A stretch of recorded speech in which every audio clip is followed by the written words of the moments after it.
Hi, everybody. It's Wednesday. Hooray. It's History After Dark. I hope you're all very excited. We've been having a few people saying that they're really, really looking forward to this one. And as are we. So I am just waiting, as always, for the ladies to join me up here on Instagram. We are all live on YouTube already. So I know some people follow us on YouTube. So we are already there. Hello on YouTube. Hi. All right. Oh, I can see the requests coming in. Here comes Kat, hopefully. And is this Philippa? No. Where are you?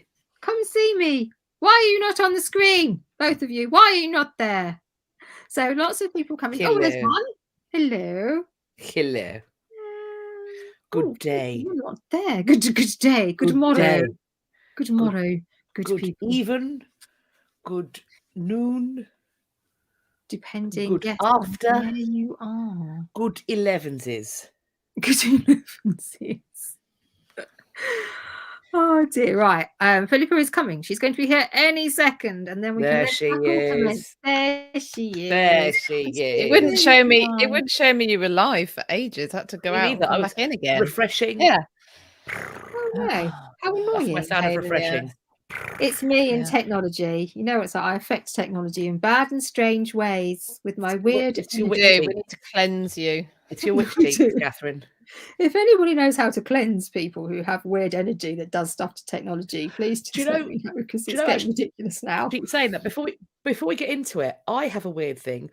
I can't wear wristwatches that've got batteries. I can wear a solar-powered wristwatch, I can wear a kinetic wristwatch, and I can wear one that charges. But if I have one with a battery, I short it out in days. Ooh. One time my mum had 3 new batteries put in watches for my GCSEs. I went through 3 watches in a fortnight. 3 brand new watch batteries. I shorted them out, killed the watch.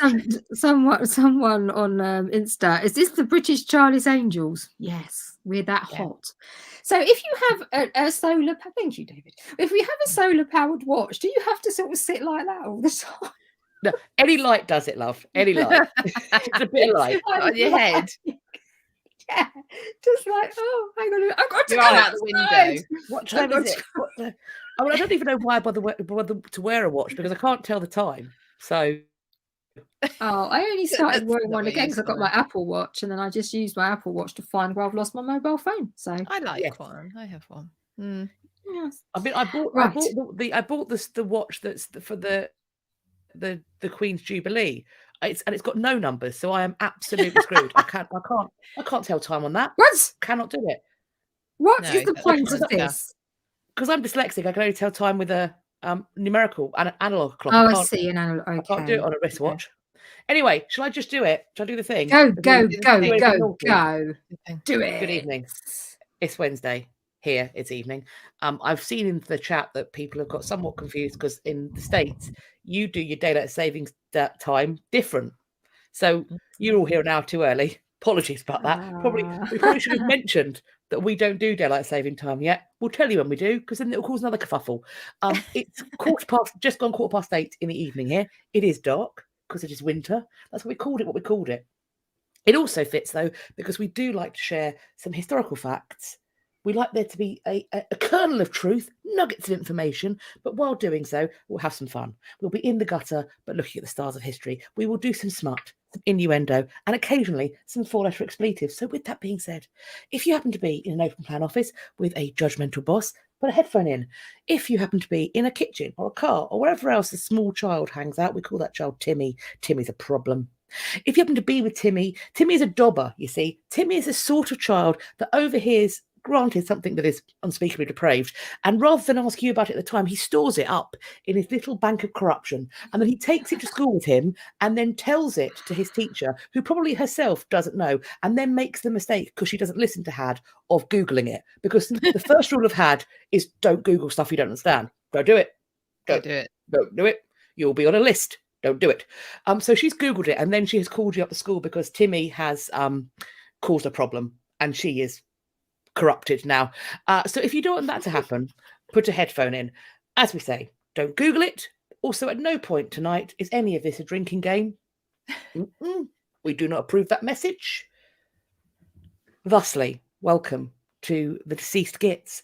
And tonight, friends, we are talking about Isabella of France. Commence. We are. Comments. We are. Yes. So I believe that Philippa, you are taking the first slot this evening, talking about her early life, the beginnings of time in the life of Isabella of France.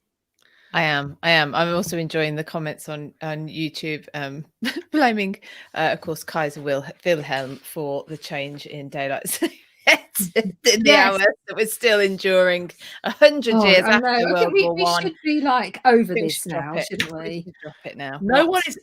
I mean, very few people in this country are farming. No, and the cows were not that bothered. Also, if more people were farming, we'd have bloody tomatoes. That's what we'd have. We've got no fucking tomatoes. None of them. It's like we can't get cucumbers. I hate cucumbers. This is a bonus for me. Wait, we've got cucumbers. We've not got tomatoes, though. I thought we were having cucumbers.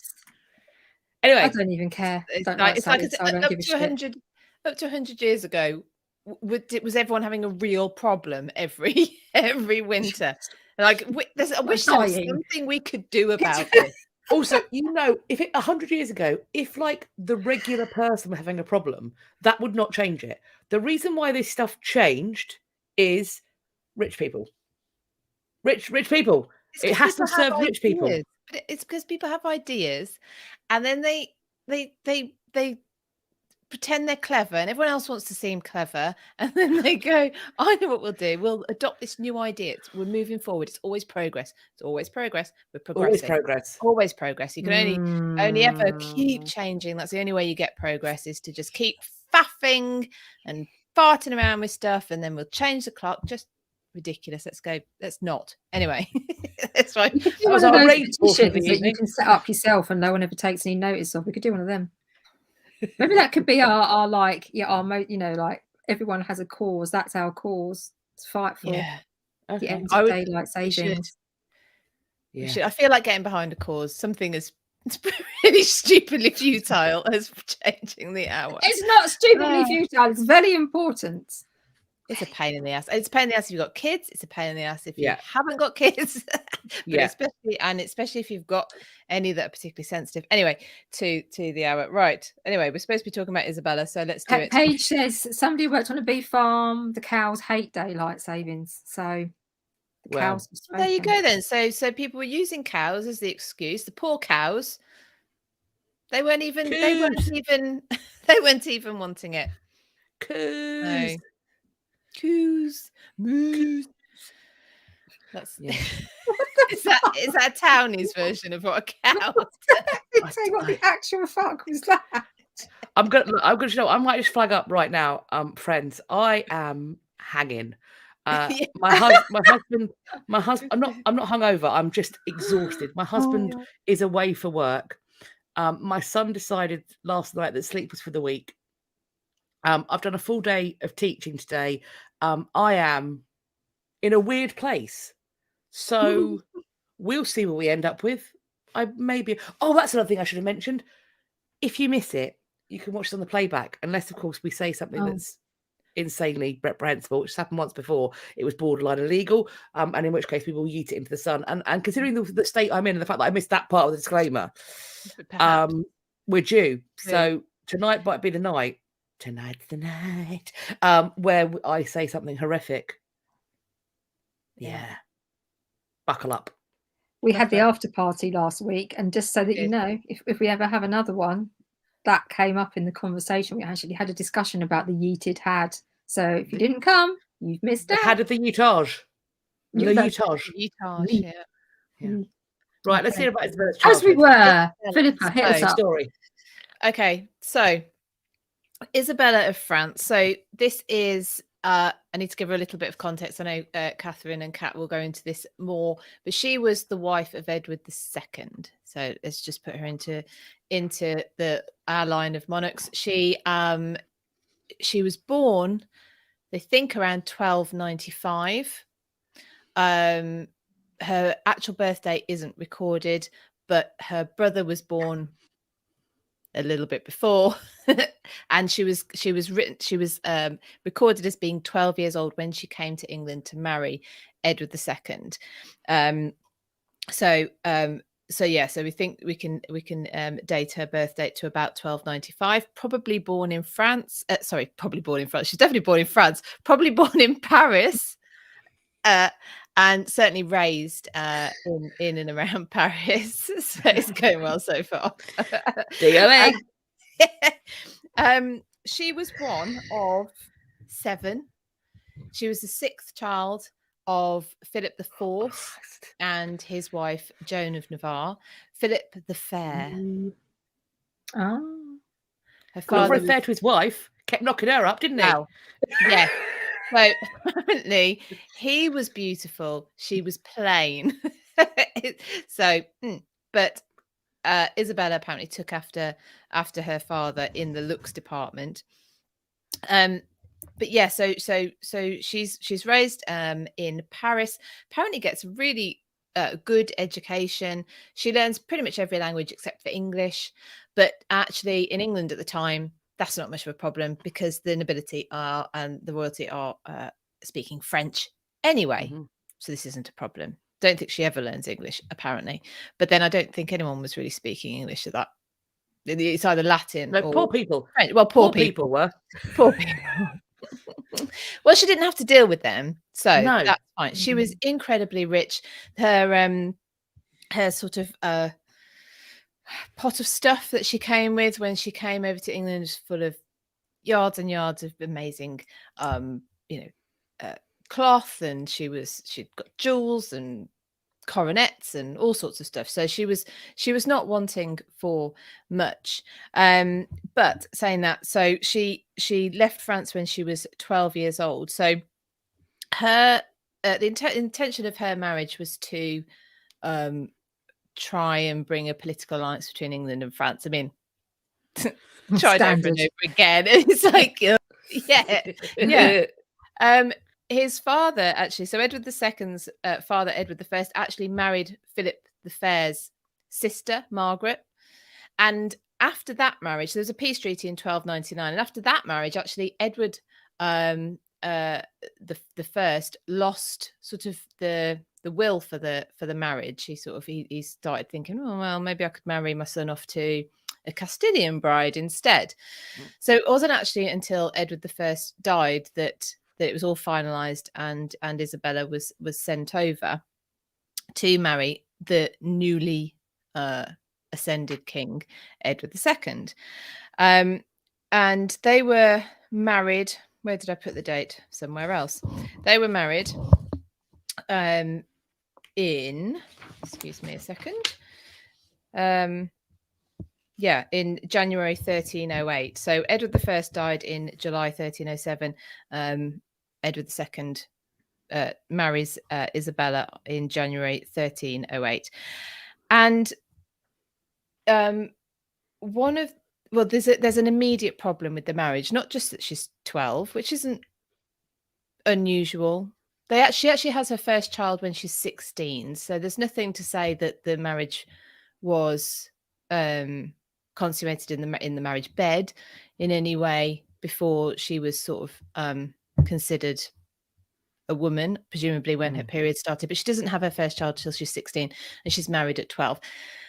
The problem with the marriage is that Edward II has a, in quotes, favourite, or in air quotes, favourite, probably lover, Piers Gaveston.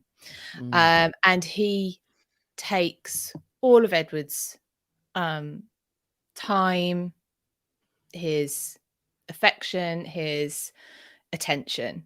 So this is really difficult. Can you imagine? She's 12 years old. She's in somewhere completely new. She lands, she's married, she's crowned. And at the coronation ceremony, Piers Gaveston takes really, I was going to say centre stage, not quite centre stage, but he's very, very close to it. He's wearing purple. He gets to carry the crown in front of Edward. He gets to carry the, what's it called? The tipless sword that I can't remember the name of as I'm thinking about it. Either way, he basically gets a really central role in the coronation. His arms, Gaveston's coats of arms, are embroidered into a tapestry alongside Edward's, whether Isabella's were there, or whether it, at all, or whether it's just the fact that chroniclers commented on the fact that Gaveston's were there, kind of just not commenting on Isabella's. I don't know if it's sure, but his arms are right next to Edward's. So she's thrown into this country at 12 years old. She's been bred to and brought up to be a queen. She's aware of her role, and she gets to England. As far as she's concerned, she's doing everything she's supposed to be doing. She's getting married. She's being crowned. This is not what she's been trained for. There is somebody in the way of her and her husband kind of forming the bond, I suppose, that they're supposed to be able to get that relationship. So I don't want to go too much further because I'm probably going into Catherine's realm now. But I was going to say something rude then. The thing that got me with the coronation was that Gaveston also sat with him at the banquet, and apparently Isabella's French uncles were there, sort of representing her side of the family, and they were infuriated by first the obvious thing that Gaveston was kind of taking this centre stage role almost, but also Edward II gave some of the wedding presents that they brought to Gaveston. And I was like, well, the level of awareness that Edward II seems to display. I mean, it's just not there. Yeah, complete lack of yes, it's non-existent. Okay, now, yes, I'm sort of starting to cross over with the research here. But before we move on, Kat, do we have a word of the week? Yes, I'm back in my book of cant. Cant! You can't do that. Cant! God. Now, I'm going to start as I did last time. Anybody in the comments want to have a little guess of the phrase I've picked today, which is, for those who weren't here last time I did this, it was 3 weeks ago, 4 weeks ago. Cant was supposed to be a dictionary, this book of the language of the rogues of Georgian London, which is also fitting because the lovely Philippa is hosting the spectacular Georgian Festival this month, weekend after this one. So next weekend, not this one coming, the one after. Get your tickets. They are selling like hot cakes, and it's an online event. My good self is there. I'm talking about fistic battles. Say it that way on purpose, friends. Fistic battles, which is not dirty. And if your mind's in the gutter, then your mind's in the gutter.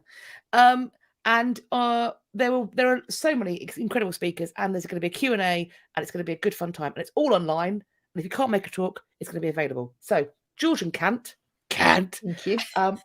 The phrase that I want you to guess is a well-rigged frigate. Oh. A well-rigged frigate. I mean, that sounds like a well-equipped boat or something. That is the literal definition of what that would mean. But what does it mean in cant? A euphemism. It is a euphemistic. Well, a well-rigged entendre. Oh yes. For those who are puzzling, and also, but if you're interested in the Georgians, it is www.thegeorgians2023, all one word, .eventbrite.co.uk. Danny Pickles, see you there. You're close, but no. So is it like saying she's got a good rack? I like it. Daddy Close, Pig loves to dig, no. says well-built man. Was that what you said, Kat? I didn't. It's not a well-built man, and it's not a busty substances lady.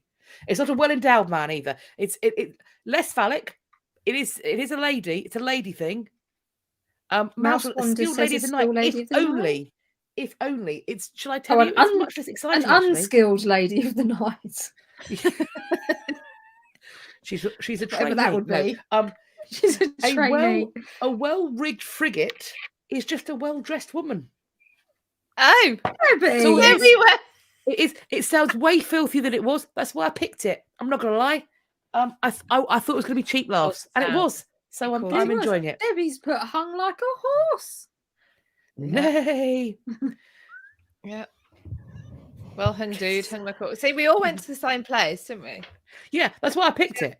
I'm not going to lie. That is why I picked it. That is precisely I knew it was going to why. end. Oh, Crazy Artist said, he says she got it. Okay. Well, Crazy Artist Lady's got the book. So, Oh, did you get to the page first? Didn't spot that. Okay, then. Right. So I'm going to come back a little bit now to talk about Isabella. So yeah, she's in this position where, as Philippa says, she's come over. She's known all her life really that she should have a certain role. So wherever she'd ended up to be queen, she should have had a certain role with a certain level of respect and understanding of her position. And right from the outset, she is usurped by this dude that's just flouncing about the place, being self-important. And he's all Edward cares about. He is all Edward cares about. And it's demoralizing and it's embarrassing and it's uncomfortable. And everyone can see what's going on. And a chronicler of the time wrote, "I do not remember to have heard that one man so loved another." So I think, as Philippa mentioned, there's a fairly good chance that they had a more intimate relationship.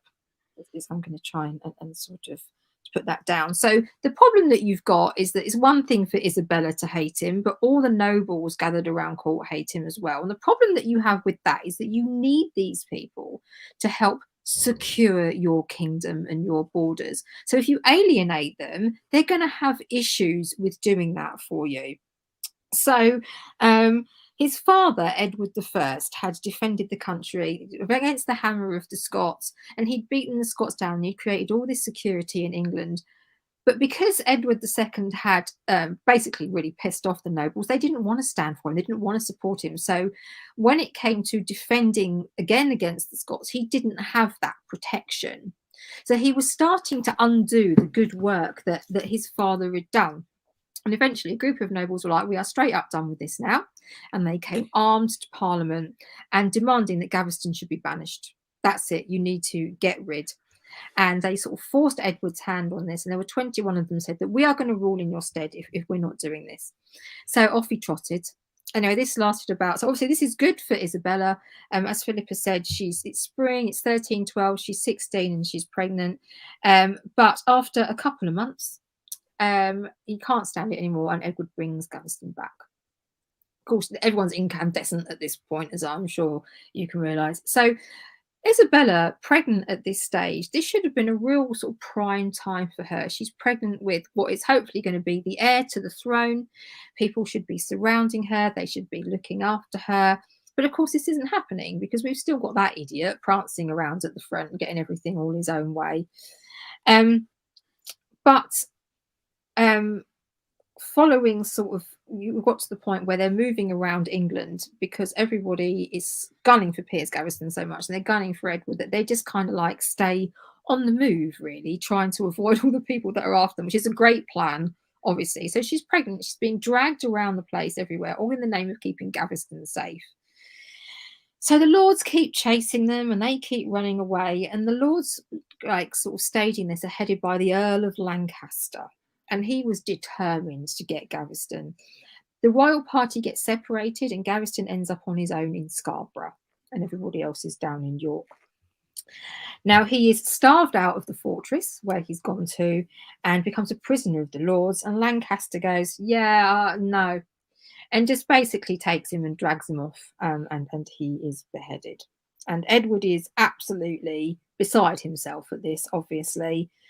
So at Isabella's sort of point at this thing, she must have been thinking, well, now he's gone, so now I can go and I can say, so she's still a young girl, she's pregnant, this is tough by anybody's standards, and she must be absolutely infuriated, humiliated, and straight up done, really. But this must have been the point where she thought, okay, he's gone, we're good, we can move forward.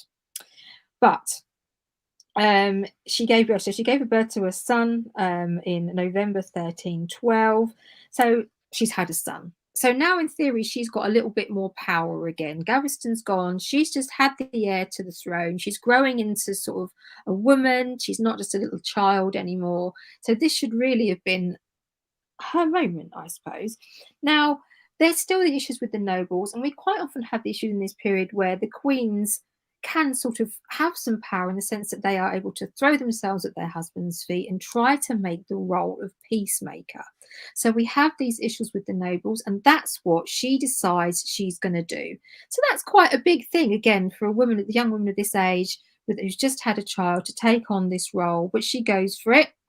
And she was initially quite successful. And the problem that we have when she's building up this relationship with the nobles again, she's working so hard.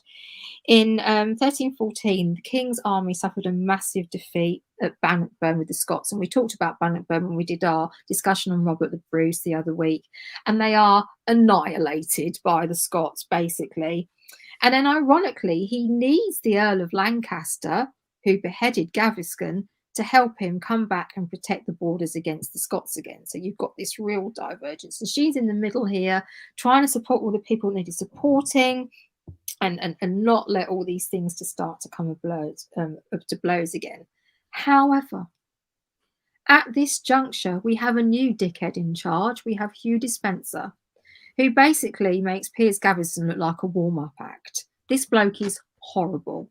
He is a liar, he is violent, he's a manipulator, and he is out just to take whatever he can get, whoever he tramples on the way, which is going to include Isabella. So she's seen this all before, and now it's even worse. Edward's all over him. I think less people are convinced that perhaps that he had a physical relationship with Hugh Despenser, but either way, he was entirely under his thumb. He was entirely swept away by him. And again, Isabella is finding herself in this position of being set right back. All the work that she's tried to do to create peace with the nobles has all gone up the Swanee, because we're back where we started, with an even bigger idiot than we had the first time, which is impressive on its own. So she's had some more children at this point. Her position should be more and more secure, but it's really, really not. And Despenser is building his power and his wealth and his land base and everything like that. And again, we have deja vu. In 1321, the Lords get the hump and they march off down to London, and they threaten both the king and Hugh Despenser. So Isabella at this point was like, right, there's going to be civil war here. I'm going to try and use my position, what there is of it, to try and prevent this civil war. And she tried to support her husband. She had a fourth child, and she begged on her knees in this queenly traditional role for Edward to banish Despenser. And he wasn't having any of it. It managed to cause a temporary truce, but ironically, in the end, it was her that took the country to civil war. And I have to say, although we're talking about, is this woman a git? I'm straight up done with him, and I wasn't even there. So for her to be in this position, I really can't, at this juncture, look at what she's doing and thinking any capacity at all that she is being unreasonable. I don't know about the rest of you. I'm sure we'll come to it. So she went to Canterbury on a pilgrimage, and she went to a shelter at Leeds Castle. Now, the guy who was in charge of Leeds Castle was off in London being a rebel. And so his wife was kind of left in charge. The Queen comes to the door. She's not expecting him. She won't let her in. Isabella loses her entire shit at this, obviously, as you would. Standard. And she goes, and she gets some support. And so she comes back with all her guards and her armed men, who are promptly shot to death by the archers. Further incandescence with rage. So Edward's response to this was to tell all these people that was an act of treason, which gave him basically the right to pretty much do everything he wanted. He sent troops and siege engines over to the castle. The people inside the castle tried to beg for mercy. The women and children were taken, thrown in the prisons, and the men were basically just killed and just left to rot. So it's all going badly, if we're being honest about this, but it set the tone for how the king and Despenser were going to keep running the country. It was just basically brutalized. So all the work that Isabella has been doing to try and join everyone back together to create support, she's now gone, I can't do this anymore. This is just ridiculous. I can't keep doing this. So we see really sort of tyrannical rule at this point. Now, this is where things start to take a turn for the better. So you think war with France, as we've touched on, here we go again. That can't be good. But for Isabella, that was fantastic, because England held Gascony and her brother, the French king, wanted it back. So this means war. So she goes, what I'm going to do is I'm going to go along and I'm going to say to my husband that I'm going to go and I'm going to try and keep the peace. I'm going to try and help you get a peace treaty going on. And because she's always been such a good girl and put up with this endless barrage of rubbish, the king and dispenser go, yeah, she's a good idea. We'll send her over. She's a bit, whatever. And then we'll get her to sort it out because it's her brother. And then we'll come back and it'll all be pucker. So they go, okay, that's fantastic. So off she trots and has a chat with her brother, and she contacts him. She goes, yeah, this is going splendidly. I think what you need to do, though, to seal the deal is send over our eldest son, the heir, and he can have a little bit of a chat with him, and that will seal the deal. That will sweeten it up beautifully because he'll see, that this is what we're doing. And they were like, yeah, okay, we'll do that. So the son, Edward, comes across. Over he comes. It's all wonderful. And then they say to her, right, well, you that's done. You need to come back now. And she's like, no. All up, no. Me and my son are staying right here. You can knob off. I'm done. We're done. We're straight up done with you and your shit and your idiot. We've had it. And they're like, oh, we weren't expecting that. So on the 9th of March, 1325, she left with Harry. She'd negotiated this deal. And she was really putting forward to present herself as the wronged wife, which of course she was. But some of this thing we get about her being a she-wolf and all this type of stuff, that's more posthumous, to be honest. At the time, people were actually, we get this thing that she was this and that. But at the time, actually, because she was doing this and she was trying to make peace, she was trying to get rid of Gaveston, she sailed across, but she met this chap, Roger Mortimer. Now, he was a politician and a soldier, and in 1321 he had joined the rebels against Edward II. So he was kind of in this mix already, but he was exiled to France, and she met him in France. So she was a little bit sort of swept away by this chap, and it didn't take long for them to be a little bit more than friends. Knocking boots. Yeah, well, whatever you want to call it. That's as good as anything else. So as queen, she was committing acts of sin and acts of treason, but she had her son. She had this guy by her side who was strong to back her up, gave her, a lot more support than her husband ever had. But it's not easy and doable, really, as it was often seen to depose an anointed king. So they had to do something. She needed an army. So she arranged marriage for her son, the future Edward III, and Philippa of. Now, do you say Hainault or Hainault? Or does it not matter? Heard both. I've heard Hainault. I thought it was Hainault, but I'm not sure. Anyway, her.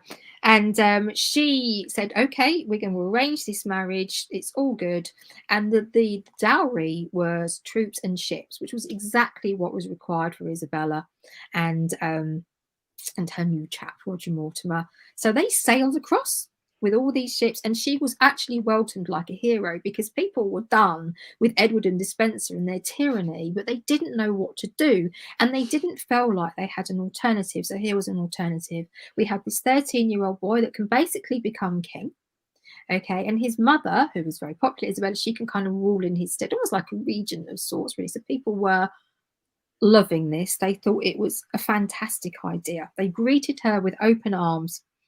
And so she was now seen as England's saviour. So you'd think, actually, going across to depose an anointed king would recall a lot of resistance because you just didn't do that. But no, people were perfectly happy with this setup. Now, Edward and Despenser fled. She got hold of him. She hanged, disemboweled and castrated him while he was still alive. So, these things happen. You reap what you sow. Not personally, did she? Well, I don't think she did it herself, but she went, you can do that.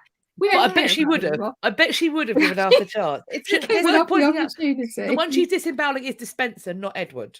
That's who. Yes, just to clarify. He's the one that gets spayed. Yes, and he's well. Isn't there a sort of the depiction is her watching it? Do we know if she actually is there? It's Hereford, isn't it? He's caught. I don't know. Yeah, it's Hereford. Is it customary for the monarch to watch that sort of thing? There we go. So Intrepid Frady Cat says she ate an apple while she watched. Now I don't know. Did she? Is this legend? That's in the film. Yeah, exactly. Is this something made to sort of make her seem very cruel and cold? To reinforce the she-wolf thing. The watching of the disemboweling with the eating of the apple, I've seen that happen with the execution of York during the reign of Henry VI, he's tied to a ladder and disemboweled. Is an apple eaten there while Henry VI? So I thought that was a Hugh Dispenser, the ladder. I thought that was Hugh Dispenser. No, I could have conflated these things because I think both of those scenes, maybe they happen twice, are in Dan Jones's Plantagenets. Excellent book. The documentary about Plantagenets. I think that scene is there. Don't quote me on it, but I'm not. And the reason why I think it's happening there is because I remember Henry VI sat beside her, kind of cowering, and she's just rigid. It's either in the Plantagenet series, or it's possibly in She-Wolves. The documentary about she-wolves. So I may have conflated the apple eating, but I think I have seen that moment televised. I'd love to know that now. Yes. Anyway, there he was. He needed to go because, as you always get when like someone's been deposed, there's always somebody waiting in the wings. There were plots to try and free him. He escaped his guard at some point, Edward. So they were like, we've got to off him. But obviously it was very discreet. No one really knows what's happened. There was the famous story, of course, of him having a red hot poker shoved up his bottom. But again, we don't really know whether that's true. But he disappeared. We don't know how much Isabella may or may not have been involved in his murder. But then there he was gone, as my dad would have said. Now, at this point, Isabella's got her son. She's in a really good position, but this is where she ballses it up. Because she's still got her son quite young. And I'm going to let Kat come on to legacy in a moment, because this is where she starts to look a bit gittish. She's got her young son. He's 13. She's in this wonderful position. But what she does is basically take over, not quite, but take over from where they left off, because she and Mortimer start this very tyrannical rule.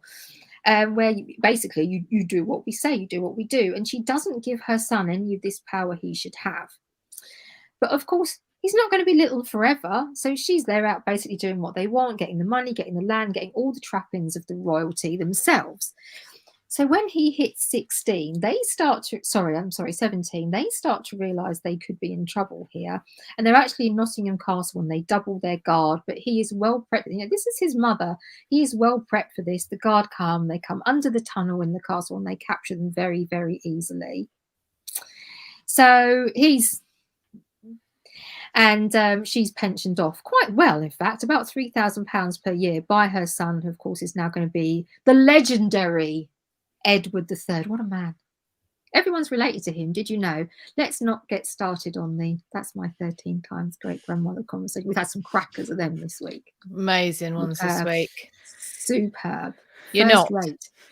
Including the one, Philippa, you had one saying, well, their advice, whatever it is, take grandparents. So I think they were in love, even if they weren't, or worse. I've decided. I think that's one Kat had and sent us, wasn't it? Yeah. Well, as soon as they're my 13th great grandparents, I like to believe they were in love. So there we go. All Make right. of that what you will. We have. We go. So she was doing pucker. It was going very well, and then she turned into a little bit of a fascist, and it all went tits up. That's my summary, with very, very erudite. So are we going to do? We're going to do a PPP. A PPP before. Before we do, I just have to apologise to Crazy Artist Lady. I traduced your good name. It was not. You did guess it.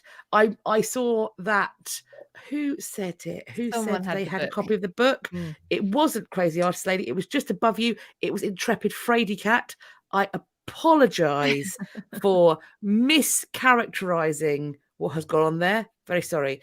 And also, I saw a comment about asking Lauren Johnson to come and speak to us. I certainly will. She is doing a book. She's finishing up a book. So she's busy lady. But and I also have to check how happy she is with vulgarity in public. Because got a surprisingly, brand. That might be where everyone we is. fall down. She's got a brand to protect. Not everyone is prepared to be the gutter snipes that we are. Fair.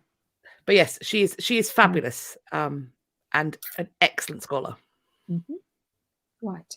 So before Kat comes in and does legacy and finishes Isabella off, not like that.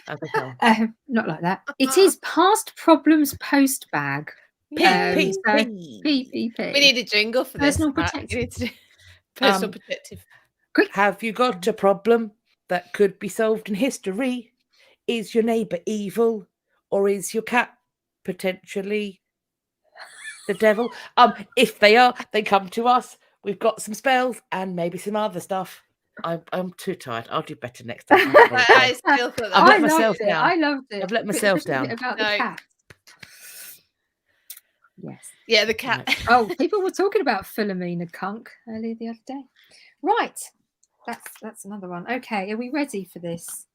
Well, Ready? I was born ready. Born ready, mate. I'm Born quite ready. tired, but I was born ready. I know you've given me a heads up on this, but I can't remember it, so go for it. All right, dear Had, I need your help. Hello. My name Well, is we'll Daniel, and I work for the Hello, Crown as an Daniel. executioner or hangman. Ah. I've been single for a long time and finding it very hard to find love. I've been on dates and they go well at first. But as soon as I disclose my line of work, they immediately take a dislike to me and then they don't want to see me again. Love Fair. is hard. My work can be mentally challenging, but it pays well and it protects me from the wrath of the Crown. However, I don't want to die alone. Harsh. Fair. And I've been feeling very lonely for a long time. That's sad. So should I just try and lie about my job on dates? And if so, how long should I keep that up? Well, how long should I keep it up on dates? Or should I consider quitting my job so that I can find someone and hopefully be happy? That's quite the dilemma. It's quite the dilemma. Ladies, any immediate thoughts? I have some thoughts. Go. I have two thoughts. I think Daniel. What was his name? Daniel. You can go one of two ways. Daniel, Danny boy. Can I call you Danny boy? I'm gonna. And those two ways are thus: either you reframe the profession so you sell it differently. When at dinner, you just lay it all out. Lay all of your nonsense out on the table. Just Pig! Love it. And you lay it down and I'll read you it out. say it. What you say is that you are the state executioner, which is a regular source of income, but not regular work. So you are free a lot. Thus, always around. Childcare responsibilities, which is quite unusual in the medieval period, showing that 50-50. You're there. You're the guy to be doing that. Alternatively, you fudge the details as one does in one CV, and you aren't the executioner. You work in human resources. You are a professional headhunter. Oh no. Okay, so where has it gone? He's going to wink at a few of the ladies in the crowd. He'll wink at a few of the ladies in the crowd during execution and promise to show them his axe. Sarah. Good. Yeah, that's another one. Maybe that is. I think that's good advice. We've had that a few times. Maybe he should just pick a lady from the crowd, someone who clearly enjoys the spectacle. That type of thing. That. Yeah. But also, it's kind of, there's some menace there. Like, you, love, I select you. He's holding a dirty, great, bloody axe. Literally, a bloody axe that's also bloody. Who's saying no to that? Not me. It's fucking scary. Lottie Rose, I would suggest he dates one of the freaks who likes to attend executions. So exactly what you were just saying. Yeah. Taking tea with Catherine, not me. But I have spoken to her. He should try Axe body spray. Daddy Pig says he needs to introduce the ladies to his chopper. Yeah. Well, once again, people talking about like find a spectator, all these find a goth chick. Oh no, Tara, saying they can't fall head over heels for you. Jesus Christ! I mean, he does have the option of ongoing anonymity because of wearing the hood when he is actually at work. Do you know fair. what? Forget finding a goth girl or someone who, hangs out at coroner's offices. Just find you someone who enjoys a gimp. Because from here up, you are full gimp. All you've got to do is just buy the ball gag, and then you are total gimp, total eclipse of the gimp. He could do all executions from now on topless in arseless chaps. So uniform. Really work. So I would say squat, work on your buns, work on your pecs. So press up squats, and then go pretty much as naked as you can. Does he have a dog in a gimp suit? Timmy, I shall teach you what gimp means, and don't Google it. Professional disciplinarian, Debbie says. I mean, there's levels of discipline. That's quite extreme. Well, I suppose there's a fetish for everything. Definitely, Danny, there's someone out there for you. We're absolutely sure. Get your buns out. Get your pecs out for the girls. Get your chopper out. Get your chopper out. There's someone out there for you. Full gimp mask, ball gag. Lovely. Pretty pick. It's a Chippendale show. I'm imagining an execution cross with a Chippendale show. I like the idea. Stranger things have happened. If anybody has a Timmy in the room and has not heeded our warning about a headphone, you have only yourself to blame. Only yourself to blame. Every week. Mouse Wonders Rule 34. If you can think it, there's porn of it. Well, I think you are not wrong. I'm not Google Googling that. Don't not Google it. Do not. Because that, my friend, you'll end up on a movie. list. That's a snuff movie. Don't Google it. This will never be a snuff movie. They can role play it. They can. Do you know what? Nay. Whatever floats your boat. Just We're don't not do a kink Tesla. shaming. We're not kink shaming. Not kink shaming. Don't Google snuff movies, and don't go jogging in a Tesla. Those are your rules. Extra rules. Yeah. That for sure. That took a turn. Okay. Well, I hope that was close. That was close. We were nearly there then. I think we were edging ourselves. We were edging close to the point of the precipice of the yeet. Yeah. We almost climaxed over the brow of the yeet, but we pulled ourselves back from the edge of the yeet. A little bit. So Daniel, as Philippa said, I hope that's useful advice. I think everybody on both platforms, and of course our good selves, will be interested to know how your love life is going. So if you want to drop us a line and let us know if you've managed to pull, then please do. We'd love to hear. Because we love to hear stories of love and happiness here at HAD. And if you're on the YouTube, you will see scrolling across the bottom the email address to send your PPPs, your past problems, post posits to.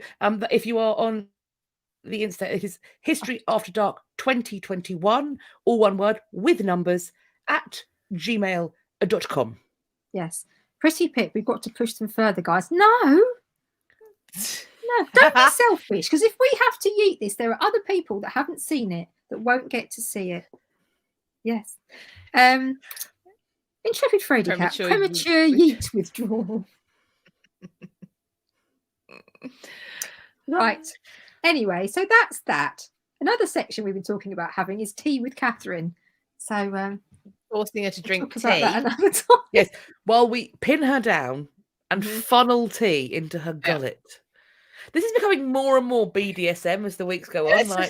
That's just Kat, let's talk about the legacy of Isabella. Oh yeah, well, what with that and the Winnebago? We're full on. I might start hanging out with an executioner just to make you have a bit of think about it.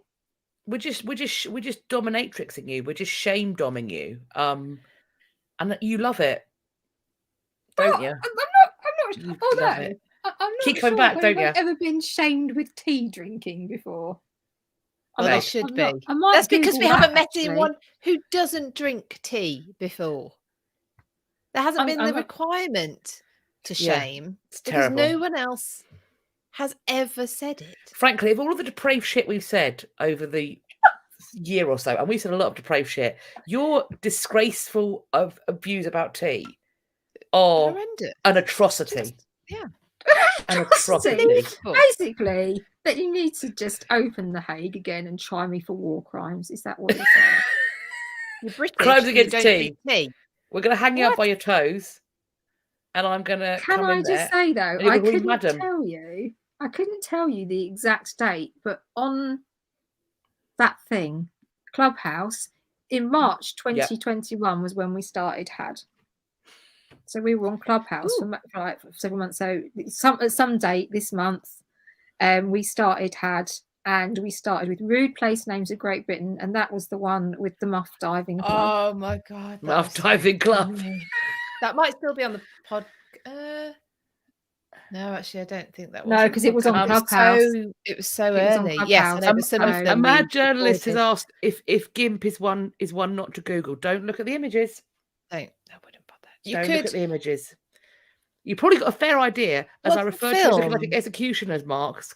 And then porn. Porn. It was Pulp Fiction. If you've watched Pulp Fiction, you'll. Yeah. Yeah. There we go. Did it earlier. There we go. Timmy, don't ask your teacher what GIMP means. No. What on God's green earth is a GIMP? That's on your head. Nope. Don't Google it. You've got a fair idea. I described it. It's like an executioner's mask, but a full face and a ball gag. What I mean, that's what one looks like. I was a very big fan of a comedy group that may still be going. I used to go and watch them live, and they were called Late Night GIMP Fight, and they are phenomenal. Late Night GIMP Fight, absolutely it was like cult, fringe comedy, and maybe they've gone elsewhere, and maybe they've even renamed. I don't know, but yeah, Late Night GIMP Fight were spectacular. People talking about iced tea, and they had gimps on stage as well. People talking about iced tea. What? Iced tea? It's bad enough hot, and it's meant to be hot. Why would you then make it cold and make it even worse? What the hell is going on? Someone said, Raven, and somebody else said, have I tried chai tea? Chai tea is all right. It's nice as a latte. Actually, chai latte is very nice. I don't think you need chai to add tea that much milk. Tastes like potpourri to me. I don't think that's tea. Well, it's not tea. It's not tea that we're talking about. We're talking about you. Yeah. So send in your suggestions as to which tea I should try, so I can be rude about it. Anyway, we need to get onto Isabella's legacy. Use her instead of me. Fortunately, we've gone past C and B on the list of gits in the alphabet, so I might be safe. We haven't done. We haven't done Catherine or Marchant. Or we haven't done P either. So she's getting upset. Still time. Love you. I hope you'll choke on your tea and get 1st-degree burns on it. All right, chill out. Love you.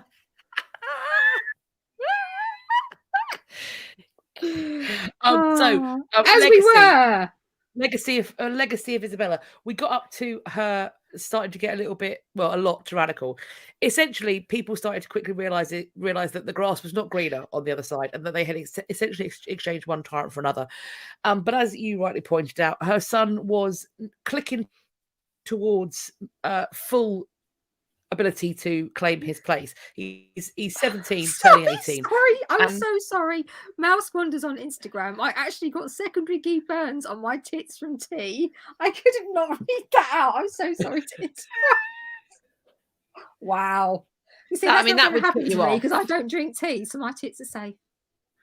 You won't be laughing when you've all got that, will you? And I'm just sat here going, no. Thanks very much. Pray continue. I do apologise. I just couldn't let that one go. That was too good. Don't let your tits go. Keep hold of your tits. Everyone, hold on to the tits. So she essentially she and Mortimer know that there is a plan afoot, and so they think that they can essentially get the drop on the Edward III. So they want to arrest him and his friends. They want to question them, but actually, Edward III and his mates get the drop on Isabella and Mortimer. They're both taken into custody. Mortimer is obviously accused of treason. He is executed. Isabella, though, is allowed to live a life as a dowager queen. She is given lots of lands and money. Her son sees seems to have natural affection for her, and ultimately the kind of years of her life and her retirement are in many ways more than could be expected from somebody who is in all likelihood a regicide. Just to kind of backdraft quickly on Edward II, there is discussion from his youth when he's Edward of Carnarvon that he is not like other princes. He partakes in what they view as being unusual activities, and I want to share them because I think they're kind of cool. I know I'm skipping right back to the beginning, but I want to. He likes going thatching, like roof thatching. So he likes to thatch, he likes to dig ditches, and he likes to row his own boat, which I don't think is a euphemism. All of which I'm sure he likes to do that as well. But I'm sure he did. All of which does sort of position him as being unusual and strange. And then he doesn't have either his father or his son's capacity to win wars and battles. And Isabella, I think she does as much as she can. In many ways, she can accept Gaveston. The thing is that the Mortimers, and you're right, I can't see how she would do anything else. When she turns up in France, the Mortimers have essentially said there's rising hostilities with France, so she can have, you need to remove her power, not the Mortimers, sorry, the Dispensers. You need to remove her power. You need to control how much time her children spend with her. Essentially, you need to treat her like an enemy agent rather than the anointed Queen of England. So she has I don't think she has much choice, but what she does afterwards, and whatever I don't believe that Edward II survives his imprisonment. I don't believe he dies of natural causes. I believe he is either smothered or he's most likely, I think, starved to death or dehydrated to death. And that absolutely 100% has to have been on the orders of both Isabella and Mortimer. Principally, I would say Isabella. I just want to talk about her burial. So she dies. So although she has sort of this fairly luxurious life in her retirement, she does have a period of ill health, and she dies on the 23rd of August, 1535. She is at her burial. She is shrouded in the mantle that she wore for her wedding, and then she's buried in this London Franciscan church in Newgate. Her son has these enormous services done for her. She has an alabaster tomb, and on the tomb, Edward II's heart is held in the effigy on her tomb. So the effigy of the heart is held in her effigy, if that makes some sense. So it's in her effigy's breast. And there's like archangels at the corner. This priory is lost. It becomes a parish church in about 1550. So she is allowed to live nobly, and then she is nobly buried. And her posthumous reputation at first is of a wrong woman, and indeed for many centuries. And I think that we see her pop up in Braveheart, aged up because quite substantially for her to have an affair with William Wallace. But the first person to give her the star quality treatment is Christopher Marlowe. And Christopher Marlowe's play, Edward II, is published in, I want to say, the 1592, circa 1592. And we don't talk about Marlowe a lot. We don't see a lot of Marlowe. There was a production of Edward II that was staged at the National a few years ago, and we always seem to kind of apologise for us not doing a Shakespeare when we stage a Marlowe. But the speech that Marlowe gives to Isabella is, to my mind, one of the finest pieces of drama ever written, and I think it tells us quite a lot, because she is reassessed in the 19th century. And at that point, we kind of get this she-wolf moniker. And then that is then twisted again and turned around again. So coming out of the 20th into the 21st century, that she-wolf title is once again being questioned, reassessed, because she is incredibly transgressive.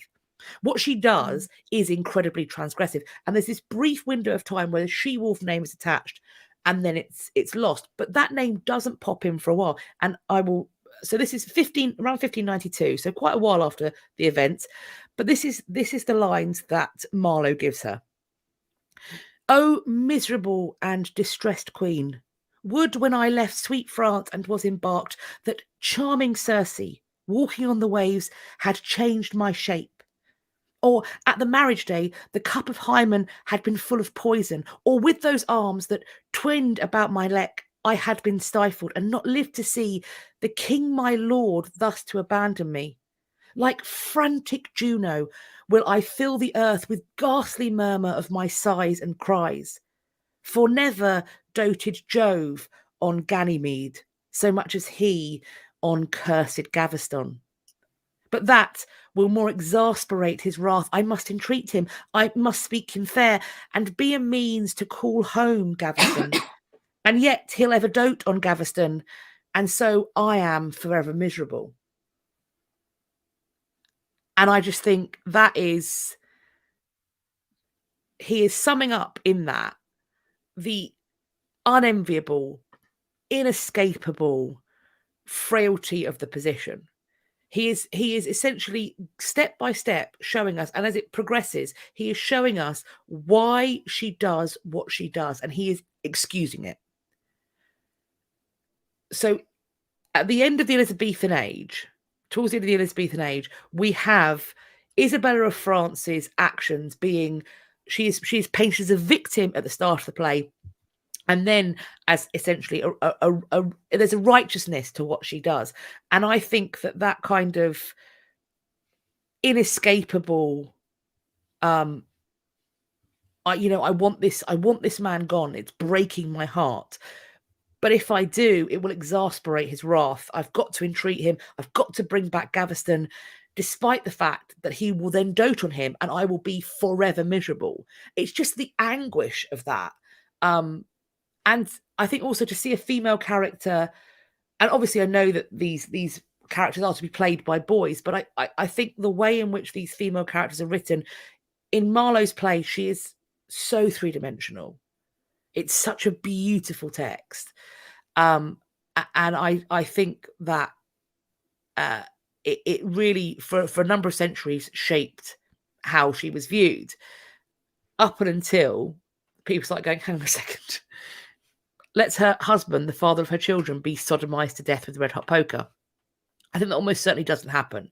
I think that when we look at, in many ways, I think that the story we have about the execution of Edward II chimes for me with the story that we have about the Duke of Clarence in the reign of Edward IV. And what I think is happening is that the manner of death is being used to shame the memory of the person who's died. And so Clarence is drowned in a vat of Malmsey wine because he is dying as he lived, as a feckless, idle wastrel. Of course he drowns in wine. Edward II, sodomized to death with a red hot poker. There are going to be many in the audiences at the time that are hearing that think that is a justifiable situation because he is a sodomite. And I think particularly it's worth pointing out that in that aspect, the inference is that Edward II is, in quotes, the bottom. Now, why am I specifying that? Because looking back on kind of Greco-Roman homosexuality, a king should never be the bottom. That is doubly transgressive. If he's going to do it, you shouldn't. The king should never be subservient. He needs to be the top. So it's a double transgression. So those are my thoughts on her legacy, and I think it's one of those ones where we don't know a lot about her, but she has been so iconically portrayed in stage and screen that actually unpacking her gittishness from this veil of she's a hero, then she's a she-wolf, and now she's a feminist icon. Like, it's very hard to actually unpack where the git begins and ends. Do you know what I mean? Yeah, she doesn't have to be either all bad or therefore the pendulum doesn't have to swing to all good. I think there's that tends to be I don't know, it seems to be a thing that seems to happen, especially with females in history, that people want to sort of completely, I don't know what the word would be, but kind of just make them out to be completely Paragon. Yeah, that they, you know, I mean, they're all beautiful. Let's talk about, they're all beautiful. They're They're all- yeah. all highly intelligent. They're all put in, I don't know, positions where they couldn't do anything else, and therefore they would have been amazingly kind and wonderful had it not have been for probably the actions of men. And there's just, I think that's too. They're not, but it's not going to be true. They're human beings who did human things. And Isabella is a perfect example because yes, she's put into a horrible situation. I imagine her life had been a lot of heartache up until the point where she manages to get control. She's never had control of her life. She's in control of her life, but what does she do with it? She takes it actually back to a point where she's doing the sorts of things that she's criticized others for and had got her support for going against, you know, that the tyrannical rule. She does the same thing. So, you know, this is why I love this. I love doing this series because it's you know, everyone is all shades of black, white, and grey in the middle. I think in that though, that kind of that conversation about she has this pronounced amount of heartache, that I think again is perhaps is part of us almost romanticizing her. She wouldn't have expected to marry for love. No, she doesn't have to love her husband. But in many ways she does. She fulfills every end of the bargain, apart from bringing peace between France and England. But that's in part that is the fault of the men around her. But she does it all. She has all these. She bangs out all these kids. She's got the heir. She's done it. I think what she experiences is embarrassment. I think her husband is a king that causes.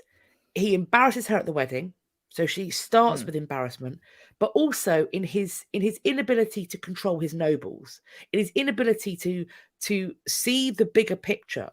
That I don't care how much you love Gaveston. I don't care how much you love him. I don't care how much you rely on Dispenser. I don't give a shit.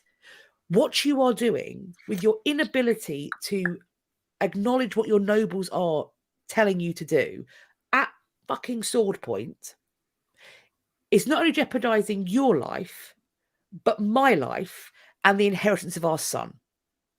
I don't need you to love me, but stop trying to get me killed. You utter shit. Does that necessarily mean that she should have him moidered? Perhaps not. No, perhaps not. But yeah, I think I question whether she's heartbroken or fucking ashamed. And I think shame would be a powerful motivator. I think ashamed. I would be infuriated. I think it's strange to think of her as heartbroken in terms of she loves Edward. Why would she love Edward? Why would She's she? never had a relationship. There's like nothing that with lovable him. Also, this isn't a wronged woman in that sense. It's a she was kind of entitled to a certain level of respect, etc. As in her role, she was brought up to expect that. Everyone would have expected that for her, and then there's this bloke that just undermines her from the nanosecond she turns up. Yeah, no, and also it's the fact that he's so impolitic. He's so impolitic. Like I get you having lovers, mistresses, Ganymedes, whatever. I get it. Fuck who you like, but you're a king. Don't be impolitic. Don't fuck it up. Because this place and this position is made up. It's made up. Yeah. Don't show them the emperor has no clothes. Yeah. Do you know that it's a point though, because a lot of the resistance to Edward's relationship with Gaveston is looked at as a homophobia. You're missing the point if you think it's that. it's the amount of influence Gaveston has on Edward that is the problem. Yeah. That is the problem. And because if you're sleeping in the king's bed, and we have this with mistresses who become a bit too influential on that's the problem.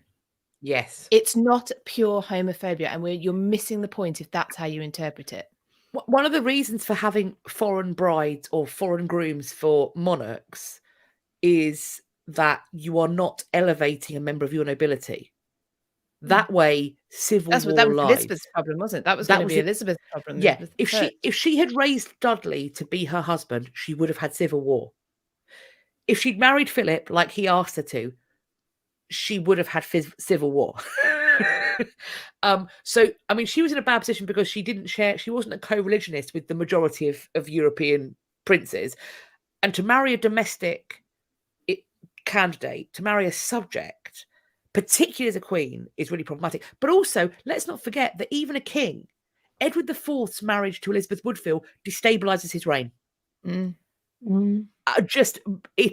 is one of the principal causes why Henry VI gets put back on the throne. Domestic matches for monarchs are not a good idea, particularly in the medieval period. Yeah, for sure.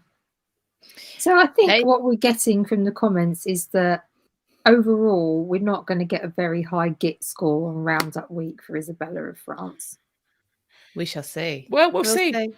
You may 3 weeks to go. You may want to do the you may want to do the culpability. May be low.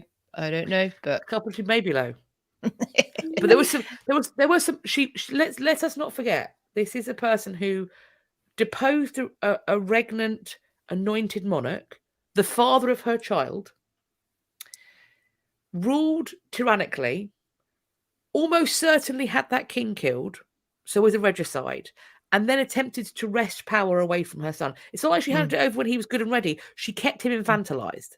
So there are issues, questions. I'm gonna blame her. I'm just gonna say, well, she was a product of her environment. Well, it's a good point. The regency that she takes on for her son. Now, actually, he's 14. Did you say, Catherine? When 14 was it? He's 13, 14. He's actually, 13 when she comes across with Mortimer and goes, right. Later on, okay, so this hasn't already happened, but Richard II is deemed capable. Edward the Sixth is deemed capable. They're deemed capable when the people around them deem it useful for them to be king in their own right, and they're not to be a regency. The idea that he would have to be 18, we have 18 in our head because 18 for us is when we consider someone an adult. I don't think 18 would have been in their head. So she's holding on to power, her son's crown, effectively, for a long time, way past when she should have been. Why? But equally, actually, 18 might have been young. If you think about when apprentices finish, you're looking at 22, 24. So they talk about the age of majority, but I'm not sure what they thought that actually was. Seems like a movable feast, doesn't it? It seems like it's what the situation is, and basically what it suits. When it suits, then they're capable of their majority. I can't. You're right. She did all these terrible things. She did. But I'm just looking at, I don't know, all the stuff that happened to her, and I would just be so fucked off. I don't think I'd care. Look, I've got to say, if I've bagged out them kids, if I've weathered Gaveston, and then the Despensers rock up and try and after all of the shit that I've dealt with, the amount of times that I have gone and supplicated myself before this bell end I'm married to be like, please, can you forgive this shitbag? Please, can you send that shitbag away? I'm going to come and beg you so that you don't send us into fucking civil war, you utter twat. And then from that point, the Despensers rock up, and all of a sudden she is being painted as an enemy of the state. Yeah, having a bad influence on her fucking children. Yeah. She's lucky she All didn't the she didn't because slit his he throat in like the seized her positions, got rid of all her her French land. servants, everything. Just and it She wasn't even the like king that did it, it was the isolated her, Defensor. Yeah. and he So, prevented her from getting access to her husband. Like, so she's they're- trying to keep in control. She's safe. She must have a feeling of safety that, understandably, she is not wanting to relinquish. Perhaps when she finally It's gets like it. Kiddies and me said if I went through all that, I'd probably have become like her too, literally walking through the palace corridors with "piss off" written across my forehead. yeah, in fair. French. In French, Oui.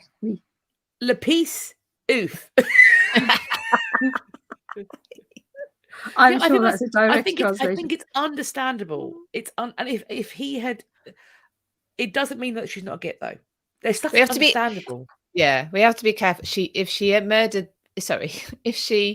ordered the murder of an anointed king, we could say, oh, that's the Times. It's just the Times. The Times. But the It was Times in also the old said, days. but the Times also said that God Yeah, had chosen him, and She- and he'd gone through the coronation. There'd been an actual change.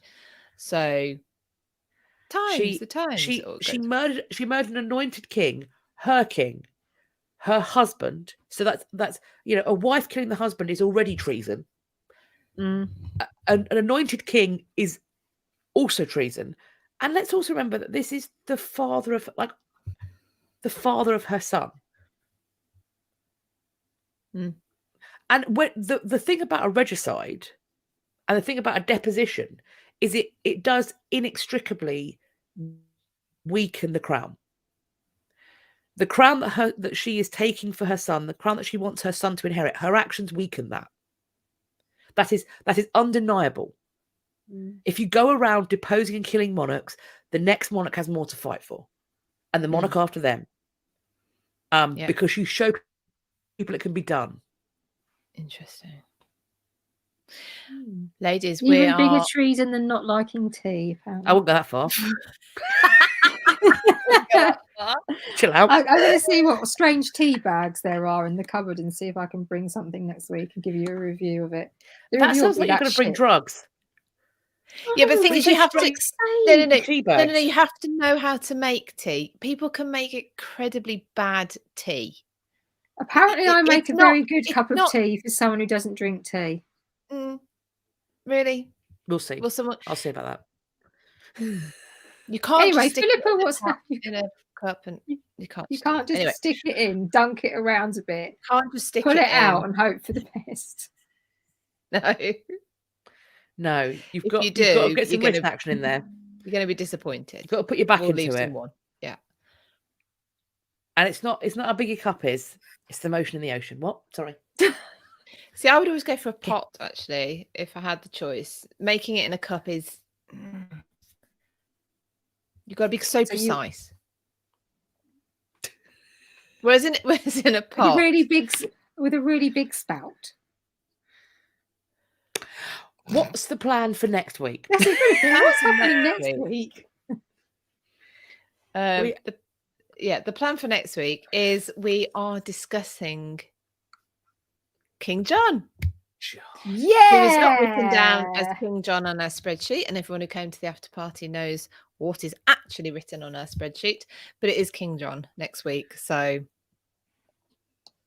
if you came to the after party, you got the heads up for the entire rest of the alphabet. You have actually. Yeah. John is going to be fucking wild, pals. It's going to be wild. It's going to be King John? We only had one because no one ever dared call their son John again after that. Well, there's been King no John more Richards either. Fame. Andy said, "How long do we want to leave it in for?" The tea bag in a mug. If you pour boiling water straight on it, hardly any time.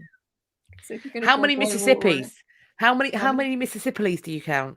How many Mississippis? Well, you see, as well though, it depends. If you then go and over squeeze the bag, you could end up with orange tea, and that's not good. We'll have to do a little lesson. I'm amazed, and I'm going to regret this. Well, I'm not going to just say I haven't got around to Christina's teabagging. asked, do we think Anne Boleyn's sister-in-law Jane Boleyn was a git? I think she was a member of the royal court, and thus had gittishness. I don't believe that she provided evidence against her husband or her sister-in-law. So in that respect, I don't believe she was that flavour of git. But I also think that pretty much everybody at the Tudor court, whatever faction you were part of, was Yes. an arsehole. And let's also, there's no one is a milkmaid in springtime at that court. Even Sainted Jane. Let me just position this moment. Another J, Sainted Jane Seymour, is a woman who served Catherine of Aragon and Anne Boleyn. When it becomes clear that she's going to marry the king after the execution of her mistress, the first time in history an anointed queen has been executed, there is not one report from Chapuis or anybody else, any of the countless fucking spies that would have been at court and in her household, because best believe they know what the shade of blood on her linen is every month because someone's being paid to know it. Not one person mentions her being nervous, terrified, not a quiver, not a whisper. She is like a ship just sailing on calm seas. And I don't know how anybody wouldn't waver having had that happen. There must have been ice in that woman's veins to keep that cool. That's all I can say. Yeah. And considering how her son turned out, that's double psychopath there. That's two psychopaths together. That is a double dose of psychopathy. When being a I did a blog yesterday on the myths of Jane Seymour, and one of them being she was this meek, mild, quiet. No, I can't see it.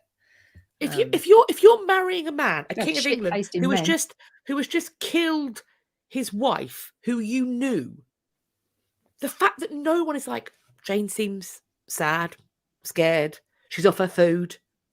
She's sleeping a lot. She's not sleeping. The queen to be is restless. Not a sausage.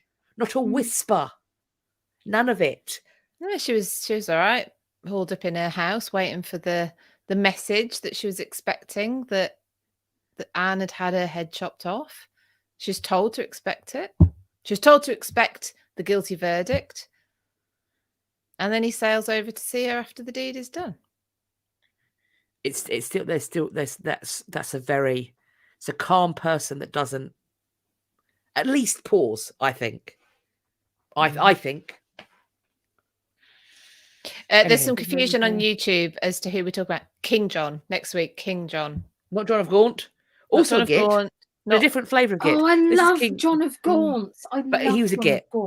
He was also a git. Well, he was less of a git than anyway. We can't get into another one, but I've got an interview with Helen Carr, who wrote a book about John of Gaunt called The Red Prince, and we go into sort of some of the misnomers about John of Gaunt's because he wasn't very well liked in By contemporaries.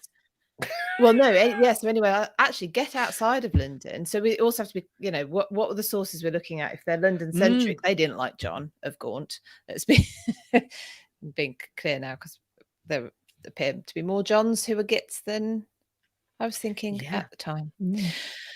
Now, ladies, we need to wrap up because Kat's going to fall asleep in her own chest if we don't. Okay, if you go and follow us on Instagram, you have a link tree. In the link tree is our Substack, where we will post Philippa, let's be honest, Philippa posts all the links and everything to all the lives and everything else we've done. If you only follow us on YouTube, please consider going down and following us on Instagram. It's history.after.dark, where you get little bits of extra content. You can also join our close friends, so you get some stuff that randomly goes on, probably needs some sort of therapy. You can join close friends and also buy us a coffee at buymeacoffee.com/had podcast. Yeah, if you open your eyes, look, it's scrolling. Oh, so it is. The bottom. So there we go. But it's all in the link tree as well. But she knew it. Of our Instagram. She knew it. I was impressed. And if you only follow us on Instagram, please do consider following us on YouTube. It's History After Dark. Please like, subscribe, and hit the bell button. So when all this mess goes out every week, you can be here to enjoy it, just in case it gets yeeted into the sun. Apparently, it was a bit close this week. It was near the knuckle. It was close. It was at least wrist deep, heading towards elbow. So there we go. All right. So King John. Yeah, King John. We did, if you'll pardon the expression, we all did King John a little while ago. It went quite well. We're going to do him again. It was so do him again. So there we go. I did that today. Hi, it's Hadrian. I don't know what you did today, but I hope you enjoyed it. All right, Kat, are you going to count us out? I'm going to count you out. We are going to go out in 3, 2, 1. Bye. Bye. Everybody, here we are again. It is Wednesday. Hello over there on YouTube. Hello over there on Instagram. Now, as you know, on YouTube, we are all here straight away. On Instagram, we are not all here straight away. So I am just waiting for Kat and Philippa to come in and join us. So we are all here on both platforms, ready to entertain you with a massive cretin. I think we're going to have to come in pretty quick with the old disclaimer this week because, yeah, this one's going to be fun.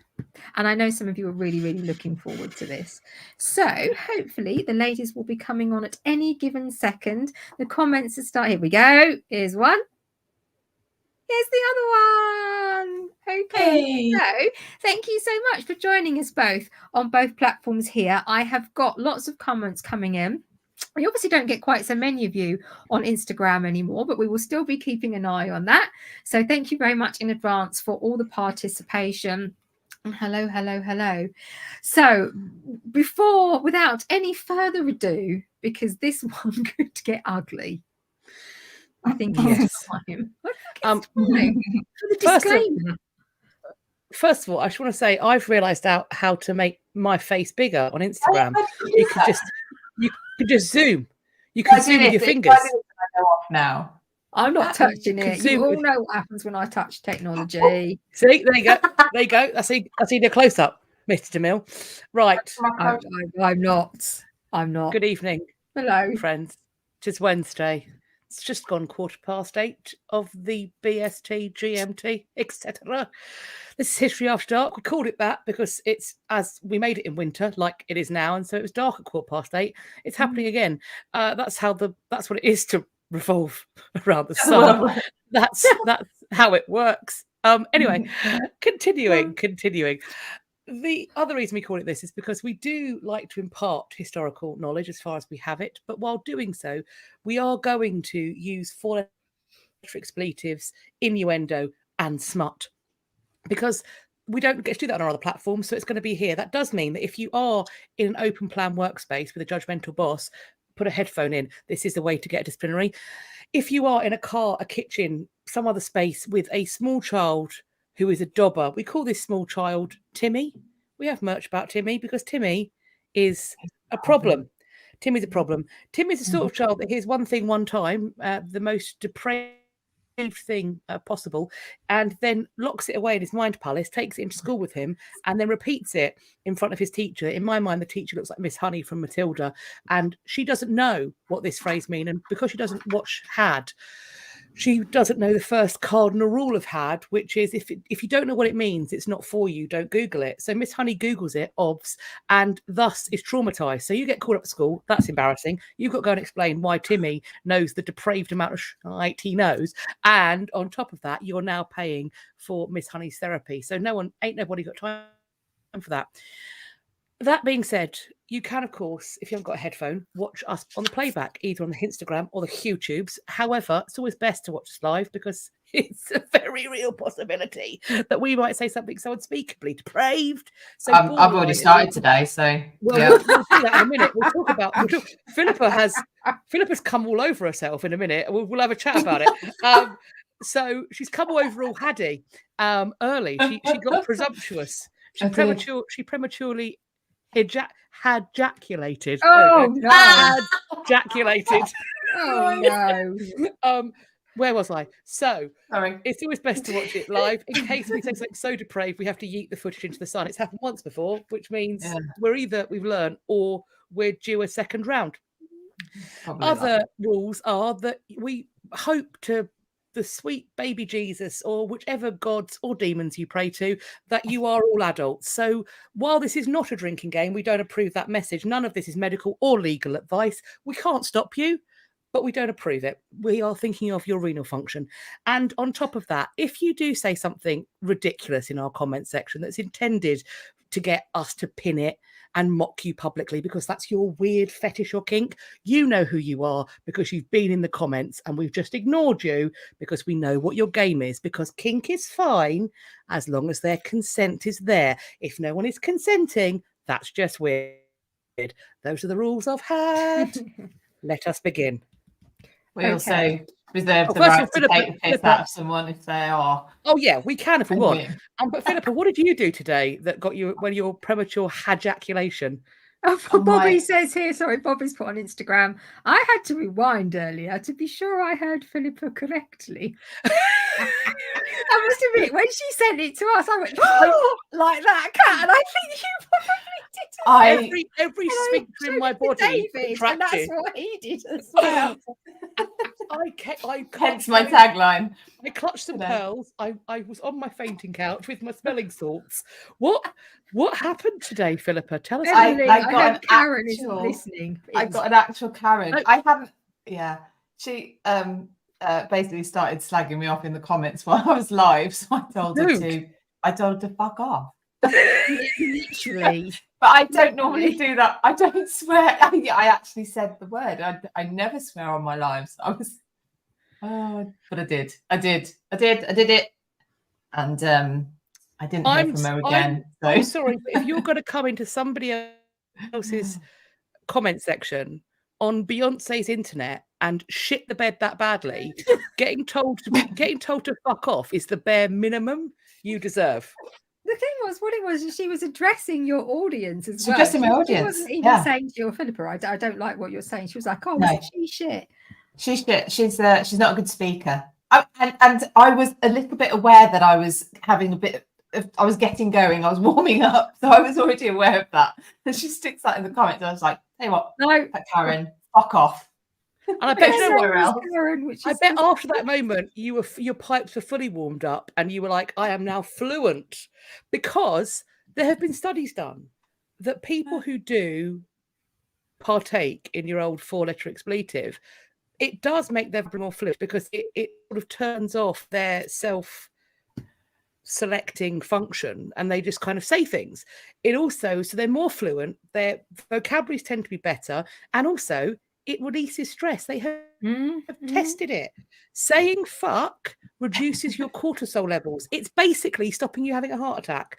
Thus, a fuck a day keeps the doctor away. Not medical advice. Not medical advice. Katie Bridgewater on Instagram. I was on the school run when I heard Philippa say Karen. You don't expect it. I wonder how many TVs there were there. I'm so sorry. Yeah, but the people are here on Instagram and on YouTube here are loving it. They're all over it. A lot of them heard it and they thought it's made their day. I think pop on the school run. Didn't think of that. Yeah, so sorry. Wrong time of the day, completely. Hex, I do apologise. has gone rogue. I did think she's been hanging around with me and Kat a bit too much. Do you think that's what it is? Yes, I think I'm just in need of a break. I'm having a break tomorrow. I'm having those 2 days off. I think it's probably right time. And Lottie Rose says on Instagram, all jokes aside, I actually found the rabbit holes you were going down super insightful because all of it was relevant and the topic was complicated with lots of back info. Thank you. So there you go. Here's the dealio, right? Not I was doing it everyone. Off my head. It's the top of my head. What was that off my head? First of all, even with a script, it's really hard to live stream fluently. You're thinking about not saying and every 6 seconds. you are thinking about looking at the comments, making sure that you're staying to time, all of that content. We are going to stay to time on this one. I'm waffling ever so slightly, but I do just want to, this is a little bit of a rant. I'm going to go into it. It's not easy. It takes training, it takes practice. And sometimes you will kind of talk yourself into a circle and go, that's not what I mean, because the words are coming out because you've been doing it for such a length of time. And it can't always be perfectly pitched and fluid. You can't pause for too long without starting something. Otherwise, it'd be like everyone would be like, "Oh, has she died? Has she frozen? She died. Has she gone? Yeah, is it frozen? What's going on? You know, so you kind of have to be entertaining, but also sometimes you'll say something and go, "That's kind of true," but it requires more background. So then you start, as we were talking about, just mentioned now, those rabbit holes, which are necessary, but also not everybody is for everybody. There are over 1 million channels on YouTube. Please stay with us. You know we love it. But there are over 1 million channels on YouTube with people making all sorts of content. If what we're doing either together or as individuals isn't for you, that's okay. That's cool. You don't have to be rude about it. It's not an airport. You haven't got to announce your departure. Find somebody else. It's all right, babe. Go with I God. sort of said that, but I swore first. Yeah. Well, Also, she was a dick. She started it. She started it. She started. And that's never a good idea. That's never a good idea. She fucked around and found out. Yeah. So there we go. Yeah. Anyway, that's my tagline today. Talking about somebody else who needs to fuck around and find out, but didn't. Yes. Let's So talk about this today- trip, shall we? So today, this cretin. There we go. Yeah, she's got the girls out. There we Thomas are. Howard, 3rd Duke of Norfolk. Now, I sometimes call him Simon. So if I do that by mistake, it's who we're talking about today. Because Can I ask, why do you call him Simon? okay. So there Just was a quick one, because yeah. So I was meant to be writing a book about the Howards, and there are 4. It was a Mowbray title originally, the Dukedom of Norfolk. We had 4 Howard Dukes of Norfolk, sort of in the Tudory period, and their names are John, Thomas. Right. So yeah. So the first one, exactly. So obviously we have the second Duke as Thomas, and it got really complicated. So there was a thing in Monty Python's Life of Brian where he's on the thing and he's trying to sort of do an inspirational speech. And he says, "Oh, there are these 2 men." They're like, "What are their names?" He's like, "I don't know." He doesn't know their names. He goes, "Oh, all right. They were Simon and Adrian." So I've got Thomas, Simon, and Adrian. So Simon is the 3rd Duke. So that's why. And Adrian that makes perfect sense now. I get it. I fully get it now. And Adrian was the 4th Duke of Norfolk. So he's the one that got executed for his involvement with Mary, Queen of Scots. And that's the point at which that the dukedom was taken away from the Howards. It was reintroduced to them again several decades later, well into the Stuart period. Can we guess what the dude's first name was? Was it Of Thomas? course. How did you guess? That was Mind blown. How angry you are about that. So even 100 years later, here we still are with no imagination whatsoever. Are the Howards one of the dukes that are still going in some way, shape, or form? Yeah. They are, aren't they? But they've got 2 dukedoms. Is that the one? They're... So the father is the duke, possibly the son is the Earl of Surrey. It's a hereditary position, and also when you are the duke, you are the Earl Marshal. So if the Earl Marshal is the duke that organises both coronations and funerals of monarchs. If you watch the funeral, of Her Majesty Queen Elizabeth II, you go through all the and then you'd see him break the staff of office and put that to be interred, because that's signifying the end of the duty to that monarch with their passing, and then picking it up for the next monarch. That's really interesting. Yeah. So you get to break a stick. It's very exciting. Yes. That's cool. If you didn't do it though, like if you're some weakling and you like go to like break it over your knee and it doesn't go. Oh, that'd be so awkward. That would be so. Oh my gosh, you'd get in the grave with them, wouldn't you? I just I'm done. Cover me up. Cover me take up. it with They're you've got Castle Howard. Something about Castle Howard, but their seat is also Arundel Castle, which bizarrely enough, because they're the Dukes of Norfolk, is right down on the south coast, and that's where a lot of their archives and stuff are. Pad. Yeah, that's I thought Arundel was the Dukes of Northumberland. Wait, is that Petworth? That's Petworth. That's also down towards the south coast. because Ships and stuff, I guess. I don't know. Because the Northumberland's yeah. the Northumberland dukes got kind of, the Percys got sort of rusticated away from the north because they kept doing fucking treason. So they were like, no, you're gonna come They closer. kept trying to take over. They kept doing naughty Top down treason. approach. Yeah. Mhm. I would like to say that I did a massive family tree. It's down there of the Norfolks. Before I was going to write this book, it took me like 100 hours. You should probably publish that anyway. Just because I've done it. Because you've taken the time, yeah. Am I right in saying that they are reckless breeders? They've done well. I mean, I don't know about more recent generations, but that they certainly went for it. It's still a Howard holding the title, so that speaks to the fact that there's been a lot of most children. Most dukedoms die out, don't they? Because they have to go through the male line. Yeah, so many are extinct, but not now. So let's talk about his early life. Tell us all about him, Catherine. He sounds like a bellend. Okay. Go for it.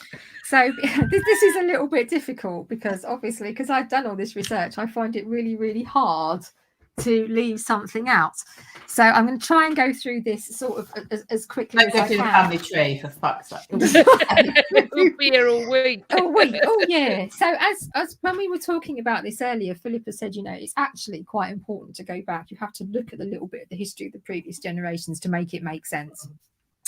And one of the things about Thomas Howard, Simon, if you know him, is that he's very haughty, he's very stuck up, he's very self-important, and he really, really feels that him and his family are a cut above and beyond. But actually, if you go right back to the beginning, we can start tracing them from the 14th century, and they were minor gentry.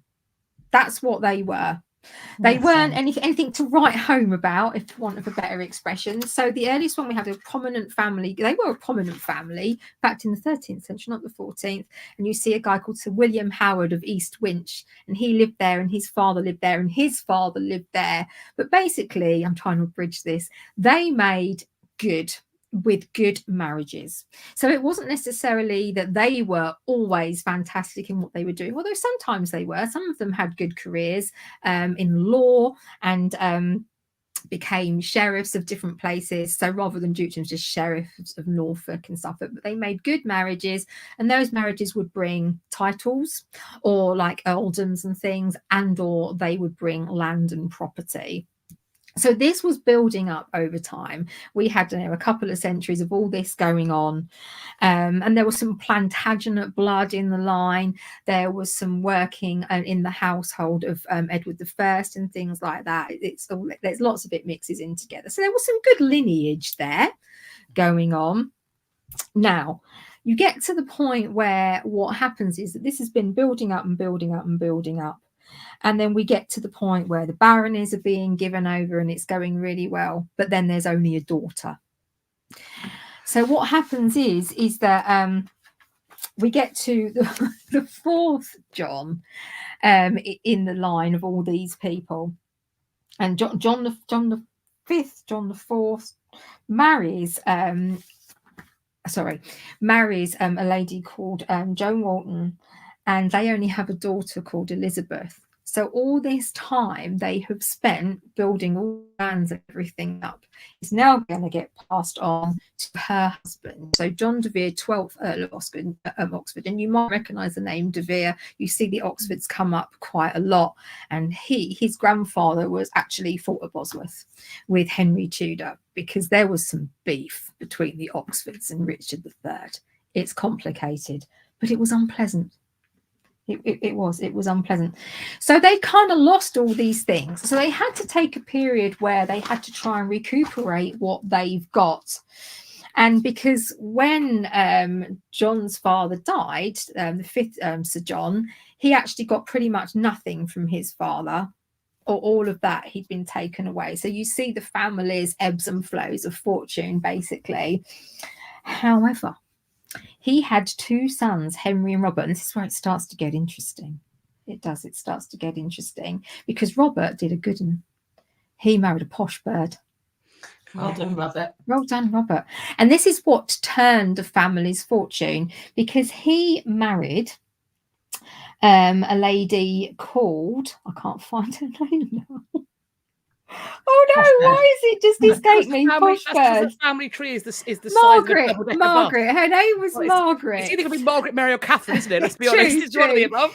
But she Taking a was punt. the sister of the Howard Duke at that time. So, and Robert, had been in the service probably of the Duke at that point. So it's not directly clear exactly what he was doing. But Robert had possibly been with the Duke when he'd gone over and fought at Agincourt. And so it wasn't what he was doing, but certainly he was probably in the household of the Duke, and that's how he met his sister, Margaret. And she inherited the dukedom of Norfolk. So it got them back on the map. You know, he married her. She was above his station, but for whatever reason, we think it's a possibility that because of her age, she was a bit on the shelf. So they were like, well, you know, he's a good military man. He's a good sort. You know, you've been there a while, love. So let's just marry you off. So that's one theory as to why she sort of married quite late, and she married sort of below her station in terms of him. So the Duke Thomas Mowbray, and he was descended from Henry III and Edward I. So, you know, he had some good pedigree going on himself. Now, the 17th of January, 1746, John Mowbray, the 4th Duke of Norfolk, dies. He dies at Framlingham. And so trouble is when he dies, then the titles die with him. So you've got the Dukedom of Norfolk, the earldoms of Essex and Surrey and Warren, and the hereditary office of Earl Marshal, and the huge estates were unclaimed and there was no male heir. So basically all these things reverted back to the crown. And so here you see the start of the problem again, is that all these things are going begging. And as you know, this is going to create problems. Speaking of problems, Edward IV doesn't care.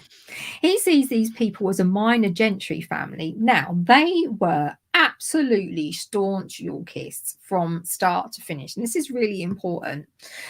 So the fact that they were kind of discarded like this is pretty crappy, but they remained really staunch Yorkists. And John, now by this point, we see the guy who's going to be the first Duke of Norfolk eventually, we see him as a really, really staunch Yorkist, and he supports Edward no matter what.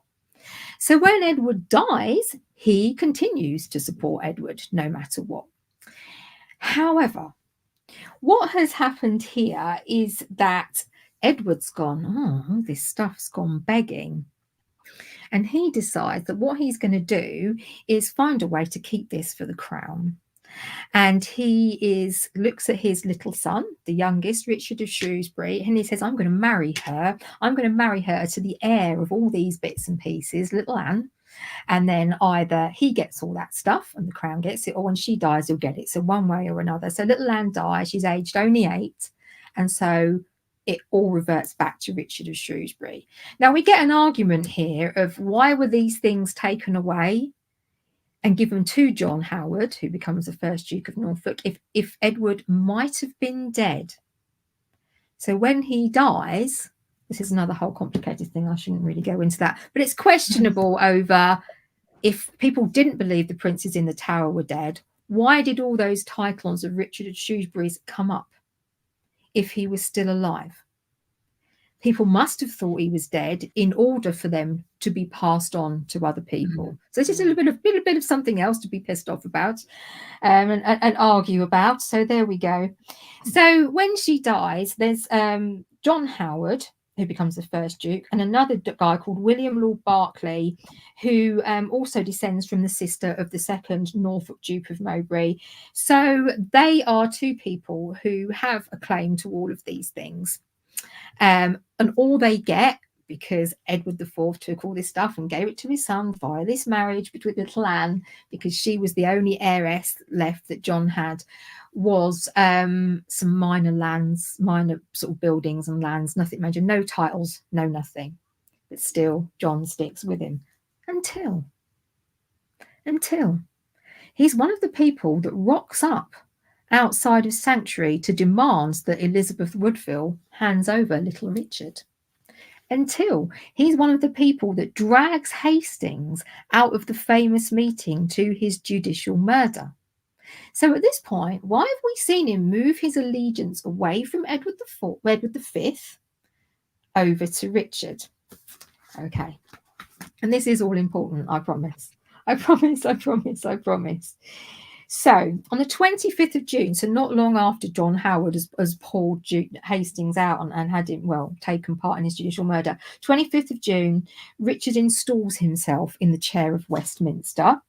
And he has John there as his Earl Marshal. Now, bearing in mind, nobody apart from Richard of Shrewsbury has the title of Earl Marshal at the minute, because it's supposed to come under the Dukedom of Norfolk, but nobody's got the Dukedom of Norfolk. So why is John Howard being given the role of Earl Marshal? 2 days later, even though Richard isn't king yet, hasn't been crowned, he gives John the title Duke of Norfolk. All right. At the coronation, the Duke's son, so Thomas, who becomes the second Duke of Norfolk, he's made Earl of Surrey, which is the hereditary title that goes under the Duke of Norfolk. The Duke of Norfolk's heir is made Earl of Surrey, and he carries the sword of state at the coronation.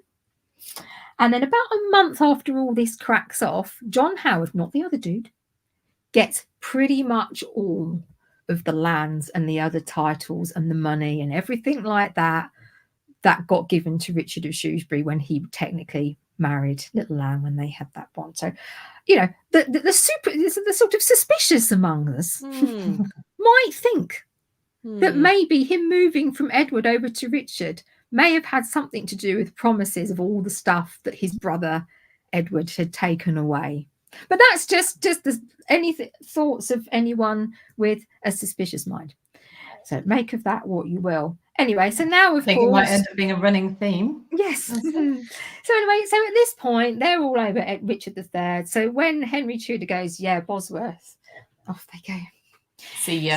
So, yes, they come down anyway. So John Howard, obviously they're there for Richard at Bosworth. John Howard is killed in the fighting, and his son Thomas, who was then Earl of Surrey, gets badly injured, but he does survive. He's taken, he's put in the Tower. Now, a lot of people were executed. He wasn't. He was, of course, stripped of the title of Earl of Surrey. But Henry Tudor, some of you may or may not know, was a lot more sort of forgiving than a lot of people in those circumstances. And he, I think, because the Howards were always good military men in all the generations gone by, I think he possibly saw some value in him. So he kept him in the Tower, and Thomas was very wise during this period. All through the time, he kept out of trouble. He kept his nose clean. He didn't support any other Yorkists. He didn't get involved in any of the plots and rebellions, Battle of Stokefield, none of that. He kept his nose out of it. And I have got a huge list here, and I'm not going to read it all, but of things this guy did to gradually build the trust back up under Henry VII. Because his wife was just thrown, obviously, into the position of her traitor's wife. There was an attainder passed against him. They got everything taken away. She had to go and beg for help for her and her children. But over time, he did get the earldom of Surrey restored to him. He was given diplomatic missions. He took part in major sort of things. So let's have a look at some just odd bits and pieces. He was helped to secure the north for Henry. He got some of his lands returned after that. He was Privy Councillor, Lord Treasurer. He was prominent in the funeral of Prince Arthur, and made state arrangements for the funeral of Arthur's mother, so Elizabeth of York. He escorted Margaret to Scotland for her marriage to James IV. And then he also made some prominent marriages for his children. So he married his daughter Elizabeth to Thomas Boleyn, obviously, and also Simon, so his son Thomas, who was his heir, he married him to Anne Plantagenet, and Anne Plantagenet was the Queen's sister. So that really rose their status. There wasn't really any money that went with it because it had all been taken, but that rose. So there were some good marriages being made here. Now, it took this dude 20 years pretty much to get everything back that his father had lost by supporting Richard III at Bosworth, but he kept on. He proved himself time and time again. And what he was able to do with that then was to hand that basically to his son. He gained all that favour back, so that when he died, and Thomas Howard, so became 3rd Duke of Norfolk, he had started a good military career and made a good, he'd had this good marriage with Anne Plantagenet, but he wouldn't have been there had his father done all of that work. So he comes in like the big I am when he's the 3rd Duke, being very important and all this sort of thing, but he would have had absolutely nothing if it wasn't for the fact that his father, as the 2nd Duke, had built all that up. Now, his marriage to Anne Plantagenet, that had nothing in it. She had to be supported by her sister, the Queen Elizabeth of York, because of the attainder on his father and everything still being held. And we don't actually know that much about him under the reign of Henry VII. But that first marriage, pretty much, she passed away probably of consumption, and that marriage actually yielded no children. So now I'm going to come back to tell you, basically, his father, obviously, it was the 2nd Duke. His mother was Elizabeth Tilney, Countess of Surrey. You might have heard of her. He was born the 10th of March, 1473. So obviously around the time that Edward IV passes away. He died on the 25th of August, 1554 at Kenilworth, as obviously Kat will talk about. His siblings were Edward, who was a favourite of Henry VIII and Henry VII. He had another brother called Edmund, who was Catherine Howard's father and a bit wayward, terrible with money. Elizabeth, his sister Elizabeth, who married to Thomas Boleyn, another sister called Muriel, and 5 others who probably died quite young. So you read different things about the number of siblings he had, as I know, because I spent a long time on the family tree.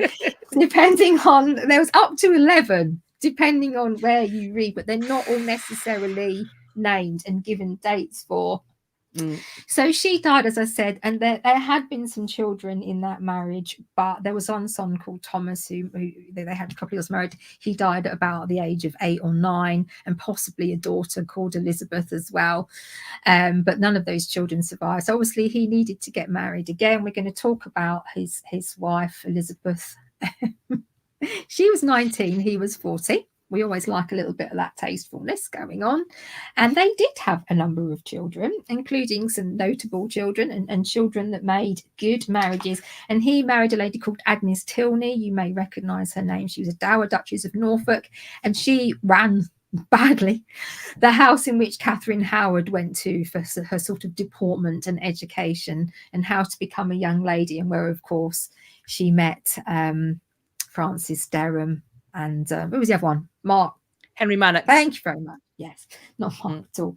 So, but yeah, they had with Agnes children. He had a daughter called Anne, who, lucky her, she was the one that got married to Fitzroy, Henry VIII's illegitimate son. She was really happy about that. They had a daughter who was married to a guy called Rhys ap Griffith, who, just out of interest, was the grandson of the Rhys ap Thomas that many people believe struck the blow that killed Richard at the Battle of Bosworth. A son called William, a son called Thomas, who you may know as Tom Truth. And he was the one that had the fling with Lady Margaret Douglas, Henry VIII's niece. And she got let off, basically, because she was like, oh, no, my little girl, I didn't know what I was doing, fluttery eyelashes. And he basically got chucked in the tower and left to rot and died there. And the 2 other daughters called Dorothy and Elizabeth. So they are good breeders then, basically. They did well. It also, the way you're describing the kind of the things put in place by Simon Thomas's father, is it going too far to say that Thomas, 3rd Duke of Norfolk, was in fact a Nepo baby? Yeah, I think so. Yeah. A massive Nepo baby. Yeah, pretty much.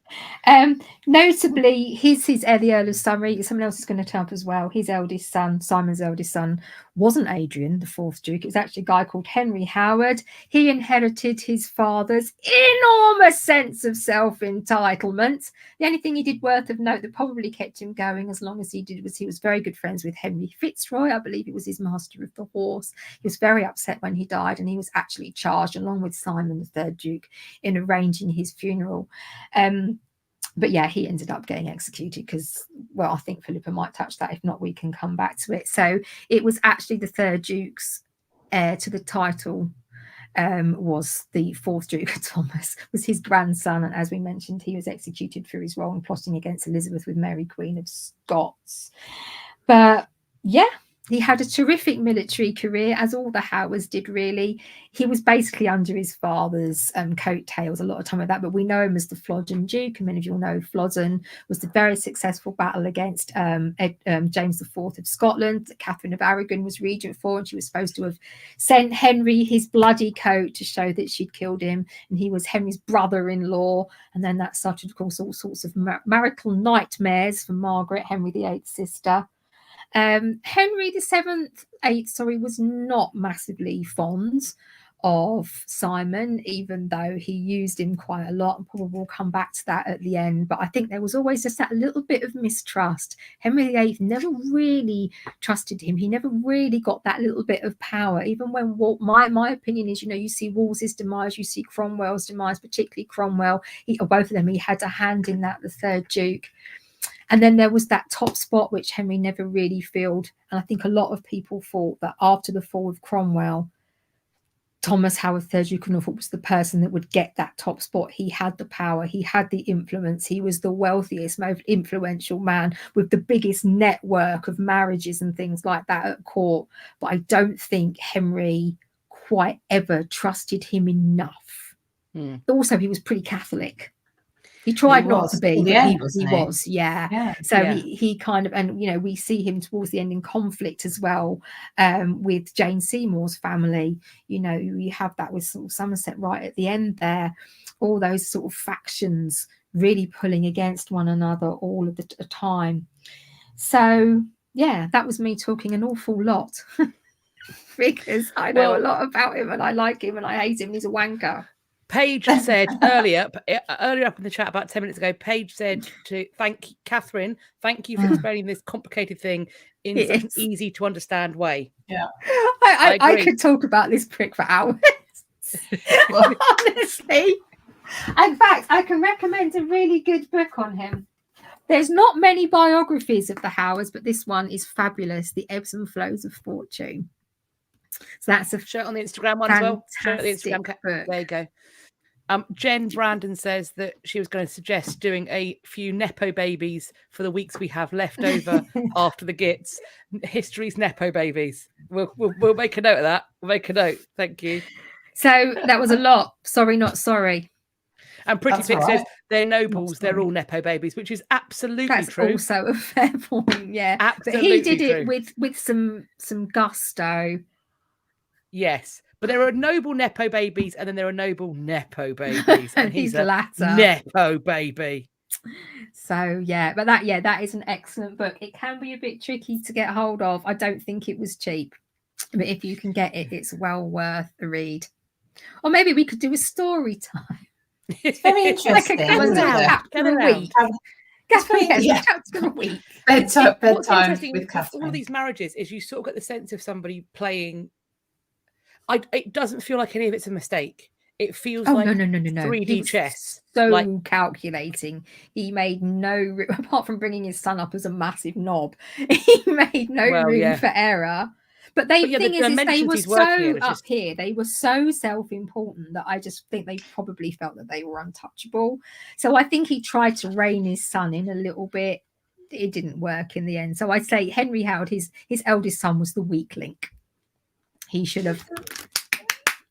Yeah, it's amazing actually how haughty they were when it's not really that time. Yes, it's not that far back that they're on the wrong side. Well, not second Duke. It is. Do you know what? It is get the dukedom for amazing. A long time. Hence why that book is called The Ebbs and Flows, because you really see all the times you think that would be it, and it would go wrong. The Dudley family a bit. The sort of favour and then not. Yeah, it really is quite astounding how they managed to claw their way back. Yeah. I mean, what I will say is though there are figures that we've looked at who do weather vane it. I'm thinking of people like Richard Rich, and while he is a survivor, his in many ways he stagnates comparatively. Whereas if you look at like the Howards and also the Dudleys, the lows are low, but good God, the highs are high. And I think there is a risk in weather veining that it doesn't actually get you where these people want to be. There is something, and I don't know what it is because it doesn't actually make that much sense. But there is something about being an immovable object against an irrepressible force that seems to be, it is a kind of kill or cure. And psychologically, it's fascinating. But you see it time and time again, and it doesn't make loads of sense kind of politically, but it fucking works. I don't know why. I think the thing about the Howards is they had fingers in so many pies. Their marriages were so intertwined in the gentry that it was very difficult to cause a big wave with them without it having a lot of knock-on effects, you know. And they were, whatever else they were superb military men, both on the land and on the sea. And that's an asset. They were an amazing asset in that capacity. Clearly must have been respected to be able to make those marriages, to be able to not be sidelined when... You know, I don't think Elizabeth Howard was like, oh, yay, Thomas Boleyn. But for the Boleyns, and, you know, whatever people say about, oh, Thomas Boleyn got his daughters in with Henry to rise. No. Thomas Boleyn was a rising courtier in his own right. He was already very successful. So that marriage, Elizabeth Howard to Thomas Boleyn, although Boleyn's was seen lower than the Howards, it was very advantageous for both parties. You know, Thomas Howard's second Duke and then the third Duke would not have overseen that marriage if they did not think the Boleyns were up and coming. That is proof that the Boleyns were already up and coming, because the Howards would not have put that woman forward as a bride to that family if they weren't anything at that point. It's as simple as that. They did have a lot to get rid of, but they also true. The idea that so they have made it where they are through advantageous marriages, like you explained earlier, and yet then when it comes to them being on top, they don't like people like Cromwell, do they, for his rise to power and influence. They can't stand that. Suddenly they're conservatives. They want the status quo to remain once they're there. I love a bit of that. I love a bit of hypocrisy because I don't love it, if that makes sense. Because I think in their minds, I think certainly the Norfolks, and with like roles like the Earl Marshal, but also to an extent the Dudleys and weirdly Brandon, they get to that position, they climb the greasy pole, and then all of them go, well, we are barons in the old style medieval Runnymede Magna Carta times. Like we have military might. All of them were good soldiers, and I think that there is an element to which they see themselves as being something other. They may have climbed the greasy pole, but they weren't trade. They weren't fucking butchers. They weren't fucking blacksmiths. It wasn't quite that common. They were lower gentry, lower nobility. They weren't working class, and I mean, and that's the difference. To be fair, some of those, you know, earlier generations did work very hard, and they secured some good positions in law and sheriff's positions and things. But what did it was that marriage that Robert Howard made after everything had got lost and gone over to the Earl of Oxford.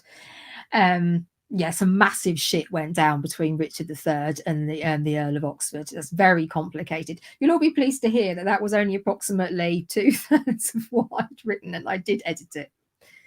That was a section of notes that I edited from my previous notes. Well, we've only got a quarter of an hour to go. How should we do this? Do you want word of the week, or are we leaving it this week? Let's do a quick word of the week. Let's do quick word of the week. Well, I've actually got 3, but I will just they all basically reminded me of Thomas Howard, 3rd Duke of Norfolk. Right. But I will just rattle them all off if you want. So, a nash gab. Oh, dirty. It sounds a gobber mouch and a rake fire. Are they all troublemakers? There is a theme of unpleasantness. Gobshites. Yeah. Okay, so A nash or a noshgab is an 18th century Northern English word for someone who only ever seems to complain. Fair. Oh, there's many of them There's now. many of them. Oh, it's a That Karen from mitherer. earlier. It's a mitherer. A Yeah. mitherer, yeah. And Not A- happy a unless they're go- unhappy. a gobermouch or mooch is a nosy, prying person who likes to interfere in other people's business. Me, Ooh. curtain twitcher. I don't want to interfere. I just want to watch and judge. Watch and judge. And a Fucking rake nosy. fire is a visitor who outstays their welcome. So that's a Well, if you give rake me tea, I'm never fire. leaving. That rake fire is because they stay so long. The coals have gone out and you have to rake the coals over the fire. Oh, I love that. I love that. It's a bit Those are like when brilliant. they hoover around your feet at the restaurant. So all Yeah. of those things I thought were terms that were quite amusing and probably applied to Simon. Fabulous. He moans a lot, he interferes a lot, and he just won't fuck off. Yeah. Like Lottie, as Lottie says, they all sound like that Karen from earlier. Exactly. They do indeed. They do indeed. Philippa had a Karen. I did. did an actual. And all of those words apply. Oh. All of them. My So on the off chance she's comment has here, that's stopped showing you. up on Instagram. That's you. All right. I think she got the. I think she might have got the message earlier. I mean, it was fairly clear. Yeah, you. I was fairly It clear. was I quite don't think it succinct. required. I don't think it required any sort of translation software. I think it's probably good. So you're doing the next bit, Philippa. Oh, I'm doing the next bit. Okay, this may well be That's short, crap. which is lucky. But basically, he was a complete knob to his own family. Mm. In summary, so what I did find, this is a little bit because you've already mentioned that he married Anne of York, Elizabeth's sister, which is then weird because then he ends up as Henry VIII's uncle, doesn't he? Which is a bit bizarre. Yeah. Anyway, that's just and then of course he marries Elizabeth Stafford, the daughter of Edward Stafford, 3rd Duke of Buckingham, who his dad presided over the trial of and announced the death sentence for. Apparently with tears in his eyes, but still did it.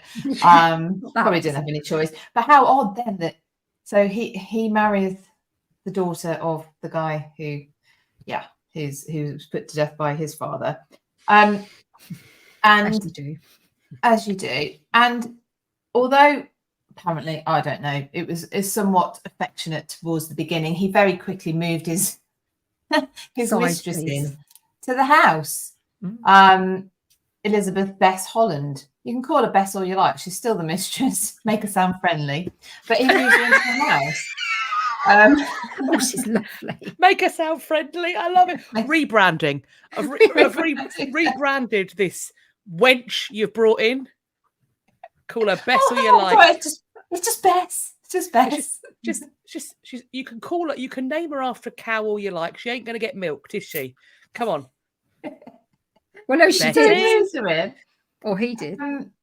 And so Violently ill. So then apparently the marriage then wasn't that happy after that. Surprise, surprise. Not only that, but for good measure, he beats her up as well. Because I don't think she got the message in the beginning. So he beats her up. He somehow persuades their 3 surviving children, Henry, Mary, and Thomas, that he's in the right and their mother's in the wrong. Cat's so dying. they all side with him. I'm sorry. Jamie walked in with a cup of tea as I turned and said prick. She was like, me? I'm like, no. Thomas Howard. Thank you for the tea, darling. I was going to say, that's a bit harsh for someone who's brought you a cup of tea. I know. So that's why I started laughing. He's like, me? I don't like tea. If someone had been kind enough to bring me a mug, I wouldn't insult them. Unless it was one of you two, then you deserve it. Cucumber sandwich. So I've seen her face when she eats cucumber, and it is hilarious. Sorry, my comments on Instagram are not working. So if you're saying hello, Mr. Dr. Cat is so sweet. He is Mr. Poor Dr. sod. Cat. Mr. Dr. Cat. Oh, Um, So yeah, turns all the children against her. But the eldest, Henry, seems to sort of have maybe only really taken his father's side, because at the same time, even though Henry is actually Earl of Surrey, like Catherine said, this is the title that goes with the heir of the Duke of Norfolk, with its lands and exit. Thomas III, Thomas the arsehole, is keeping the purse strings tight. This man has 4 children by this point, and his dad is still giving him dribs and drabs of pocket money. So he clearly isn't one for a happy family. Doesn't seem to be high on his agenda, even with his close family. So even with his wife and his children. Then, of course, we know he is even less friendly towards his nieces, putting 2 of them to death. So he presides over less friendly. Right over that. He presides over Anne Boleyn's trial, but Catherine Howard, his other niece, who becomes Henry's 5th wife, Henry VIII's 5th wife, she doesn't get a trial. So she is Attainted. tainted. That's right.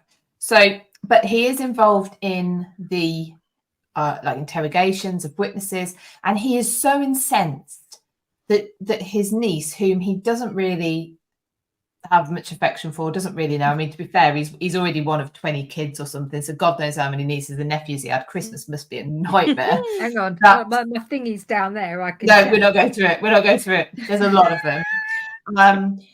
He's incensed that his position is threatened by the actions of this niece that he's not bothered about. So much so that Shaftesbury actually, in one of his correspondence back to the Spanish court, mentions that the Duke wishes for the Queen to be burnt alive.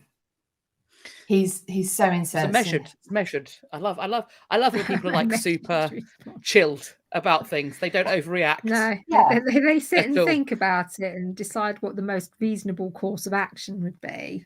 Yeah. And burning alive is nearly always the answer. I find Except when it's not, which is always. So you probably won't be surprised to hear that he had a bit of a temper and could be quite accusatory and offensive. He's known for these things. I think the temper he inherited from his grandfather, apparently, from John, the first Duke. Although, do we think that his portrayal in Wolf Hall, where he's just this, like, for all of his airs and graces, he's got I can't remember who plays him, but he's constantly threatening to fight fucking everybody. He's got a mouth like a sewer, she says. And he's genuinely a bit of a gutter snipe for someone who's so fucking highborn. I think if he was a dog, he'd be a terrier, some sort of terrier. Yappy, willing to bite. Little ratty bastard. Just a little, I love him. Yeah. I love him. Yeah. So he's and he also had the reputation of being incapable of admitting when he was wrong. Literally. Love that. Good work. Love that for him. Well, he would never think he was wrong, so I suppose it never even occurred to him how one may have to act with humility at any juncture. Clearly, he wasn't actually. He almost sounds like apart from a when king. he fucked up right at the end. Well, we'll come to that. We're going to let you cover that. So, so basically, not a family man. In summary, not an end, and just willing to do whatever was personally expedient at any point. I think he would. So he would not worry about his family, but he's a Catholic to the end. But he supports Henry in his annulment for his marriage to Catherine of Aragon. So I think even his own sort of beliefs, he will pop aside for just pop those aside for a moment to just remain where he wants to be in terms of his power play. With this was something I talked about. Sorry to throw this in here. Is in terms of all the marriages and the power play and making sure he stays in charge. He obviously arranged the marriages of his own children. He overlooked at some of the marriages of his siblings as well. But he also took over and did a lot of arranging of marriages for his grandchildren, which he didn't tell their parents about. So they were a little bit fucked off, to be honest. So that caused some rows and disquiet. There were a couple of women that stood up to him. So Elizabeth Stafford, in the end, no matter what he did to her, no matter what he did, she went behind his back. She got Cromwell against him.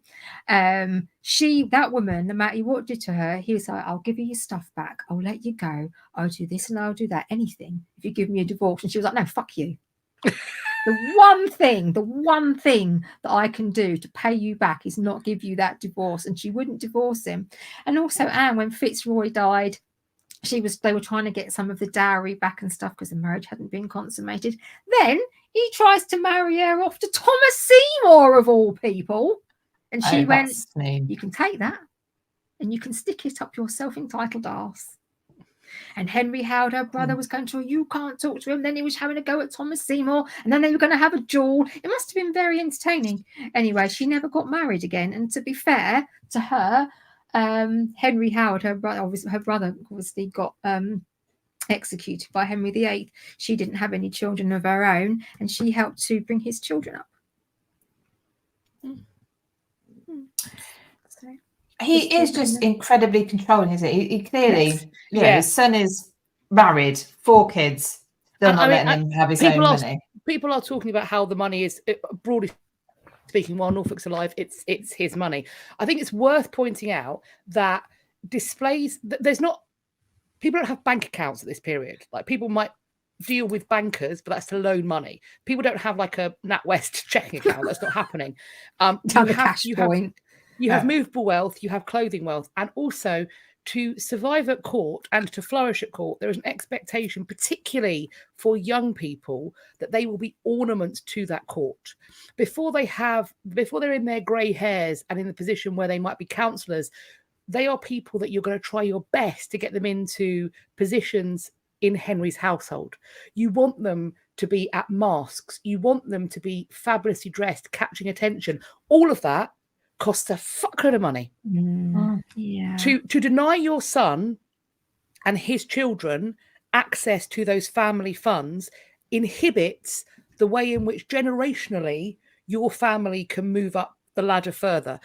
A wealthy parent, like, think about when we think about like what Thomas Boleyn does for his daughters, like sending them to France, the money that's going to cost in new clothes, in the maids that have to go with them to dress, all of that requires expense, but it's expense that is well spent because it moves them up the ladder, it gets them to prominence.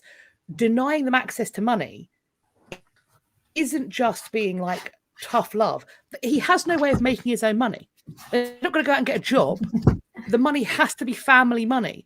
And if you haven't got that family money supporting you, you aren't going to get the positions, the perks, the monopolies that then allow you to own your own wealth. So it's really bang out of order what Norfolk's doing with the money. Bang out. And also bad for the family. So that's what it's like you say, control freak. Yeah. Jessica, here I go again. I'd like to know more about the Howards. Any good resources? Well, lots. A mad journalist has also asked. I'll take pictures and put them in on Insta. Yeah, do that because we're going to run out of time. I can't see the comments. Just quickly, a mad journalist has asked what would be the most valuable asset to own, considering genuinely one of the wealthiest, like the type of wealth that mattered the most. Well, for the middling sort, you have your bed is worth about 1/3 of your domestic income. For a person who is in the nobility, what you're looking at are displays of wealth. So having a house that the king and court can visit with enough rooms that nobody has to sleep in tents, that is an incredible status symbol. Wearing clothing that you are permitted to by the law of sumptuary, that is in resplendent style. Being cultured, educated, gambling in appropriate ways, having a fine suit of armor, a horse and a fully armored horse and a suit of armor for the tournament, but also for war. I think the maths worked out that a fully armored knight with training perhaps is the equivalent cost of a Harrier jump jet today. Bargain. So that's the sort of thing. Jet. And also, yes, they would pay for their children's education, or they might, if they were fortunate, and there was a young princeling, so like with Edward VI, they might find a way to chuck their kids in there. But then they're going to have to help to pay to support those children at court. Sorry, those are my. I will shush now. Well, I'm finishing my bit because I think that's all well demonstrated. So, Kat, I'll leave the last bit. Jessica says, is that why Catherine Howard's dad was a poor? So basically, Catherine Howard's dad was quite a long line down in the kids, so he's sort of less important. He was a bit feeble. Health was a bit. He was really. It was one of the only hands that was a really poor effort when it come to being a military man. I mean, it was quite tragically sad, the effort or the lack of the effort. It was painful, and he was just terrible with money, just like terrible with money. So he was always in debt. So he always had people chasing him. So always a little bit like trying to hide out the way and then borrowing money. And then people were annoyed with him. So he was just a bit of a waste. And that's how she ended up with the Dowager Duchess, because he needed somewhere basically to sort of bring her up and give her an education because her mother died. Joyce Culpeper, who was related somehow to Thomas Culpeper, who had an affair with Catherine Howard. That's another discussion. So yeah, basically he was just a useless prick, really. Yes. So anyway. Are we going to skip over PPP this time for time? I think we probably should, right? Yeah. Okay. In which case we'll do two PPPs with the next one. So, and you'll see the widows then, or maybe I'll do my final bit in the widows reads. We can do that. Yeah. So let's just whistle stop tour through the endy bits. So we're looking at as the 1540s into the 1540s. So we're winding up to the death of Henry VIII. His health is failing.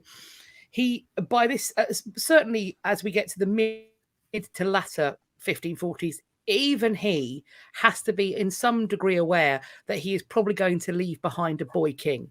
And while he had a horror at the thought of leaving behind a woman, because of course Matilda, the Empress Matilda, is an example of how terrible that goes. Let's be clear, boy kings, there have been more of them and they have fared worse. Statistically, they have fared worse. So Henry is at this point, I think, trying to shore up control. Edward's uncles, the Seymours, do have some role in the ascendancy. At this time, Henry, towards the end, Henry then gets married to Catherine Parr. So there is a more reforming drive in the court. Because of this, and because Henry, to a certain degree, is looking to secure the next reign, both in terms of its spirituality, but also its government, people like Norfolk are problematic for Henry. He is concerned. Norfolk is useful when he's going and sort of dealing with alliances and wars over in France. And certainly he does spend the 1540s trying to figure out what's going on with there being a Anglo-Spanish alliance. Are they going to fight the French? What's going on? And obviously, having Henry has left Catherine of Aragon in the early part of his reign as regent. He then goes again to fight in France, and he leaves another Catherine to be his regent for that. And having Norfolk on hand and his military might is useful. He does have his purposes. However, it isn't just a warfare time. It is the political temperature, the religious temperature is at fever pitch. We've got people... As we start to go into the latter part of the 1540s, we've got people trying to move against the Queen, trying to have her arrested and presumably executed for heresy. We also have the jockeying for power of the Seymours.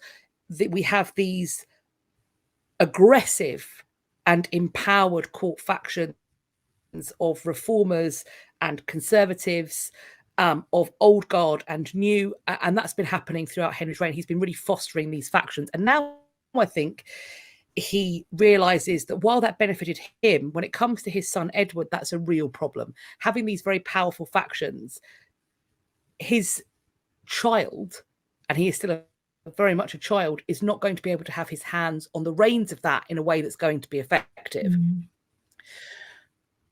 So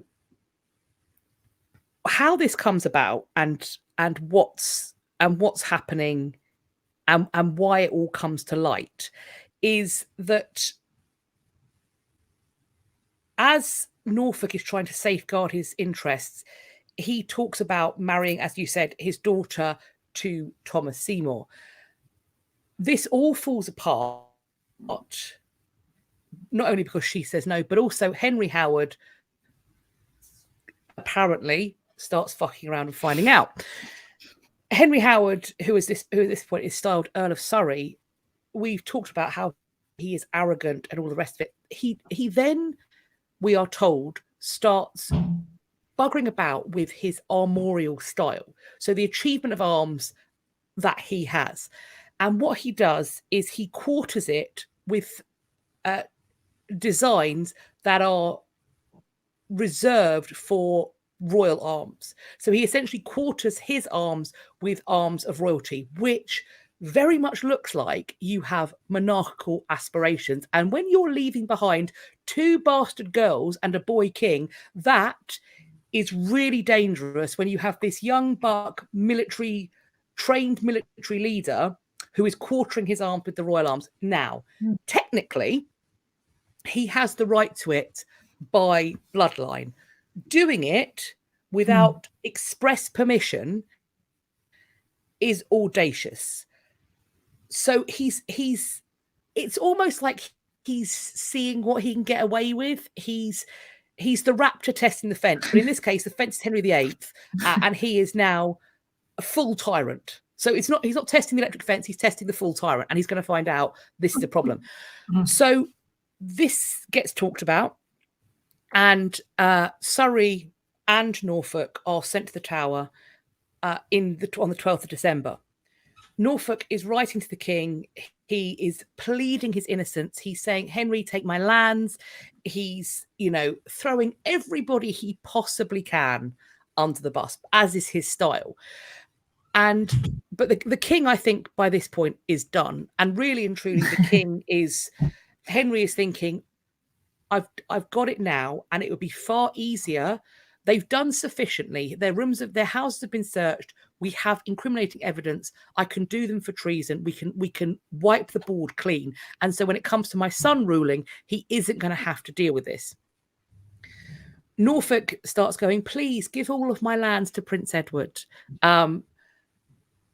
However, while there are people pleading for him, Henry's giving him no mercy.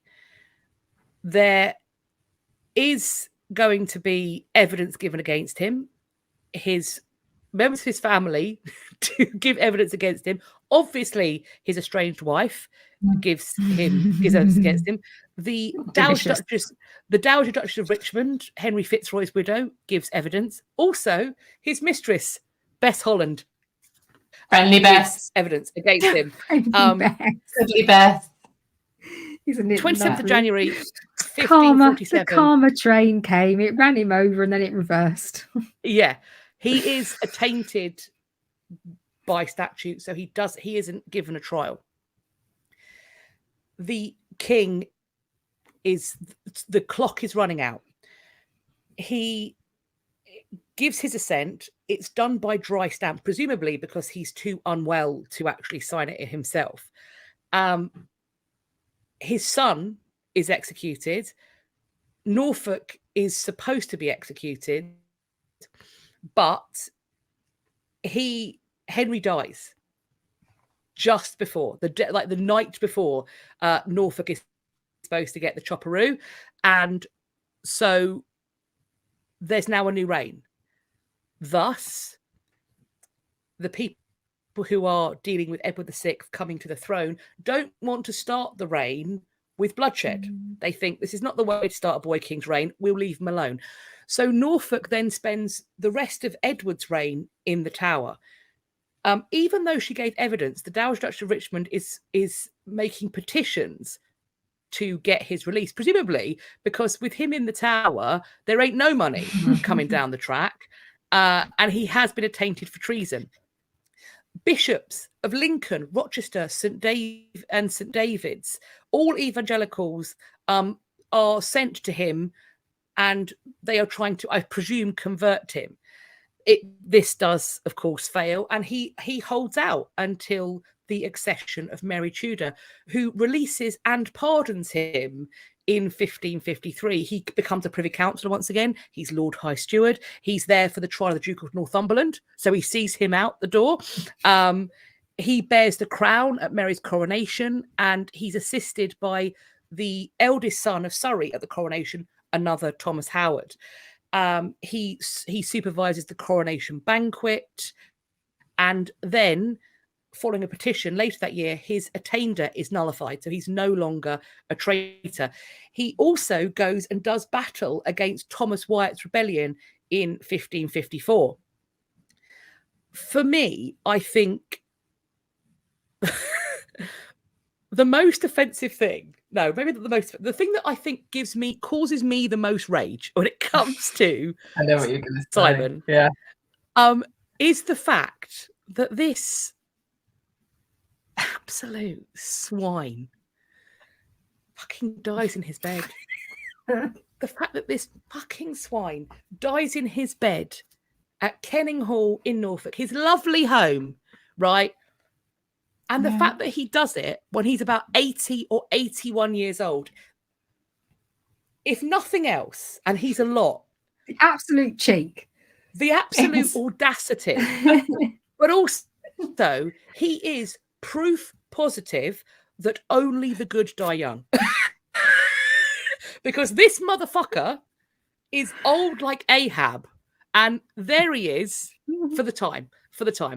He is this bloke that he goes through all of what he has so many near scrapes, and he doesn't get fatal smallpox or the sweat or, you know, a bit of malaria or a broken bone that gets infected. He doesn't even get dysentery and shit himself to death. This motherfucker he didn't do the dies noble of old thing. Age, and I'm livid about it. The noble I'm livid about thing. it. Of just dying somewhere. Yeah. Even King John did the decent thing and died of dysentery. Yeah, he didn't even die of dysentery. Furious about what it. is the world coming to? Can't even trust them to not die of dysentery. Pretty pick. It's when you root for syphilis. You know what? Syphilis is too good for him. Syphilis. I want that man to shit himself to death. Right. Well, there we go. So, in terms of his legacy, then, I think I just wanted to mention as well that he was he was sort of very much a big part of the falls of Wolsey and Cromwell as well. He was sort of, you know, a major part of those downfalls too. So he hit and he hit and he hit.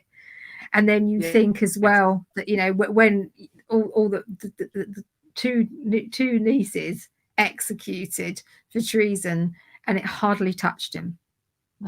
No. He made someone's Manda said, is he higher than on the list than John then? Well, I think he's a big candidate. It means we've actually come up with a positive for John as well. At least he's shitting. That's how.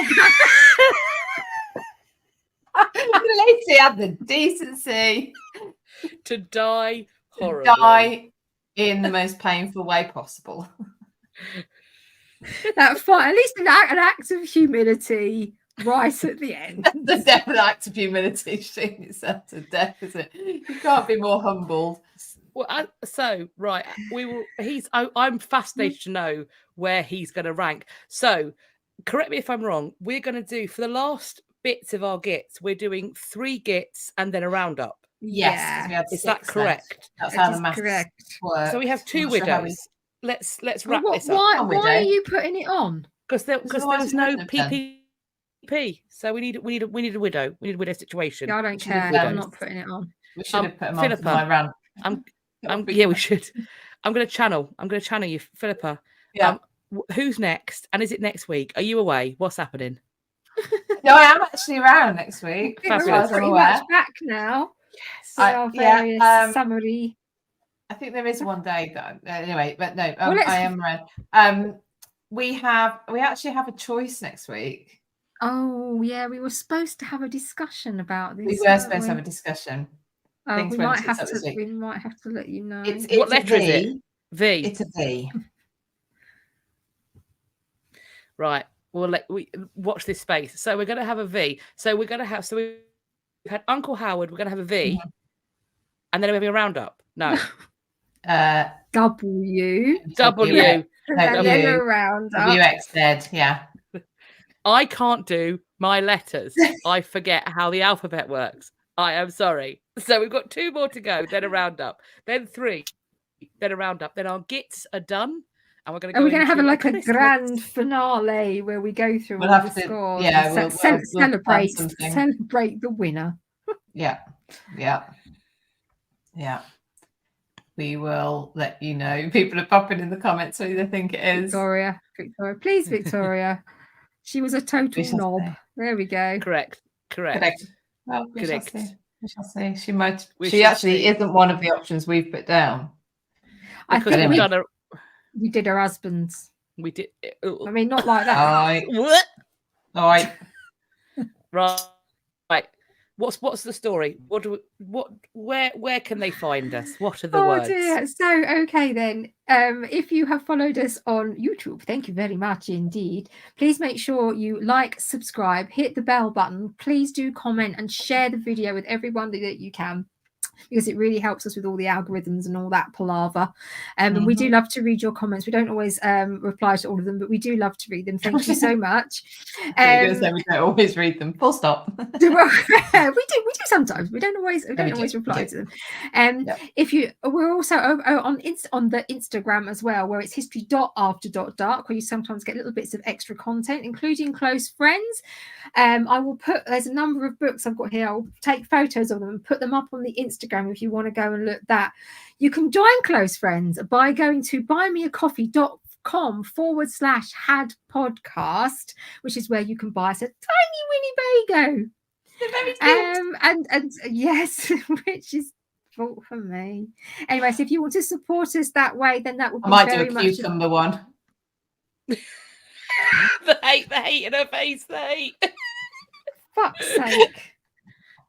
Remember what I said earlier about burning people? Yeah, buymeacoffee.com/had podcast, where you can join Close Friends and you can buy Winnie Bagos, and all of that helps to support us. So thank you very much for doing that. We also have past problems postbag, which we didn't do this week. We really do need some past problems postbags coming in. So please send your historical traumas for which the Widows of Lancaster can assist you with.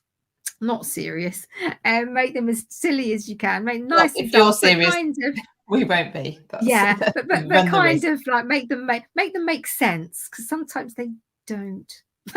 Please send those to historyafterdark2021@gmail.com. It's going across the bottom of the screen on YouTube.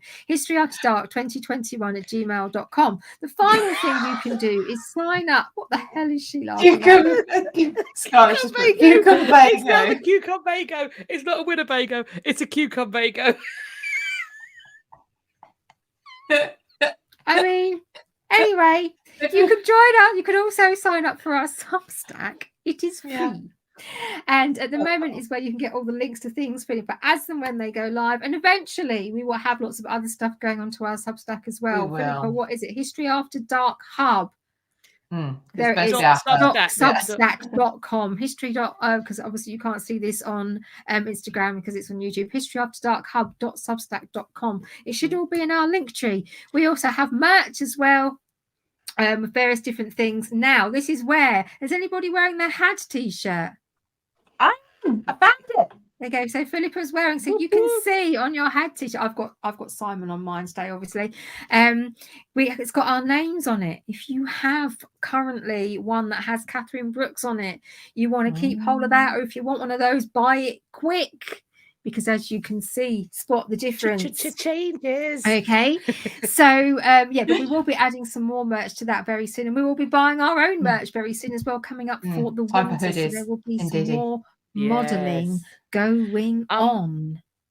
Melissa says, please, Catherine, do a YouTube video on the Howards. You're gonna I have might to. do it Otherwise, Do a just someday. series. You used to do a series. You've got You've to do, done you've all got to do a that whole work. video on the. I Yeah, have you've got to done, do I have a whole done. video on. You could do a whole video on just the family tree you've built, and then just a series on these malevolent shits.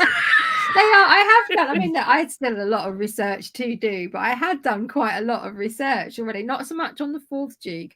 I hadn't really got around to him, but yeah. So certainly, obviously, on the family history and the first 3, they are quite interesting. So yeah, maybe.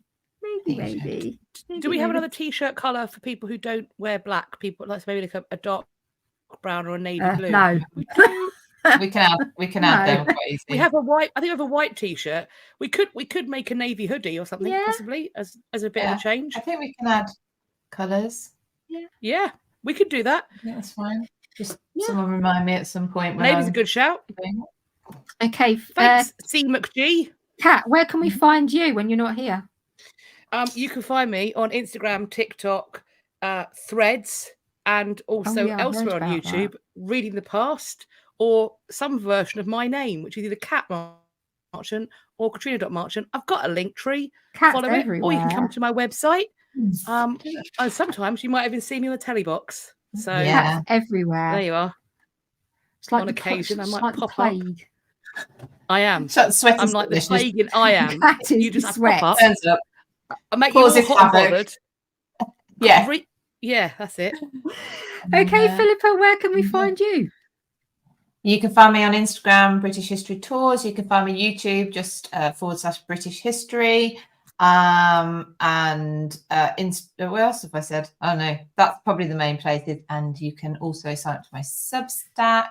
All the links are in my bio.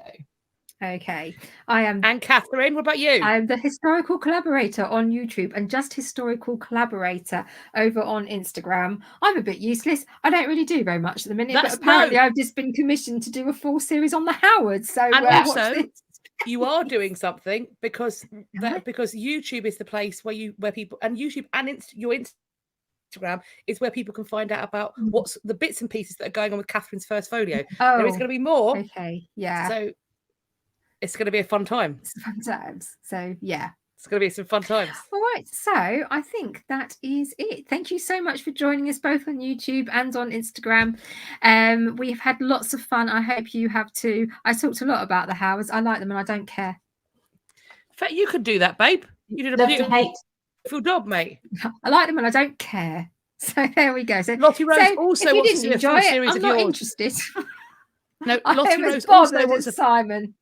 Lottie Rose on Instagram also wants to see a full series on the Howards from you, Catherine. So I think you've been commissioned more than once. Please start calling him Simon, because that would really make me happy if that spread. Okay, I'm down for it. I'm down for it. Which is another reason in itself. Yes. Just to piss him off. Spite. From beyond the grave. You know, in the tiniest of ways. Right. Okay. Kat, are you counting us out? Yeah.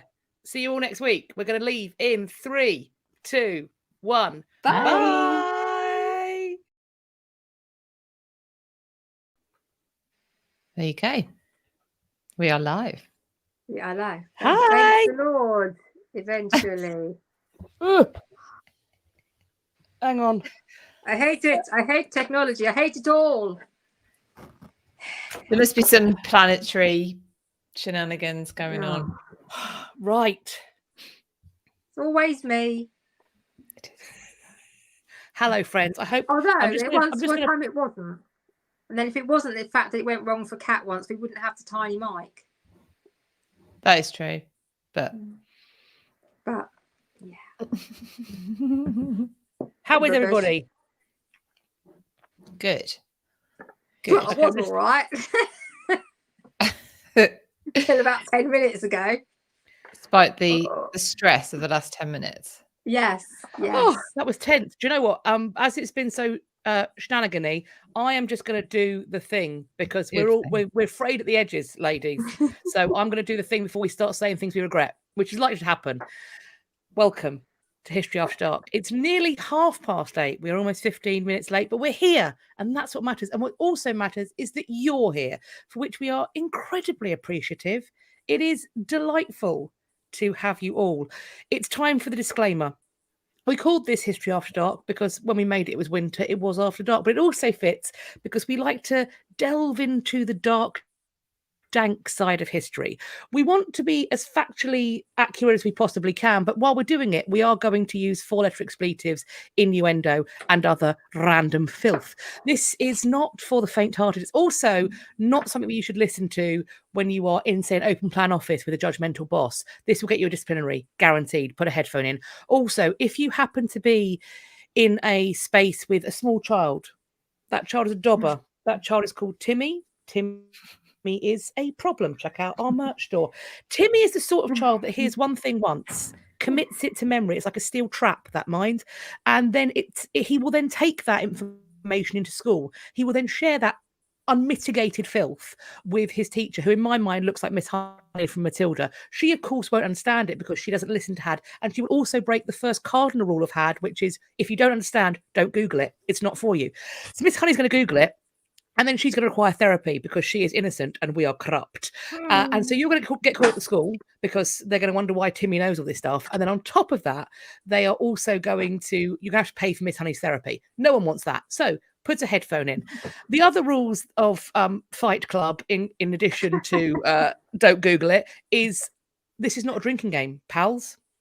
You're all adult. I solemnly hope, but this is not a drinking game. We do not approve that message. Of course, you can do what you want. And on the other and final thing is consent is key.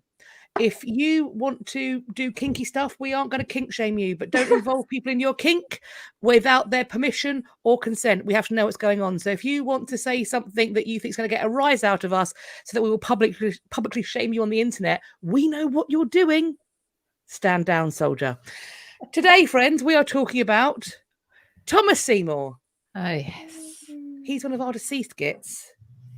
He's getting it.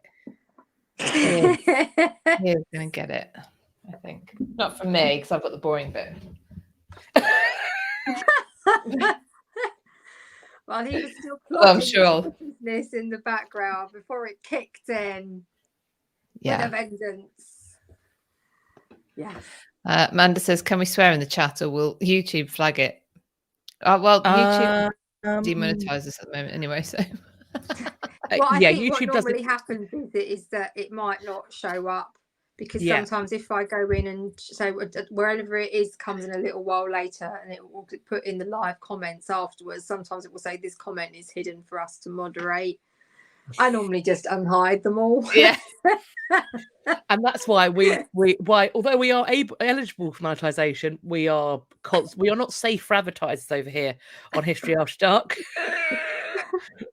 Awkward. It is awkward. So if you want to support us, go to buymeacoffee.com/podcast. Because YouTube ain't going to give us no money. Not no money. Not no money. Unfortunately. Yeah. Right. Yeah. We'll So sort it. I'm going to do then a really quick introduction to Thomas Seymour. Because then we're going to get on to the more juicy bits. And, you know, because he was a girl, then there is no real information about his younger life.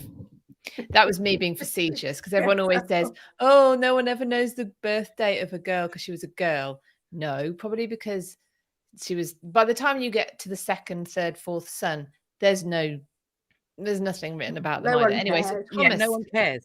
No one cares. No one cares. Especially in the case of Thomas. Thomas was the fourth of what turned out to be 6 boys. Obviously, at the point of his birth, he was the fourth. They didn't know. Because that's how it works. So that was the first thing. He's one of 4 at the time and eventually 6. So no one gives a shit about little Tommy. Ooh, And that's the theme that continued throughout his life. yeah, it's very close to Timmy, actually, isn't it? His parents were Sir John Seymour and Seymour, excuse me, and Mary Wentworth.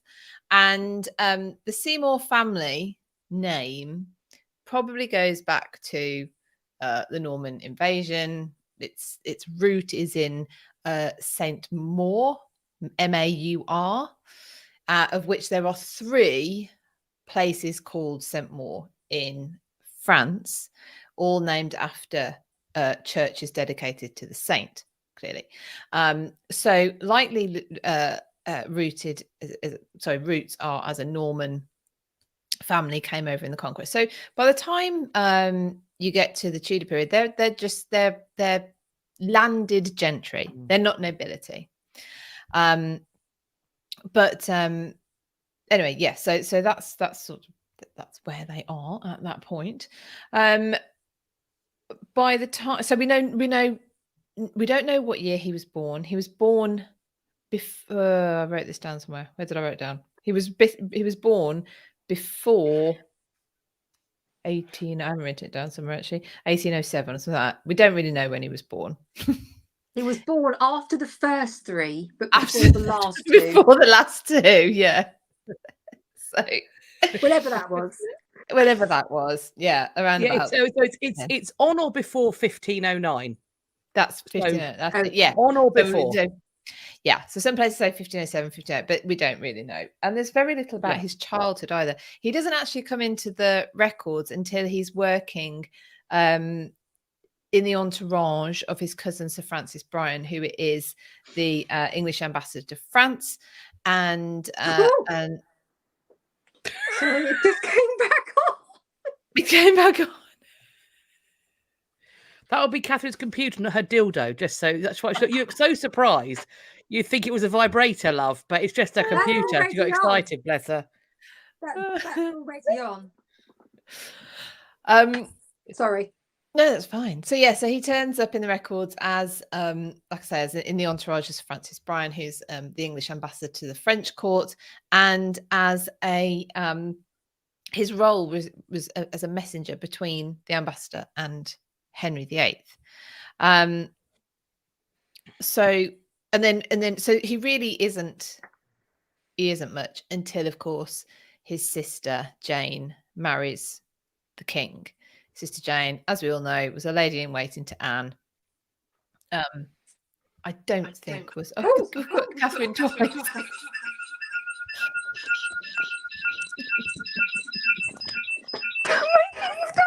What have you done? I don't know. Turn your laptop off. You're on the phone now. It's just fine. put your laptop down. Close the laptop. We have to work with her, people. We have to work with her. Nana, come on, Nana. Oh no, God, she's gone. She's gone. What's she doing? Right. That's better. Sorry. You're right, love. Honestly, because on the phone, because I'm old and blind, and these are very photos, and they're awful, I could hardly see it. And then it came back on, and it came back on, and I wasn't expecting that. That's an an issue. And today's nervous collapse is sponsored by me, as it generally is.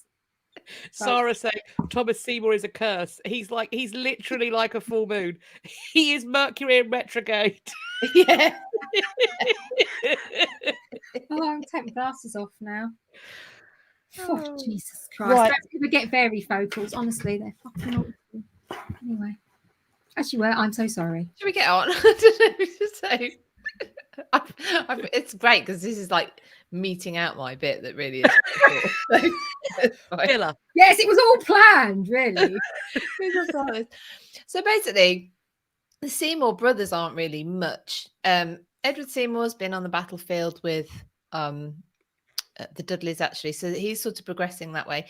But Thomas doesn't really do a fat lot until his sister Jane marries the king, at which point he becomes well, actually I think after the birth of no, I think when they marry, he becomes a member of the Privy Chamber. So that's Henry's inner circle. That's that's where you get to influence the king and do things like joust and hunt and do all the fun stuff as well.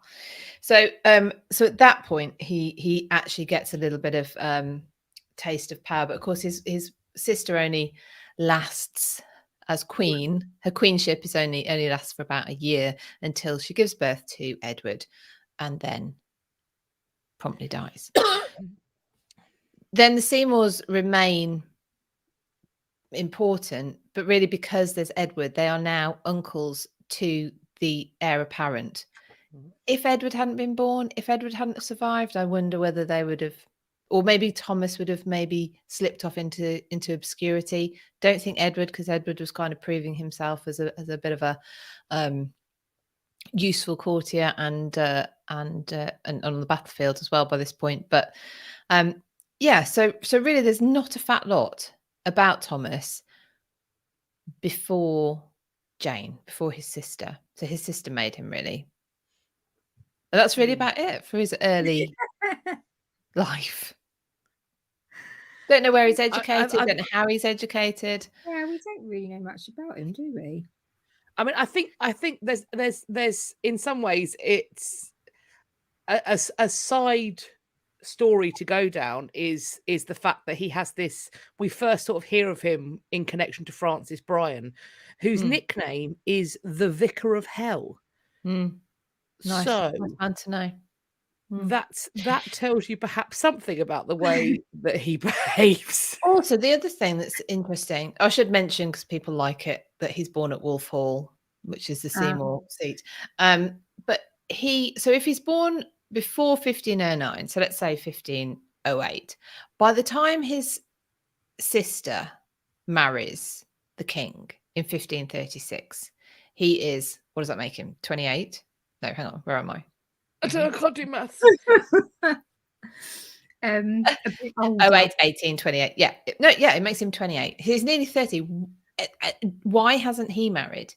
It's because his first marriage, which we'll come to, is of course to Catherine Parr, his first and only marriage. Yeah, so that was a little bit interesting. That was interesting. I mean, obviously there is scandal attached to the Seymour name because of the rumors about the boy's father and Edward Seymour's wife. And as a younger son of, as you said, a gentry family, what does he offer? Because he hasn't actually made his way yet, because he wasn't a gentleman of the Privy Chamber, he wasn't on the rise, he wasn't getting huge grants of land, he's not going to inherit what there is of the Seymour estates. That's not happening. So he then becomes, with his sister's marriage to the king, he becomes a much more attractive suggestion. There's this like noble crack between, they're not, they haven't got enough to get married, but they're not, like if they were a farmer's fourth son, they'd get married to the milkmaid. Yes, they would have they would only get married if they'd established themselves sufficiently. That's one of the things for apprenticeships. That's why people down the low down the social order are getting married in their mid to late 20s, because they have to set up, they have to be apprenticed, then they have to become journeymen, then they have to set up as masters with their own money, so that somebody's going to go, as a father, yeah, you're a good prospect to install my daughter with. As it currently stands, don't no one's going to pick Thomas for that. No, exactly. Yeah. Like, how do you do that if you're landed gentry? So you're not going to be an apprentice and you're not going to inherit that much. Well, you become charming and you make your way at court in such a way that, how Charles Brandon rose to dizzying heights on the basis of his charm and the fact that he made Henry look like a less lascivious individual. He looked chaste in comparison and by proxy. I mean, I think if you are a person of talent, you can and you can get your place at court, which he, there was nowhere he couldn't rise to. The fact that he hasn't managed to Well, exactly. Yes, he Maybe only he can does. infer once things he's- from that. And yet he is, he's described as charming and witty and all this, but he hasn't got anywhere before his sister is married to the king. Jem said, wasn't Henry Fitzroy's wife an option after his death? Yes, there was some discussion about marrying Seymour off, but in that we're talking about when he is brother-in-law or about to be brother-in-law to the King of England. Like that's when that conversation is happening. So he's quite old for that kind of living society. Yeah, so we're talking 1546. They are discussing potentially him marrying. 46. Okay, so he's nearly 40 at this point. Yeah, 1546. They talk about him marrying Norfolk's daughter. Mm-hmm. They may have discussed it earlier as well. But yeah, really late. I don't know. I just found that interesting that it's sort of just absent, conspicuous by its absence. No kind of betrothals, nothing. Exactly. I think there's an element to which as well in later life, which we're going to discuss. There's a recklessness to him that could only have been worse as a younger man.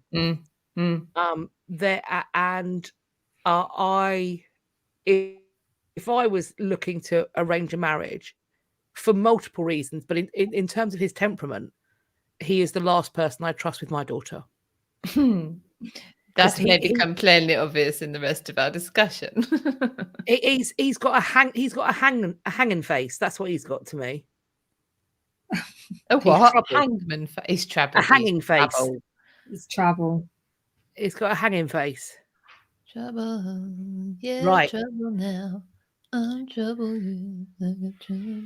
Says, I forgot it was Wednesday. Made it by the skin of my teeth. Well, mostly what you've missed is me making an utter twat of myself because of We love you. We love you. We love you. We don't love your tech. Your tech. I even dread to think what view you guys were getting. It's a good job I was wearing trousers. I mean, I'd have been happy either way, but swings and roundabouts. Got too many nose hairs, I think. Are we word of the weeking? I am. It's me. Yay! It's me. Well, then, word of the week. Word of the week. I suddenly thought I've got past problems post bag on here. Oh. I'd have had to have made something up on the hop and hope nobody realised. My problem is that I have a problem with my laptop. Yes, my medieval I have a stone and chisel and I can't. I've forgotten my hieroglyphics. Okay, so I've got 2 words of the week, and the second one is very quick. It's only because I got the first one and then randomly a couple of days later something fairly similar popped up. So the word of the week is collateral kinship. Kin or that king? Sounds incesty. Kin. It could be. Kin. It could be incesty. K-I-N. Collateral kinship. That's like when you find out that you're both produced by sperm donors and it's accidental incest. That's what that is, isn't it? That's collateral kinship. It's like mummy went to a sperm bank down the road. It's not Jeremy and the kids Kyle. have got gills. No, it's not that bad. That would also be collateral damage. No, right. Emotional damage. I love Stephen He. If you haven't come across Stephen He on YouTube, he's probably on TikTok and stuff as well. Then that's where that comes from. Do watch his stuff because it's really funny. Okay, so the reason that I used this as well was collateral kinship came up I was on Facebook or something reading a thread and someone put out, oh, I'm so-and-so is my however many times direct, right? But direct like descendancy. You're directly descended from 6,512 people by that point. It was somebody that they didn't have issue like Elizabeth or Amber Lynn. Oh, even better. this Lovely. person. So, you know, I could almost hear the eye rolling from across the globe. And then some kind soul who either really believes this or maybe was attempting to help the person that posted in their hour of humiliation, let's be honest about it. But she probably means it's collateral kinship. So collateral kinship is used to describe kin or lines of kin that are not in the direct line of descent from an individual. So mostly like aunts and uncles. Okay, so there is that sort of fairly straight line, but it's not direct. Now I thought that's very kind. She's trying to rescue her. It's bullshit, but she tried to do a nice thing. Bless. So, but I'd never heard that terminology before. So we talk about, you know, my 13 times great whoever brackets Anne Boleyn stroke, you know. But yeah, so that's collateral kinship where it's fairly straightforward. Like it's not, you know, it's not my 84th cousin 96 times removed kind of thing. It's fairly close. So that's collateral kinship. So someone was trying to do a nice thing. They gave us word of the week. Cat managed to take it down some horrifying route that hadn't even occurred to me. And then just in a similar sort of way, morganatic marriage. If we come I love that. Yeah. What? A morganatic marriage. That is what they were talking about, Camilla and Charles having a morganatic marriage. Left-handed marriage. So it's between two people of unequal social rank, with like David dragged me out from the gutter, bless him. So examples are royalty or people with inherited titles, and it prevents so that they can still maybe make the union. Oh, that's a creepy word, isn't it? Union. Make the union. The union. But though the titles and the privileges that go with that don't actually get passed on to the spouse and the children. The issue, that's another horrible word. Issue, they had issue. Bless you. The issue of that marriage. But just in case you yourself have married somebody a bit questionable, or you are the questionable person, don't panic, because this is most prevalent in German-speaking territories and those influenced by customs of German-speaking realms. That might actually be you. I don't know where you are in the world, so that is you. Because I think that George IV was trying to wiggle through having a morganatic marriage with his actress. It becomes quite useful post the kind of not your active uniformity, the thing where you kind of Catholics on the throne that I can't remember the name for right now because it's late. Yes. After that, monarchs or people in line to the throne who want to marry a Roman Catholic, they can have a morganatic marriage, because that way there can be safety and security for the succession that is not in contravention of that legal writ, essentially. Sorry, I'm so sorry. I got distracted by something really bizarre in the comments. What's that? Tara, a few up.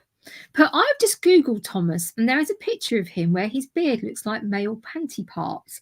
I know it shouldn't, but it's worth a look. So that was quite far up. So then I saw a comment from Dorothy, Mayfair Forest Witch, and I had to go up and search because she was replying to that one, and she's put his beard looks like dude's ghoulies were not emptied for a long time and are starting to hang really low. So I'm sorry, Kat. I'm sure whatever you were saying was very interesting and worth knowing. Everyone else listening to me talking about morganatic marriages. So like no. Very interesting. It's a very interesting legal loophole, I think.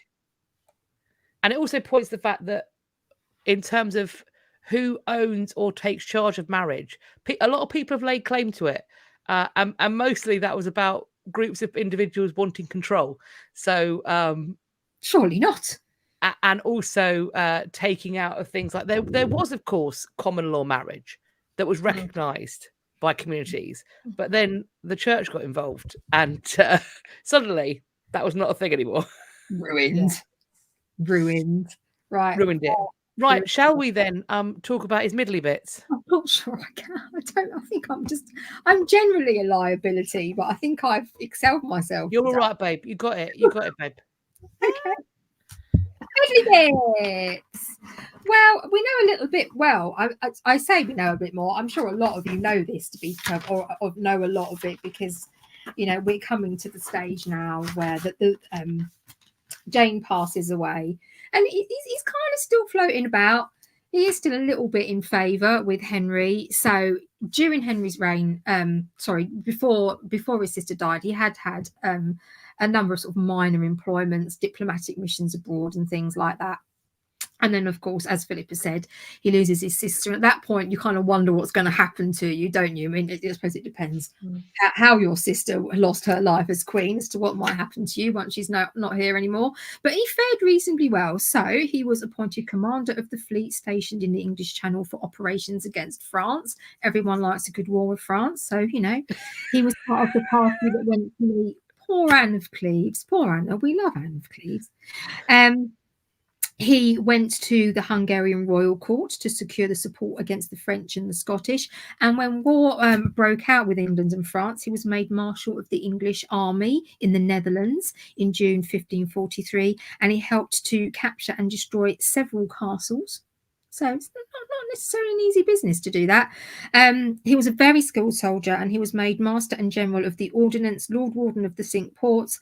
And he came back. His arrival back to court was actually very timely because he arrived just before Henry died, which I suppose he would have thought, and most people would have thought, you know, if you're not there when that happens, it's very easy for you to get pushed out and left in the cold. So he probably thought, oh, quality timing there then. That was fortuitous.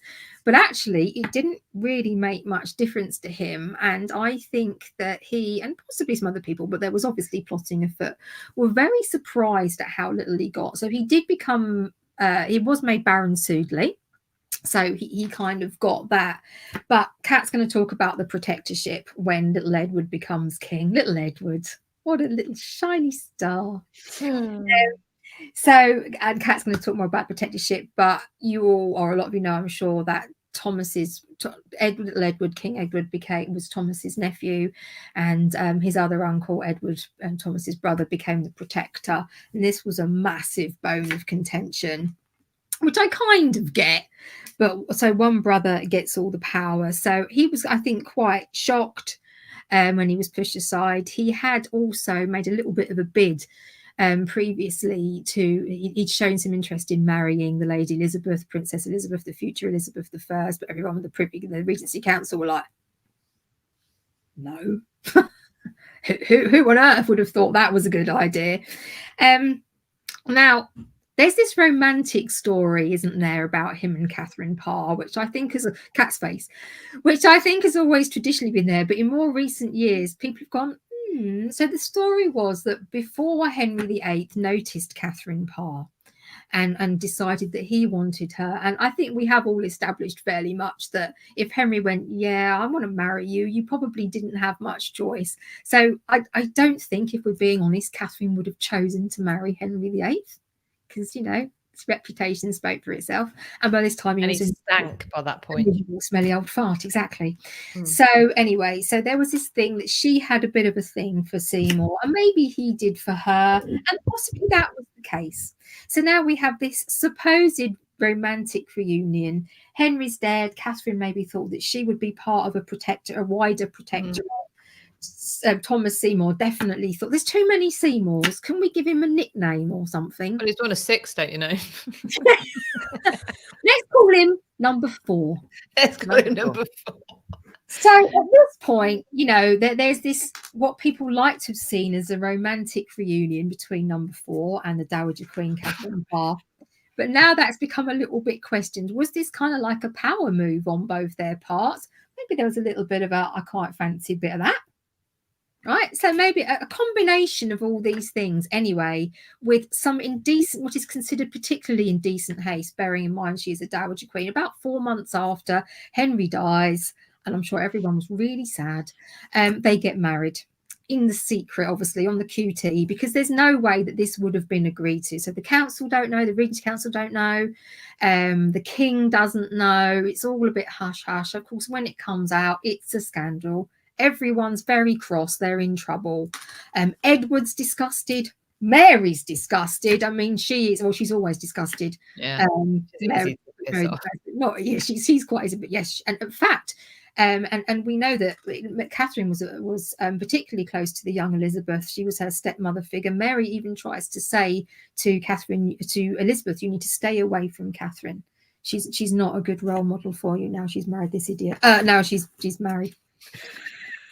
So, anyway, basically, end of the day, after a while, this kind of blows over, and Thomas, I think, manages to persuade Edward, and it all kind of, but he's not on good terms with his brother, Edward Seymour. His brother's wife, I can't remember her name. She is cross and a bit grumpy.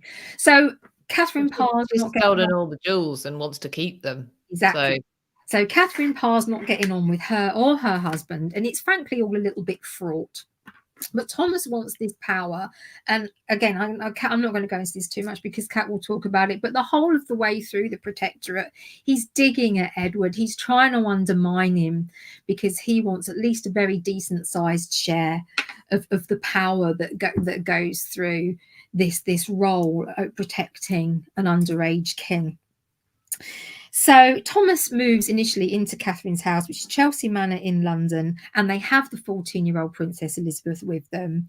And this is where one of the Cat's face, that tells you how this is going to go, just in case you're not sure. So obviously this is a young, vulnerable young lady. She's been in an unpleasant position when at the loss of her mother and how she lost her household, but you know, she's not had the easiest of trots at this point. But Catherine has been a very positive influence in her life and a really wonderful mother figure for her. She's lost her dad, swings and roundabouts. And so what's going to happen here? So in theory, she's got this then stepfather figure in Thomas Seymour. This doesn't go well. So he was seen many times coming in and out of her chamber. She's a young girl in her room in the early hours of the morning. Apparently she even started trying to get up earlier, trying to avoid him. He would often only be wearing his night clothes, bare-legged, just in his nice shirt. Now, Elizabeth's governess, Kat Ashley, was particularly disturbed by this relationship stroke situation, and she reported it to Catherine Parr, who apparently kind of laughed it off somewhat uncomfortably. He would tickle Elizabeth, he would slap her bottom. Now I would say, people say, well, she's a princess or the Lady Elizabeth, so you know he should know better than to be like that. I would say in fact that it would be inappropriate for him to be doing this to any young lady, whether she was a princess or maybe that made it worse, you know, but it was just inappropriate, full stop. So Kat, I'm going to, straight from the words of Kat Ashley herself, Seymour would come many mornings into the Lady Elizabeth's chamber before she were ready, and sometimes before she did rise. And if she were up, he would bid her good morrow and ask her how she did, and strike her upon the back or on the buttocks firmly, and so forth through his and so forth, going through his lodgings and sometimes through to the maidens to play with them and go forth. If Lady Elizabeth was in bed, he would make as though he would come at her, and she would go further into the bed so that he could not come at her. Once Kat said that she saw him trying to get into her bed, and Kat told him to go away for shame, but he then took that as a joke and a sport to try and then annoy Kat still further, and would come in more. He said he meant no evil, so he didn't need to stop. I think Kat breathing. Now, obviously, now people have interpreted this relationship. I'll come back to it a little bit again in a second.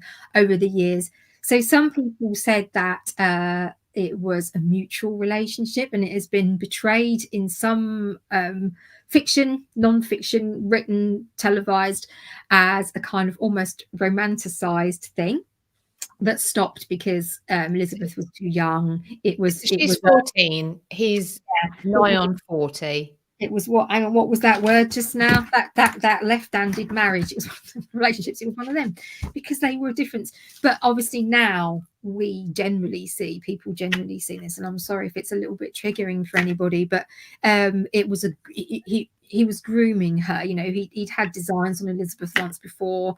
Who's to say that he did come back to that? Who's to say that he wouldn't necessarily have done that himself anyway? So. And people were saying, did Elizabeth realise? Was she uncomfortable with it? Was she not? I would possibly say that I was thinking about this today while I was looking at this. We see the real fondness that Elizabeth has for Cat Ashley in her later life when she's queen. And, you know, when Cat passes away, Elizabeth is very upset. And obviously, you know, Cat's her kinsfolk, and Elizabeth didn't have a lot of, you know, she had a lot of people leave her. And we've talked before about some of the relationships we've had with her women, and they haven't always been the kindest. But I can't help wondering if she looks back to this and she sees how Cat tried to protect her. And part of her fondness for Cat Ashley is thinking back to that time, and somebody who looked after her, tried to pull her out of this uncomfortable situation, and wanted to make sure that her honour was defended, because it was besmirching her honour at this stage. Now, Catherine so didn't know about this, and bizarrely, occasionally she would join in. Catherine Parr generally has a very good reputation for all sorts of reasons, but this seems to be the one thing that nobody can quite put together about how this didn't make sense. It strikes me that number 4 could have been a narc. You know, he very possibly had her exactly where she wanted. Part of this time she was pregnant, she had a difficult pregnancy, she was feeling very vulnerable. It's really hard to say. Maybe she really didn't realise. Maybe she did think, at least to start with, that some of this was playful. You know, maybe if a young, inexperienced Elizabeth may sometimes have thought it was a giggle, you know, she hadn't had maybe as much nurturing and awareness. I don't know. It's so hard to say, and we're never going to know, are we? But so we don't know why Catherine allowed this. But I think over time, Catherine did begin to realise how much time they were spending together, and began to get more uncomfortable with it. And then we have the awful episodes where we describe there was a time when he cut her shirt into pieces and sort of almost exposed her a little bit, and another time in the gardens where Catherine helped to, they say held her down, I would say use the word restrain her, and he cut her dress into 100 pieces. And this is behaviour which I think that is really hard to explain in any, you know, maybe not his behaviour. It's horrible, and it's abusive, and you know, we can, I don't want to say understand it from him, but we can maybe see why he was doing it. But for her, I really struggle to see what was going on with that. Anyway, there comes a point where Catherine is pregnant. She's having a difficult pregnancy. She, for whatever reason, decides enough is enough. Maybe part of her was realizing that this was going to have an effect on Elizabeth's future as well. But she does send Elizabeth away. And later, Elizabeth writes to her to basically thank Catherine for all she had done as a stepmother figure, to express her love and gratitude for her. But she does note that she was very sad to leave her, and she was concerned about her health. And in fact, they never saw each other again, which is pretty sad, to be honest. Now, in the interests of occasionally doing something reasonably decent, as Baron Sudeley, he does inherit Sudeley, and he takes some time to prepare the castle. Spent quite a lot of money on it, so it's about £1,000 back then, which is probably about 3,500-ish grand now, to make Sudeley beautiful for her to go and have the baby. He's convinced, obviously, it's a boy, which makes a difference. So he goes and he has a lot of work done to the place. It was, you know, it would have been quite magnificent when Richard of Gloucester had it before he became king. So he spends a lot of money, and it becomes a beautiful environment, which probably was a really nice place for Catherine to be. At some point, they had Lady Jane Grey in his wardship as well. And he seems to be sort of supporting her, loving her, and being quite a good husband at this point. believe as much or little of that as you like, I don't know. But to all intents and purposes, from the outside looking in, he's excited about the baby. He's made a nice home for his family, and he wants to be there. So around the 30th of August of whatever year that is, 1548, I'm going to say. The year after Henry dies. Yeah. They have the baby. It's a girl. They have the baby. Well, probably actually Catherine did that bit, but it's a little girl. So not the son, of course, that he was hoping for. And they name her Mary. Now, Mary's story is a little bit lost to us because obviously her mother dies. Her father disappears pretty much straight away. And when he is executed, spoiler alert, she goes into the wardship of Catherine Willoughby, who had the fortune to be married to Charles Brandon, Duke of Suffolk, when she was about 3, not 12. Anyway, he was nasty. And she wasn't ever really wanted. And then when she's about 5, little Mary disappears from the records. So we assume for that reason that she passes away, but she was never really properly wanted or cared for. It was more really a financial burden. It's such a sad story. I just want to hug that little girl. It really is quite sad, but she's born and she's a healthy baby, but very soon afterwards, Catherine starts to show sign of puerperal fever, and it's very obvious very quickly that she's extremely unwell. Now, apparently, in part of her delirium, she's saying Thomas is mocking her demise, and he doesn't care. The person who reported this was one of her women who didn't like him, and apparently he did spend quite a lot of time with her. He held her hand and he tried to reassure her. So how much benefit this was, whether or not she did believe that he was doing right by her, again, we probably won't ever know. She makes a quick will and she leaves everything to him. Yeah. Which would suggest... Again, was this an act of real love because she admired him so deeply? Was he digging it in? It's so hard to know. I mean, it seems likely, I suppose, that she would leave everything to her husband, I guess.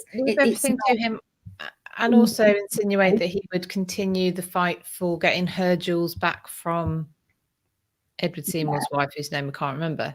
It's almost like you're insinuating that number 4 was a bit of a chancer who might have sort of tried to tip this situation in his favour. Well, I'm wondering about the Elizabeth situation, whether he is basically lining Elizabeth up. Yeah. He is.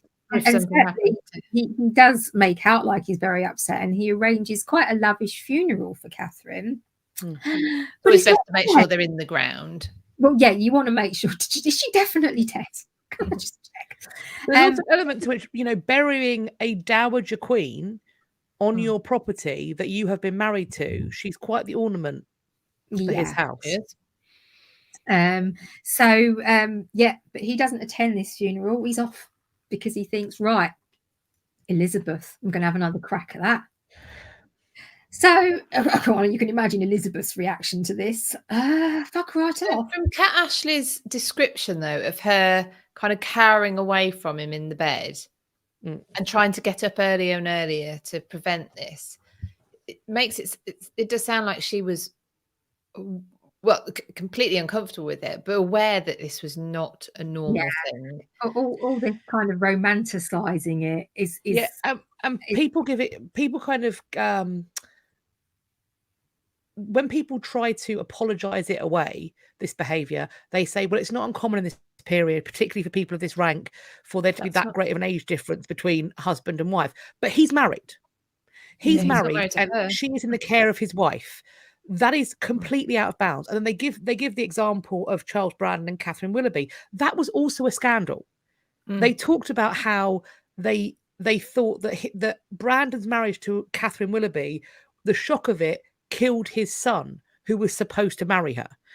So it is shocking. I think it ties into this notion that they didn't have a concept of childhood, which is also factually incorrect.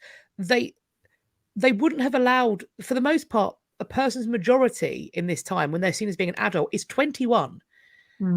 Kings might take the government of the realm into their own hands at 18 if they're exceptional, But for the most part, the expectation is there will be some kind of Regency Council, some kind of training wheels until they're at least 21.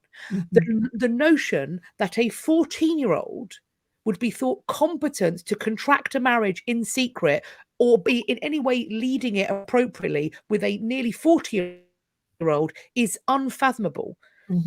What's baffling to me is that after the death of Catherine Parr, when he starts rounding back on Elizabeth, it's weird to me that Kat Ashley supports it. It's weird to me that Kat Ashley goes, yep, this is probably a good marriage. And I wonder if that is because the scandal was already attached and this is perhaps a way of making a bad situation good. Does she think by that point that Elizabeth's only prospect is to marry the uncle of the king? That's the best way to secure some sort of future. There were people who were saying that they had slept together. So maybe Kat was thinking, well, if that's happened, then this is what she's going to get. This is the only way to save her honor. Yeah. I mean, especially considering the things that were attached to her mother, the accusations that were attached to her mother. And as to why Catherine Parr seems to be engaging with this, there is an element to which, although Elizabeth has been bastardized and has that shame attached to her now, she is still the acknowledged daughter of King Henry VIII, and she is also third in the line of succession. After Edward, it's Mary, then it's Elizabeth, according to the will of Henry VIII, which is a legal document, an act of Parliament that states that Elizabeth is that in that line in the throne.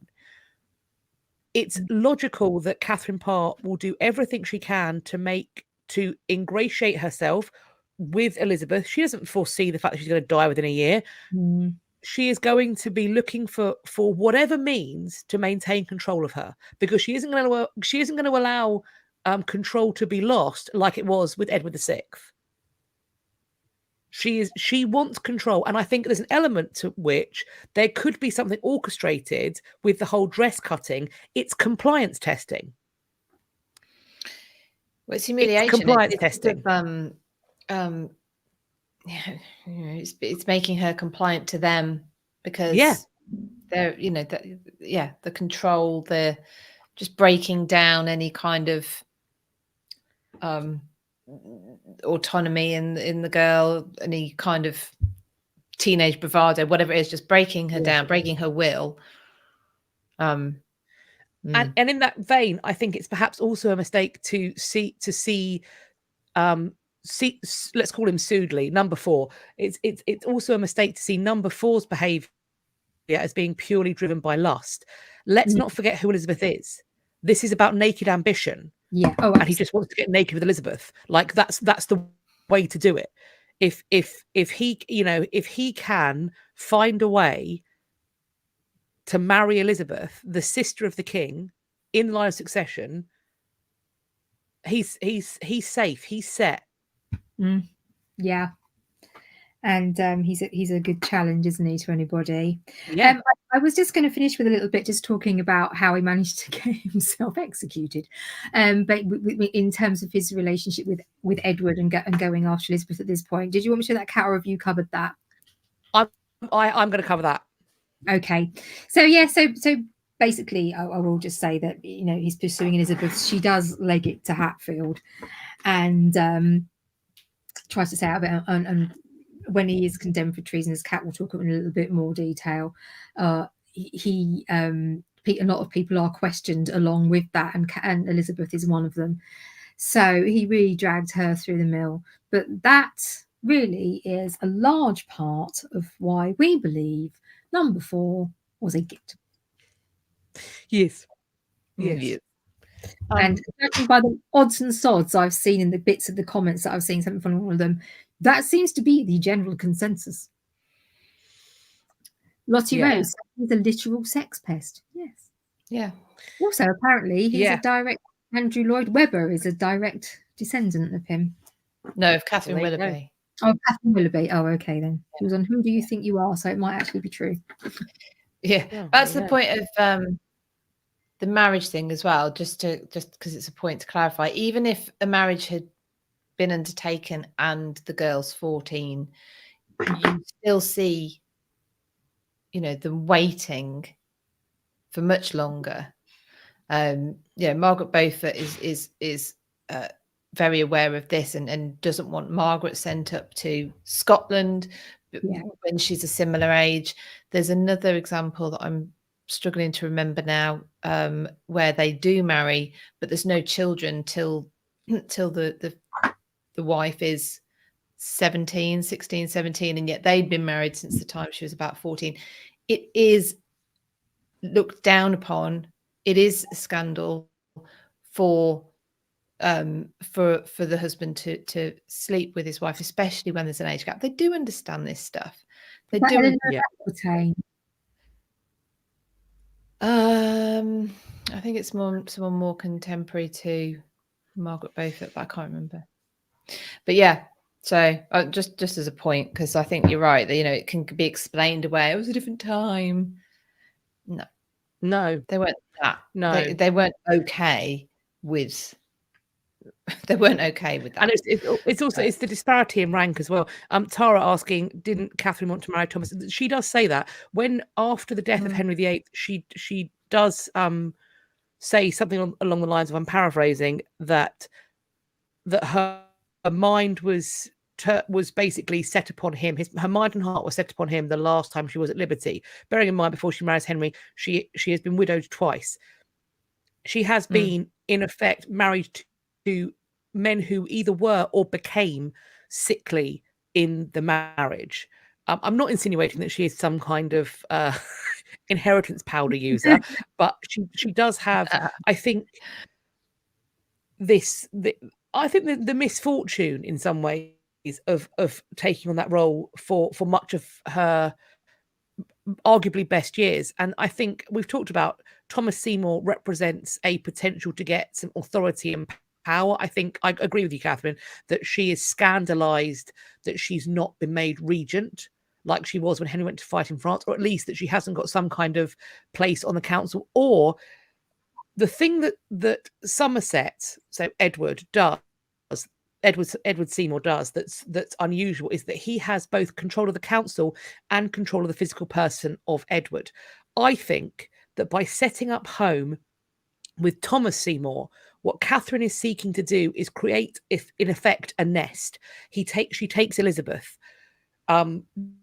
Jane Grey comes. So what he has is a sister and a cousin about his age.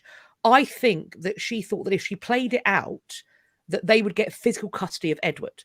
So Somerset can control the council, but the Sudelys get the king. And that would normally be how it works in these kinds of situations. But Somerset wants it all for himself. And I don't think Catherine's happy with that. But equally, it's entirely possible that she wanted children of her own. She was quite old for her first pregnancy at that time. And I don't think that any of her husbands would have possibly given her even the thought they might have been able to get her pregnant. But with Thomas, there's also the option of that. And I can see how that would be, that this is her chance. And it is quite sad that it ended the way it did for her. But he was a bell end. Also, what you just said as well, actually. Jane Grey was fourth in line to throne, and she was after Elizabeth, wasn't she? So there you go.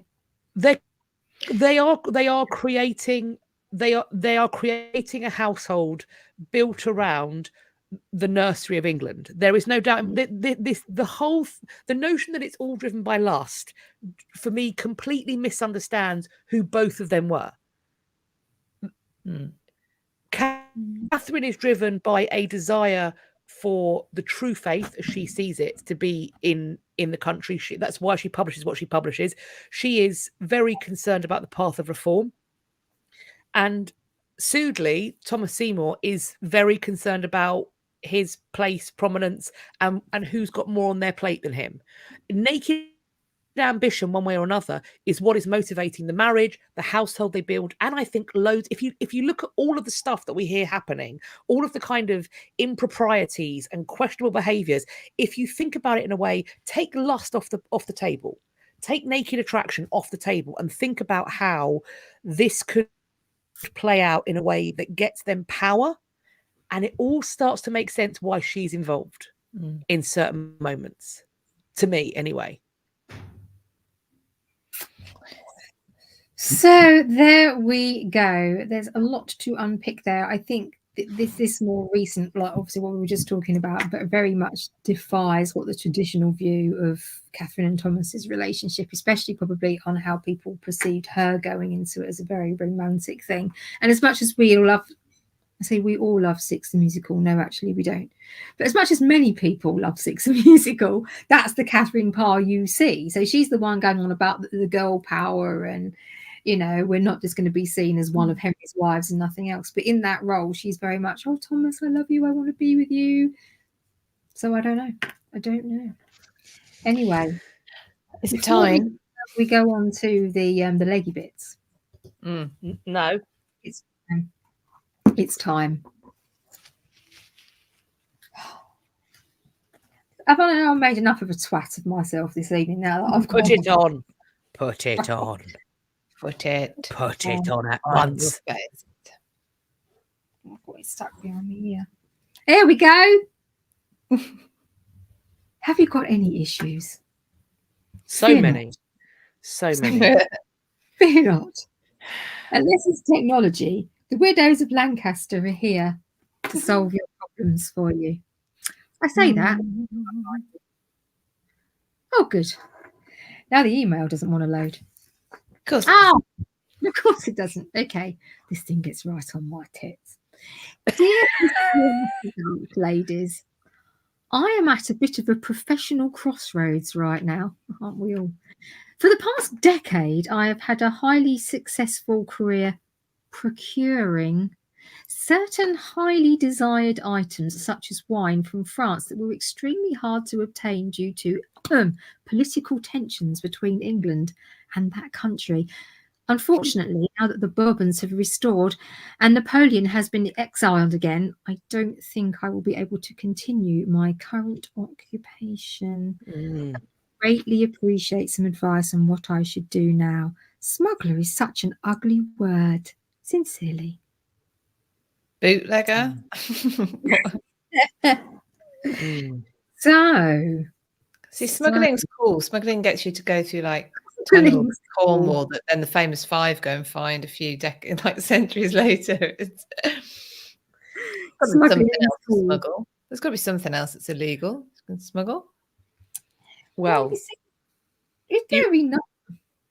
You have choices. I think either you knock on Venice's door, or you procure some glue and some paper, and when these items come in, you relabel them as being from not the illegal place, and of course it will be a coded language for your discreet buyers, because the key here is, dear reader, you need to have a discreet network of people to whom you can deal your wares.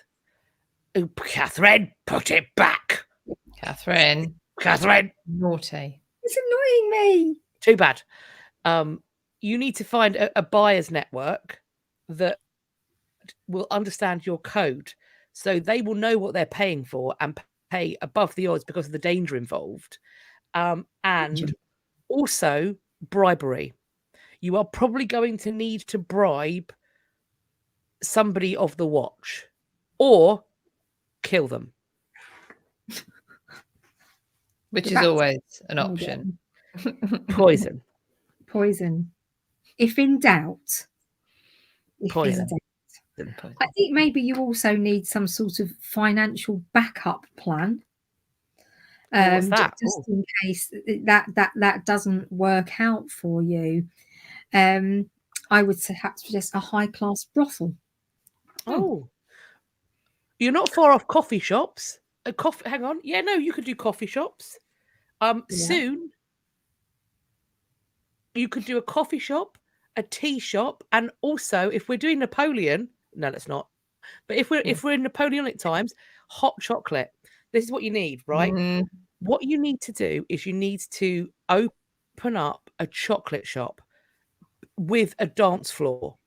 This is what you need, because This stuff is so potent, and you mix it with like spices and booze, and you get everybody drunkersons, and you can put your booze in there that you smuggled in, so you're doubling or nothing, and also have sex workers on hand too. So I'm saying smuggled booze, hot chocolate that's basically the same as crack, and ladies of the night or boys of the night, whatever you, sex workers of all shapes, colours and sizes, have everybody all in one massive chocolate fueled orgy.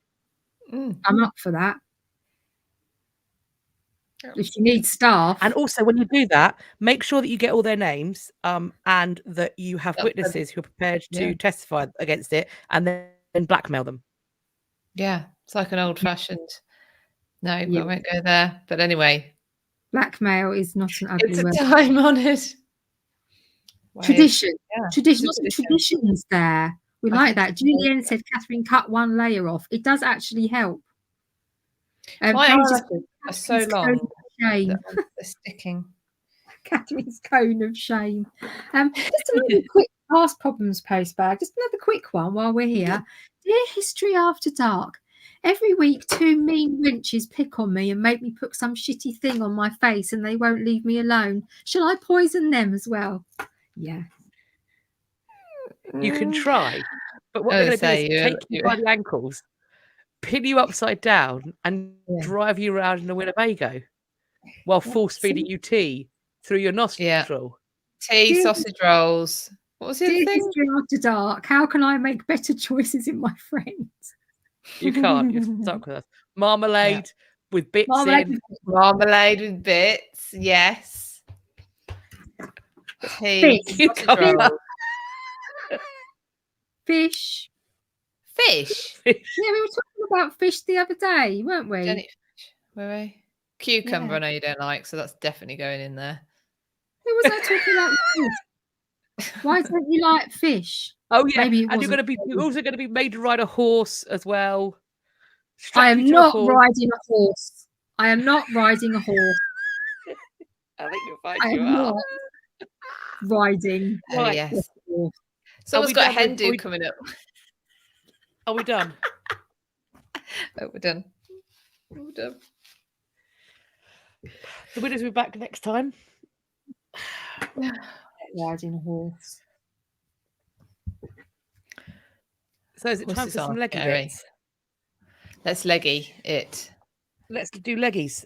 So we've talked about his marriage to Catherine Parr. So I'm going to sort of park the stuff with Elizabeth for a bit and talk about the way he behaves with Edward. So when it comes to marrying Catherine Parr, they sort of go to work on Edward VI, and it's effectively like, do you know, because for Edward, Catherine Parr is his mother, his dearest mother, Mater Carissima, he writes to her, or Mater Carissima, whatever you want, how you choose to pronounce it, and she is really the mother figure that he knows, and he loves her. And so they talk about, wouldn't it be lovely if the woman you called mother and your favorite ever uncle got married, because they're so sad with and lonely. Wouldn't it be nice if they married? And they sort of try and get it to a point where it feels like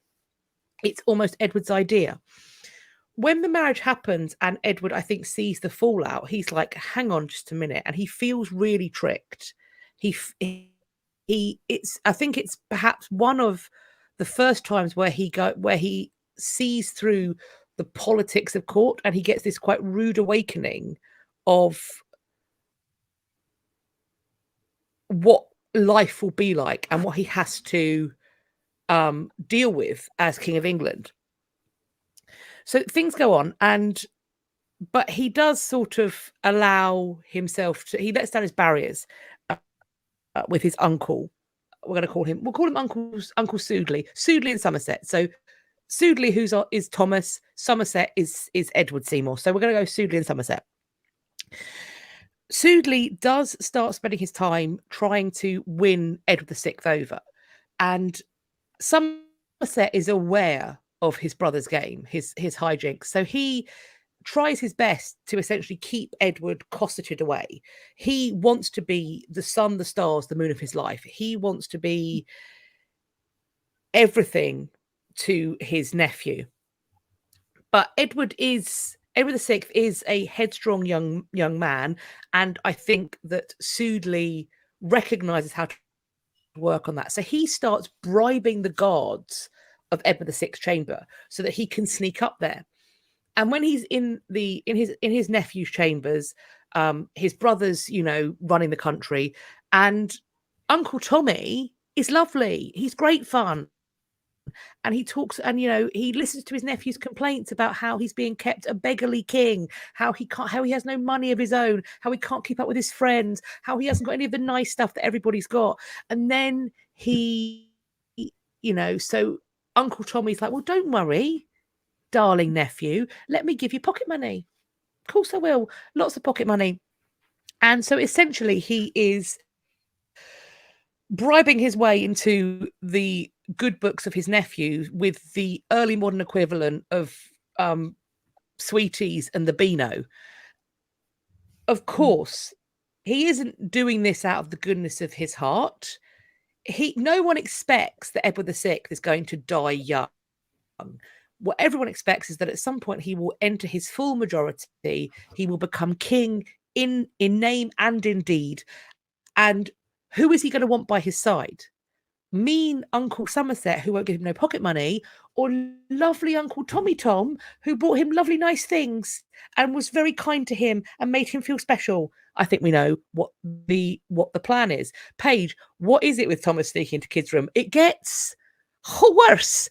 So allegedly, Somerset finds out about these sneaky visits, and he is not happy. So he finds the guards who've been being bribed.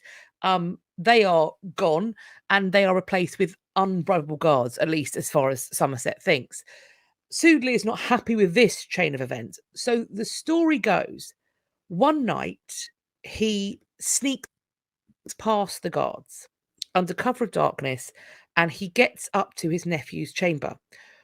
What he doesn't know or doesn't expect is that Edward's little dog is sleeping outside of the chamber. And so the dog gets quite excited and starts barking at this stranger approaching his master's rooms in the middle of the night. And if we understand how the court works, so for example, at Hampton Court, the king's rooms, so Edward's rooms, are on the middle floor.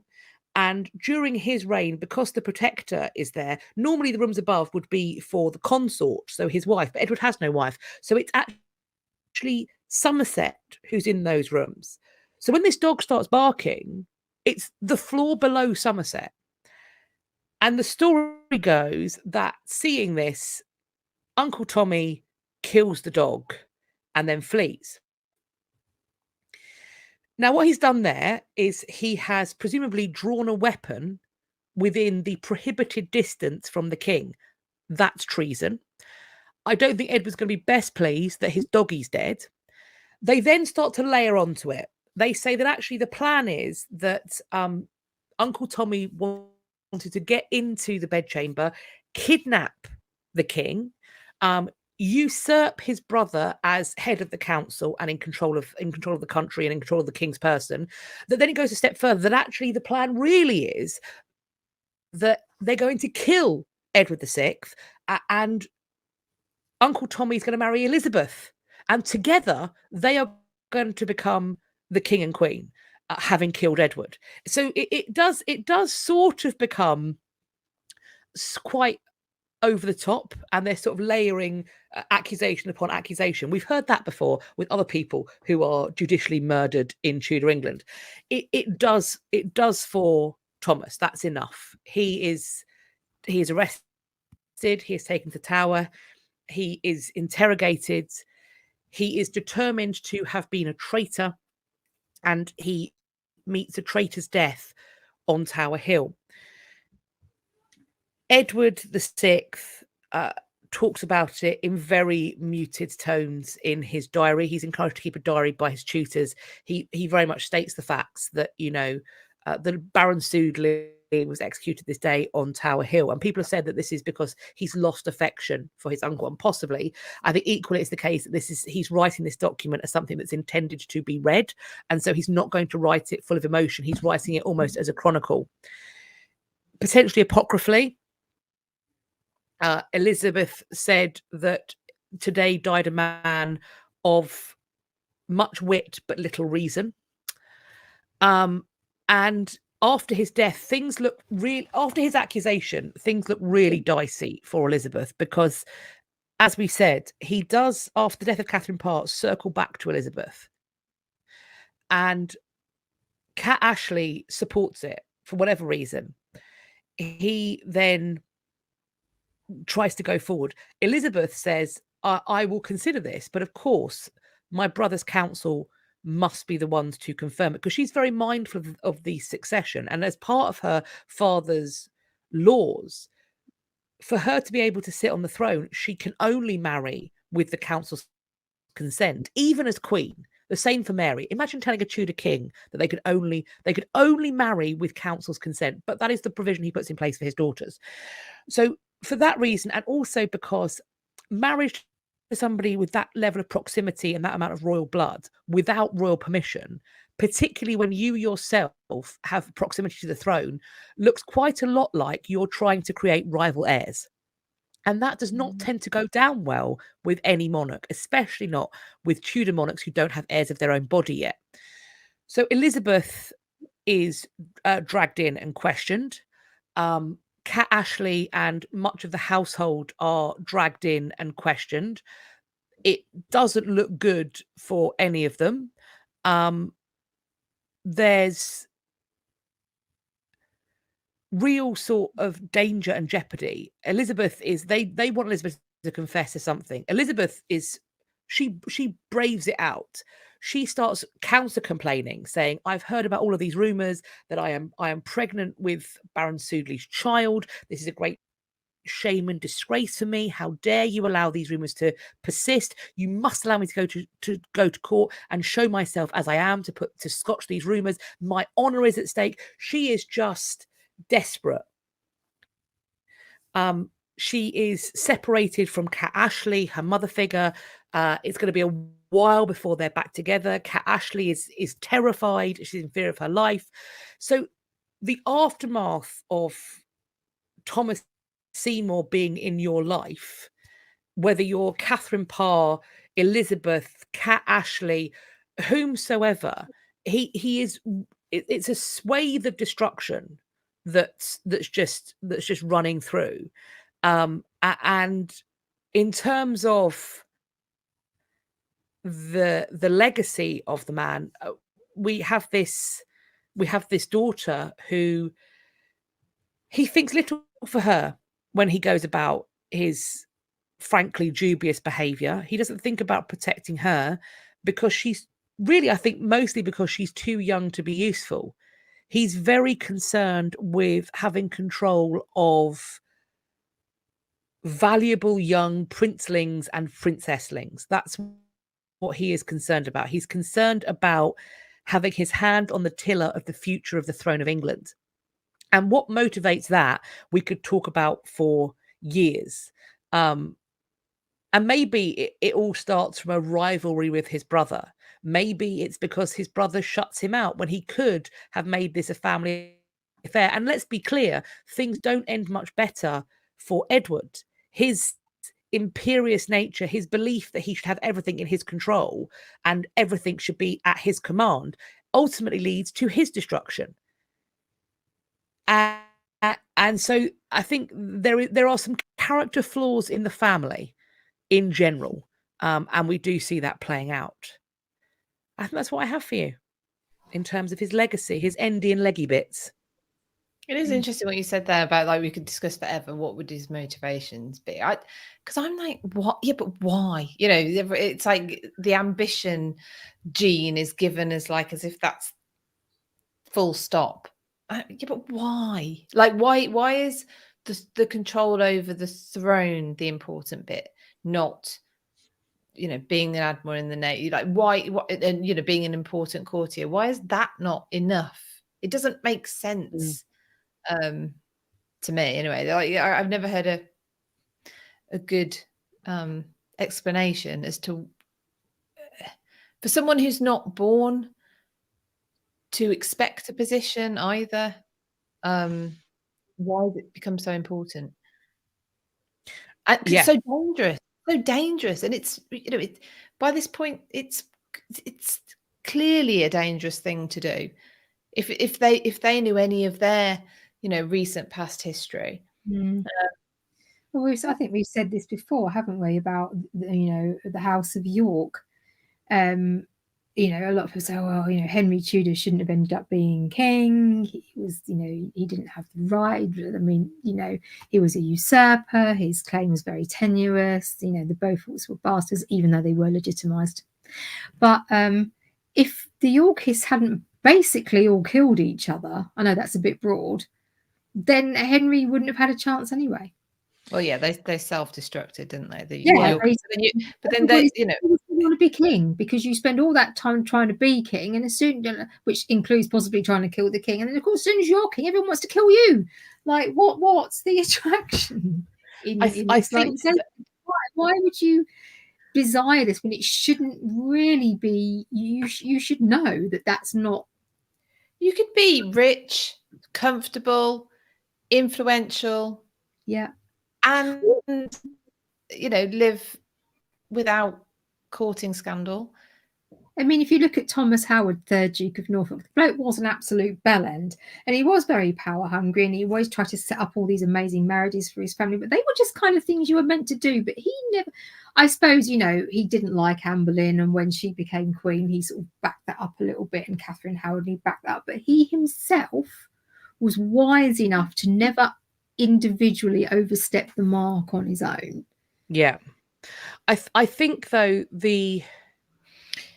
for some people that desire, that aspiration to rise as high as possible, and I think that for some people the world of the court is incredibly heady. I suppose in some ways the kind of risk-taking behavior, maybe it's got more akin to like the trading floor in a big bank, the people who are doing those high level, high risk stocks and shares transactions. I wonder if there's something similar to them that's in a lot of these courtiers, that they're chasing that next high, that they're chasing that respect, control, supremacy. The higher they rise, the more impervious they are to the threats of faction around them.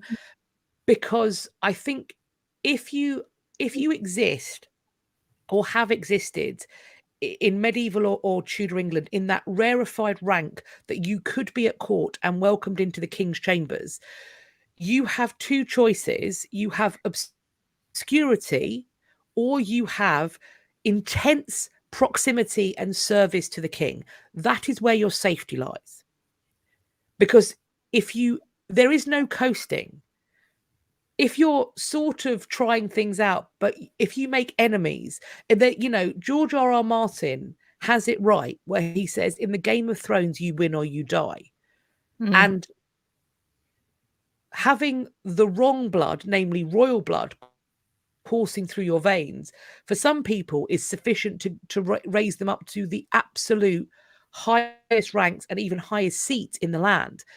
For others, coupled with ambition but not sufficient forethought or foresight, that gets you killed quickly. I wonder whether there's you said there about likening it to like the trade floor and that like high, but what about, like, could we liken it to celebrities now? There's plenty of incredibly successful actors and who you don't see in the news. You don't see them in magazines.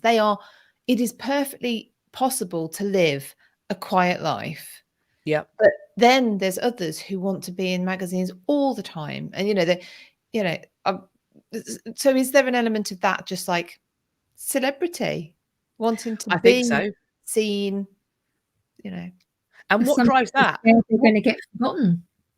What drives a celebrity to put in a phone call to the fleet of paparazzi to say, oh, I'm going to be at Nobu. What motivates that? Baffles me. Scared of becoming irrelevant. Is that what it is? Yeah, because if you're irrelevant, you're vulnerable. Yeah.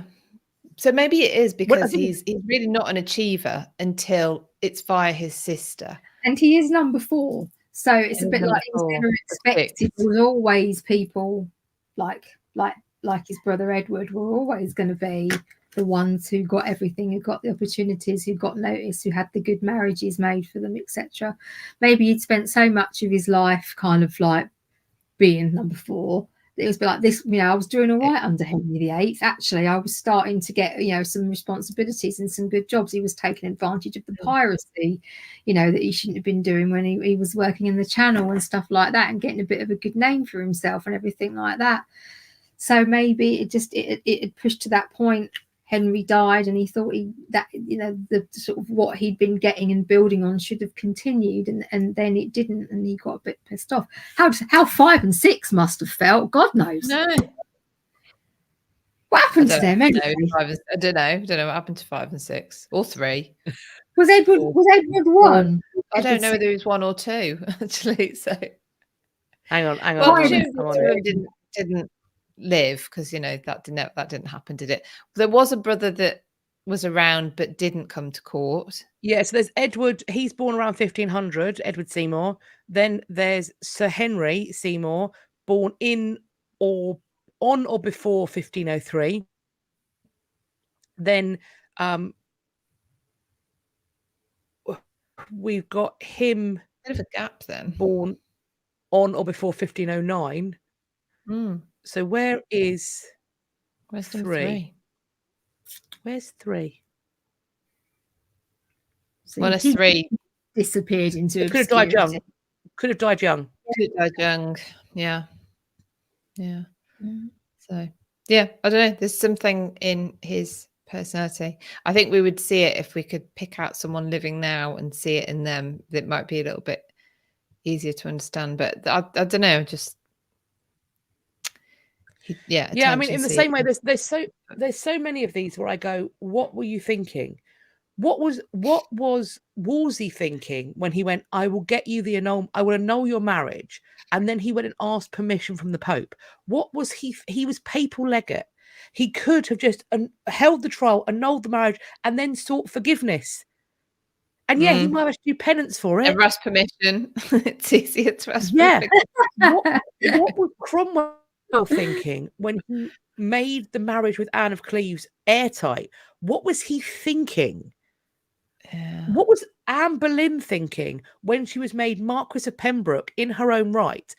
Essentially, the most powerful woman one of the wealthiest women in the country.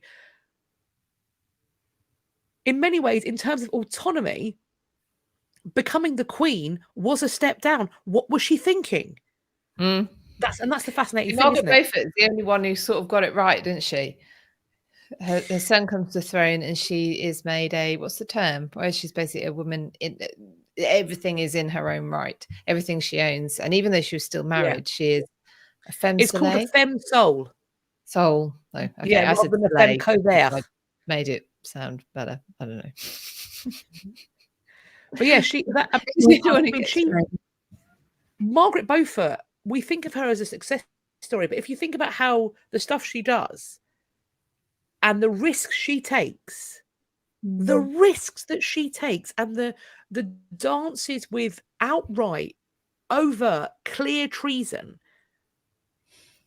that she gambles. She is an inveterate gambler with her life. If she kept, it's a wonder to me that there weren't assassins in France looking for Henry Tudor because of what his brother was doing in England. And they probably were. They just didn't find him. They were just a bit shit. Yeah, he was just well hidden. But you're right. It's like it's history. It's looking at history backwards and thinking it's written, that it happened in a sort of linear fashion and it was always going to be that way. Absolutely, could have gone wrong on many occasions. Yeah. No, I mean Henry wasn't necessarily going to survive the Battle of Bosworth, was he? Why should he have done? that he did. Yeah. There's a bit jammy there, I think, really. Lottie Rose, Margaret Beaufort was a bloody legend. Yes, she was. We like Bloody it. legend. I'm interviewing Nicola Tallis soon, actually. About Good her book. biography. Good Yeah, book. very good book. And Crown Queen. I haven't got it here. Yeah. Oh, Cindy's talking about Henry Seymour. Apparently, he did serve at court, but did not rise high and managed to live to 75. He's the one that got it right. Then, Yeah, he's the one that got it right. He's the one who kept his head down. There's an element at court of never being the tall poppy. Yeah. And if you're going to be the tall poppy, be the king's best friend. But if you're not the tall poppy, if you don't,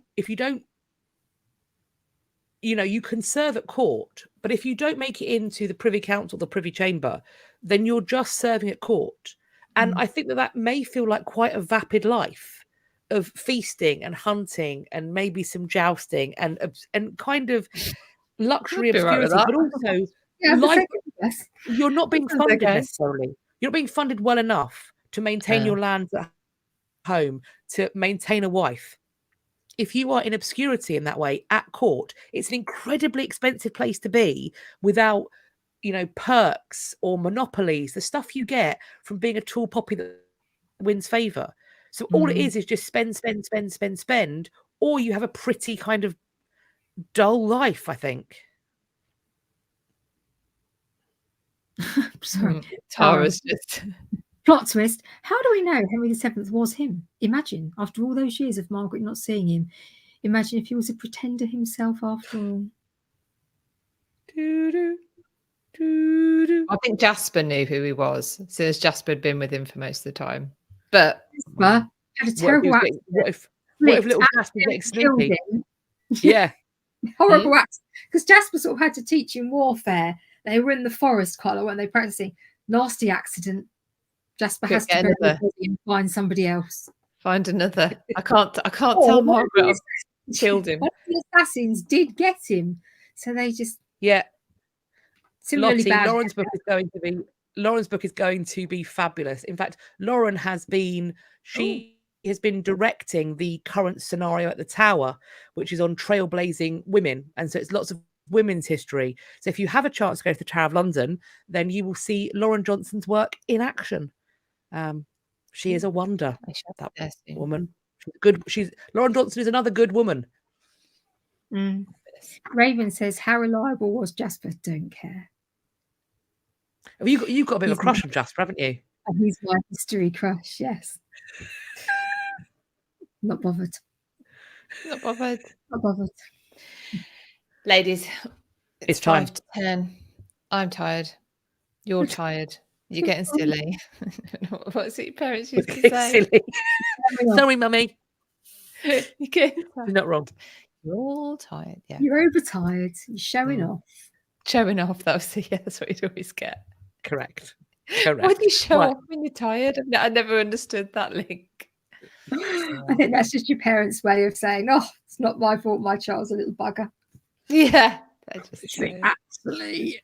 Right. Okay, Philippa, what's happening next week? So next week, I don't know who we're talking about. I can't remember. What I do know is that we are.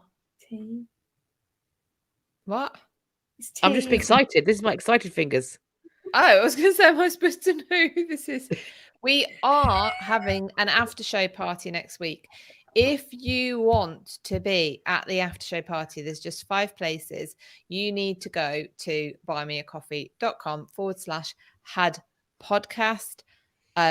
Grab your place and you'll get the instructions as to how to join us. So yes, that's the important thing about next week is we're having an after show party. 5 of you wonderful people can come along. Go to buymeacoffee.com/had podcast and you can do that. And while you're doing your other bits, I will have a look if we have actually decided who comes next. Thank you. There was so the last after show party we did was lots of fun, and we also discussed the Yeeted episode. So we did the kind of discussion you get. Yes. So whilst Philippa is delving to see any of us were. Oh, is that yes, we picked somebody and it's worth talking about, or was it the? I forgot how the Well, alphabet works. What comes after T? What? Ah, wait, no. Oh, it's S. T. U. S today was for C. So S. S for C. So next one is C. I remember who you is. Well, the dates were wrong here. Yes. T. Oh, T. yeah. Good. Yeah. I know. I'm Anyone? sorry, why is that a T? Sorry, Anyone? my eyes have gone wrong. I couldn't read my Roman numerals. Do you want to know? Oh, yeah. Yes. Okay. Cool. I mean, we need to know. Well, he's very linked. He's come up tonight. He's very linked with tonight's story. Actually, it is the King Timmy, Edward VI. Timmy himself. So bit of a stretch on the letters there. As is Edward you. VI. He's Tudor. Edward You the wait till Sixth. you Edward see Tudor. you The now. Timmy of Just stretch Timmys. that. The Timmy of Timmys. Yeah. So there we go. Yeah. Right. Normally this is where I say thanks for following us if you're there on Instagram. I'm so sorry about earlier. You could probably see out my nose and all sorts. I can only apologise. Normally, we are on Instagram as well. If you don't follow us on Instagram, it is history.after.dark, where sometimes you get a little bit of extra content. And in theory, we haven't been very good. So if you are on Close Friends, we can only apologise. But you can also join us on Close Friends, where you get all sorts of strange happenings. And you can join us on Close Friends by going to www. What is it? Buy me a coffee again. buymeacoffee.com/had podcast. And you know what's really exciting is you actually buy us a Winnebago, because I managed to change the icon, and I've been very excited about it ever since. Love it. Because the hatred and the bullying never ends. But you can support us there. It's very much appreciated. And you can join Close Friends there. And of course, this is where you need to go to get your ticket for next week's after show party. Okay. If you have any past problems, please do send them to us at pastproblemspostbag@ historyafterdark2021@gmail.com. There it is. It's going across the screen because Philippa is on it. Is there anything else? No, my daughter hold on to your knickers. If you want to come and do some Shakespeare, hold on to your pants, because Philippa's going to be releasing places for our shenanigans, our Shakespeare-based shenanigans in Stratford. Stratford shenanigans. Yeah. Last weekend in June next year. Kat and I, Shakespeare in Stratford. Catherine will be coming along as well. We are going, so Kat's doing a series of talks. We're going to see all the places associated with Shakespeare. We will be going to see a Shakespeare show at the Royal Shakespeare Company Theatre on the banks of the River Avon. It's going to be fabulous. And yes, so tickets go on sale to members of my Patreon on Monday, and then to on general release the following Tuesday, because the Monday is bank holiday. It's also my birthday, just thought I'd mention that. So it will do general release on the 29th of August, but I will make the webpage live. It's another thing I haven't done, so everyone can see the details ahead of it being released for sale. Very exciting. In the meantime, please make sure you have liked this video, as well as being in the live chat. Make sure you put a comment in the comment section also. Please make sure you are subscribed, hit the bell icon and select all, and share this with your friends. And hopefully at some point YouTube will think that we are in fact safe for advertisers, and then they'll share it more widely. Well, if not, we need to stop talking about implements. Yeah, I think it's actually more to do with those forms we haven't filled out. That's why being monetized. There were, however, before that, 1 or 2 videos where they mentioned whatever it was we mentioned. I know. We mentioned how Elizabeth Woodville persuaded Edward IV not to violate her outside of marriage, and you're not allowed to talk about implements. That's implements. So wrong. That's implement. Yes. Yeah, which you may find in a kitchen drawer. Yes. A pokey wafter. Mhm. A pokey wafter. That is Yeah, now she the thought name it for off them with a on this feather channel. If How we did say a the accident occur? a pokey wafter means an implement that you might find in a kitchen drawer and use to Pokey cut wafter means chorizo, an like I've got here. implement. A pokey wafter means an implement. Well, I hope that's clear. Yeah, everyone, you got that? We have our own code. We have our own HAD dictionary. Yeah, that's Yeah.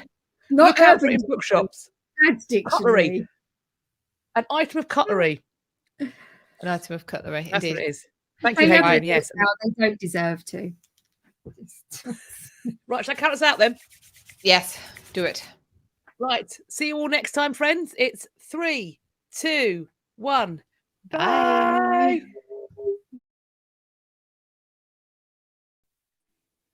Hi, everybody. Hello, everybody. We are here in two places. It's Wednesday. Thank you so much for coming down and joining us. We are all already here on the YouTubes, all the three of us, all of the three of us.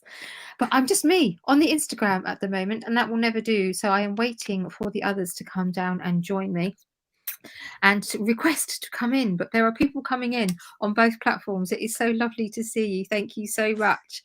I have a request from Kat. Let's go live with Katrina Marchant. I will do that. Look at all the lovely comments coming in. Thank you so much, everybody. So many familiar names as well, which is very lovely to see you all. Ladies. Hello. Here we go. Hello. Here's one. Here she My is. hair's tufty. Yes, I'm Oh, here. mine's tufty too. It's just Hello, Philippa. Philippa, why does it? Yours always takes ages to come up. We don't know why. We can't work it out. Answers on a postcard. years. It's coming. Philippa. She's coming. Philippa. Philippa. Philippa. Philippa. Yeah, oh, hang on. Hang on. Hang on. There she is. Aww. There she is. Why is my head so tiny compared to your heads? Because my head is massive. Why am I so little? Do I zoom it? Can I zoom it? Can I zoom it? No. Maybe you're just sitting. Am I far away? I'm far away. I'm far. It's little, far away. Big, close up. Uh-huh. There we go. I saw a question already quickly on the YouTubes, which was, didn't I already do a video on Samuel Pepys? Yes, I did. But why did a video on Samuel Pepys on my channel, which is a very different kettle of fish to this channel? And on that note, I think it on might that be note, shall I? time. Yes, I believe I agree. do it. Ladies and gentlemen, boys and girls, no children. No. Welcome to History After Dark. It's just gone 8:15 of the BST. It's still daylight for us. Oh, Philippa, because it's summer. I'm going to carry on disclaimering because Philippa's left the Instagram. Oh. Don't know what's happened there. I'm going to keep disclaimering while that happens. It's daylight here. Because that is the way the earth turns towards the sun.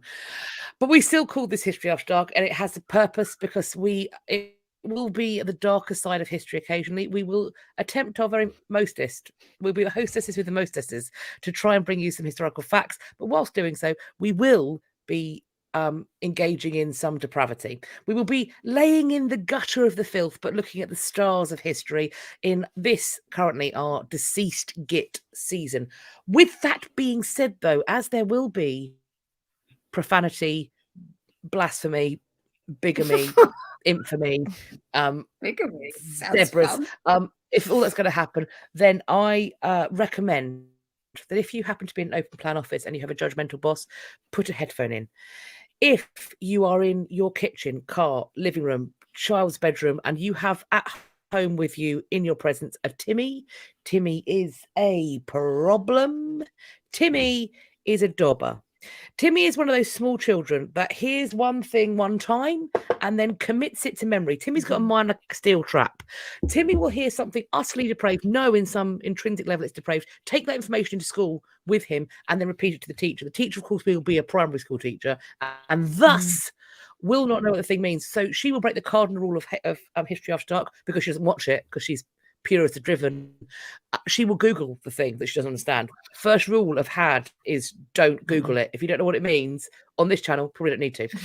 She will then call you up and ask you why your child or the child you are caring for knows this term, and that's embarrassing for everybody.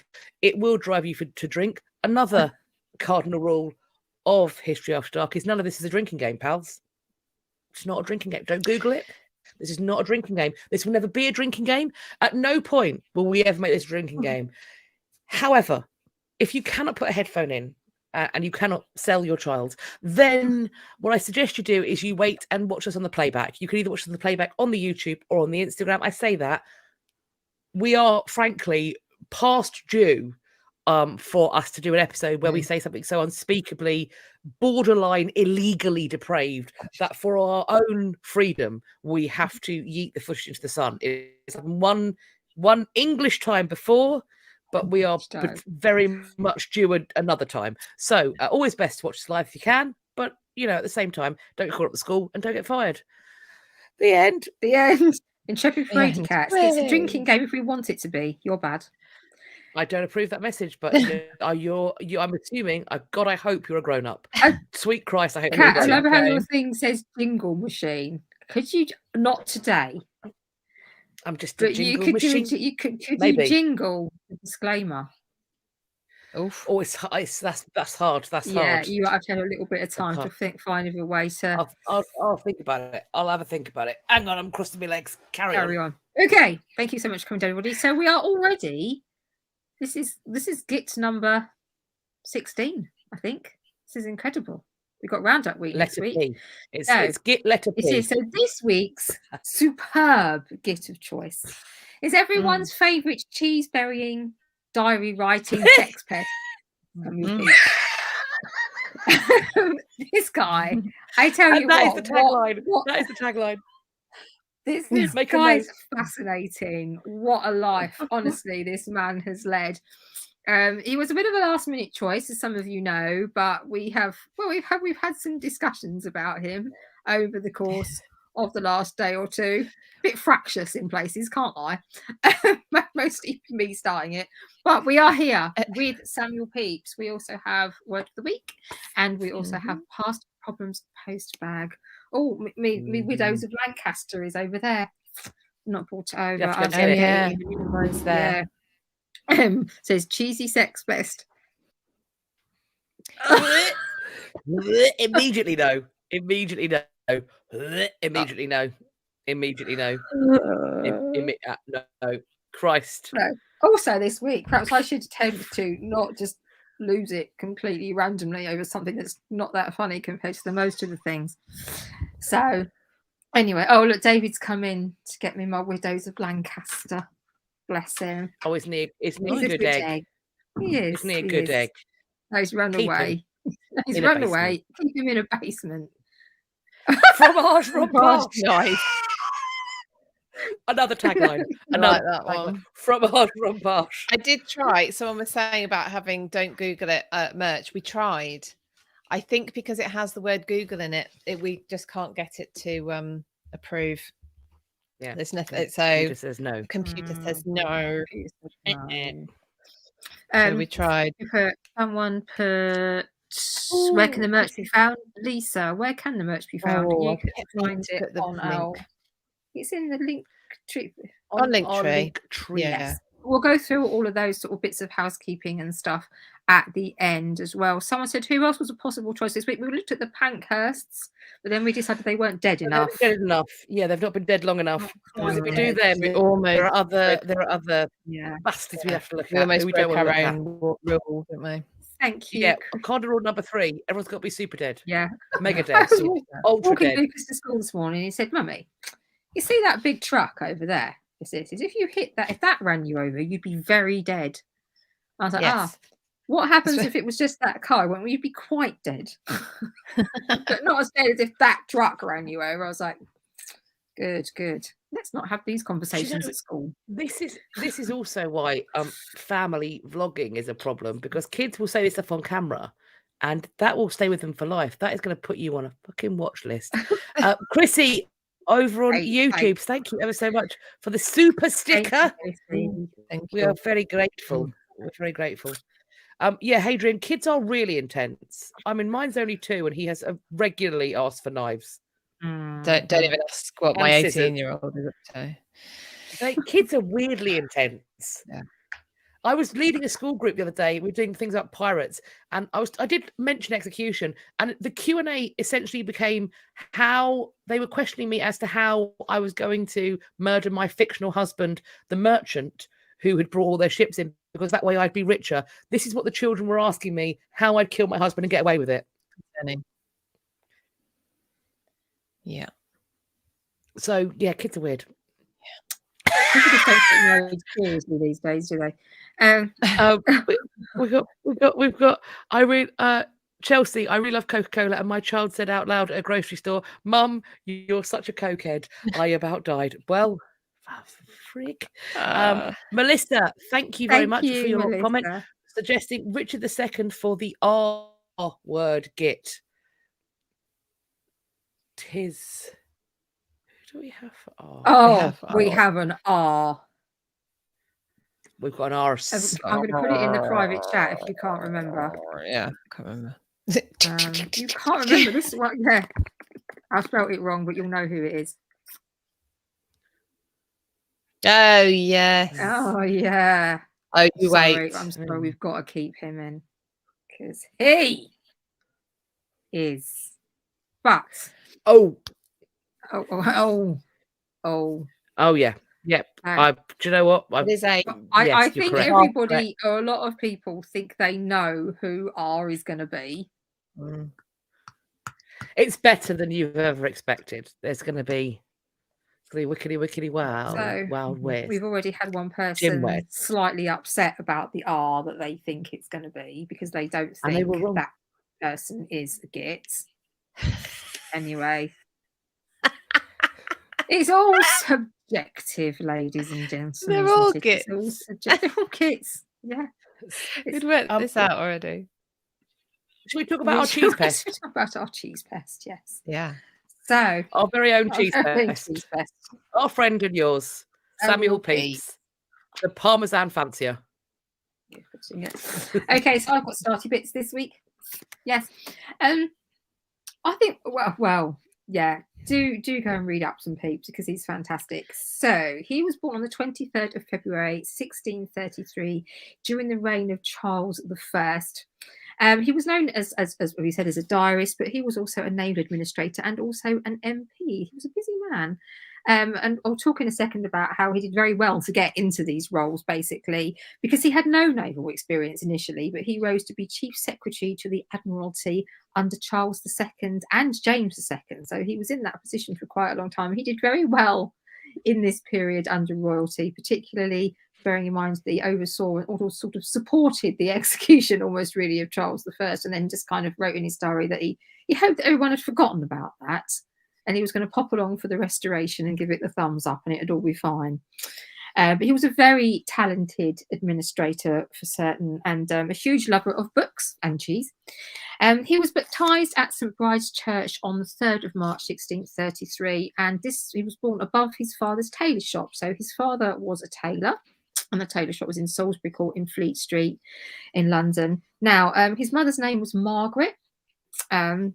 And he was one of 11 children. He was the fifth in the line of 11 children, 5 girls and 6 boys, which is quite a fair number of children. But obviously, as I'm sure you know, infant mortality is very high in that period. And by 1640, he was the eldest. So the eldest surviving sibling at that point. So he came from fairly humble beginnings, really, with his father being a tailor. His mother was the daughter of a Whitechapel butcher.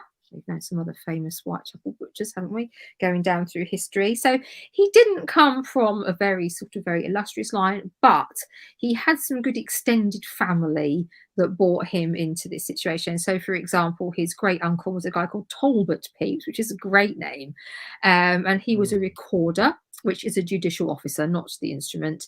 And he was also MP for Cambridge in 1625. And his father's cousin was Sir Richard Pepys. So Sir Richard Pepys was MP for Sudbury in 1640 and Baron of the Exchequer, which is a very posh job. from the 30th of May 1654, and also Lord Chief Justice, which is another very posh job of Ireland, from the 25th of September 1655, which is very precise, a very precise date for that one.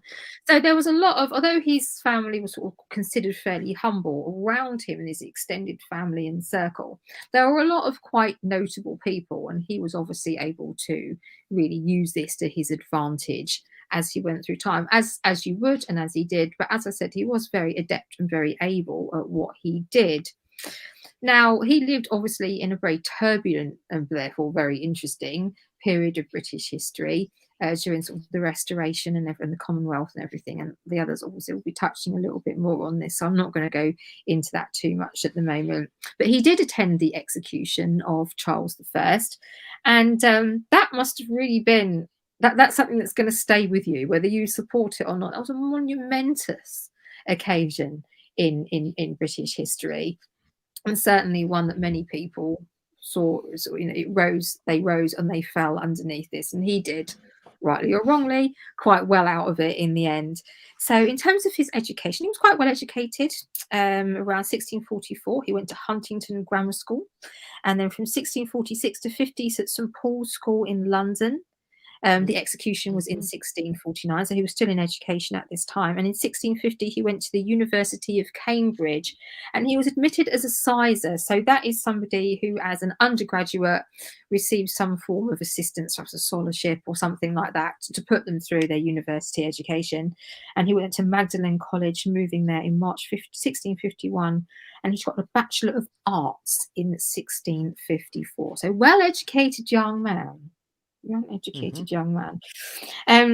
Now, he entered shortly after this the house of his father's cousin, Sir Edward Montague, who was later the first first Earl of Sandwich, which is quite posh. And Montague was elected MP for Huntingdon in 1654. So again, you've got all these people in quite prominent positions around Pepys supporting him, giving him sort of information, advice, education, backing him, putting him forward for things. And he was also the first MP in the Protectorate Parliament as well. So he was quite a big role during the Protectorate. And he was the one that introduced Pepys into the court of Charles II as well. So as we see the Restoration. So this is really where Pepys is being able to start to rise underneath the Protectorate and sort of rise under Charles II, under the Restoration. And we see him start to do really, really well for himself. So it made him wealthy. His career really started to take off at this point. He was Clerk of the Acts of the Navy Board, and they supplied and equipped the fleet. And so Pepys got a lot of money. He was going to get a lot of influence at this point. And you see this reflected in his diary. I'll come back to that. It's really quite interesting. So he was becoming very well respected. So for somebody who didn't really have any naval background, he was making a really good career in the Navy and was becoming almost seen as like a person to go to. And I don't know if Kat will be touching on this because she's doing leggy bits, and I'm sure Philippa as well. But his career continued. So even once he finished writing his diary, this naval career really, really saw him through. And he was seen by a lot of people, including himself, as more proficient than those above him in his line of work. And he wrote quite bitterly in his diary about them, I believe, like a little bit bitchy. Like, I'm better than them and all this type of thing. So he was sort of very well aware of his abilities, really, which isn't a bad thing. It's not a bad thing at all. He had a tutor in arithmetic, and he made little boats to help him kind of map stuff out and teach him sort of nautical manoeuvring and all things like that, which is kind of cute, actually. So that helped him. He picked up on all these extra things to help him compensate a little bit for the fact that he didn't have the naval experience going in that, well, pretty much just about everybody else did, basically, when it comes down to it. So we have this young man. He left Cambridge aged 22, and he met Elizabeth Marchand de Saint-Michel. I think I pronounced that right. She was from a family of French Huguenot immigrants, and she was a bit younger than him. She was 15. And on the 1st of December 1655, they married at the Church of St Margaret at Westminster. and they moved to Axe Yard shortly afterwards. And Pepys got a job working for a dude called George Downing as a clerk in the Exchequer office. And this guy, again, quite prolific. He was well known. He was sort of rising star. He was very powerful, very important. He was an Anglo-Irish diplomat and a financial reformer, and who held offices. And again, we see this conflict. He's held offices under the Commonwealth, but also under Charles II. So these people, you see, they're navigating these circumstances. You think for a lot of people, either you were for the Commonwealth or you were for, coming back into the Restoration. But actually, there's a lot of people just cruising through this, just trying to keep, because they're good at their job. And people they're just trying to keep their heads above water a little bit, aren't they, and survive and do quite well for themselves. But yeah, so he and George Downing did things like he secured the Passage of Navigation Act, so protecting like the shipping and things like that coming and the commerce coming through, especially from the Netherlands, because there was lots of war with the Dutch around this sort of time, which we talked a little bit about last week, didn't we, when we talked about William of Orange. And so protecting the commerce and maritime and everything like that. And it's him where we see the link to the name Downing Street, George Downing. Now, one of the things that this is quite an act of bravery is Pepys had an operation, which was scary in those days. Well, stop. Particularly this operation. Yeah. Let's just quickly. Somebody asked how old Pepys was when he married a 15-year-old friend. He was 22. So not great. Not the worst we've ever heard. No, not great. No, still not good. Not ideal. Not ideal. Let's talk about his surgery. I have to say, I actually intense. Right, it's not great, is it? So from quite a young age, he did have stones in his urinary. I can't say it. Urinary tract. Yes. And I kidney and bladder stones. We think. And apparently, I found when I was looking at one of the sources said that his mother and his brother John also suffered. They all seem to be. I don't know. I wasn't aware that this was a hereditary thing, but maybe it is. I believe there is. They think that there actually may be a kind of if it's in the family, you can have a propensity that is genetic, but it's a lot of it is diet, lifestyle, and stress. Okay. But there is a genetic. They think that, as with so many things, they believe now there is a genetic component to it. Well, it would seem likely given that set of circumstances. Yeah. But yeah. So he was in a lot of pain, a lot of time, and I've not had anything like that, but I've heard it is just diabolically agonizing, just really, really awful. When you hear about the surgery he had, you are going to if you've never had a kidney stone, you are going to recognize how fucking painful it must have been because he agreed to have the fucking surgery. I'm not going into detail. If any of you want to go into detail, then feel free. Yes, please. Basically, he was in a lot of pain a good deal of the time. He was had a lot of blood in his urine, and he was in the right old state. And this had been going on for quite some time. And by the time he got married, he was in the right old state. So I think he was to be cut of the stone was the wording he used when he described it. The operation was known about, and it was known to be extremely painful and dangerous because of the nature of the operation and because it was the 17th century. So, what's safe, basically. And no pain relief. Yeah. I mean, and also no antibiotics, like no disinfectant. Yeah. If this goes wrong, it goes wrong. He kind of knew, really, that this could. I think, to me, this is a marker of how desperate he was and how all he saw in front of him was this life of pain and it continuing to get worse because he made the decision to go through this horrendous experience rather than just try and carry on with what he was doing. So he must have been in an absolute state to sort of put in the comments if you want me to tell you how they did it. Put in the comments if we don't know. Yes, he found a surgeon called Thomas Hollier, and his cousin was a lady called Jane Turner, and the operation was performed by Thomas Collier in the bedroom of her house. Now, the stone was removed successfully. And for several years, this is quite sweet. Well, sweet's the wrong word, but quite quaint. He was so pleased with how well this operation went. For several years, he had a little celebration on the anniversary of the stone being removed. The 26th of March, 1658, he had this operation. So the 26th of March, for a number of years, he had a little sort of celebration, the day of the stone removal, which was quite cute. I quite liked that. But yeah, for several years, that went really well. In later life, the incision did split in the bladder, and he had some problems with that. And there is a suggestion, because he never had any children. He was quite open with his affections. And I don't believe he ever had any children. Now, he didn't have any children before the operation, so it could just have been that he didn't have any children. Some people suggest that the operation may have made him sterile, but there's no proof of that. That's just one thing. Well, he hasn't had any children. Maybe it was that. So I don't know. So yeah, if you would like Kat to break that down for you, then please do. But I don't necessarily. If you're asking for it. Go on then, Kat. Right. Go on. So Make me feel ill. There is a chair that you are sat upon. It looks similar to You've asked for this, by the way. a set of stirrups.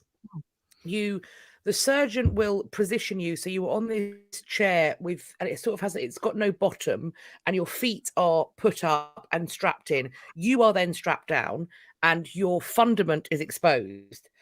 If you are male, I don't know how they do this with a woman. If you are male, they will create an incision between your ball bag and your bumhole. They create an incision in there. They go up through that. Bearing in mind, no anesthesia. You are white knuckling this bullshit. They go up through that incision. They find the stone somehow. I assume that's like rooting around in a big handbag. Rooting around, and then they essentially get a type of pliers-y kind of forceps, and they pull it out. I mean, you did ask. And then they do their best to sew it up without giving you a raging infection. Steve, you would be as pissed to fart on Brandy. I don't believe. The area is called the perineum, but I think it's funnier to call it the area between your ball bag and your bumhole. Isn't it called the gooch? Or your gooch. If you're common, it's called the gooch. What do you mean if it's common? If you're common, it's called. Having had surgery without anaesthesia, I don't believe that that Brandy would have, because I'll tell you here and now, after they stopped cutting me open, fentanyl sorted it out. It took fentanyl. That's what it took. Brandy ain't gonna touch the sides, friends. Ain't gonna do it. I can't pronounce it. I'm sorry on Instagram. I'm not hungry anymore. That's hang on. That's cardinal rule 3. No eating. Come to us for more diet. Yeah. Ball bag and bumhole is in fact the medical term. It is Latin. Ballbagio bumholio is the Latin. It's called the taint in the States. Oh, so yeah, I heard that. Or potentially the chin rest.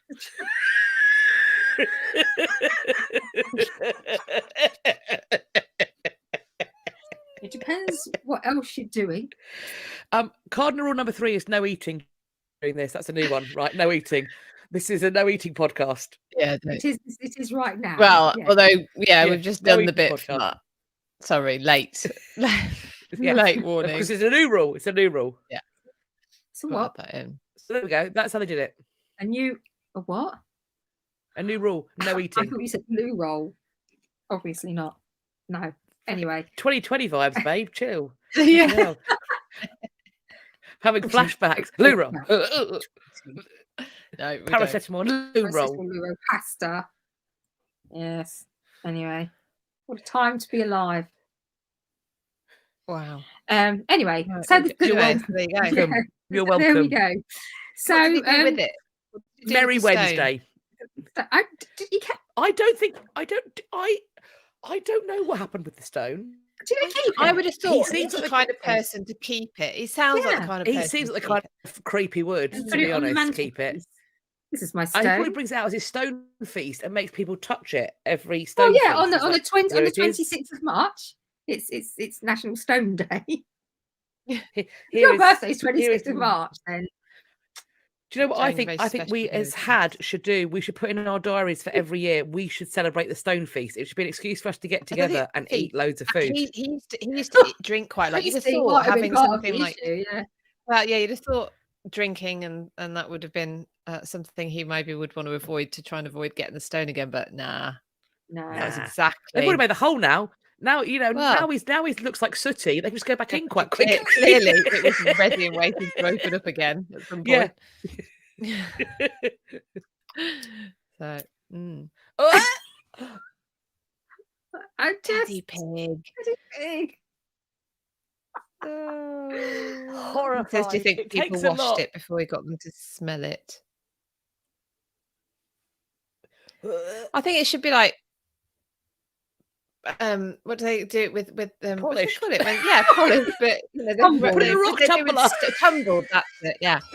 Tumbled is Put it in a rock stone. tumbler. Oh, Put it on they're a fucking green. necklace. They're green, aren't they? A friend of mine had one that filled her whole gallbladder, and she kept it, and it was green. Why? Is it? Yeah, but she kept it. I was like, what the Thought, fuck 'cause did you it's kept that for? She was bile, like, I was no? just so impressive about. They were like, that filled your whole gallbladder. We were amazed. You don't get that very often. It's normally lots of little bits, and hers was just one. So she kept it. She had to have her gallbladder removed. I'm Couldn't eat sad now. KFC for a long I'm time. going to keep on drinking as much water as possible to try and. Yes, apparently fluids help. Flush, Drink flush. fluids, friends. So Drink dust fluids. and diet water all round, everybody. Dust. Dust Anyone? and Anyone? Dust. Dust. Yep. It's not easy, is it? No. No. Brilliant. Okay, so I'm just going to talk a little bit about the diary, because I know Philippa's going to come in for middly bits, and she's talking quite a lot about the diary. And obviously we know of Peep's diary and we access it, and it's talked about a lot because he covers all these huge, tumultuous, big events that cracked off in this time period. And it's a really, really important primary source that we have, which I know Philippa and Kat are going to talk about. But I was just going to sort of, because I'm talking a little bit more about him and what he was like as a person and growing up in his character shaping and how we got into the positions that he was. It was quite sweet because obviously he wrote about all these big things in his diary, but there was a lot of personal entries and but like broken down into really finite things. So what he was doing that day, but not just, like, oh, we might go, oh, well, I did had, and I've taught Pilates, and Kat's been to work, and then we've been messaging about the talk. Not just doing stuff, no, like what time he got up, the fact that his cat annoyed him, that he knocked something over, an argument he had with his wife, who he'd been being a sex pest with that day. He stabbed him in church. Those types of things. So big things, but also really like quite little tiny things. But that really is important because it's interesting in him, because it tells you not just about the big events of what was happening, which is really important, but day-to-day life. So his day-to-day life, and therefore the day-to-day lives of the people, that the stories that came with him. But it gives you an idea of the day-to-day lives of a lot of people, which is really, really interesting. So you think about this diary as a log of the Great Fire and the Plague and the Restoration and all these. You're literally doing my bit, by the way. Oh, You're literally doing my bit. I'm sorry. I was going to say then, I won't say anymore, but I was listening to a lady talking today, Dr. Kate Loveman, and she studied the diary in depth. And what she said was actually as well, it's that, but it's other things that on the surface you don't even realize that you're knowing. So he might, for example, talk about how we interviewed a servant today and we found someone, they're going to do that, and you might think, oh, okay, well, they've got a new servant. But then you sit and you think, well, why did they need a servant? What happened to the other one? What sort of things do people want to have servants for? And you can begin to extrapolate quite a lot of ideas about just what is inferred or even not said. So you can pick an awful lot out of it from almost just those little tidbits and how deep you can go in. But if you got about how it started as a financial thing, you got that bit as well. Oh, okay, I'll just mention that really briefly. So she said, yeah, basically the diary initially came from like just a system of notes. He had to keep very careful like notes of what he was spending when he was in and around London, and then he kind of started adding notes to that. So it was almost annotating his expenditures, and then it just built from there and built from there and built from there. And then as his financial situation improved, as sort of time went on, and he got this amazing job opportunity. It makes it sound like it's the 90s down the job centre, but he got this position under Charles II, and he rose. And so as his finances got better, he didn't need to sort of track it quite so well. So that meant he had more time to just write about all the other shit he wanted to write about. Like he knocked a candle over, or he was cross because he spilt his drink, or he had a nice new watch and he wrote about that loads. And so, we see the nature of the diary change from it almost being a financial ledger to being a possibly almost quite tedious blow-by-blow account of his everyday life, all the juicy bits and the gossip. He had good gossip in there because he hung around with some good people, because he didn't expect anyone to read it, did he? At the end of the day, he wrote. Well, we're going Oh, to talk talk about about. that. We're going to talk about. But I we're gonna wonder talk about if he the knew now that people were reading, he'd probably be thinking, "Oh fuck." That's an excellent question. We will get to that. We will get to that. Trust and believe. Yes. So there we go. That's a little bit of peeps to begin with. The girls have got some fabby stuff coming up. But before Philippa comes in with her middly bits, she has something else for you. Oh yes, my word of the week. Okay, Okay, I have to say this was a quickly sort of found word, but it reminded me when I was doing this why we started this, and someone, I think it might have been Maria, somebody asked us if we'd pick this up because of some of the words we use and some of the phrases we use. So I was actually thinking that perhaps, I know we ask for past problems in our post bag, but maybe we could also start asking if we're using words, or if there's some Britishisms basically that you want us to explain, then let us know. DM us. Etymologically, we can do Yeah. that. We'll etymology that.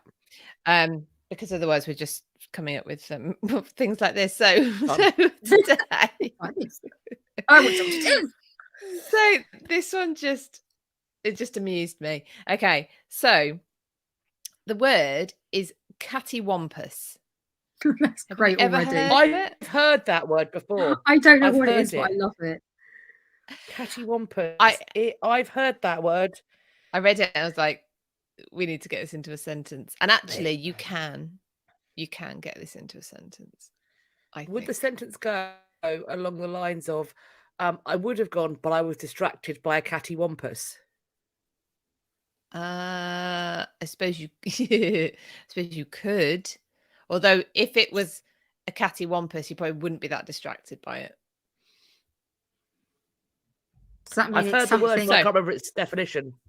Okay, so it means something positioned diagonally or askew. So That's amazing. but the catty bit is supposed to come from, it's only an early 19th century word, meaning diagonal, and wampus means this something flopping about. Hence why I think if something was diagonal and flopping about, it probably wouldn't be that distracting for you, or you'd be wanting to get out the room anyway. Or you'd want to make it not floppy about it. Well, yeah. So, but something back to chin rests again. Yeah. So naughty. Cattywampus. That's a great word. Yeah. I try and think of ways to fit into my everyday life now, but now the trouble is my only thing that I can think of is that it's a little bit naughty. We've got one. It's not supposed to be naughty, but we have made it so. We've got one here. Timmy snitched the teacher, and now things are all cattywampus. Yeah. Timmy snitched the teacher, and now they're... Yeah. As my grandmother used to call it cack-handed. You've done cack-handed. in a cack-handed way. That's cack-handed. Daddy Pig loves to dig. How would you make it stop flapping about, Catherine? Don't Google that. Safe search only. Safe search only. A cattywampus. Yeah. Well, I love it. Oh, I love it. see, Hockey says Hockley. Jules Hockey. I use that word here in Delaware. I see people use it for meaning skew-if. Skew-if, yeah, skew-if. But it was the flopping about bit that got me. I was like, why's it got to be flopping about? It's a windsock. It's a windsock, cattywampus. I suppose if the wind's a little bit weak. I used to go out with this bloke, and he had a friend who, when someone just really, really, really, really wants a girlfriend, and they'll just ask anybody out. And someone said, "Oh, how's Dan's love life?" And he said, "He's been blown out more times than a windsock." And it still makes me laugh now. Oh dear. Anyway, I love that. There's been a lot of oral sex references happening in this. I enjoy it. I enjoy right. it. So Now then, Love that. onwards. what time are we Onwards, on? and don't spare the horses. Yeah, right. Let's get going. Okay, so Pepys obviously famous for his diary, and actually, I think a very big tick to him for this. I'll come back to whether he thought it was going to be read or not, but he started it on the 1st of January 1660, and it actually I say only because I think he lived another 30 years after he finished the diary. He only he only kept it for 10 years. Sorry, So- someone's comment. Carry on, because if I read it out loud, it's all going to go horribly wrong. Keep going. Okay. So yeah, and it is from Pepys's diary that we get first-hand accounts of many significant events. So the Restoration, we get Charles II's coronation, down to well, I'll come back to Charles II's coronation actually. Execution of the regicide. So he did attend, we know, the execution of Charles I, but he also attended the executions of the regicides. And there is so we get, I don't know if I took the I did. So that's October 1660, the year of the Restoration. So Charles II got on with it. And there is a I think he might have been the last man to die, Major General Harrison.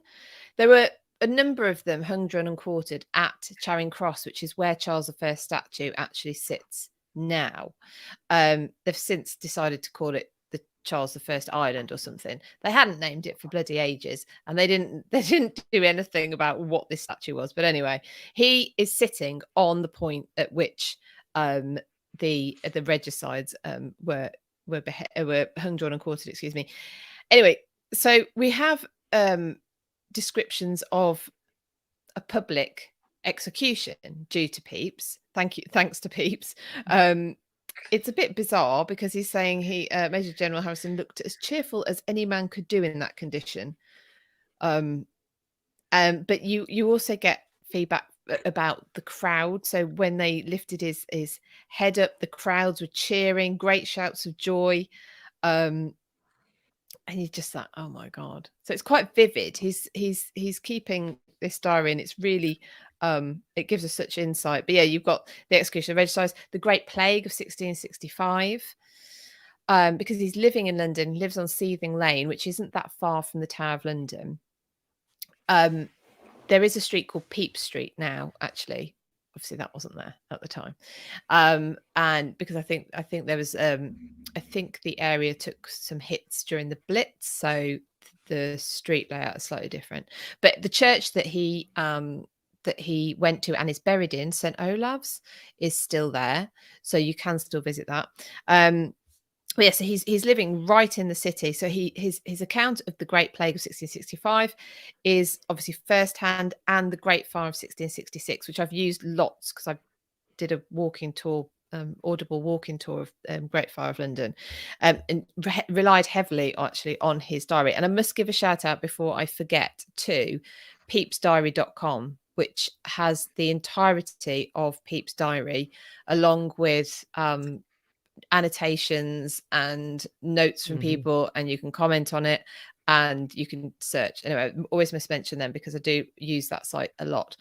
So yeah, so we've got the significant large events, and like Catherine says, right down to kind of just societal events. So we know that he went to the theatre, we know that he talks about the taverns, so we know where they are, we know where the theatres were. We know that James, when he was James Duke of York, had a theatre in his home that he went to, down to really just personal details as well.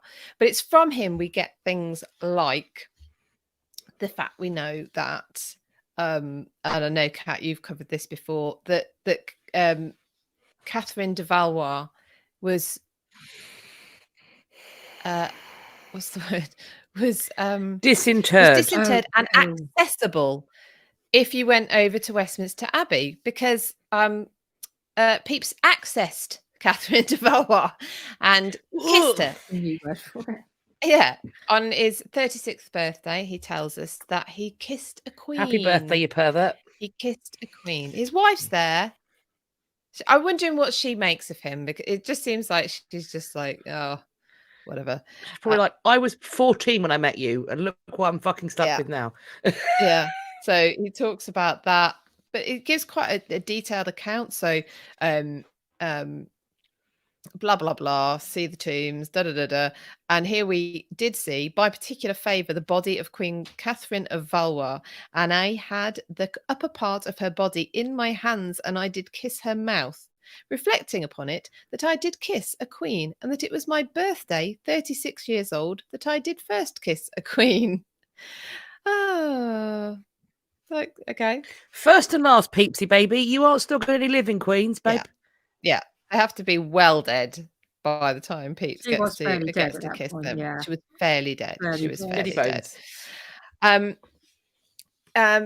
The Great Fire of London, going back to that again, because what I've done is I've just taken some extracts from his diary, so you can kind of get an idea of just how good some of his descriptions are. And to be fair to him, he doesn't run away from these things. He's in London for the plague. He's in London for the Great Fire, so he can give these accounts. And so we know things like people didn't move from their homes during the Great Fire of London. We know that they didn't go until they absolutely had to. Such was the disbelief that it was actually as bad as it was. Fires broke out in London all the time, but in fact, Pepys himself, the first night of being told that there's the fire, says he went back to bed thinking, oh, it's over there. The fire actually gets to the end of Seething Lane, and it gets very close to the Tower of London, so which had all the gunpowder, so that would have been catastrophic. Yes. The heat was so much that barrels of whatever down in the I was going to say docks, but what do you call them? Where all the warehouses were, they were exploding without the fire even getting to them. So that was, the heat from the fire. Anyway, so he describes all this. He says that the streets were full of nothing but people and horses, carts loaded with goods. So we know people were trying to get their stuff out on carts. It was pandemonium. He says, with one's face in the wind, we were almost burned with the shower of fire drops. So you got quite poetic there, I felt. It's not generally poetic, but I thought that was quite cool. So he's really, Pepys is in direct contact as well, we should say, with Charles II and with James, Duke of York. So he's the one who goes off and tells Charles II that it really has got bad. You need to come. And so we have an account of them on a barge on the river, directing and giving orders. So we know that they're involved from his account. And there is also an interesting, I think, little insight into Charles II. So he went to Whitehall Chapel, where one Dr. Crofts made an indifferent sermon, and after it an anthem, ill sung, which made the king laugh. So you've just got this image of the king just like sniggering like a schoolboy because the sermon, the pastor, whatever it is, just can't sing, and he's trying to deliver this anthem and he can't do it. So we get that from him. And he does talk about being cut for the stone, celebrating being cut for the stone, like Catherine said, every year. The house that Catherine was talking about, so his cousin Mrs. Turner's house, I believe burnt down during the Great Fire. So I'm not quite sure. I think he still drank to the cutting of the stone on or around that date every year. But we get really sort of intimate details just about, in terms of like exactly what kind of person he was. He definitely liked to drink. Oh my God. He talks about waking up soaked in his own vomit in one bit. So we know that they liked to party. Which is always good when you've got kidney stone issues. You would have urinary thought it would tract put you issues. off. Yeah, you would have thought. And he was yeah. in someone else's house, but no, they carry on and just get absolutely wasted. So yeah, so you get all this really sort of intimate, but it's interesting because of course that's then showing what that level of society, what sort of things they did socially, what kind of behavior was, if not acceptable, happening anyway. Yeah, so I thought that was gross but funny.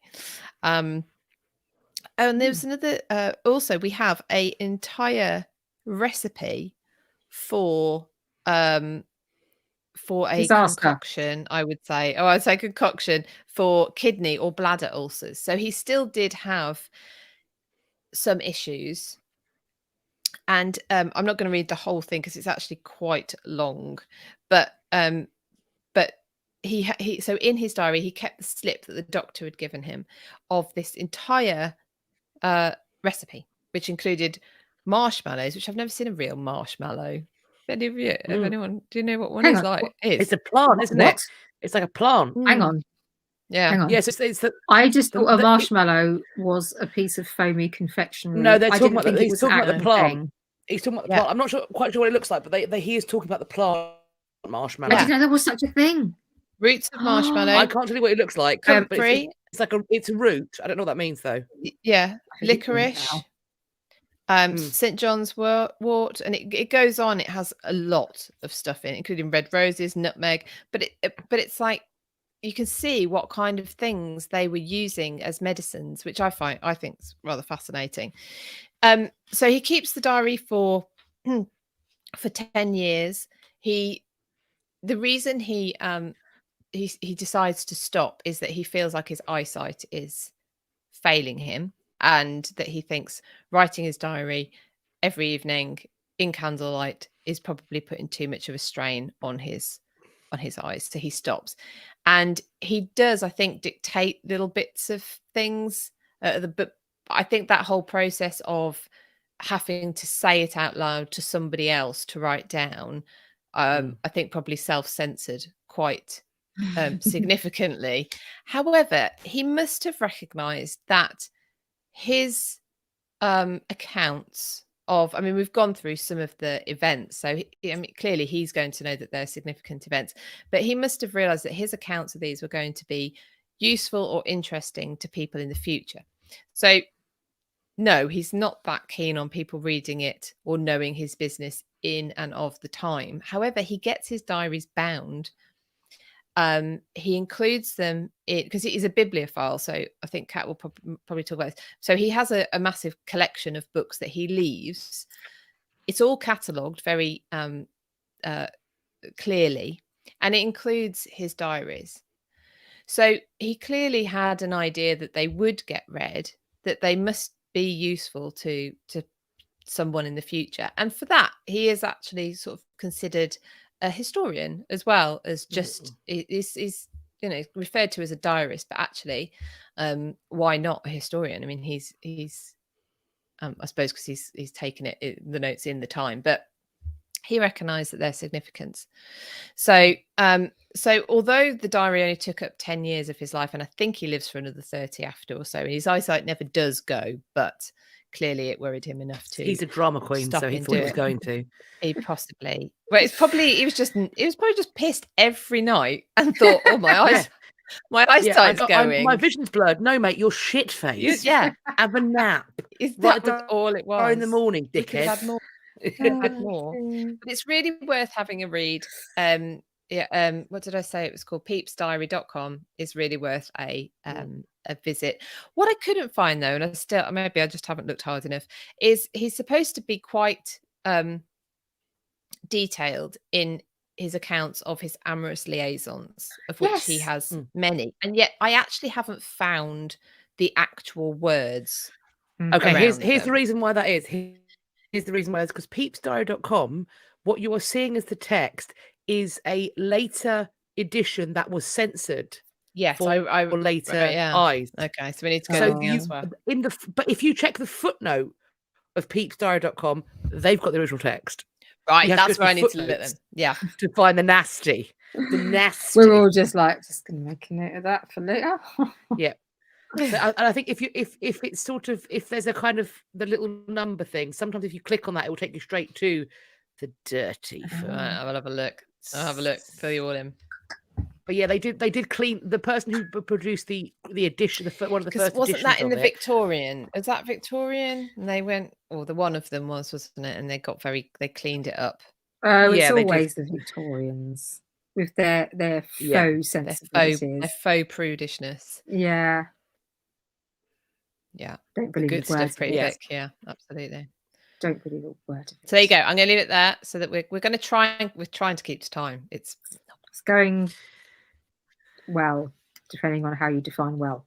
Mm-hmm. I do have a bit of text of the filth, so I will share that in my leggy bits. Cool. My leggy bits is going to be some pickup sticks as well. So we'll do the I thing. think it's just going back to the thing just very briefly, is that there was, as the weeks go by, more and more we go, there's so many things about these people. We're finding it harder to leave stuff out than choosing what to put in. So read widely, people. Read widely. He is incredibly interesting. There's a lot. Very he's full textually life. dense. Yeah, like in terms of his life and time. And I'm not so. There's a density around him of kind of canon literature that simply cannot be covered in just over an hour with three ladies who like to swear on the internet. That's just not. It's just not possible. But hopefully, with all of the gits, there's some food for thought, some laughs, maybe it will inspire you to go and look What do you into do more. for a living? I swear, on the internet. Now we're monetized, and of course, you can also support us and buy me a coffee. The more we're monetized, the more time we'll have to do perhaps some more in-depth stuff if people want it. Yeah, and we can answer Q&As as well. We can do Q&As about particular topics. But before we get into my leggy bits, which is going to be there's going to be some round robin of like pickup sticks. We do have. I'm gonna start rustling now. Sorry, it's time. Hang on, because I need to arrange myself. Do I have to have this on my face? Yes. How many times do you have to talk about this, wench? Obviously. Well, as many times until actually one of you goes, "Oh, all right then, let her off." That's how many times. We have been torturing you with the threat of a Winnebago. Do you really think we're going to let you off this? Fuck off. Don't. Grow up. Grow up. Right. You've got the PPP. Yeah. Oh yeah. So it's shit twice. I hate this thing. I don't like the way it makes it all very big. I hate it. There you go. Right, hang on. Where is it? Here we go. Are you bracing yourselves? I'm braced. I'm channeling. We are the widows of Lancaster. We are channeling the widows of Lancaster to answer your past problems postbag. Let's see what they say. Dear History After Dark ladies, I have a young son who's almost of age to go to boarding school, as any young gentleman should. Before I send my son off, I would like to have him inoculated for smallpox. Always smallpox. Good choice. But my mother-in-law is totally opposed to it. She believes that injecting my son with cowpox will turn him into a cow. How can I convince my mother-in-law that this procedure is totally safe? Sincerely, Poxed by the mother-in-law. I think it depends on how many sons you've got. So how many, spares do you have? Brutal. Anyway. Good question. Yeah. Brutal. My suggestion is actually the cowpox vaccine is going to happen. You've decided that. So the issue is dealing with the mother-in-law. May I suggest that you go down to your local apothecary and you purchase a fucking job lot of laudanum. Get that bitch high. Drug your mother-in-law. She will be quite quiet. Quite quiet. She'll be so quiet. Give your mother-in-law smallpox. That is the other option. Yeah. In which case, you can then use her smallpox variole cells to variolate your child. You can go fucking old school. Forget the cowpox. Variolate that shit. But alternatively, just drug her. Drug her a big lot. He's not going to actually turn into a cow, so I think you're probably pretty safe to do it. Yeah, tell her you're not going to do it. Tell her you're not going to do it, and then just do it. What's she going to do? Or my argument would be that as it's your mother-in-law, just say, yeah, I don't really care. I'm not interested. Or have you also considered Or is defenestration? that just me? Can you block her? Can you block her? You could kick her out of a window and make it like an accident. What's the Like that. medieval equivalent of blocking somebody on social media? Just don't answer her Defenestration. letters. Just Defenestration. Chuck her out a window. Sorted. Oh yes. Robin Lee says, introduce her to the milkmaids, who all have the pure as the driven snow skin because they've all had the cowpox. Yeah. That they have. Or I tell you, if it's considering the time period, if she's got land, just pay a doctor and have her declared insane and put her in an asylum. Oh, perfect. Then you get all Then that you get her too. land. Yeah. wow. You get her land. These are great suggestions. Yeah. Mine are all very aggressive. I'm not sorry. You woke I'm up not Aggressive so violent. and effective. Aggressive Thank and you. well, yes, exactly. Drugs, So, window throwing, and then just have her declared insane when she stops. yeah. So I think once again, you'll find that with our grace, beauty, poise, wise words, cross-generational experience, Yes. we have presented to you a viable set of options. Pick what you will. We are not when liable I for any of say them. viable, I mean, We're for not the love liable. of God, don't do any of those things. We're But, not liable. You know, If you do any of those things, we are not criminally responsible. No. We are not hang inciting you on, to do that. you've taken We are yours off. Why Well, have I I- got to keep mine on? I'm not taking mine off. I like it. I don't like the way it goes big. I don't like the I like the bigness. big. It makes my Do head you? look smaller because my head's fucking massive. It makes my head look less I freakish. feel like I quite like it. I the quite like 13th it when it's big. century. Do you? I feel like I'm going driving. Yes. like I'm Yes. Yes. Doing this Actually, Daisy. that's really good. What's happening? Yeah. There we go. You see. Yeah. So oh God, we need a special live stream discussing how Victoria screwed up the world. Oh, that's Just the leave it to 20 rant. Yeah, me and Philippa are going away for the weekend. Yeah. Then you can I will you be can have here. Cat Just do that. Just being like, right, this bitch. Yeah. Right. There Right, we we're go. done. Please do send in your pasty problem posty bags because then we can do that more. Yeah. There's gonna be more peeps. We're gonna be doing some more peeps. I'm about to peeps you out. Peeps! Not him. Hey. Prop, prop. So I'm gonna do leggy bits. Before I do this, I'm gonna circle back and just have a little chat about the form that the diary took. Because I think Philippa is correct. There's clearly with the binding and the preservation of it, there's evidently an element that he is planning on this being read. But I think by a very, if that's what his intention is, by an incredibly small subset of the population and potentially people that he knows personally. And my reason for saying that is if you take a look at pages from the diary, you will notice that they are in shorthand, a particular kind of shorthand that is designed or created by Thomas Shelton. It's called tachygraphy. And this is a very popular system, but it is one that requires, in much like shorthand, it requires education in use. Pepys, and it's used among educated elite human beings. So Pepys, Isaac Newton, King Charles II, scholars from Cambridge. In fact, we think that Pepys learns to use this tachygraphy while he's at Magdalen, that's where he picks it up.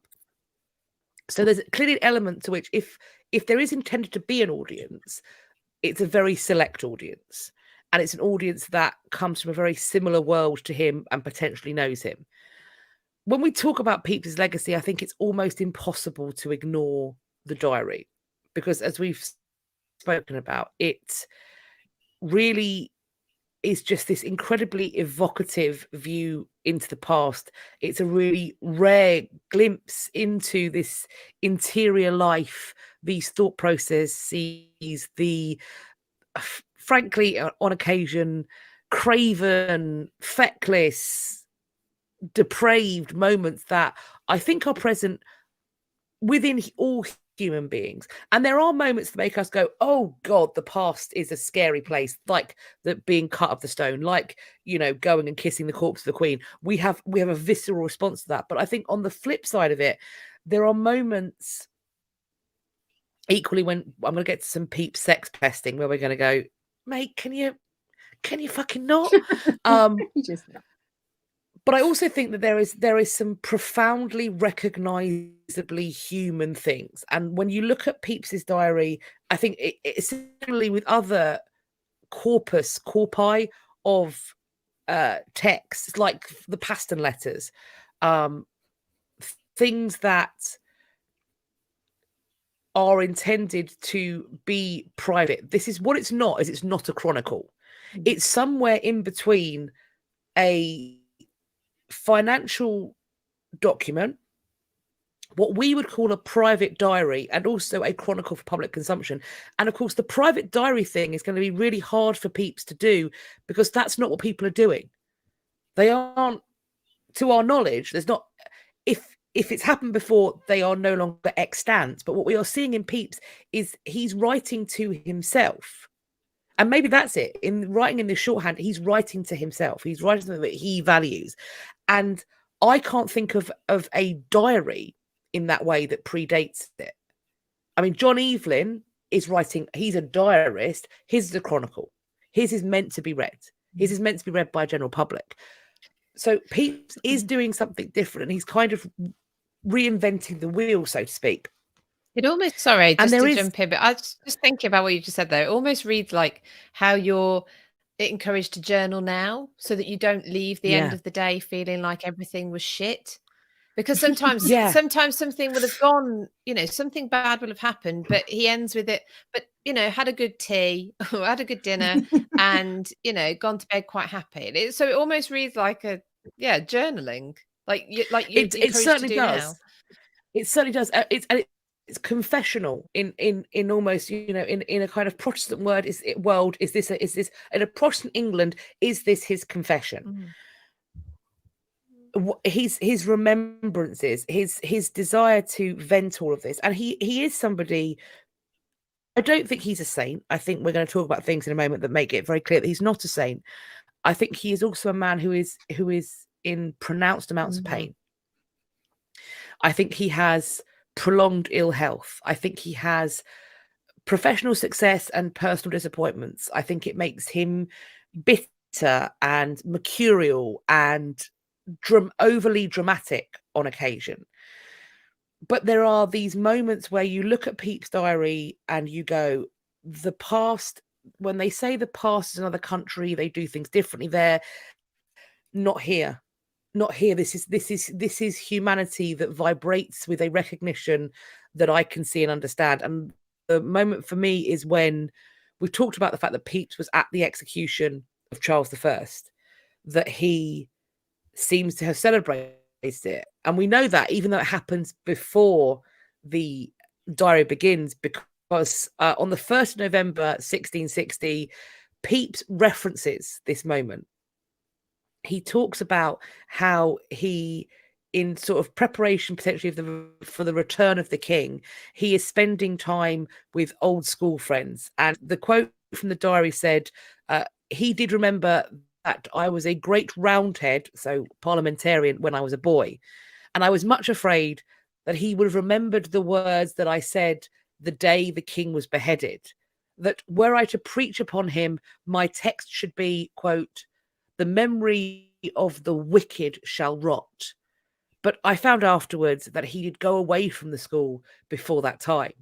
And I think we've all had that moment where there's an opportunity, or perhaps you've reevaluated, you've changed your mind about someone or a situation, but in the pissy warmth of your youth, you have just fucking run your mouth. You've run your mouth.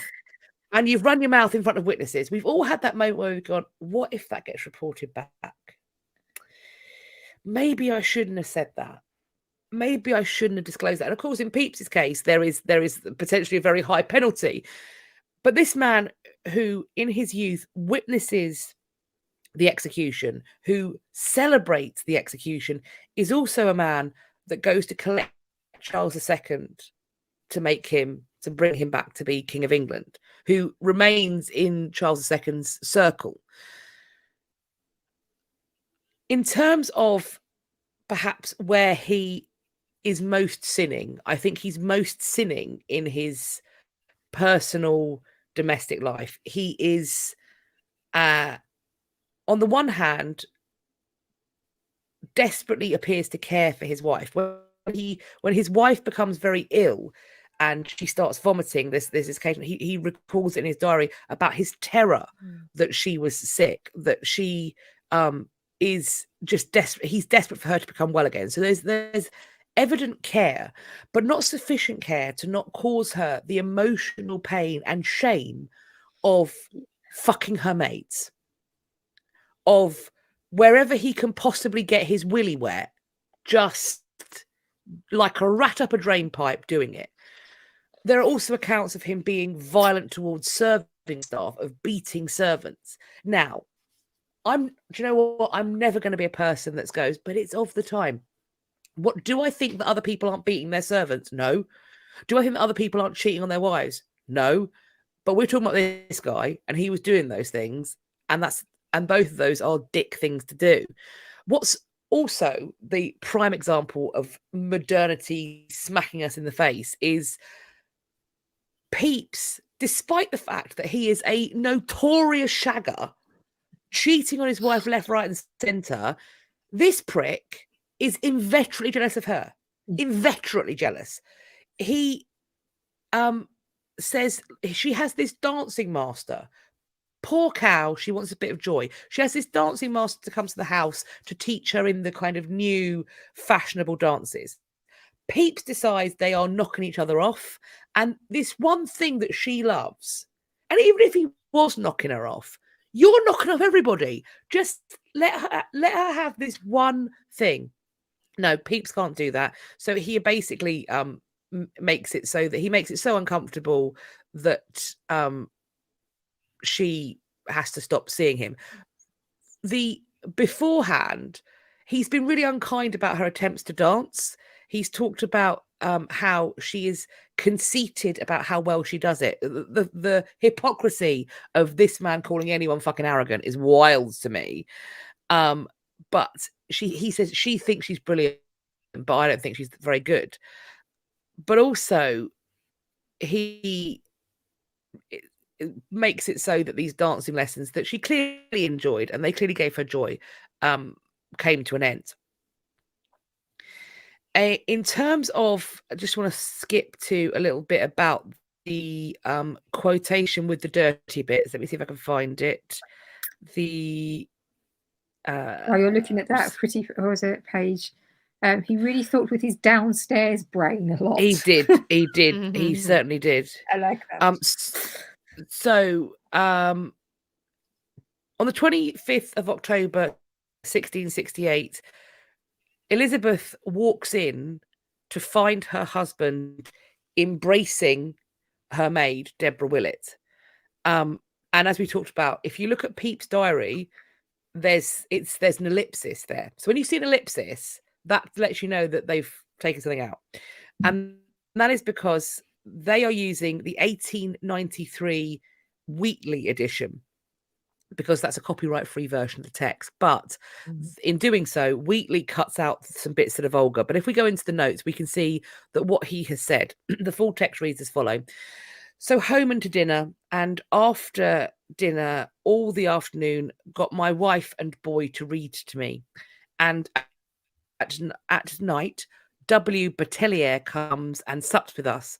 And after supper, to have my head combed by Deb, which occasioned the greatest sorrow to me that I ever knew in the world. For my wife coming up suddenly, I'm wondering if having my head combed is a euphemism for getting knocked off.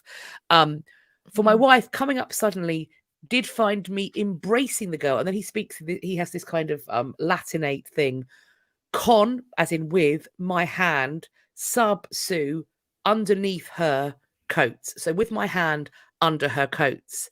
And indeed, I was with my man, my hand in her cunny. We all know what cunny means. I was at a wonderful loss upon it, and the girl also. I'm sure, babes, your wife wasn't best pleased either, you tosser. Anyway, the maid then gets fired. So obviously Samuel's like, I'm sorry I made my wife sad. So what I'm going to do is make a poor woman who I have clearly fucking taken advantage of unemployed. However, he does continue to pursue the girl. And I'm assuming, I hope in some way, fund her life. After the diary leaves us, let me just hoppity to that. Let me go to that because I don't want to run over massively over time. So just skip. We've also talked about the kissing of the Queen. Grim. And also when there's one occasion as well when he's in church and he starts trying to fondle some parishioner who he doesn't seem to know. He thinks she gives him the eye. He basically thinks she looked at me, so I went over. And then he was like, but I was scared she's going to stab me with her hat pin. Babe, in which case, you know. You should have gone over then. And then she could have Stop stabbed it. you with your hat pin and done the world a favour. Oh no, So- that's a tricky one. In his last entry, he appears utterly terrified at the thought that he's going to go blind. Maybe he thinks that there's some kind of divine punishment, because at this point he finally stops trying to finger his wife's maid. The diary ends. After some months of rest, Peep's eyes do seem to get a bit better. His wife dies on the 10th of November 1669. He does not remarry. What we don't see, because we don't get the diary, is we miss him running for and being elected as the Member of Parliament for Harwich in 1679. We also miss him falling out with people. I don't think Peep's an easy man to get on with. I don't think he is. I think he's an arrogant, and I think he's all right. He's in You're If just a you're drinking also, partner, yeah, I maybe. think if you're also up for just getting pissed and having futile conversations, then. But I whilst think he's pissed. also somebody who thinks he's Politicians. he thinks he's perhaps smarter than he is, and he is a smart man. I think he's arrogant, and I think that's it lands him in trouble. So he, as we talked about, he's very much involved with the Navy, but start of 1679, he is accused of leaking naval secrets to the French, and he's also accused of being a papist. This leads to him being imprisoned in the Tower of London. He's imprisoned from May to July 1679. He does, though, although the main diary that we know and that we talk about is one that spans from 1660 to 1669, and there are, in fact, other diaries. They're much shorter and they are very much focused on his work life. He keeps a diary for a few months in 1683. At this point, he's sent to Tangier, because he is by then one of the most senior civil servant in the Navy. And this is a return to public life for him after being imprisoned in the Tower. So he does come to make good again. In 10th of June 1684, he, by letters patent, is made the Secretary for the Affairs of the Admiralty of England. On the 1st of December 1684, he is elected as the President of the Royal Society, a recognition of his dedication to, I assume, to lifelong learning and to the furthering of knowledge. And his library, the bindings, there is an element to which there is an element to which being a collector is becoming more and more of a thing in the Stuart and later into the Georgian period. And collecting books and binding them in attractive ways and having a room, this is a way of displaying its conspicuous consumption in a way that people recognize. It speaks to who you are.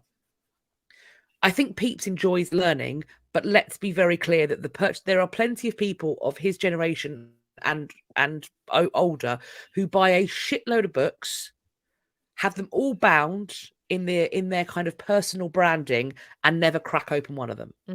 but they decorate libraries beautifully. So Pepys is still alive when James II takes the throne. In fact, at this point, Pepys becomes chief of the naval staff. He then gets to go to a second coronation. So Pepys, by now, let's just keep track, has witnessed a king be executed. He's witnessed 2 coronations.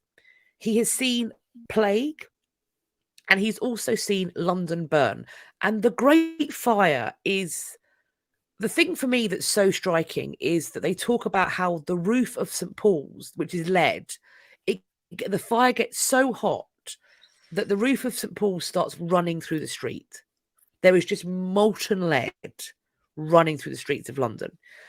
At the coronation of James II, he is now a baron of the Cinque Ports, and this means that he gets to carry a canopy over the king. So if we think back to the coronation we've just witnessed, Penny Mordaunt's sword behaviour, he's doing a similar role. If there was a televised version of James II's coronation, we'd be like, and there is Samuel Pepys, now Baron of the Cinque Ports, leading member of the Navy, carrying the canopy over the king.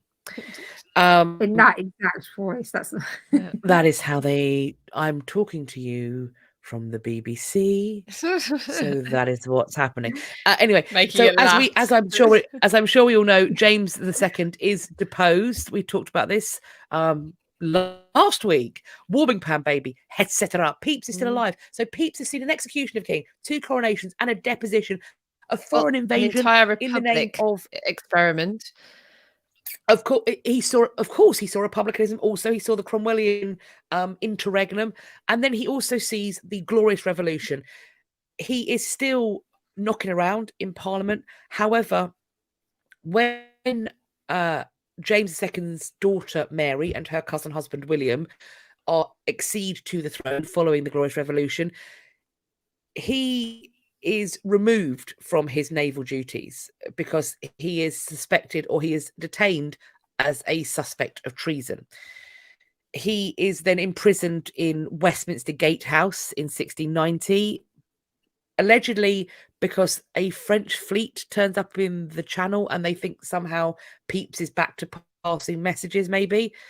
He is then let out of prison just under a month later because of medical reasons.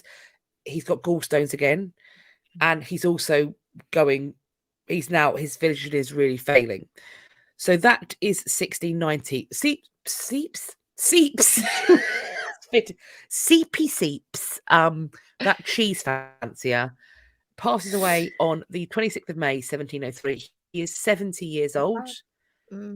And he, at his request, is buried next to his wife Elizabeth. Can you fucking imagine? I'd be livid if I was her. Elizabeth's like, put me next to the dancing master. Keep this gouty meat sack away. So he is buried beside his wife Elizabeth at St. Olave's. And yes, I think the legacy that we get principally is the narrative in that diary. That is the legacy he leaves us. The question we're going to have to, I think, come to is, and we will come to this when we do our roundup week. The question we're all going to have to face and consider is, does the wealth of information that comes from the diary, and let's be clear, it is an insight into that period in the 1600s that we would not have otherwise. We see behind the veil, we see the peculiar peccadillos. Does that make up for the veil, the objectively shitty stuff that he does to those closest to him? And I can't answer that for you, but I'm sure we will. And also, of course, we don't have accounts for the people's behaviour. We have no context. Not saying it absolves him, but we have no context as to anyone else's behaviour. We don't know her behaviour. I mean, we just don't know. We know him because he's left us with that. We don't know. She could have been up to all sorts with that dancing instructor. We don't know. What I will say is that he doesn't sanitize. He doesn't sanitize his account of himself, which points to me that he perhaps didn't plan on lots of people reading it. He planned a very select group of maybe not many at all. So there is that element to which we are seeing his opinion of himself, in- which obviously no one wants to be the bad guy, but at least they doesn't. He could just leave out the fact that he's fingering his wife's maid when she walks in. He could leave that out. He hasn't got to say it. Someone But did he writes it say, down. Right. Sorry, Well, because he Philippa. rewrites it, doesn't he? He has sort of scribbles, and then he writes it in neat. He writes it up in neat, so there is a chance there to edit, Yeah. rethink, and He doesn't doesn't seem to. seem Clearly, to. he keeps it in. It survives. I wonder whether he It's thinks lazy it's editors amusing. take it out. You know, like we talked about Sarah Churchill and her book that she has The Green published Book. about the Green Book, Yeah. where it's all her children, you know, the Sins. how badly they've treated her. Whether he sort of Yeah. just thinks it's, I don't know, that his perspective on it Mm. is so different, warped perhaps. I don't think he finds it amusing that his wife catches him. I think he's genuinely sad to mortified. have caused her pain. I think he's genuinely genuinely feels guilty about And it. Margaret, Some of the other stuff that's fucked up, he is going Margaret put a lot further up. Could it be that this man Pepys is just bragging and making things up to paint himself as a sex machine? And I can't people like that. for. Possibly, but exaggerated by the sex he talks about having is really, like, it doesn't sound. He's not. It's not fucking Casanova. He is trying to he's trying to grope a tit of a stranger in church. Church. No. I'm not laughing because that's funny. I'm just laughing because of the way you went. It's like, yeah, like that does not paint you as some sort of like. He's not Mr. Lover. He's not. He's Mr. Fucking keep Right. your hands to yourself. Put your hands in your pockets, right? Well, keep your hands on the Bible or whatever you're supposed to do when you're in church. Yeah. Seats. Pretty Pete sounds like he'd be horrible in bed. Ooh. Well, I mean, Well, you'd hope he'd learn some skills. He's going to do He it has that got a often. separating store by his arsehole, so there's that as well. Can you imagine if you grab his bumhole and you're like, hang on, what am I fingering? What if he's like actually not able? So he's just one of these, like, you know, some people Just get a bit thumbs it in. pervy when they're not able. Just thumbs it They in. get a bit gropey. Goopy. Instead. Do you know what? Dysfunction are following There's a part of me. the There's a part of me that thinks that if you met Pete, if he was sat behind you in church, he'd be the bloke that goes Sniff your hair or something. Oh no. Just getting a little bit too He's a close. sniffer. He's a He's a sniffer. sniffer. Do you think that there is a chance that the operation of saying no about made him sterile? Could it have made him Surely there's a possibility it made him erectile sterile, dysfunction? or I mean, it sounds it's interesting. horrendous. He's talking about invasive. groping and putting his hands up skirts. Like, maybe he's impotent. Maybe. Yeah. That's what I'm thinking. Is perhaps. Yeah. I mean, we're completely surmising here, people. We're not. We have no We're not evidence accusing for this. anyone of anything. Or just like I'm accusing him of not keeping his dick in his pants, or not keeping his hands in his pockets. trousers. it has been a little bit inappropriate, a little bit too much of the touchy feelies. Yes, he should have touchy-feeled himself and left people alone, particularly in church. That's rank. Yeah, so that's what I have. That's what I have for you. Yes, because there's never been any inappropriate. No. Let's not go there. No, let's not go there. Let's not go there. Nearly a yeet. At least, but you are not wrong. Wheezy Peeps at least didn't have any offspring to be embarrassed by his escapades. That's true. That we know of. Well, that we know. Yeah. He didn't have any offspring with his wife. But if he's not impotent, and if he is, also not infertile, because Elizabeth she's also very unwell. She also has multiple health conditions. It is possible that Pete does have children we don't know about, because he may not acknowledge them while he's, knocking off half of fucking Southwark. He may well have, diddled a fair few maids and knocked them up. But also though, Philippa's theory would also explain why he got so angry about the dancing instructor, because maybe he thought he can give her something I can't. Yeah, actual rhythm.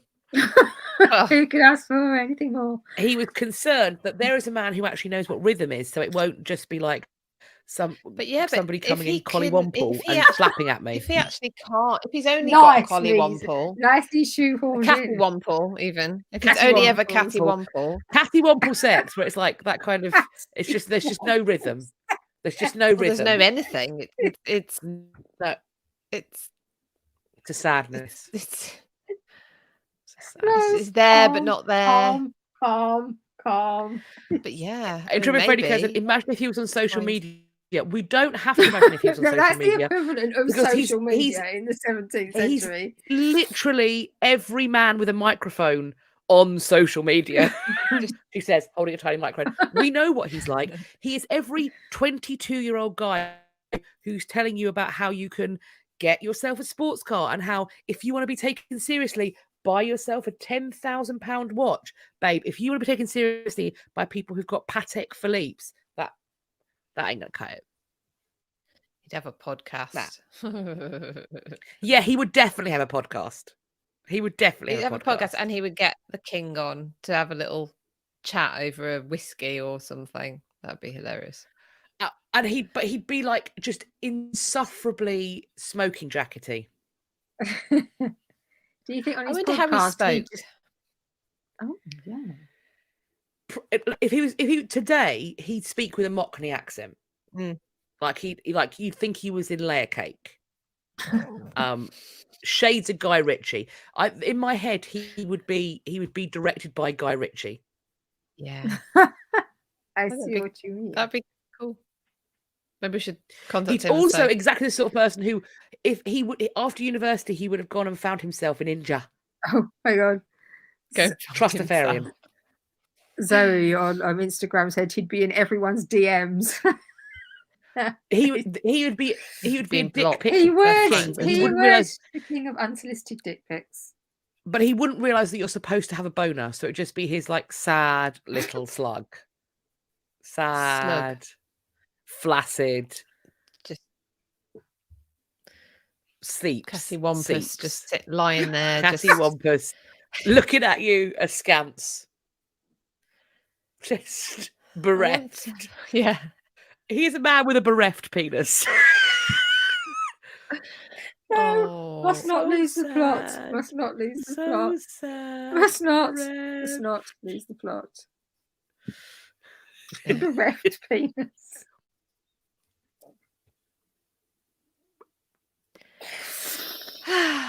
We probably should start to wrap up because it's got to that point.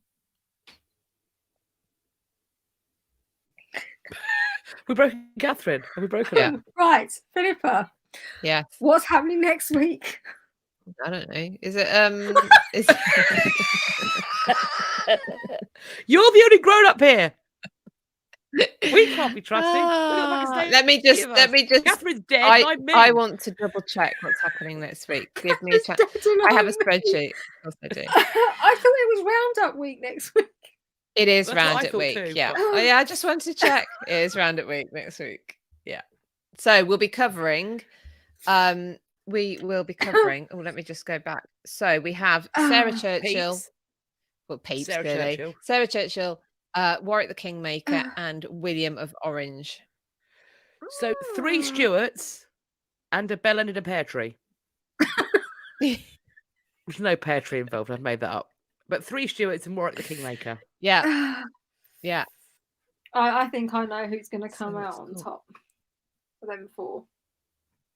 Do you? I don't know. I think it could be a scandalo.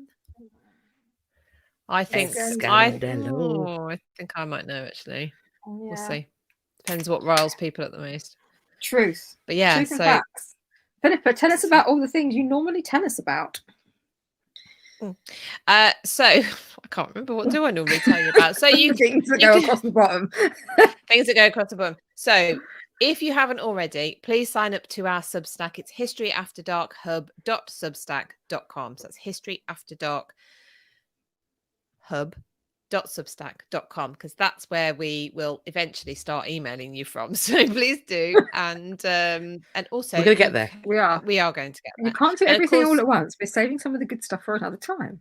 Absolutely. Now you can, of course, support us. We don't have a Patreon yet. People were putting in the comments earlier about Patreon. We'll see.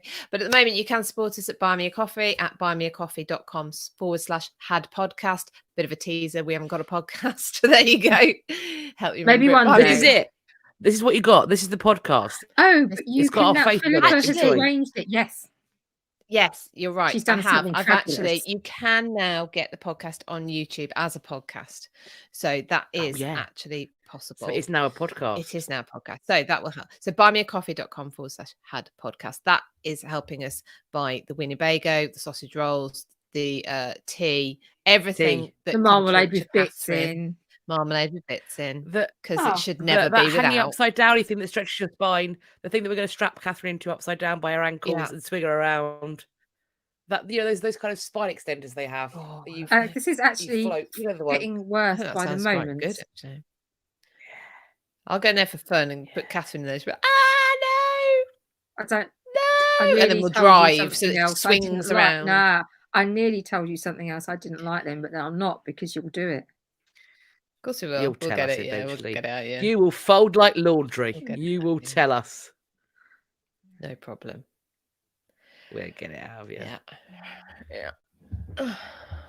Right. Anyway, Well, roundup week again already. Okay. Mm. Well, thank you all so much, everybody. If you only follow us on YouTube, please consider going down and joining us on Instagram. It is history.after.dark, where you sometimes get a little bit of extra content. And you can also join us on our close friends, which you can do via hadpodcast.com / whatever it was. it's buymeacoffee.com/podcast. So not what I said.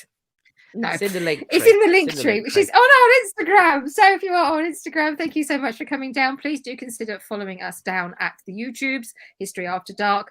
And if anybody follows us on YouTube, please also think of liking, subscribing, hitting the bell button, sharing our posts, leaving the comments, doing all the things that help us with the other things, because it all helps my therapy bill after the Winnebago has been paid for. It's all right. Yes. You'll be fine. On that note, Yeah. so thank you very much for Break you in. coming down. Is there anything else, ladies? Have we covered all the bases? We love you long I time. think we have. Love you, love. We should mention. Yeah, we have a private Zoom call tomorrow night, don't we? Because a lovely we lady do. Oh, has yes. has booked us for. I mean, you can do that through Buy Me a Coffee. Yeah, so that's going to be fabulous. So we're talking to Andrea tomorrow night. Hopefully, will be useful. Wish her luck. Yeah, wish her luck. I'm going to have a coffee beforehand. Yeah, we'll wake up. Oh, It's late dear. here. It's going to be because she lives somewhere nicer than us. She does. She lives in sunny California, I think it is. So yeah, Yeah, I'm not jealous. All right just then. in sunshine. I know, Definitely. exactly. It is crap here. Crap, I tell you. Right. Kat, are you counting us out? Because we love to I finish am. at the same time. Mm-hmm. It's always important to make sure everybody finishes if we're having a party together. It's going to go 3, 2, 1. Bye. Hello, friends. Oh, you're very high up. Welcome. I'm on charge of the Instagram. So buckle up. We'll see how this one goes, shall we? If you are joining us on Instagram, hello. If you're joining us on the YouTubes, you can also hear me. Hello, welcome. I'm just waiting for my lovely friends on Instagram to ask to join. So I'm going to do that now. That's one. Waiting for the other one.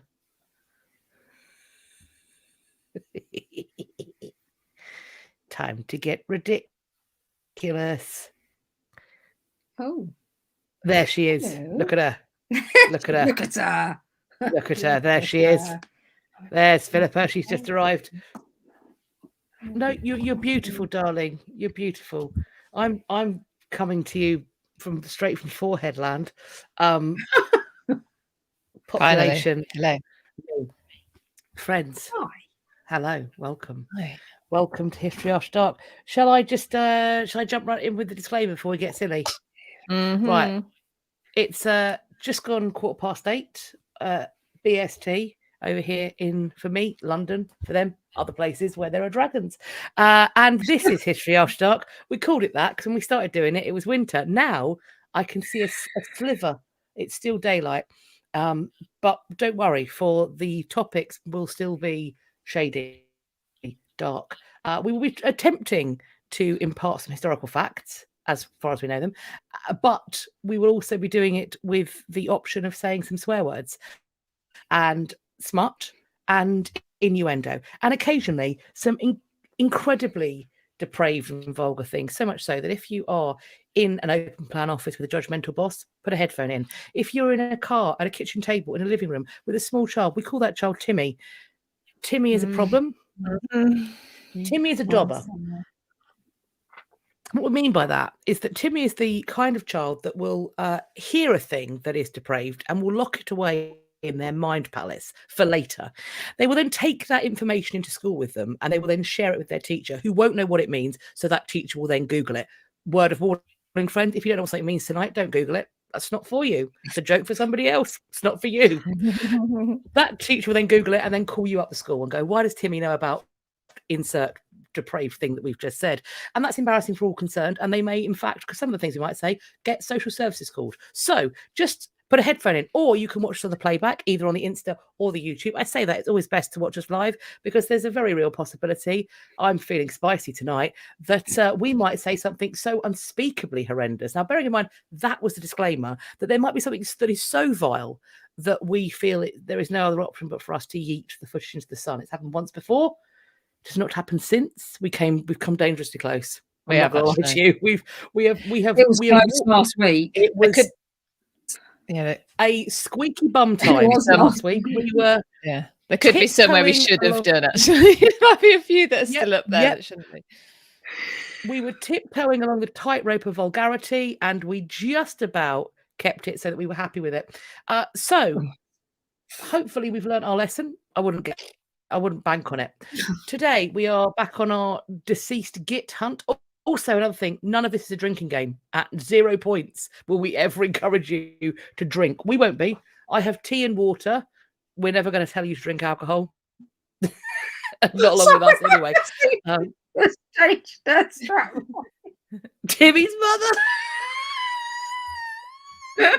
Okay, on YouTube we have little strap lines. So Philippa's is Timmy's mother. I'm liability number 2, and Catherine is apparently not British. I mean, I'm worried she's not. Frankly, I don't think she's a Earth human. I think she's a space human. Frankly. Okay, last week I was a Russian communist. Look, now I'm an alien. I'm allowed to change my mind. What is this? Soviet Russia? You think?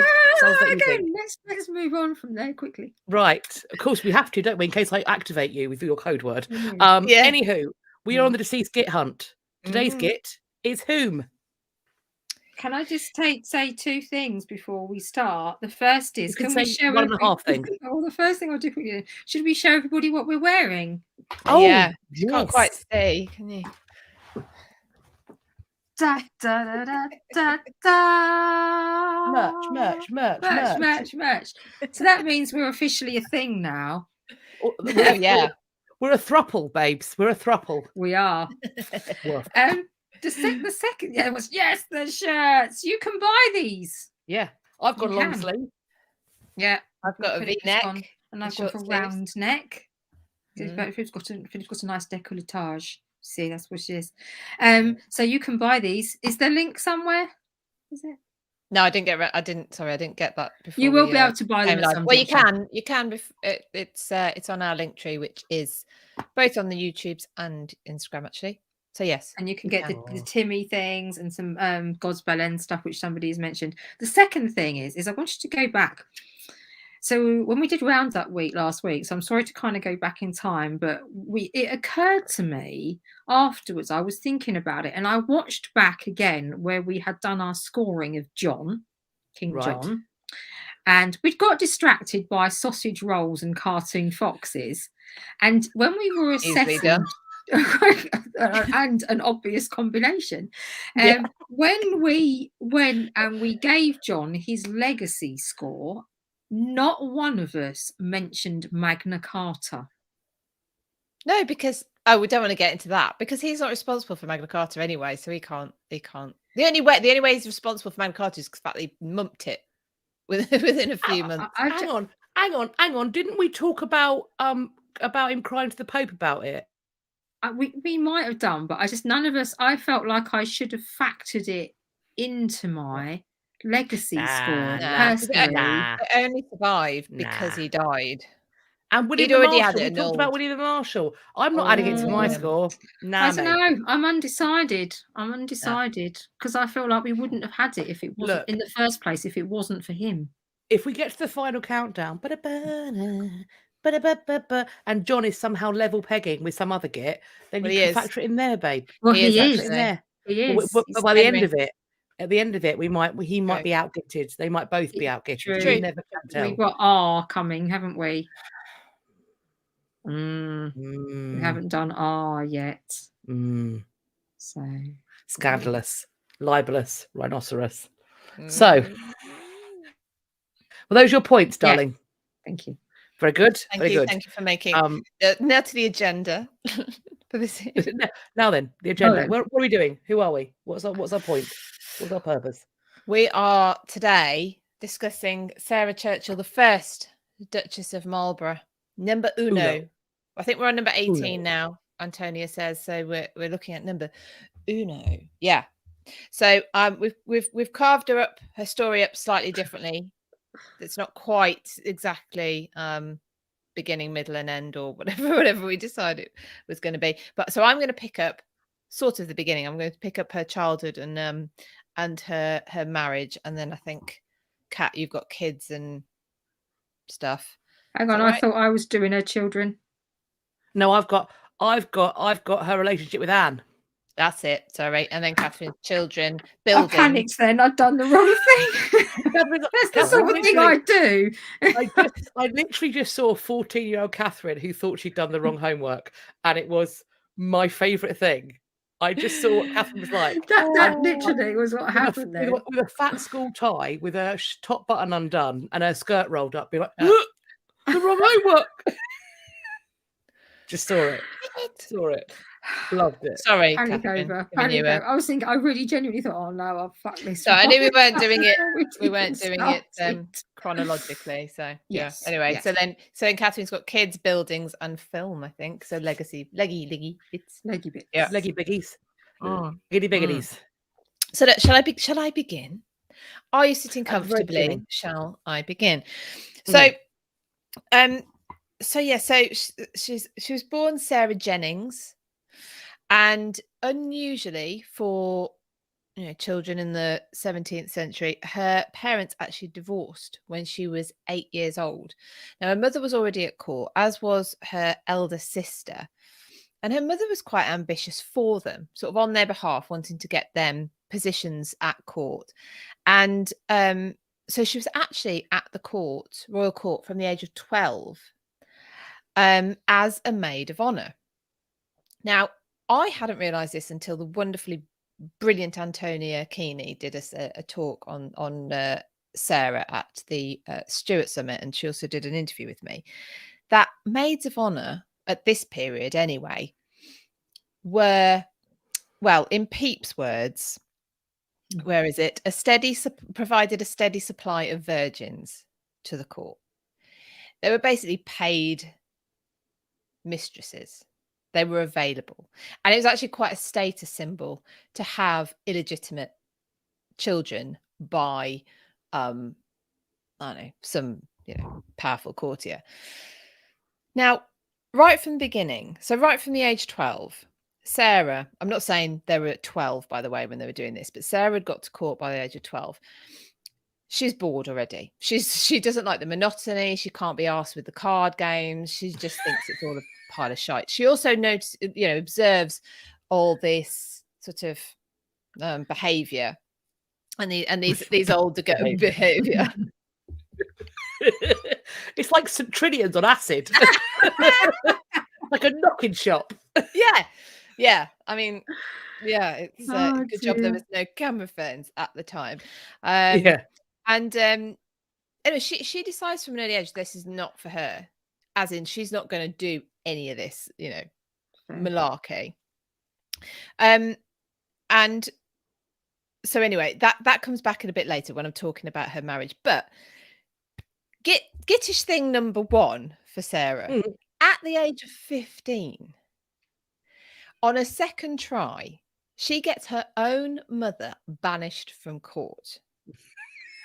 Her mother was called Frances Thornhurst. Now, her mum was pretty much destitute. I think her dad had left her with debts and loads of shit. So the accommodation at St James's, which came with with her mother's position at court, was pretty vital to Sarah's mother. Well, that didn't stop Sarah. She tried once and she failed. She tried a second time and she succeeded at getting her mum banished from court out of her accommodation.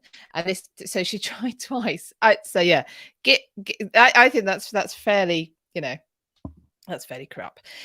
She did nurse her later on when her mother became ill, but in a way that Sarah thought that she could. This is quite indicative of the way she was with people, because she thought she could tell diseases to get lost. She saw herself as a bit of an apothecary. She just thought she'd got it down. So she nursed her mother, but in kind of a, I don't know, a way that, because she thought she was going to be pretty good at it. Yeah. Now Sarah's known, she's very ambitious, she's very level-headed, and this links back round to when it came to her marriage. So we've always said she wasn't having any of this being a mistress idea. She wasn't up for that. But she was noticed by a guy called John Churchill. He's 10 years older than Sarah. He's already got a string of illegitimate children. And she describes him as handsome as an angel. Now she plays. Now it's obviously the week running up to to Anne Boleyn's sort of execution, and so she's in a lot of our minds at the moment. Sarah Churchill plays, or Sarah Jennings at the time, plays exactly the same game. He tries to strike up a relationship with him. She writes to him and says, "Look, your happiness lays in your own hands." She absolutely decided. Yes, well, indeed. She decided that basically she wasn't going to have an affair with John. Now, that could have been the that Antonia thinks that could have been the reason for the fallout with her mother, because her mother was encouraging her to just be one of these maids of honor, do what you're supposed to do, and she wouldn't do it. So that might have been the nub of the falling out with her mother. But anyway, he writes to her, "Had I the will, have not the power to ever break my chain." In other words, he's got this link to her. He's trying to woo her. He's saying he just can't stop thinking about her. He can't, there's this bond. She responds, "If it were true that you have that passion for me, which you say you have, you would find some way to make yourself happy. It is in your power, therefore, press me no more to see you, since it is not what I cannot in honor approve of." So, yeah. So she's basically saying, nah. I mean, I think you're good looking, but unless you're going to marry me, you can forget it. Now, they do end up marrying. They marry in secret because she wants to keep her position, presumably, as maid of honor. So they do marry in secret in something like 1678 or 9, not known because it's in secret. Secrecy. But it does appear to be a love match. They are in love. He's away on campaign a lot. I think that probably helps. Absence makes the heart grow fonder and all that. There was definitely attracted to each other. There's an account that he pleasures her still with his boots on. In other words, when he gets back, there's no time for debagging. Let's just get on with it. And when he dies, he died in 1722. She didn't die till 1744. I know. But she never remarried. So she was a widow for 22 years. She never remarried. Now, she didn't need to. In other words, she had plenty of wealth, but she had plenty of suitors. And I suppose there was still the security, the companionship, whatever. Now, one particular example, the Duke of Somerset tried to get her to marry him. And she's... well, there's two things in this. So she writes to him, "If I were young and handsome as I was, instead of old and faded as I now am," whether she was or not, I don't know, "and you could lay the empire of the world at my feet, you should never share the heart and head that once belonged to John, Duke of Marlborough." For a complete witch, that was quite nice, wasn't it? Her and her husband they were a love match. There was an incredible bond, and it was never broken. It was never broken. Now, actually, as well, that the Duke of Somerset, she was good friends with the Duke of Somerset, so she didn't just decline him. She then went out of her way to make sure he had a wife. She found him a wife because he wanted one, presumably. So, so I don't know. So there's a few insights into her. I think, you know, what she did to her mother, we'll come back to it later. But then in terms of marriage and friendship to some people, very, very loyal and it's quite intense, I think. She seemed to be someone who I don't know, that you get these people, don't you, who they're so hard to please, but so giving when they do give to you, they're so giving that it's like everyone chases trying to please them. And she comes across as somebody like that. I sort of I always when I interpret as her, and I know that's not history, but it is when you sort of walk in someone's shoes and you're kind of intimately aware of the biography, and you have to sort of think about why they're responding to people the way they are. There's something pathological in her, and I don't know what it is, because she has these incredible expectations of everybody, including herself. And I think it's one for me. It's one of two things. She either feels in absolutely nothing and is a stone cold psychopath, or maybe a narcissist, or she feels everything like it's 1,000 cuts, and even the smallest infraction feels like a mortal wound. I'd love for somebody who'd be, you know, with the training to sort of try and diagnose her, because sometimes the thing she does, I'm like, oh, that is borderline personality disorder. That is, I'm going to push you away. I'm going to test you to see if you'll go, rather than you leave me and be surprised. Like, I'm going to constantly test you. And when they actually leave, she is utterly horrified and enraged. But then other times I'm like, this is absolutely just flagrant narcissism and quite wicked what you're doing. We might get onto it with the children, so I don't want to take Catherine's bit. Yeah. But yeah, she was definitely more. Well, she was definitely more in love with you if you've died. You know, you can't disappoint her anymore. So you're being consistent if you're dead. Yeah, everyone knows where everyone is. Yeah. And so Queen Victoria. Yeah. There was a safety then in elevating the memory of someone who in life she didn't treat very well.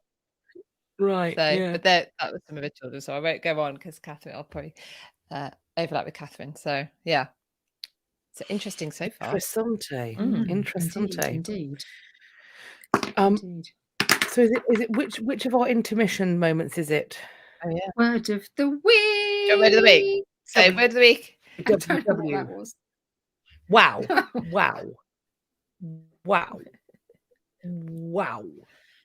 Oh yeah, word of me. So it's me. Now now you might not be able. Now you've got to listen carefully because you might not hear this correctly. It's going to be good. Diggling. The word is bunkum. Say again. Bunkum. Now, bunkum. No, that's exactly. There is a beer, by the way, called Bumcum. But anyway, this is bunkum. Hang on. Bunk. B-U-N-K. Yeah. Bunkum. Okay. Yeah, bunkum. B-U-N-K-U-M.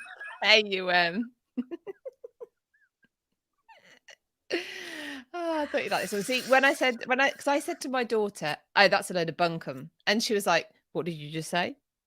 So I thought that's why I thought. Oh, I think I know what that means. Sorry, so I'm not going to come. I think I may have heard it. Sorry. I think I may have heard. Sorry, I think I've heard that word. Oh yes, Yeah.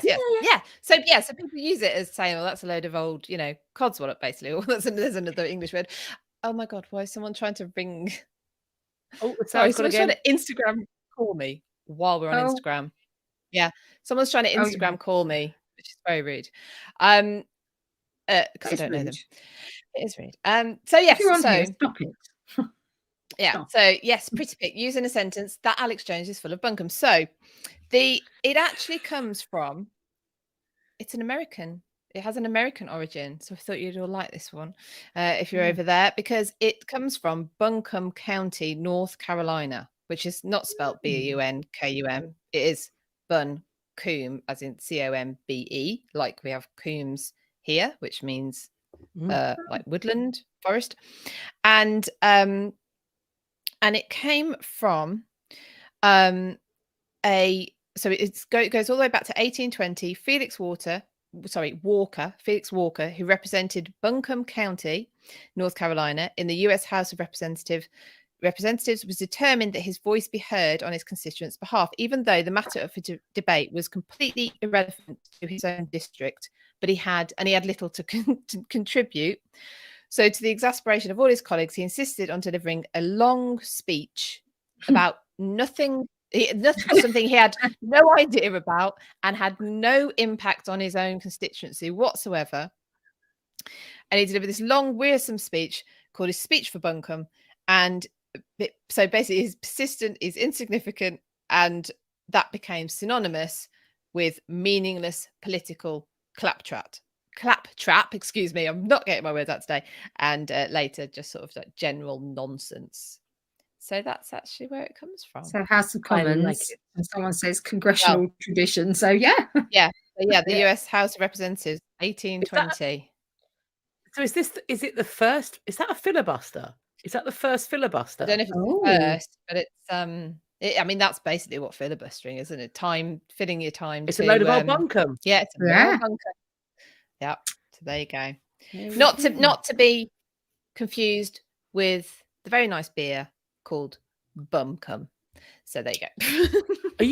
Are you fucking kidding me? Bumcum. Yeah. I'll get you a bottle when I'm down south next. Oh, that sounds wrong. I have a Hungarian shot that's called Unicum. Oh, what? Yep. Unicum. Hang on. Unicum. Wait a sec. I'll be back. So while Kat's doing that, is this something that I shouldn't Google? Who is Alex Jones? The only Alex Jones I knew sang. Didn't he sing The Snowman? That's who I was thinking. No, that's Alid. Oh, Alid Jones. Yeah, you're right. No, but I thought Alid. That's exactly who I thought of. Right. Now I don't drink alcohol, but I do collect humorous souvenirs. I can't unhear it. What's it called? Wow. Unicum. Is that what you use to breed unicorns? Yeah. Unicorn. Yep. Okay, serum. we'll go with that. Unicorn serum. We'll go with that. Oh, love it. Love it. Right. Anyway, like carry that. on. Yeah, there you go. Bunkum.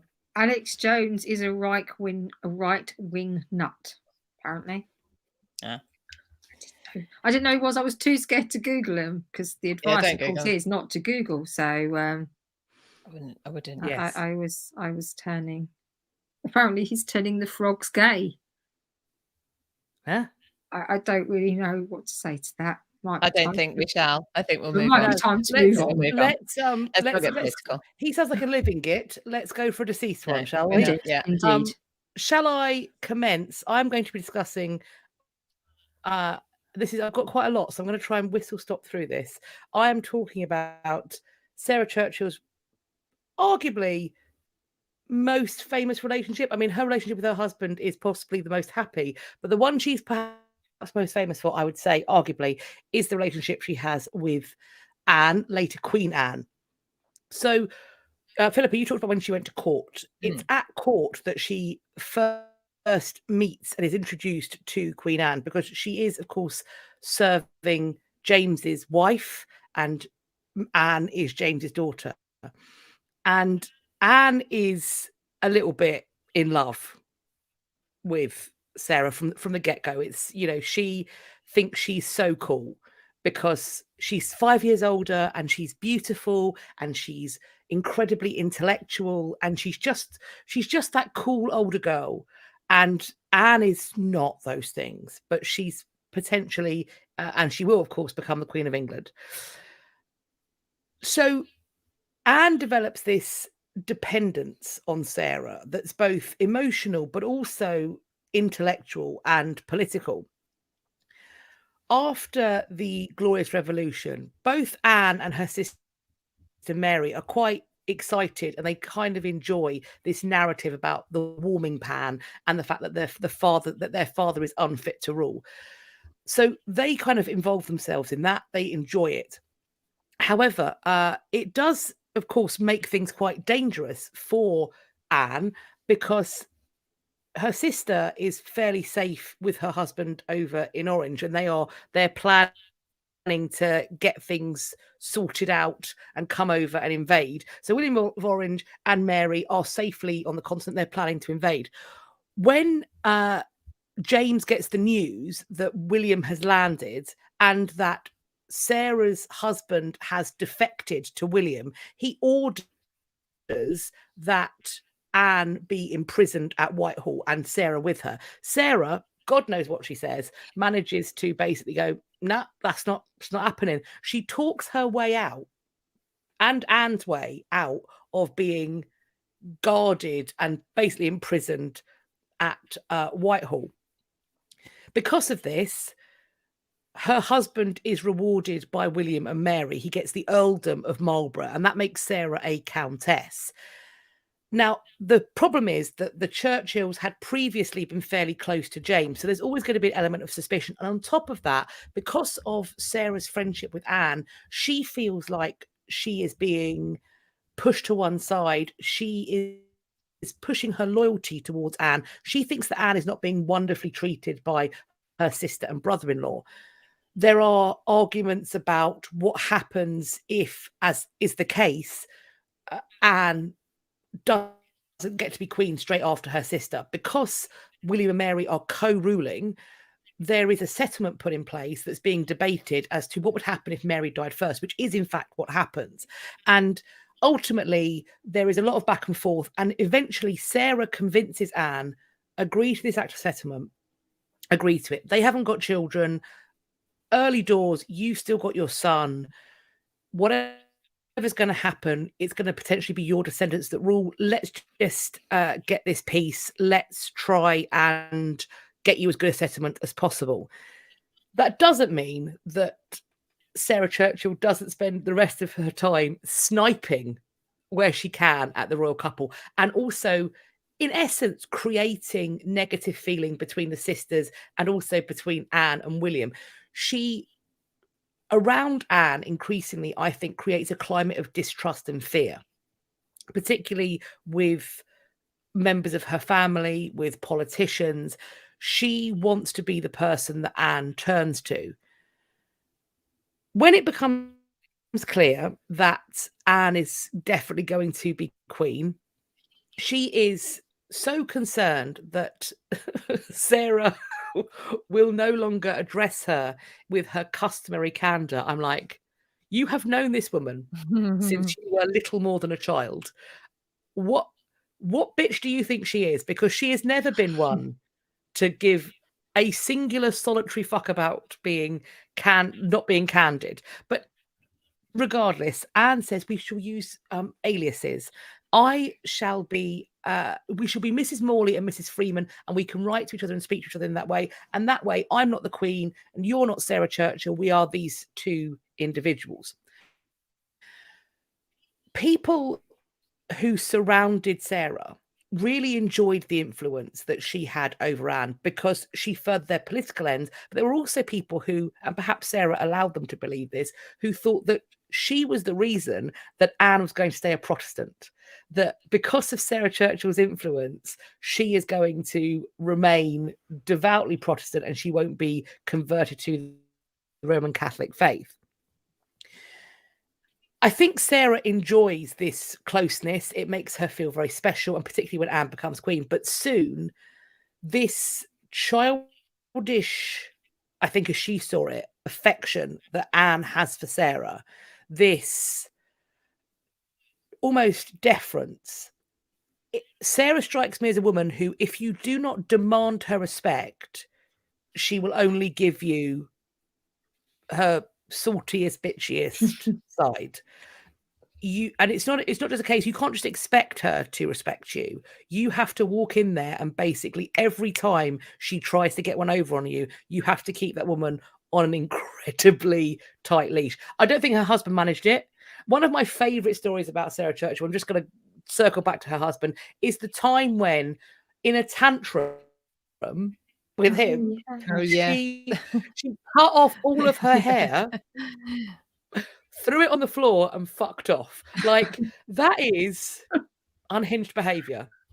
I kind of enjoy it. I just imagine her just standing there in front of this befuddled man while she just cuts hunks of hair off. He then, silly sod, picks it all up and bundles it up in a little ribbon and keeps it.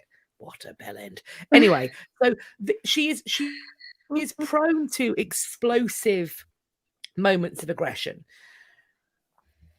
When Anne becomes queen, Sarah is really, she gets all of the jobs. I've got a list of the jobs. So she is mistress of the robes, groom of the stole, keeper of the privy purse, ranger of Windsor Park. This gives her a total salary of over £6,000 per annum in that time. I haven't done the conversion, but we're probably getting up there towards the multi-millions of pounds per year. I would imagine. This also gives her the rangership of Windsor Lodge. Worth pointing out that the most recent Ranger of Windsor, unless there's been a new one appointed, was the Duke of Edinburgh, Prince Philip. Not the new Duke of Edinburgh, the previous Duke of Edinburgh. That's going to become confusing very quickly because, but yes, so yes, Prince Philip was the previous Ranger of Windsor.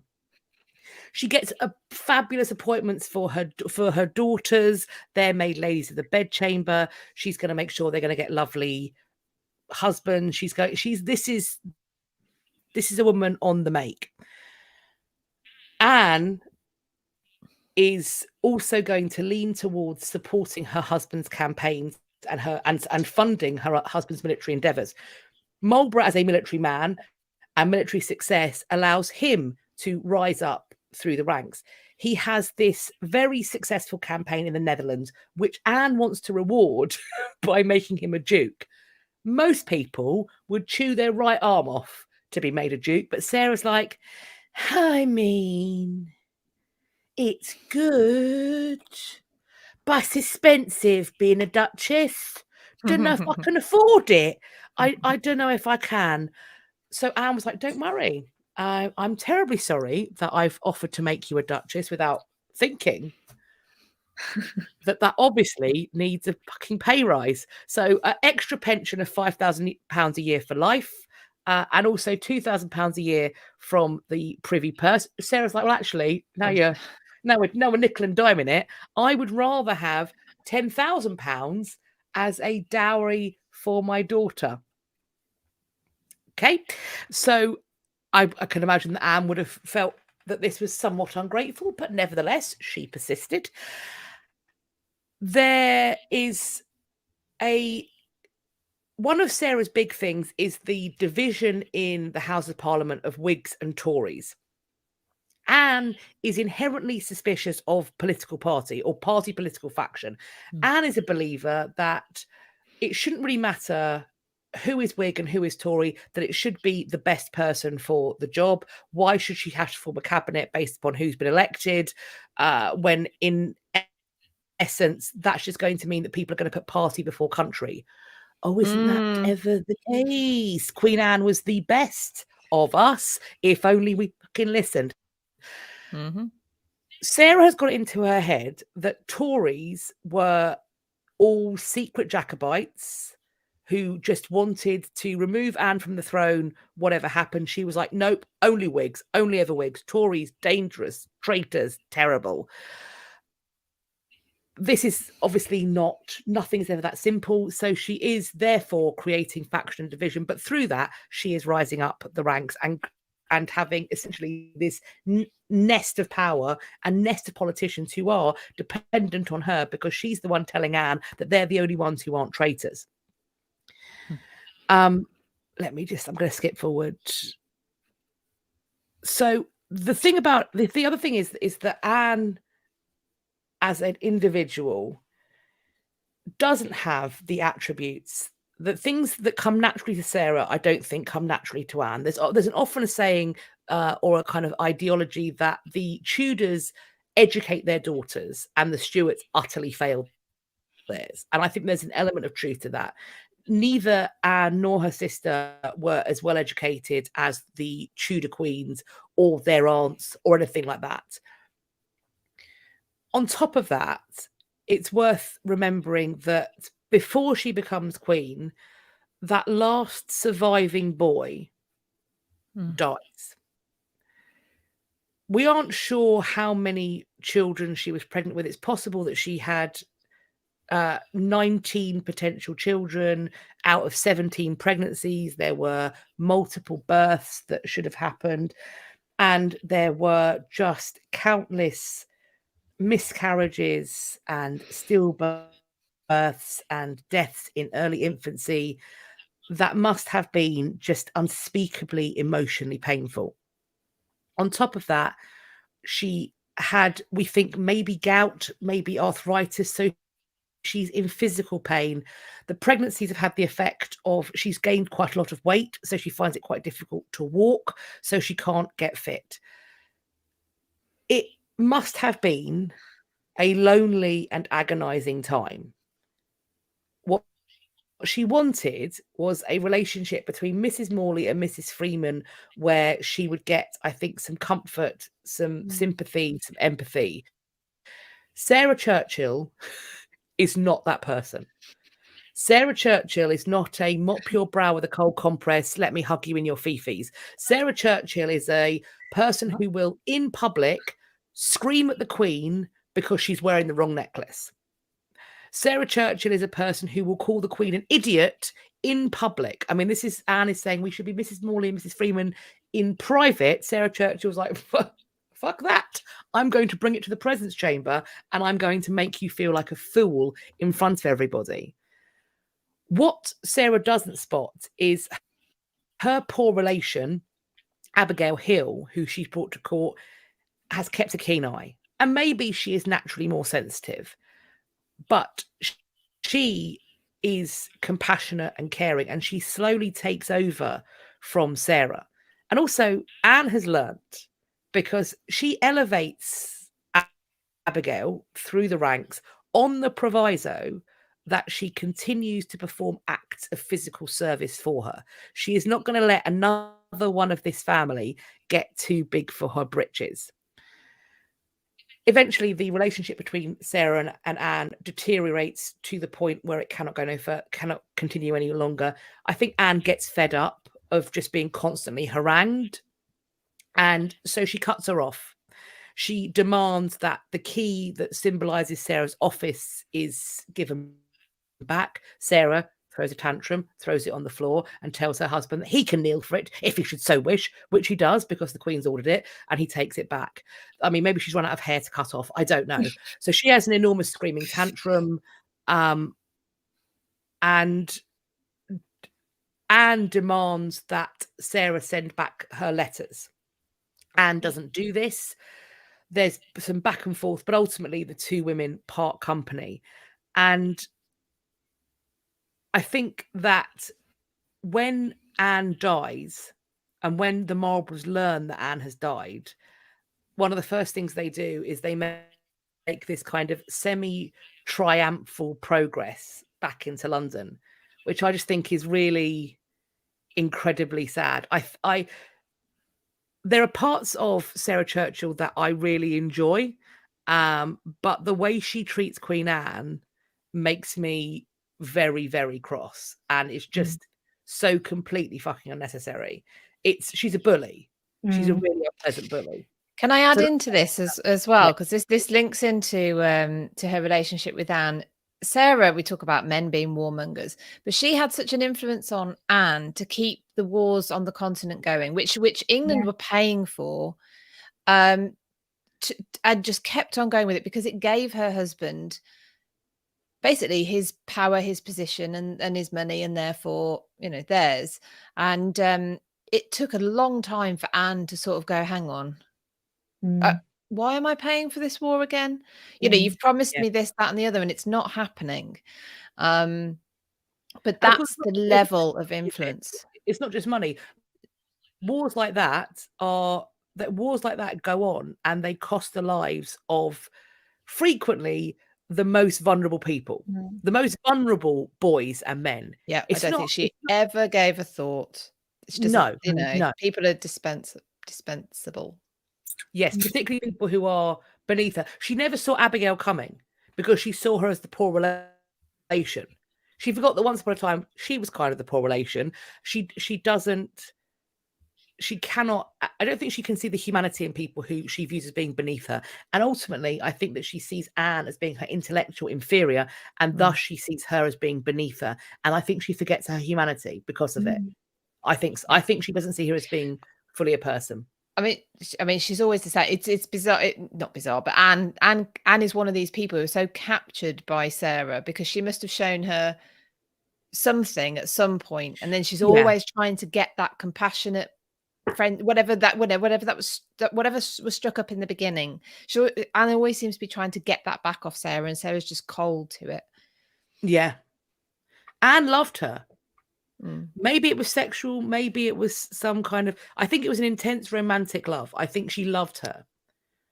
And I think she loved her, but when Antonia speaks about her, and so I'll defer to her opinion since she's spent a lot of time looking into her, she's convinced it wasn't a sexual relationship at all, which obviously was run along with the favourite, the film. Yeah. On the basis that both of them had extremely happy and intense relationships with their own husbands. And the amount of time Anne was pregnant, the amount of time Anne was ill, it's the amount of, you know, just being at court, that kind of thing. Just there's a lack of evidence for it, and it may have just been a slur at one point which gained traction. Yeah, I think it's quite interesting because one of the threats that Sarah gives is she talks about how if people saw her letters to Abigail, that if they saw Anne's letters to Abigail, they would be scandalized by their, what she basically intimates is a sapphic nature. I agree that this is probably not a sexual relationship, but I don't think that means that Anne is not, that her love for her is not romantic sexual. It's just, I don't think it's reciprocated. We'll never know. We'll never know. So it's our next. Our next. Shall I initially read the issue concerned? We do. Yes, okay. I think it's most important. We are going to be summoning some very, very vital help. But let's hear the problem first. The problem first. Okay. Dear History After Dark ladies, my rich bachelor uncle fancies himself as an antiquarian and likes to show off his collection to me. The other day, he showed me his most recent acquisition when I dropped in for tea. That's what they're calling it these days. Not you then, Catherine. No, clearly not me. I'm safe. Tea and a sausage roll. Right.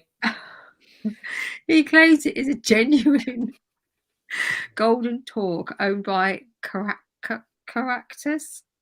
Caraticus. Caraticus. I could pronounce it earlier, but I have my doubts, especially as I recently saw a suspiciously similar Caractacus talk at another noble household. How do I break this news to my uncle whilst also remaining in his good books and will? Signed, the honest but hedging hair. Right. So that's a difficult one. It's a difficult one. It's so difficult. It's so difficult that we need help, actually. And do you know what? We have all. I'm not going to keep a straight face. We've all come into our powers, and there are some some guests that we would like to channel. Just 1 second.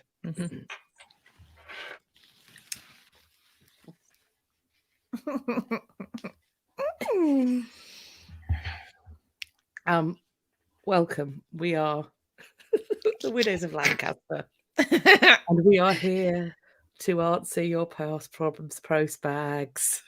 Every week we shall be here. Every week we shall be here to answer the past problems, post bags. Oh, like a right twat. I quite like it. I enjoy it. You're rocking it, Philippa, I must say. Thank you. Thank you. Am I going to say that my husband has been looking at me with suspicions and nasturtiums? Does that when I anyway? put this on? Does that anyway? He always just thinks to himself, that patio. Oh, well. That patio's looking like it's coming up. Right. Okay. Shall we channel our Widows of Lancaster? The Widows of Lancaster. We're better. Oh, than well, the Okay. Obs. Because our husbands are dead and we recognise it. Yeah. That's our husbands are dead and we actually recognise it. And they were actually our husbands. Yes. Oh, Right. dear. And they're all married to the same guy. Or they're all They having are. fantasies about the same guy. Yeah. Weird. Look, Strange choice. And he's I been mean- dead for 600 years. I would happily be your sister wives. Oh, Sister wife. you. I'd sister wife with you. Can we have be someone a fun, bit more yeah. exciting to share than Richard III? Mm. Okay. And Robin Hood Rich. Fox? It is going to be Rich. Yes, Robin Hood Fox. Robin Hood Fox. Robin Hood Fox. Okay, That's we're what's there. happening. That's We're what's there. happening. Right. So the talk. The talk. Karatekas talk. It's hard to break something to somebody, isn't it, when they're so excited about it, and you can see that they've been blatantly conned and ripped off, and you don't want to burst their bubble. However, is it ethical? Is it ethical to leave them? Are we sure ladies that and who was gentlemen? Caractacus? I thought he I was have no idea. Roman. Me neither. I thought it was. I He thought he was sounds Roman, Greek or Roman, Which doesn't he? talks weren't Roman. They were Anglo-Saxon, weren't they? They came after. So you could break that to him for a start. It probably wasn't anyone. That is, as you point out, is a bad start. Yeah. See, could be I wrong, think of course. we should redirect him like a toddler. And essentially, if he is gullible, then maybe we should point him in the direction of a past life regressionist. Ah, good He plan. hasn't got Yeah. Karatakas's talk. He is in fact Karatakas from a talks past life. are solid gold potentially. So you could just leave it and go and be so enthusiastic about the talk that he cannot help but put it in his will to you. And then you can sell the gold off. But what Yeah, if exactly. it's plate? What if it's only plate? Shouldn't Then they? then Then dig him it's up definitely not real. And then dig him up. and kick him in the ghoulies. Anyone what else's if you eyelashes found- catching on their veil? Just keep finding myself. I'm that. leaning forward slightly. All right, okay. We're There's technique. rocking. There's We're technique. rocking. This is why I didn't have a veil when I got married. Like, did anyone here have a veil when they got married? Yeah. Yes, I did. I don't. I've got a massive protuberance of a forehead though, so it's fine. But it's like I've My shelf. just got a bit of neck curtain on my face. Yeah. It's fine. It's hot. I like it. I'm gonna do a gap. There we go. It's better. Oh, Got a gap. There we go. cat's go. got a cat. I'm a gapper. Mhm. Oh, So honest air, have we answered that question? As I well think as we're gonna. redirect him. Yeah, that's what's happening. I think What's happening? ethically, if you know, you have to find a way of telling him. But ignorance is think- bliss. See, I If think he's getting happy- cahoots with a past life regressionist and just take him first customer, and just start getting hordes of gullible people and tell them they were somebody in a past life. Probably Anne Yeah. Boleyn. Oh, probably I believe. Yeah, Definitely, yeah. And then especially if if they in doubt, get his genealogy done and say that it's been passed So that is down. anyway. It's been passed down from Edward III. Yeah. Honest air, what you need to do is you need to team up with a willing genealogist and a willing past life regressionist, or in fact, one and the same person. I think that might be happening in some walks of Actually, life. yes. Because some of the stuff I'm seeing in my comment section, there is one person doing all of this. I'm absolutely We're sure. actually considering starting it anyway. Just In this We can't outfit, be any in more this wrong, outfit. can we? this would be good. This would be a good outfit to do it in. Yeah. I feel like I might be going to an East End wedding. That doesn't work, does it? What the hell's that? no, funeral, mate, funeral. I meant, East End funeral. Funeral, babe. Sorry, I meant Funeral, babe. funeral. Oh dear. I do feel a little bit like I'm going to sit down the pub and I'm going to go, do you know what? My old man, he drove the craze. Oh, yeah. Like My old man. 300,000 other people. Did a bit of work for the craze, my old man. Yes, there's Does a that lot mean? of people that did that. Did a bit of work for the craze. Did a bit of bird with the Did a bit craze. of bird. Did a bit of bird with the craze.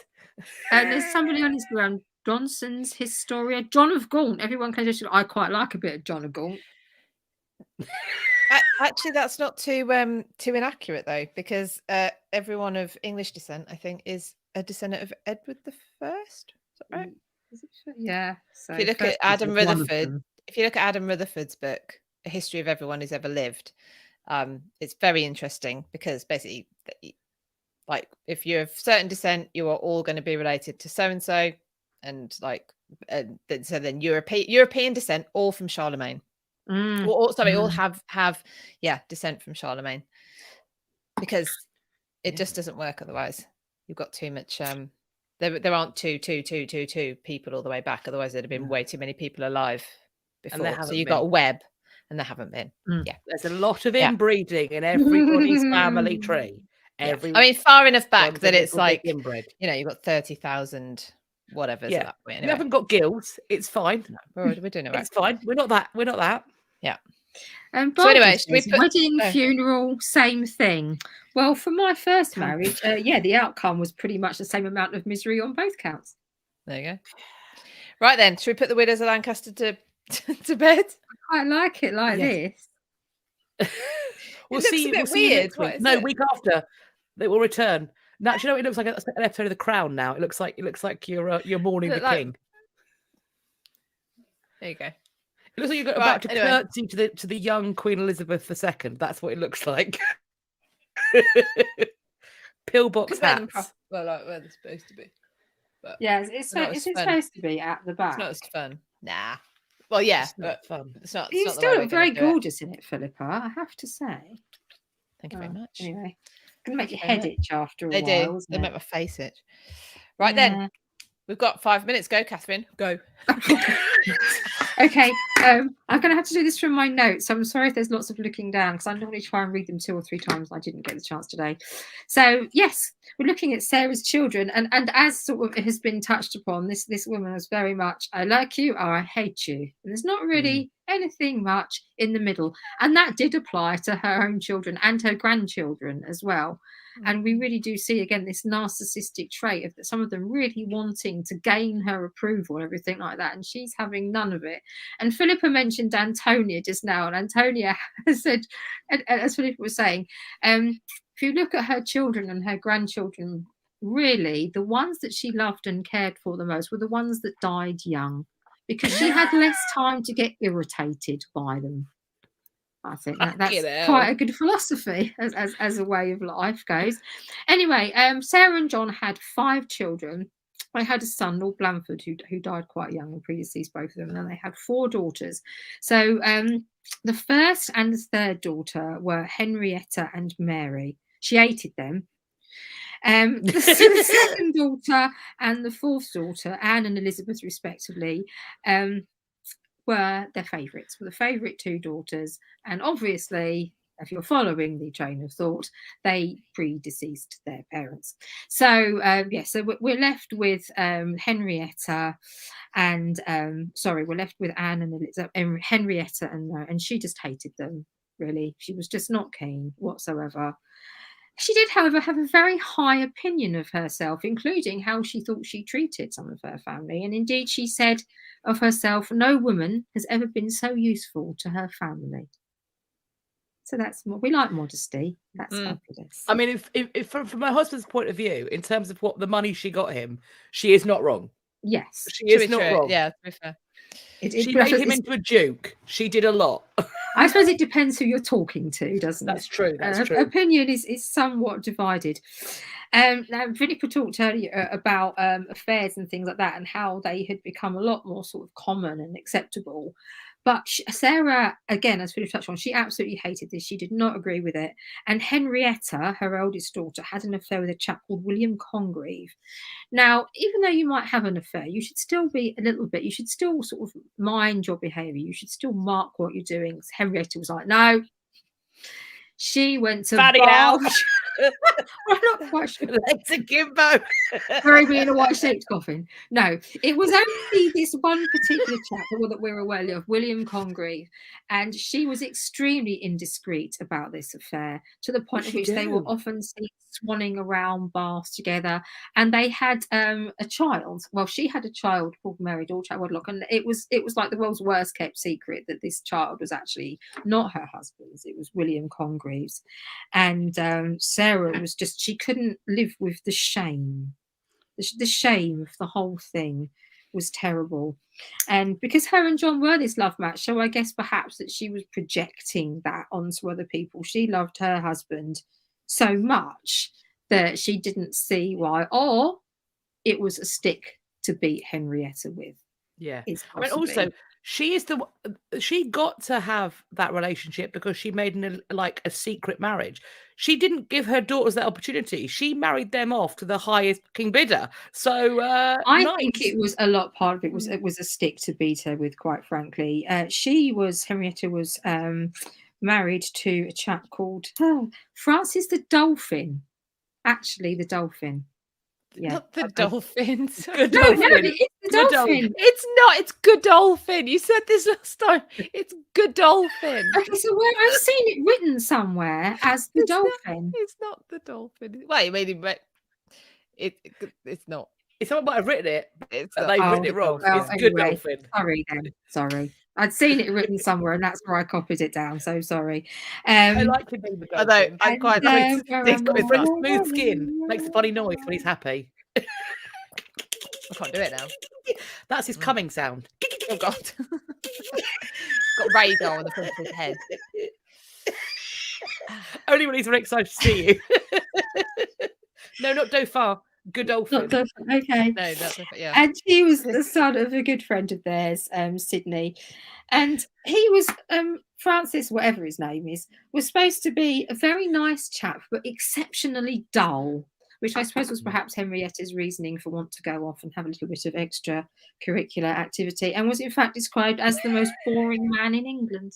Sad. Oh. However, he was a bit of a good egg, because when Henrietta died, and William Congreve was dead, he took little Mary on, and he helped with William Congreve's funeral. Was sweet. Yeah, he was, and he didn't treat her any differently. So it was right. So and Henrietta actually was quite a good daughter-in-law, but she was very strong-willed like her mother. So they clashed. I think it's one of those situations where you like to think you're nothing like that person, which is why you don't get along. But actually, you have so many of the same characteristics that's what's actually causing that clash. So she had two sons, Henrietta did, with Francis, Harriet and Willigo, which was I think that his name was actually William, but they called him Willigo. So there we go. I don't know why. Like a Winnebago, yeah. It's coming for you, Catherine. Yes. So Sarah helped Harriet to find a husband after Henrietta died in 1733. It was the Duke of Newcastle, who was twice the Prime Minister. And his name was Thomas Pelham, and they were a very powerful family. So as Kat touched upon, it's the question of getting all these good marriages for her family, just for continuing the family name, which we understand, but securing the inheritances and things like that. William, however, Willigo, was very disobedient. He married where he wasn't supposed to marry. He was a very naughty Willigo, and he drank himself to death. So, which is unfortunate, and she couldn't control him like she could with all the others. So I imagine that she hated him. Yeah, so initially Sarah would have nothing to do with William Congreve's daughter, but in the end, she managed to get her quite a good match with Thomas Osborne, the 4th Duke of Leeds. Because at the end of the day, she was still her granddaughter, wasn't she? So I suppose initially the shame of the situation, she didn't want anything to do with it, but I suppose she then, at the end of the day, didn't want her granddaughter going off with somebody inappropriate, because that's still her line at the end of the day, isn't it? I'm sure she wouldn't have had that. Anyway, the second daughter, Anne, married into the Spencer family at Althorpe House. So obviously, we know the name Spencer.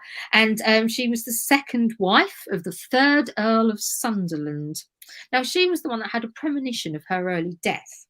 And she wrote to Sarah regarding this and said to her, if this happens to me, please take care of my children. She had 5 children, 2 daughters and 3 sons. Charles and John were the sons. Charles, John and Robert, they had, words again. Charles and John were the sons. They had another son called Robert, but he died very young. And she just had this premonition that something's going to happen to her. And she was concerned that they would get a stepmother who would not look after them. So she did ask her mother to look out for her children, which Sarah duly did in her own way. So she had 2 daughters. So Lady Anne Bateman, who Sarah hated, and Lady Diana Spencer, who Sarah loved. So you see this real, whoever they are and whatever combination, there's always someone she loves and someone she hates. And that's really Giddish, taking siblings and pitting them against each other all the time. Who was going to get the love? Who was going to get the hatred? Who was going to be the favourite? So I need to plug in. So she did this, but again, she wanted to sort of make sure. Now, she had big ambitions for Sarah. She wanted her to marry, in fact, the Prince of Wales. And she put up a huge dowry for this. It was something like £100,000, wasn't it? Which was an enormous sum of money, as Philippa touched upon. She had quite a lot of money. She was very selective what she did with it. And this looked like it might go ahead. Everyone seemed to be up for it, except Prime Minister Walpole. He'd seen what had happened when Sarah had a little bit of power behind the throne, and he was like, no, I'm not going down this route. So he put the kibosh on it. So instead, she was married to a chap called John Russell, who was the 4th Duke of Bedford. And after Diana died, she hated him as well. So that's lovely. Elizabeth, the 3rd daughter of Sarah and John, married a guy. This is a made-up name. His name was Scroop Egerton. That's got to be a made-up name. Anyway, she all died made up at some point. Oh, well, yeah, that's a fair point. Now, Elizabeth sadly died whilst her parents were in exile. So when they fell out with Anne, or when Sarah sort of, was taken down by Anne because of her behaviours, they went into voluntary exile on the continent. And sadly, they were there when Elizabeth died. And apparently, Sarah was actually quite upset about this. She spoke quite openly and said that she didn't feel that she was going to get over the death of this particular daughter. And apparently the Duke fainted when he found out that his favourite daughter had passed away. But once, Anne needed a husband, needed to find her a husband because they had a daughter called Anne, and she married the 3rd Duke of Bedford. So he was the son of the 4th Duke of Edward, who had married Diana. Are we keeping up? Not really. No, not really. Me neither, and I've written it down. So there we go. So the daughter of Mary, the youngest daughter, was the only one who outlived Sarah, lucky her. And she was betrothed to John, the 2nd Duke of Montague, and she was only 15. And at this age, she was more like I know you're expected to do these things, but she didn't want to do this. She wanted to be out getting in pretty dresses and having a lovely time and being a young woman. And this annoyed Sarah. She was like, no, you are not doing as you are told. You will knuckle down. But it was one of those strange, really narcissistic relationships where Mary was, no matter how badly Sarah treated her, Mary was constantly trying to gain her approval and do what she wanted, even if it was down to the tiniest little things. This is this narcissistic behaviour that we went back to. She would write a really pitiful letters saying, oh, I'm so sorry, I've done this and I'm a failure and all these types of things. And Sarah would be like, yeah, you are. Yeah, you're a letdown, basically. And so even when she was an adult, so she was much older and she was married, she was still constantly trying to gain Sarah's approval. And even down to tiny little things like, what colour ribbons do you think I should wear? And if she'd picked one, Sarah would be like, no, that's a stupid colour. You should wear this one instead. And so she would change it up. She would change it up and do what her mother said. So Sarah was obviously very controlling, and she would pit siblings and grandchildren and things like that. But this just shows you how she really had this ability. We see it probably more with Mary than we do a lot of people, but she really had this ability to be extremely manipulative and unpleasant. You know, give her an inch and she'll take a mile, that kind of thing there.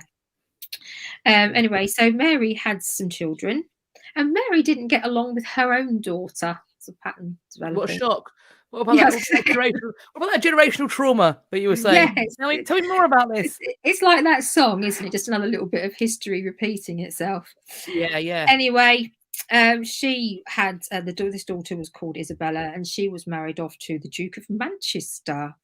And this was actually a really good match for all sorts of different reasons. But again, because it was one that Mary had sorted out, even though she didn't like her daughter, again, she made her a good match, even though it was a fantastic match.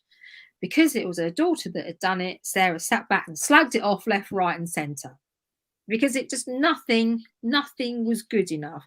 You couldn't do anything for this woman. I think Sarah sometimes was one of these people that even if you said to her, tell me exactly what you want to do and I will do it, she'd go, okay, here's my list of things. She'd go, right, and you do them, and it still wouldn't be good enough. No. You'd be rubbish for doing it, or you'd do it quicker, or how, you know. Yeah, how many people felt like this towards Sarah, though, isn't it? There was obviously something. She was there are people like this. We know people like this. She's an emotional terrorist. That's a great. She must give every so often. It's a bit like a gambling machine. What do you call them? Like called breadcrumbing. It's called breadcrumbing. Yeah, breadcrumbing. It's where you go, oh, there you go. I'm going to love bomb you. I'm going to breadcrumb you, and then it's this kind of it's the spiral of you have the kind of the I love you, and then it's the you've done something wrong, and then it's discard, and then it's I love you, and it's just this kind of cyclone of just torment. Because if they allowed you to get off the merry-go-round of their own emotional manipulation, you'd look around and realize they weren't that great. Yeah. So what they have to do is keep you on the merry-go-round of misery, setting yourself on fire to keep them warm. Yeah. Well, just to sort of compound her fabulous relationships with her children, I'd just like to tell you about the Green Book. Yeah, I was hoping you'd cover this. Fabulous. So the Green Book, the full title of the Green Book is actually An Account of the Cruel and Ill Usage of My Children. And in this book, fucking bitch. Yeah. So in this book, basically, what she's done is she's kept a record of all the things that she thinks her children have done, all the ways they've wronged her. And she had this published. She didn't have like Harry. It wasn't widely published. It wasn't Harry Potter, but she had enough copies published that she could distribute them among her friends and other people, perhaps of significance, so they could see how incredibly hard done by she was. Fuck yeah. Everyone searched for the tiniest violin in the universe. Clearly, so there we go. So she kind of had, she had no emotional intelligence, it comes across as, but she loved the feedback. People say, "Oh, tell us more about your horrible children." She was all over it. All over it. So there we go. So that's sort of Sarah's relationship with her children that continued with the grandchildren generationally, and then they had issues again, as Kat says, it's those sort of cycles repeating themselves, and it just ties in completely with the ways that Kat and Philippa have talked about the way that Sarah treated people, i.e. like dog shit. Basically, in a nutshell. People have talked about I've seen people, and Kat mentioned as well, sort of personality disorders and all things like that. And it screams narcissism to me. But as we said, unfortunately, depending on how you want to look at it, we'll never really know. I think part of the issue as well, when you start looking at it coming in with the grandchildren as well, is but by this point, obviously, she's fallen out of favour. And for her and her husband, he can't carry on being the great war hero that he was. So she's fallen so far from grace. And the bigger you are, the harder you fall. she's very possibly jealous of the looks of her daughters and all these types of things and the wonderful marriages that they've made through her, ironically. And I think perhaps she's just embittered a little bit, and so she's lost this power that she had by being sort of like the Queen's favorite, like, you know, for want of a better expression. And so she's got to throw her weight around and try and find ways to control other people and other situations. She appears So to I feel like think- she's so correct in everything. Like the not, you Yeah. know, not you don't be a mistress. Well, that was the norm. If you were a maid of honor, you would be a mistress. But she was so sure that she was correct that she seems so angry when someone doesn't agree. And then that whole book, the Green Book, she clearly thinks she's in the right.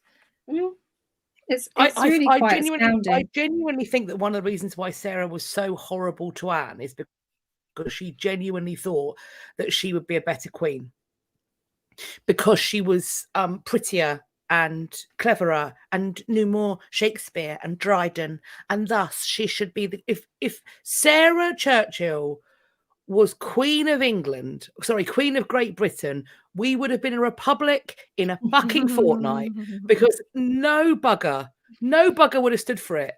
Ultimately, like there's always going to be people who are happy to get on the hamster wheel of someone else's narcissism. There are always going to be people like Churchill, like Anne, but then there's also going to be an Abigail Masham who goes, absolutely fuck that, absolutely fuck that. Not today, Satan. And if that person is queen, there not enough people are going to stay on the hamster wheel of her nonsense. She would have been guillotined on Parliament Green. I think she. By I the mean, end she of the clearly month. like. I think Anne bored her. Anne was just. Anne was a And that was trier. a criminal. That was a criminal offence to her. Yeah, Anne was a trier. Yeah, Queen Anne attended more council meetings than any other monarch probably before or since, because she was trying with her poor education, but I don't think she had the natural capabilities as well. And I think, you know, we know Sarah got bored at the age of 8 at court. Like, she needed something else to occupy her. Today, she screams to me a woman who would do incredibly risk-taking behaviours. She screams to me a person who probably would take a fair amount of drugs. Do you think? Yeah, but she'd also be the person who's like, I don't eat McDonald's. I don't put that shit in my body. And then on a Saturday night, she is doing a light blow off the bar, being like, it's pure Bolivian. It's organic Bolivian. She would be a virtue signaler and influencer, whatever. She'd have millions of followers every Friday. Yeah. Absolutely coat of her tits every Friday. Yeah. There's people saying, sounds like my mother, stroke sounds like my ex-mother-in-law, and all things like that. So we've all met one. All met one. Unfortunately, they don't show their. They don't play their card, their hand until you're a little bit too far in most of the time. I also firmly believe that if you think you've never met one, you probably are one. Now's the time to be real, because that's you. You're it. Yeah. If you don't think if you don't know anybody who looks like this, hold up a mirror, friend. Get some fucking help, because and here's the thing: mental health is not your fault, and whatever's happening to her is not her fault. But treating people like this is your responsibility. So sort that shit out. Sort that shit out. Yes. Right. So I think a big thing. So we mentioned Antonia already. A big sort of legacy, really, of Sarah's is Blenheim Palace. I've not been to Blenheim Palace, but apparently it's absolutely beautiful. And a lot of people may know it as the birthplace of Winston Churchill, twice Prime Minister of this grand country. It's another one I love. He's a bit like Marmite. He's a bit love or hate, isn't he? Winston Churchill's a bit like Marmite. People either seem to love him or hate him. So he might make for an interesting discussion one day, perhaps. Anyway, we talked about. He hasn't been dead long enough for us. No, not dead enough. Fairly dead. That's not true. Dead enough. Not dead enough. No, not dead enough. Not old. He's not dead enough to be one of our gits. That's true, actually. not as a git, just as a general conversation piece. But then, yeah, same thing. Bit too soon. Too soon. So, we talked about John Churchill being this great war hero, and he did all right. He did quite well, bless him. He did okay at the war thing. So in 1705, Parliament granted the royal manor and feudal barony of Woodstock to John Churchill. And this was in recognition of his victory over the French and the Bavarians in the War of the Spanish Succession. And particularly, this was in honour of this victory at the Battle of Blenheim, which was on the 13th of August, 1704. That's my birthday. Not 1704. 1704. I mean, I know I'm getting Right. on a bit, but thanks. She's well preserved. What can I say? It's all the gin. Yes. Yes. So now, here's an interesting fact about Blenheim Palace. It is the only non-royal, non-episcopal country house in England to have the title palace. Mm-hmm. That's nice. Wow. Isn't it? Yes. So it was built between 1705 and 1722. And I hear you asking, why such a long time, Catherine? Well, that's a good question. It's a good question. So, You're gonna tell us, aren't you? You're about to. as you've asked, You I might. shall tell you.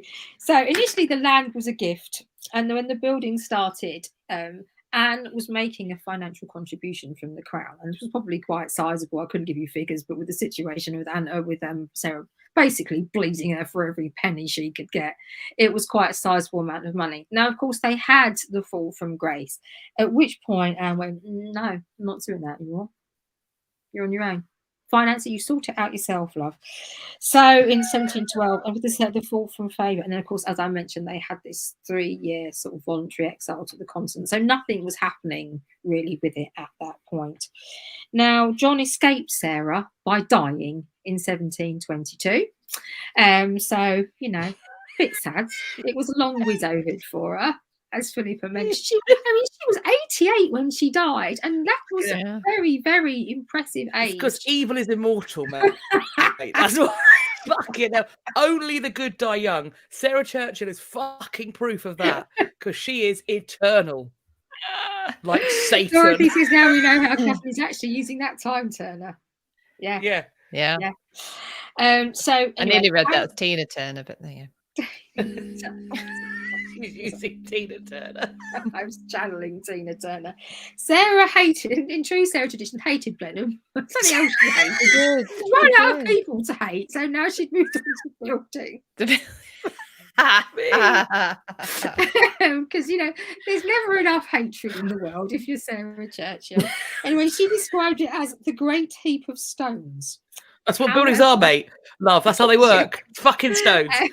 But she was determined. So again, back to love for her husband. He was all over it, and she was determined to finish it in his name, which is actually quite nice for her. But it's a spite project, isn't it? It's like, he's left me to do. Look at this prick. He's left me with this shit to deal with. But I hate him.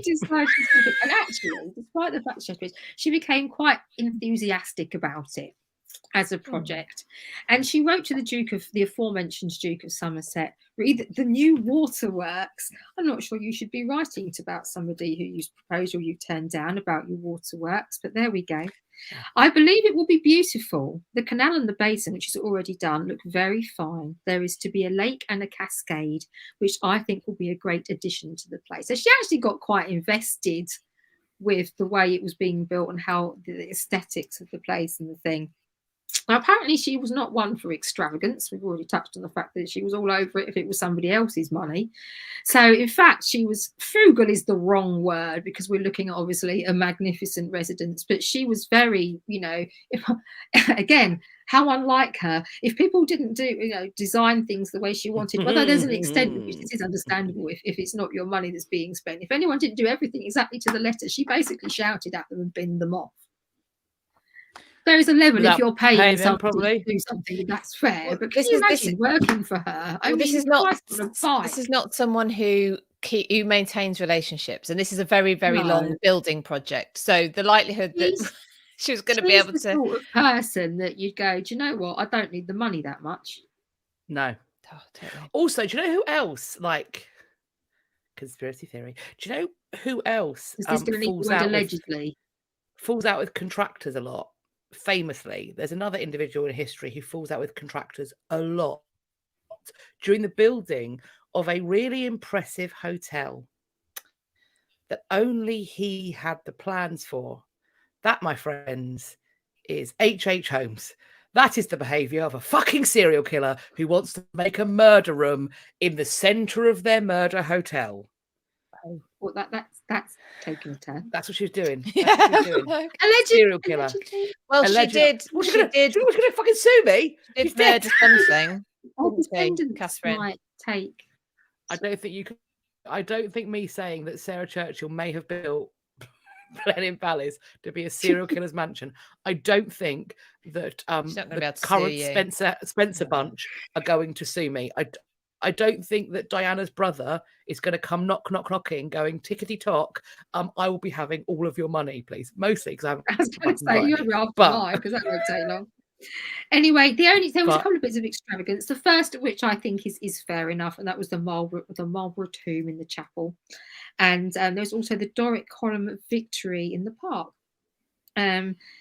Her friend Arthur Manowaring wrote that she was more capable of business than any man, which was quite a compliment. And obviously, she had this massive sum of money and was really acting and enabled to be in a position that a lot of women wouldn't have been in her time, to be given those sort of business decisions and sort of free reign to make. So she handled that quite well. But this is where it's quite funny, because she's doing this place up and she's being thrifty, if you want to go with a more polite word, and she's obviously got this massive pile of cash, but she just basically kept taking the Crown to court to try and get them to pay for it, and every time they said it was over, back she went. So this is yet another reason why she was making herself exceptionally unpopular, because she had this massive wedge of cash, and because I'm guessing it was a control thing. They'd had money from the Crown initially, that got stopped. It was supposed to be a project, that it was gifted from the Crown initially. It was funded largely from the Crown. So I think she just wanted to keep again. No, you're going to do what I say. You're going to do what I say. You're what I'm going to do. I say. She, as Philippa said, she died at a great age. We talked about it. She died on the 18th of October 1744, aged 88. Tomias Smollett wrote, this is heartwarming. Is it? No. Immensely rich and very little regretted, either by her own family or the world in general. Ooh. Well, there you go. Anyway, scathing summary, but scathing. But she had extremely successfully continued the Marlborough legacy with the marriages that she had made for both her children and her grandchildren. And obviously we have this beautiful residence. And it in that capacity, she was really, really efficient at what she did. She, rather like Thomas Howard, 3rd Duke of Norfolk, I will marry you off, I will marry you well, you will get no say, I don't care how miserable you are, I will make these matches and you will go through with them, and that will set us a really good store in the future.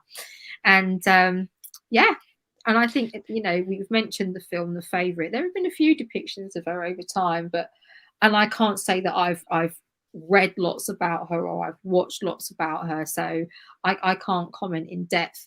But in terms of how she is viewed now, I think generally people view her in the way that we have discussed her. So there was to be any grey areas. Well, there was a she had no grey areas. There was a travesty with the building of Blenheim, which we must mention, and that is the complete destruction of what was left of Woodstock Palace. Because the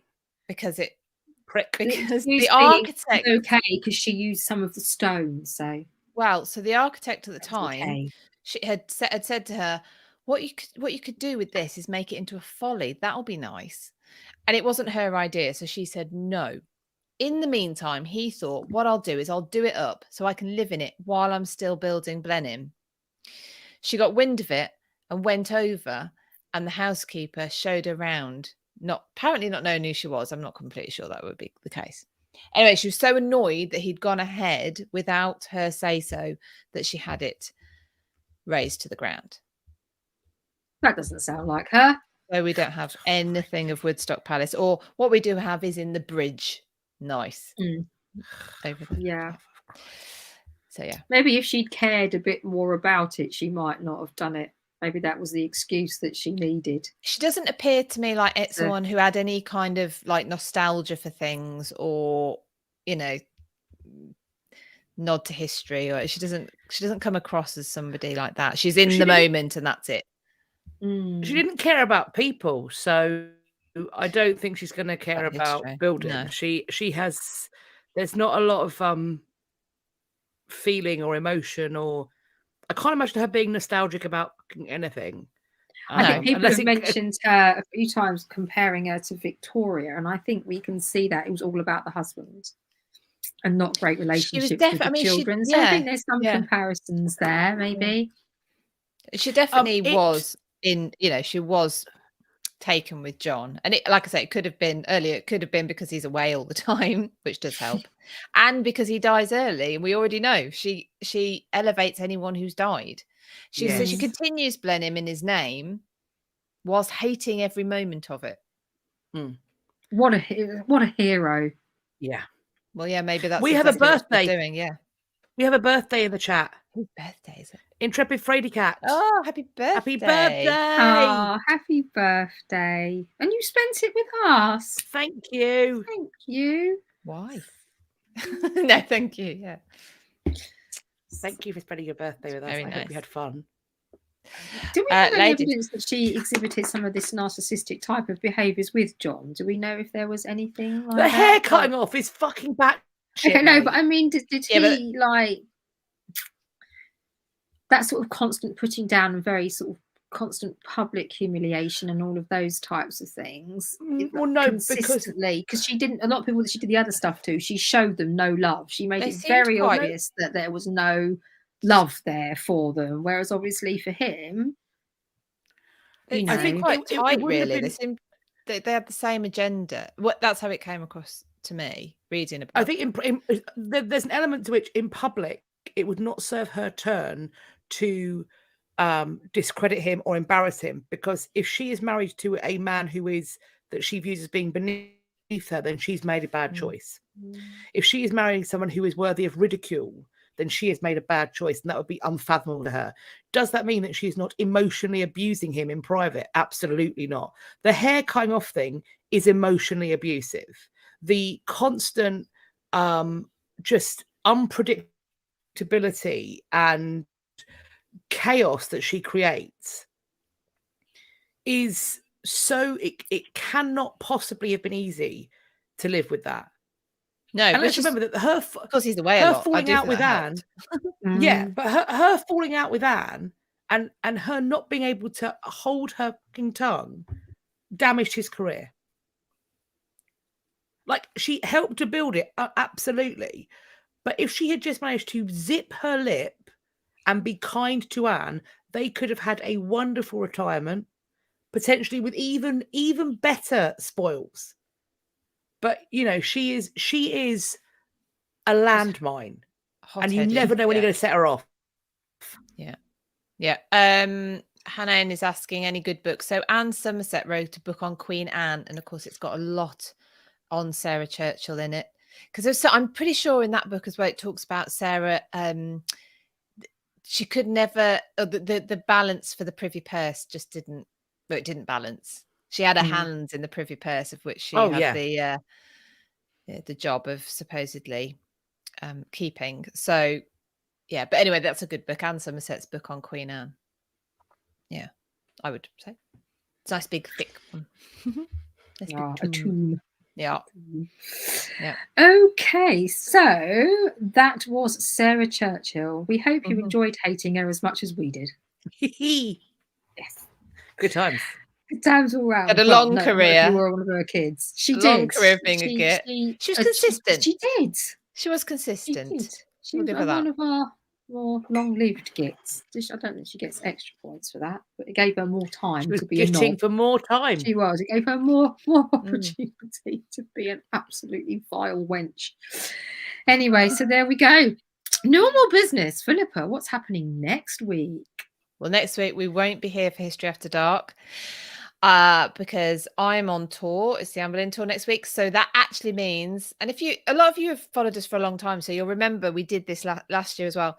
We are all going to be at the Tower on the 19th of May. So that we'll actually be doing something on the Friday instead of the Wednesday. It will be probably a little bit ad hoc because it depends on timings and stuff. But yeah, so I would say look out for us on Instagram. I think probably. We're going to do it on Or we could YouTube. do it on the tubes. Tell you what, just look out on our story and we'll work out the details and let you know. Yes. Yes. But We'll be yes. there at some stage somewhere. It'll be an Anne You've got to Boleyn. pay attention. You will have to pay attention. And it'll be an Anne Boleyn sort of Chitty chatty. chitty chat from the Chitty tower chatty bang bang. on the day, We're on gonna the anniversary vote. of the execution. Mm. Yeah.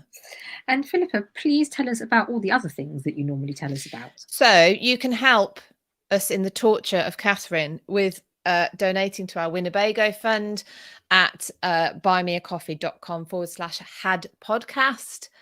No, we don't have a podcast. It's just a funny irony. And you can also, you can also, you can sign up to our free Substack. And when it scrolls along the bottom of the screen, I'll tell you what the address for that is. Yeah, I can never remember the Substack one. No, the Substack's more difficult for me to remember. But yeah, so this is where we send out a link every week to the episode if you've missed it. So we are History After Dark Hub, because the idea is we're going to make that our communications hub. So History After Dark Hub, HUB, at substack.com. There you go. Yes. We've got a question about who's the next get, which will be the week after next. Oh, So it'll be N. Well, N. did we decide no. on? Did we decide? The Kingmaker, I think, didn't we? Yes. Great. Nice. Yes. Richard Neville. That's also known as Warwick the The Kingmaker. Kingmaker. Yeah. Yeah. Yeah. It is going to be a good one. Yeah. Manya, it was actually a toss-up Manya- between Duke of Norfolk and You Richard never Neville. know. You never know. You might see him. We may have in. found another way around that. Yeah. We've been quite he's also a creative. massive fucking bellend. He is. It is. I actually know quite a lot about him. He is a It's just got to the point of, is the letter in their name? Right then, that'll do. That'll do. That'll do. Isn't there an alternative spelling? We could, yeah. Yes. Well, you've got to pick the good ones, haven't you? So if we're being a little bit creative, then we're doing it for you. It's all for you. Yes. It's all for you. We are. It's all for you. All for you. All right then. That being said, if you are only following us on YouTube, please consider going down and following us on Instagram, where you sometimes get a little bit of extra content, and you can also join our close friends, so you will get some assorted random crap on Instagram that is actually quite funny, because we are hilarious and sexy. So you can join close friends by going to the History After Dark Buy Me a Coffee. So buymeacoffee.com/had podcast. If you're on Insta, it's going across the bottom of the screen. Sorry, if you're on YouTube, it's going to pop on the screen. If you're on Instagram, it is in our link tree in our bio. So please do consider that. If you are only following us on Instagram, please, extra please is to go down to the YouTubes to follow us there. We are very close now to getting our subscriber counts where we need it to be. So please follow, like, share, subscribe, do all those things. Please do comment underneath the videos, and do share them with people you love, share them with people you hate. We don't care. Share them with people who will be very upset. Share people who will laugh hysterically. Share it round, get it going, help us get to where we need to be. Just make us like the herpes of the social history world.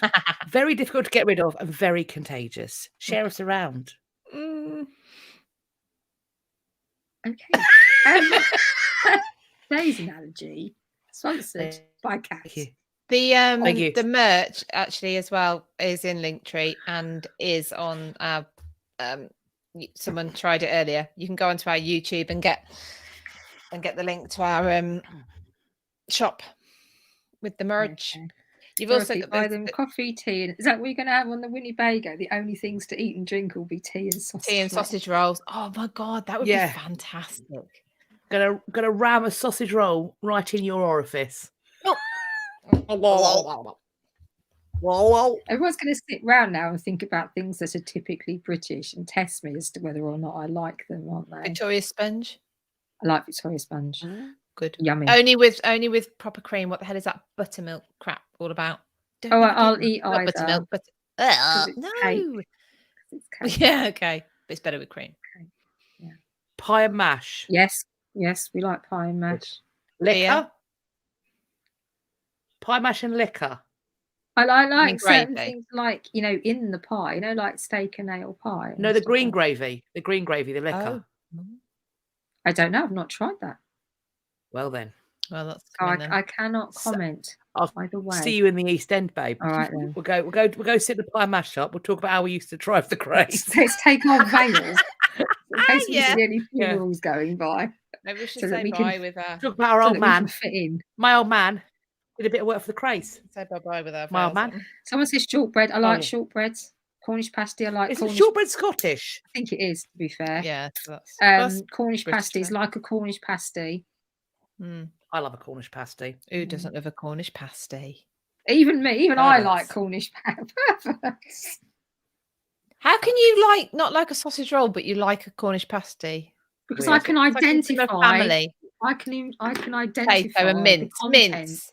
No, Babe, it's you're mint. kidding. You're lying to yourself. Yeah, you're just- lying. Those are the lies you tell yourself. Yeah. You lies to yourself.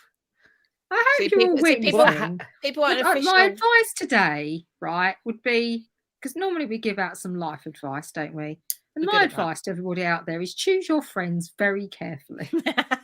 Yeah, you have. Look at us. We're fucking brilliant. You love it. Barbara, jellied eels. Hell no. No, I don't know what that was No, all about. absolutely. Everyone Hard agreed pass. with me then. Hard I pass. did agree with Jellied you there. eels. Hard pass. Grim. Pretty Pig Jelly. wants No. an official Widows of Lancaster Vale. Yeah, well, these are them. These are them. They are We need to quite- get an Amazon storefront Yeah. for our shit like this. Help us get up to our 1,000 subscribers, and then the door is opening to all sorts of things at that point. Yeah. All sorts of All nonsense. sorts of nonsense we can Right. Extra plague you with. nonsense. Right then, everyone. It's Right. Oh, bedtime. sorry, Dorothy. I was googling British food and found toad in a hole. Toad in the hole is Yeah. lovely. Actually, that's a good one. That is Yorkshire sausage and pudding. Yorkshire pudding. It is It delightful. Yeah. amazing. I cook It is really, the really work of big the ones and then gods. put all the Aye, other aye. vegetables inside it. Okey doke. You make a big one and you put all of your veg inside, do you? Cheeky bum bum. You know, you didn't think something through before you said it. That's what's Yep. just happened to me. Fact. Right. Right. On Okay, that right, we're note, going. So, I count us out. Yep. we'll see you at the tower. Ciao, See everybody. you at the tower. That is 3, 2, 1. Bye. Bye. Hello. I'm in charge of the Instagram tonight. It's all going to get a bit wild. Boop, boop, boop, boop, boop. And we're also on the YouTube. That's already live as well. Welcome, friends, to both. We're about to do some deceased skit fun times. Where are my pals? There they are. Come on, pals. Come on up. Is it going to work? Let's hope so. Oh, Hello. there's one, two pals. Two pals. A full complement of pals. We are For those, here. for those watching on the YouTube, you might wonder why we do a kind of pause. It's because I'm trying to work out how my phone should work. That's what's happening there. It always takes a bit longer on Instagram than YouTube because we have to all come on separately. Yes. You have to grace the stage separately. Welcome. I'm seeing some lovely hellos. Hello. Yeah, loads on YouTube already. Hi, everybody. And we've got loads of Insta too. Over 90 of you on Insta. Really? Jumping up and down, different numbers. Yes. Yeah. Oh, it's gone back to 86. We're hopping about in terms of numbers. I've got 15. Who knows? Well, That's weird. It's hopping about all over the shop. Who knows what this may mean that Yeah, Instagram's having 50. some Give it technical that, though. difficulties. no. Before we get anywhere, shall I just do the things? Shall I do the things? Yeah. Hello, I friend. think my comments are frozen. Already? I think so, yeah. Right, before you start Don't effing and touch jeffing about anything, that, Catherine. don't poke it. No pokey pokes. Hello, friends. Welcome to History After Dark, whether you're joining us on Instagram or on YouTube. We are knee deep into our Deceased Gits series. Today's git of choice is Charles Dickens. In a bit, we'll be discussing, no doubt, what we mean by git. We have plans as well for next week. But before we get to that, it's time for the disclaimer. It's Wednesday. In the UK, it's 8:15 of the evening. It is dark here. We are at History After Dark. That's why we called it this because we're going to do it at night time. In the summer, it's daytime still, but it's night time now. It also fits because we like our history a little bit dark. That means we want to talk about the historical facts, but we also, while looking at the stars of history, we will lay in the gutter of filth. So there will be smut, there will be swears, there will be innuendo. And if you happen to be in an open plan office with a judgmental boss, then put a headphone in. If you happen to be in a vehicle or at a kitchen table with a child who is a dobber, we call him Timmy. Timmy's a problem. If you happen to be there and you just think that Timmy might go into school tomorrow and ask Miss what some depraved, revolting thing is that we've just said, the stuff that we tend to say to you, don't Google it. If Timmy might go and ask teacher and you might get called at the school about it and you don't really want the hassle, then put a headphone in or watch them the playback, either on the YouTube or the Instagram. We will be there unless we say something so reprehensible that it's borderline illegal. It's happened one time before, and at which point we had to yeet that footage into the sun because none of us want to go to jail. We're too pretty. With that being said, that's the disclaimer, correct? Can I try coming out and coming back in again on Instagram? Because I can't, this is just crazy. Have a go. I don't know how to do it, but Catherine isn't usually allowed to. She's not usually allowed to press buttons because things go wrong. Right. Oh, she's gone. Well, she managed to go, so we'll see. She looks concerned. I'm watching her on YouTube, and she looks like she's done a bad thing. I think she's actually done a naughty thing. Let me take a couple of comments that have come through on YouTube, Colleen. I don't know about anyone else, but I'm here for Dr. Cat's baby microphone. Which Paige just said it's actually not a baby mic. Dr. Cat is 10 foot tall. That is, I am a literal giant in the world of history. You are. Do you know what? We once lied to my husband's little brother that I was a princess of a land called Lilliput. And we were the royal family because we were taller than everybody else there. Everybody else was under 5 feet tall. And for that reason, they made us monarchs. And I'm not sure whether he still believes that. It's possible. It's possible that he still believes it. Where are you, Catherine? Oh, I can't do it. You need to do it. Oh, hang on. Where is she gone? How do I do it? Where's she gone? Put her back down in a minute from the comments. Oh, Lord. Catherine is going to be telling us about little Dickie. Oh. There we go. Poised and waiting. Waiting with breath. There she is. There she is. Let me request to come back in. I was like, no. There we go. We're all here. Right. Sorry, everybody. I just I can't see the comments on YouTube at the minute. And then if I can't see the comments here as well on Instagram, I'm just fumbling in the dark, which often is a way to live your life. But wear a condom. I've missed. This is the best childhood story ever. So I've obviously missed something cracking in my absence. So that's a shame. Oh, it's just about how we used to lie to my husband's little brother and just wind him up. And the best thing is that his first language is French. So I'm not entirely sure what lie he got told because I couldn't understand all of it because my husband was telling the lie in French. So Daddy Pig loves it. Says there's nothing wrong with fumbling in the dark. Well, did he? Consent is key. Let's, as long as everybody is accepting, fumble away, friends. Yes. Fumble together. Fumble as a group. Just don't do it in a Tesla. Don't. No. Oh my God, I forgot. 360 camera. If you're going to do your dogging, don't do it in a Tesla. Yeah. There's a blast. There's an old one. That's the best. Yeah, that was an oldie but a goodie. We have a structure this time, and we are going to go through the motions of that structure. We're going to start at the very beginning because it's a very good place to start with Charles Dickens' early life. We are then, I'm going to talk about a bit about his career, but mostly I'm going to be slagging him off as a husband. I'll be honest with you. I was supposed to talk about his career more, but I've just gone full rage beast. And then we're going to round the situation off with a convo about this absolute twonk's legacy. In my opinion. I think We know which side Kat's coming down on already. If anyone's not sure, right, that's where this is going. So yes, I'm going to start with Little Dicky. I was going to say you think Dickens, and it's just not a good start really for us, is it? Or it is a good start depending on how you want to look at it.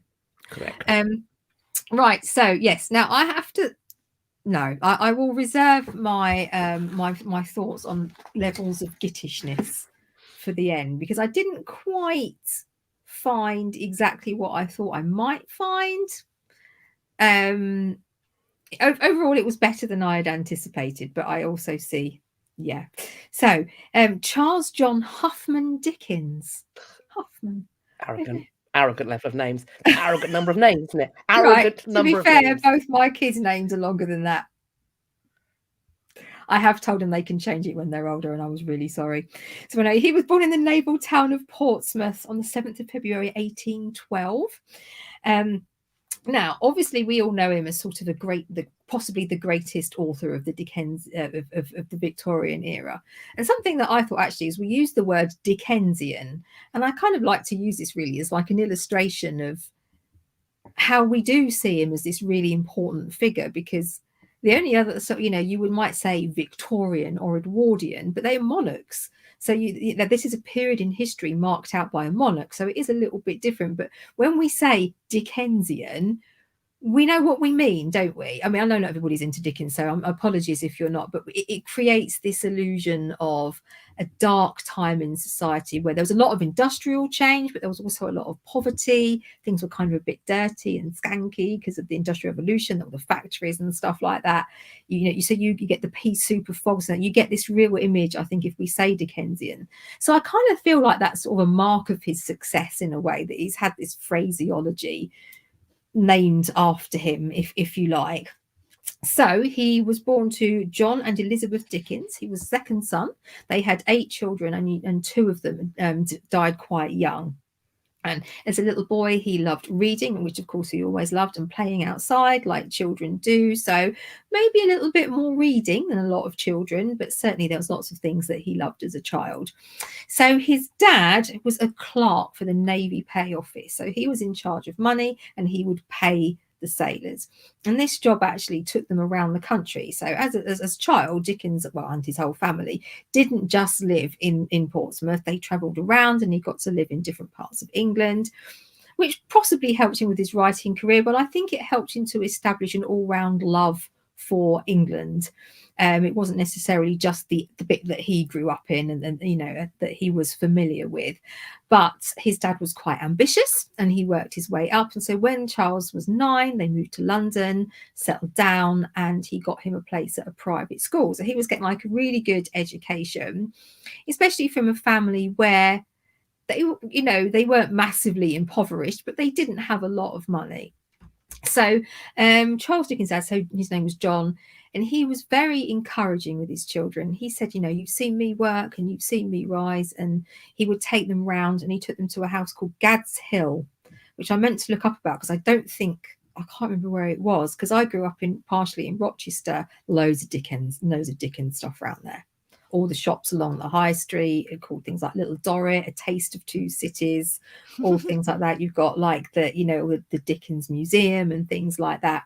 And he lived up on Fort Pitt Hill and all these types of things. And that means the hill, just in case none of you were sure that hills are higher up. I thought I would just make that clear. And yeah, thank you. And so they would, thank God I'm here. So he would talk them around, and he would say to them, look, just because, we haven't necessarily got much money, or I wasn't in a really sort of high job, you look around and you see all this poverty. And there was very much an attitude of, if you're poor, it's your own fault, you deserve it. And so you deserve to be in the workhouse, and you deserve to go without. And if you get ill, it's just too bad. And he was like, no, if you work hard, you can achieve, and you can buy a beautiful house, and you can enjoy your life. So this sounds fabulous. And it was, because I think it did help him to have this vision later on in his life to be successful. However, his dad imagined all the money that he had rather than actually had it, and kind of spent it. A lot. And so it gets to a point where he ends up in a debtor's prison for owing over £40, which was a very large sum of money. And at this point, poor little Charlie has to leave this wonderful school and get a job.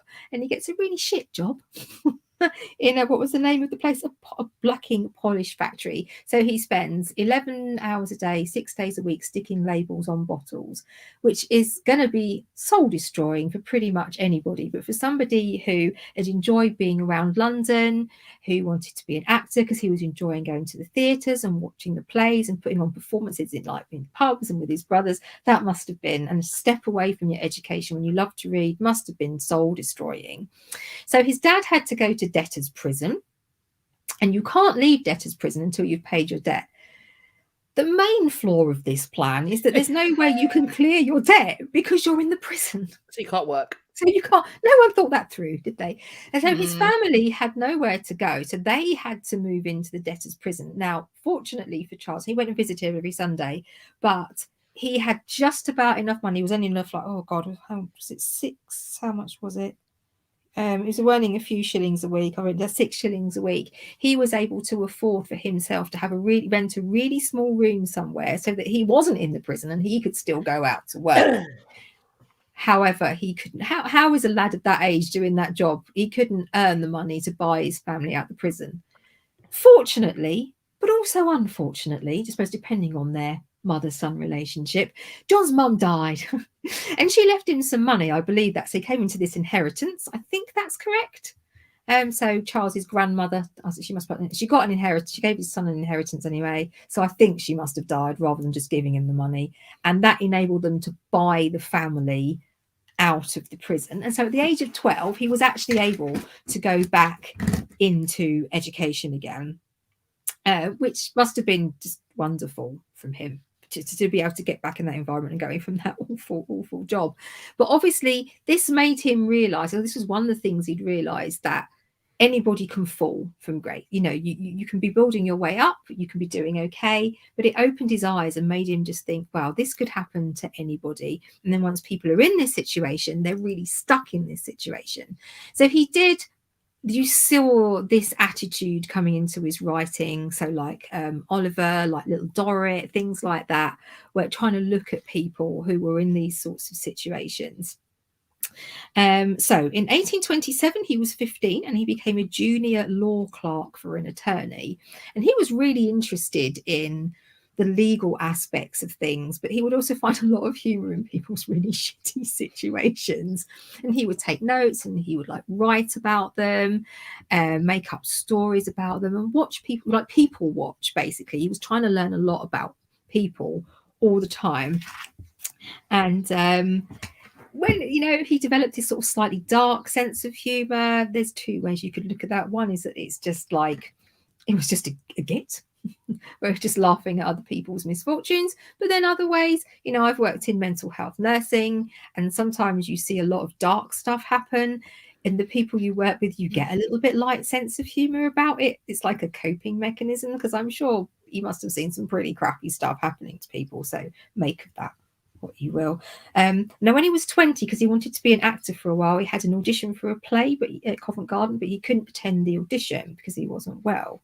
So then you think, well, that's really sad. But if he'd have done that, would he have come on to be a writer? So I think his ambition to act kind of died a little bit then. He became a journalist and he worked for the Morning Chronicle freelancing, and he loved to sit through and listen to all the cases in the House of Commons. Now, here's some things never change. Okay. He liked to write about farcical courtroom scenes detailing the absurdity of bureaucracy of London judicial purposes and procedures. We'd never have things like that now, would we? Farcical judicial procedures. We'd never have that now. No. But it was here that he met Catherine Hogarth, who I know Kat will talk to you about. He married her. He proposed after 3 months. They married in 1836 and they had 10 children. 10 children. Now that's just crazy. Why would you just no? So that's pretty much it, really. I talked about how we have this view of Dickensian Britain. He pretty much wrote about it like that, the Victorian era, but he wanted England to be better. So I think people look at it in different ways, but I kind of feel a bit like I'm taking him a bit less gittish here, because I felt like he observed the fall from grace, the exploitation of people for cheap labour for the Industrial Revolution, the lack of healthcare, the suffering, the dirt, and just like that. And he wanted England to be a better place. And he felt that his contribution to this would be as a social and political commentator. So that is my early Dickens. He has just got married. I know this bit's going to go, that particular element is going to go less well, but so far, I quite like him. So far, Right. Don't get attached. Don't get. So I'm gonna reverse a little bit. So we've got this. He's working as a freelance journalist from the late 1820s. At around the same time, he meets his first love. He falls madly in love with a woman called Maria Bednall, and he is just essentially impassioned with her. Maria comes from a relatively prosperous family, which at this point, as we know, Dickens does not.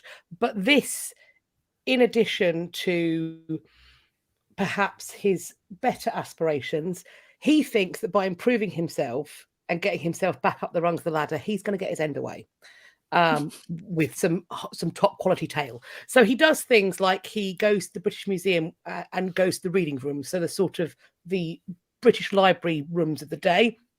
He starts reading Shakespeare and the classics and English and Roman history. This is all just after his 18th birthday, and this is one of the things that also inspires him. He thinks he has a great talent for acting, and as you said, he goes to this audition at he's about to go for this audition at Covent Garden, but he has this bad cold. Man flu. Well, I mean, that being said, Old. Women get very sick and ignore it, and they're actually really sick. So maybe we should just be like, if men say they're sick, they're just probably the appropriate amount of sick. But because we're told to suck everything up, we will happily go around with walking pneumonia. So it's not healthy. That's a good idea. But yeah, so he's eventually attending the audition, and then his journalistic career develops. So in the 1830s, he's getting these short stories and serialized tales published, both comedic and not comedic, in addition to doing factual correspondent work. So he goes out into the streets and sees what's going on and all that kind of stuff. But at this point, still, the celebrity that he's going to enjoy in the future is a fairly distant past. As you say, in the middle of the 1830s, he's turned away from Maria. He's realized that she's not the woman for him. She's blown hot and cold, and he has met the beautiful, talented, intelligent, funny, wonderful daughter of a magazine editor. The man is George Hogarth, and we are, of course, talking about Catherine Hogarth. As you rightly say, they were engaged in 1835. This courtship, though, does not follow the traditional rules of Victorian England.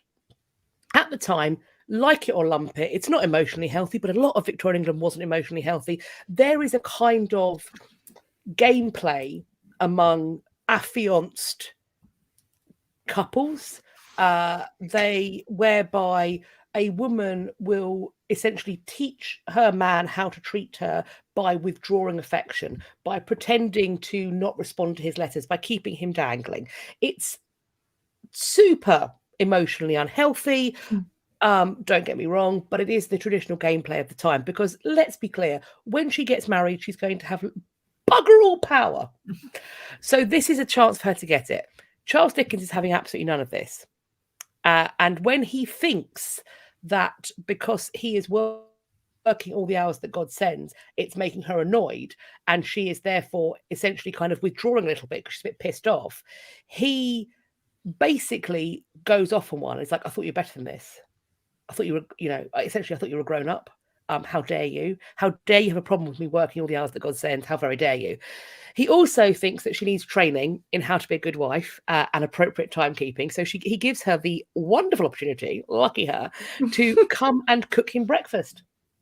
And he makes it very clear in the invitation. She invites him over to come and cook him breakfast. And basically, it's about making sure that she can be there on time. So for some reason, she goes off with that and says, yes, that's a perfect idea. They marry in 1836. In the same year, the serialization of the Pickwick Papers just become this runaway success. So almost at the time of them getting married, Dickens's fame starts to grow. Irish Right. birdie 35. What a knobhead. Correct. Do you know what, Now, though, as someone who thinks breakfast is incredibly important, I'm actually thinking I'm siding with him here. If you want to be my beau, get breakfast done on time. fair. However, married life, even at the very start, is not necessarily as it should be. Dickens, once again, does not react like a normal Victorian husband. There is this, once again, I don't think it's super healthy. There is a perception that the woman's job is a domestic one. The wife is the ministering angel of domestic bliss, that the man goes out and works at the coalface, whatever may it might be, whether that's the literal coalface or, the printing press or etc. That in doing so, he must come home to a beautiful abode with rosy-cheeked children and a plump buttocked wife, etc. And so she will the latter. she will choose the finest wallpapers that at the Victorian period and the Edwardian period are, of course, laced with a shitload of arsenic. Super good for the health. The children will be playing with their lead. Walls? Well, the damp would kick off the dust. They would breathe in arsenic. So Nice. Arsenic green wallpaper was incredibly popular. Arsenic was used to dye clothes green. It was used to dye curtains green. It was used in all sorts of things, and it was super fucking fatal. Beautiful so colour, though. it's beautiful, but it will definitely You can't kill you. appreciate it when you're dead, though, can you? No. Spoils it a bit. But not so in the Dickens house. At first, there was a parity, but very quickly he starts to take very close ties of the purse strings and the aesthetics. He thinks he knows best. So he will choose the wallpaper, he will choose the furniture, and she will make it fit. And he will have all control over the money. None of this is normal. This is a level of control that is unexpected. But there we go. The first instalment of Oliver Twist appears in 1837, and then between 1837 and 1841, in addition to Oliver Twist, Dickens also produces Barnaby Rudge, Nicholas Nickleby, and The Old Curiosity Shop, which I think are some fairly well-known texts. Clearly, there is a level of success happening. Home life, however, is a more mixed bag. Catherine has their first child, Charles Culliford Boz Dickens, interesting name, in January. Did they hate him already? Well, in later years, Charles, his father, will complain that his son has inherited his mother's temperament, and that won't be flattering. Not a compliment. Right. Not a compliment. And so they moved to a new house in Doughty Street, which is now the Charles Dickens Museum. Staying with them is Catherine, his wife's younger sister, Mary Hogarth. She dies on the 7th of May, 1837, and she's only 17, and it throws the household into disarray. Obviously, this is his wife's younger sister, so she's bereft. But weirdly, it's Charles Dickens who really, really, really feels this as his personal grief. He composes an epitaph for her, young, beautiful and good, that sits on her tomb in Kensal Green. He suspends writing of both the Pickwick and Oliver Twist for a month. He writes that he had lost the dearest friend I ever had. This is a 17-year-old girl, his wife's sister, dearest friend he ever had. One who, quote, sympathized with all my thoughts and feelings more than anyone I ever knew, ever did or will. He declared also, I solemnly believe that so perfect a creature had never breathed. Like this overweening grief about how sad he was. But what's amazing is he complains about how Mary and Catherine's mother deals with the death. So he praises his wife for talking about, essentially for not showing her sadness, for controlling herself and maintaining her composure.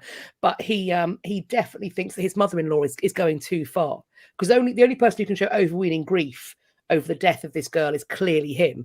Let's be clear, hypocrisy is this man's favorite fucking cologne. Sorry, the rage is getting him. Right. And no journalist, I think Dickens was banging the little sister of his wife for sure. Hold on a Why I had to be second. tagged in that. Hold on a second. Because, my friends, we're going to get there with a different sister. Catherine has more sisters. Let's hold fire. There's actually no evidence that he was King Mary. She was there to help with the children and the household, this very busy man who keeps bringing in fucking furniture for his wife to deal with. So she's dealing with this zealot. Anyway, it doesn't get better. 1842, Charles Dickens decides that he needs to go on an American tour. Oh, yes. Capitalize. So 1842, the couple go to America on a publicity tour. The decision is made to leave the children behind. By then, there are 4 children. Catherine is not keen on leaving her tiny little children behind, and it's suggested that her husband deliberately fudged the dates regarding how long they'd be away so that Catherine would capitulate and go. So it's actually a 6-month trip. Oh. When they return, their eldest son, little Charlie, who's aged about 4 or 5, apparently suffers some form of nervous collapse at seeing the parents that he had so clearly missed, and probably, as he was so young, thought were never coming back. As it was, Charles failed to win over the American audience because they found him to be snobby and mercenary. I wonder why. Back in England, Catherine's 15-year-old sister, ding, ding, ding, comes to live with the family. She's there to support this busy patriarch with so much work going on and his growing brood. The couple's 10th child is going to be born in 1852. But Catherine is not idle either. The previous year, 1851, Catherine Dickens publishes her own work, which no one talks about. In fact, when they do talk about it, they claim that Charles Dickens secretly wrote it and used, for some reason, his wife as a ghostwriter underneath a female name. Because that's so famously how things worked, isn't it? So famously, men use the names of women to hide who they really are. Famous male authors definitely do that all the time. Anyway, Catherine publishes a household manual in the manner of a Mrs. Beeton. In fact, she's earlier than Mrs. Beeton, so she precedes Mrs. Beeton. And Catherine's text is called "What Shall We Have for Dinner?" Oh, I like breakfast. it. Well, Brinner. What shall we have for Brinner? So at this, of course, Charles has kept on publishing, in addition to continuing his journalistic commentaries. So I think he was pretty busy anyway. He was He was busy. doing a lot of writing. He was busy neglecting his family. The first part of Martin Chuzzlewit emerges at the very end of 1842. 1843, we get A Christmas Carol. We get Dombey and Son starting to be released in 1846. And then we get the first part of David Copperfield in 1849.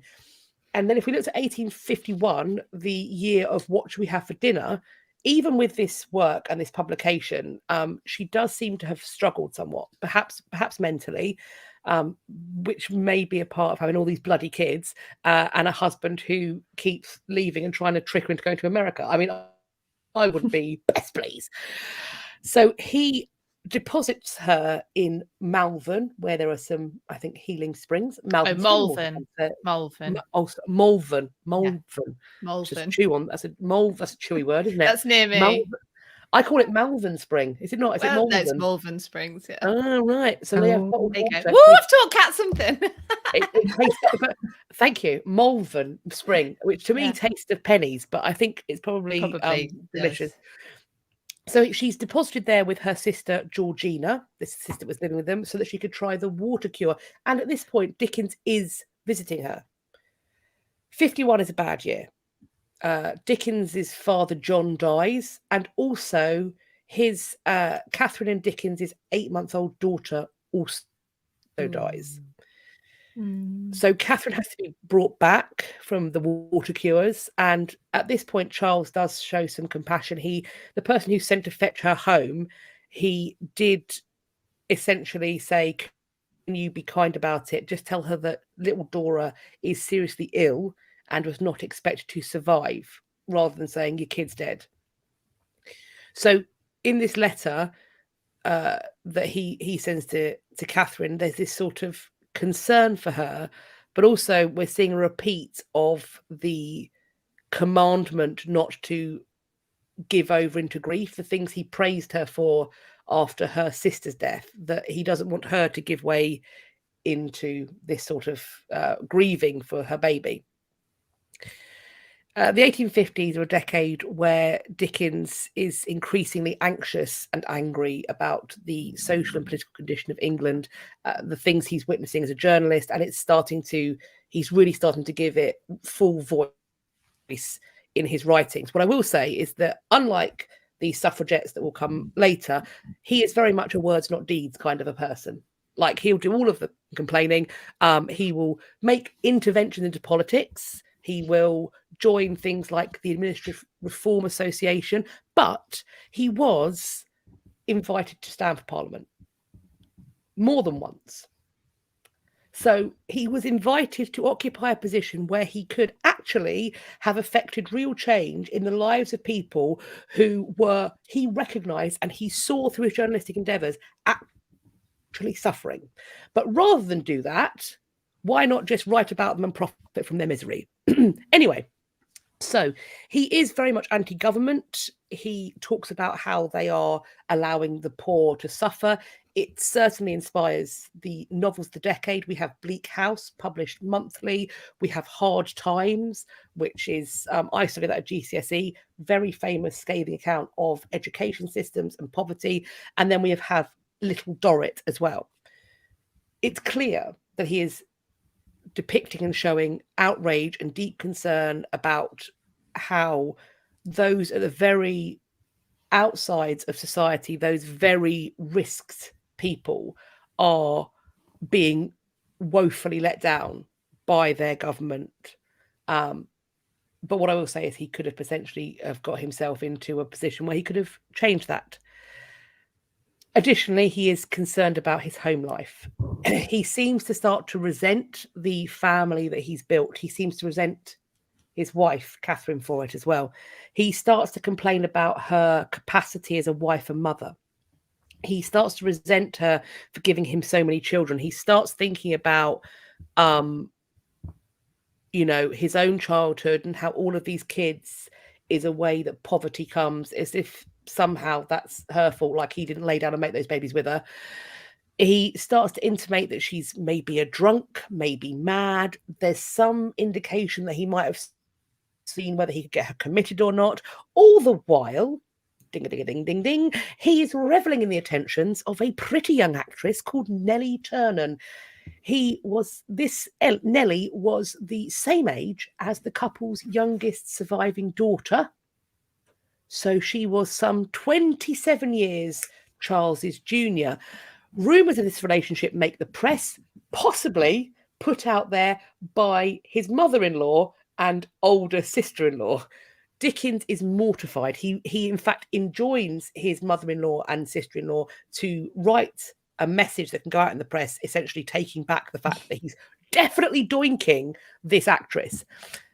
And to make good on it, he then decides to properly sling some mud about. He kicks his wife out, sets her up in a house in North London with only her son. Her sister Georgina, however, chooses to stay with Dickens. So Catherine and her son go with an income of £600 a year in a house in northwest London. He seems keen to set a situation where Georgina is beyond reproach, although everyone is questioning whether they may have had a relationship too. Then in the press, it starts off as a New York Tribune piece, and then it migrates over to England. A letter that had been written by Dickens to somebody called Arthur Smith. He's the manager of his public readings. In this letter, he talks about how his wife has no real love for her children, nor they for her. He hints at her having mental instability. Essentially, it's a letter that completely desecrates her as an individual and a mother and a wife. Dickens always says he never intended this letter to be published, that he was violated, but stayed friends with the guy who he sent it to, who must have leaked it. So seems to me that he was very keen on that letter making the light of day, and perhaps that's the reason that he wrote it. He becomes incredibly hostile to Catherine. He decides that he can no longer communicate with her, and he will only write to her for the rest of his life. He writes to her just 3 times, and it's always in response to her letters to him, and it's usually a terse, unfeeling response. In the aftermath separation, he goes on. He keeps writing. Tale of Two Cities, Great Expectations, Our Mutual Friend. He makes a living by travelling around doing dramatic readings of his work. So the boy who was auditioning in Covent Garden is now swanning about with his histrionic dramatics, no doubt ideally suited to this line of work. He even does make a second run at an American tour, 1867 to 1868. This is more successful, despite the fact that there are issues with ticket sales, people touting tickets, and there's also the American press is still going for him after the last time. However, he turns out such great performances that the amount I've seen is that he gets £19,000. Unfortunately, he doesn't trust American currency, so he demands that it be transferred into gold, which does require a 40% discount. Oh dear. So he's got his father's sense with money then.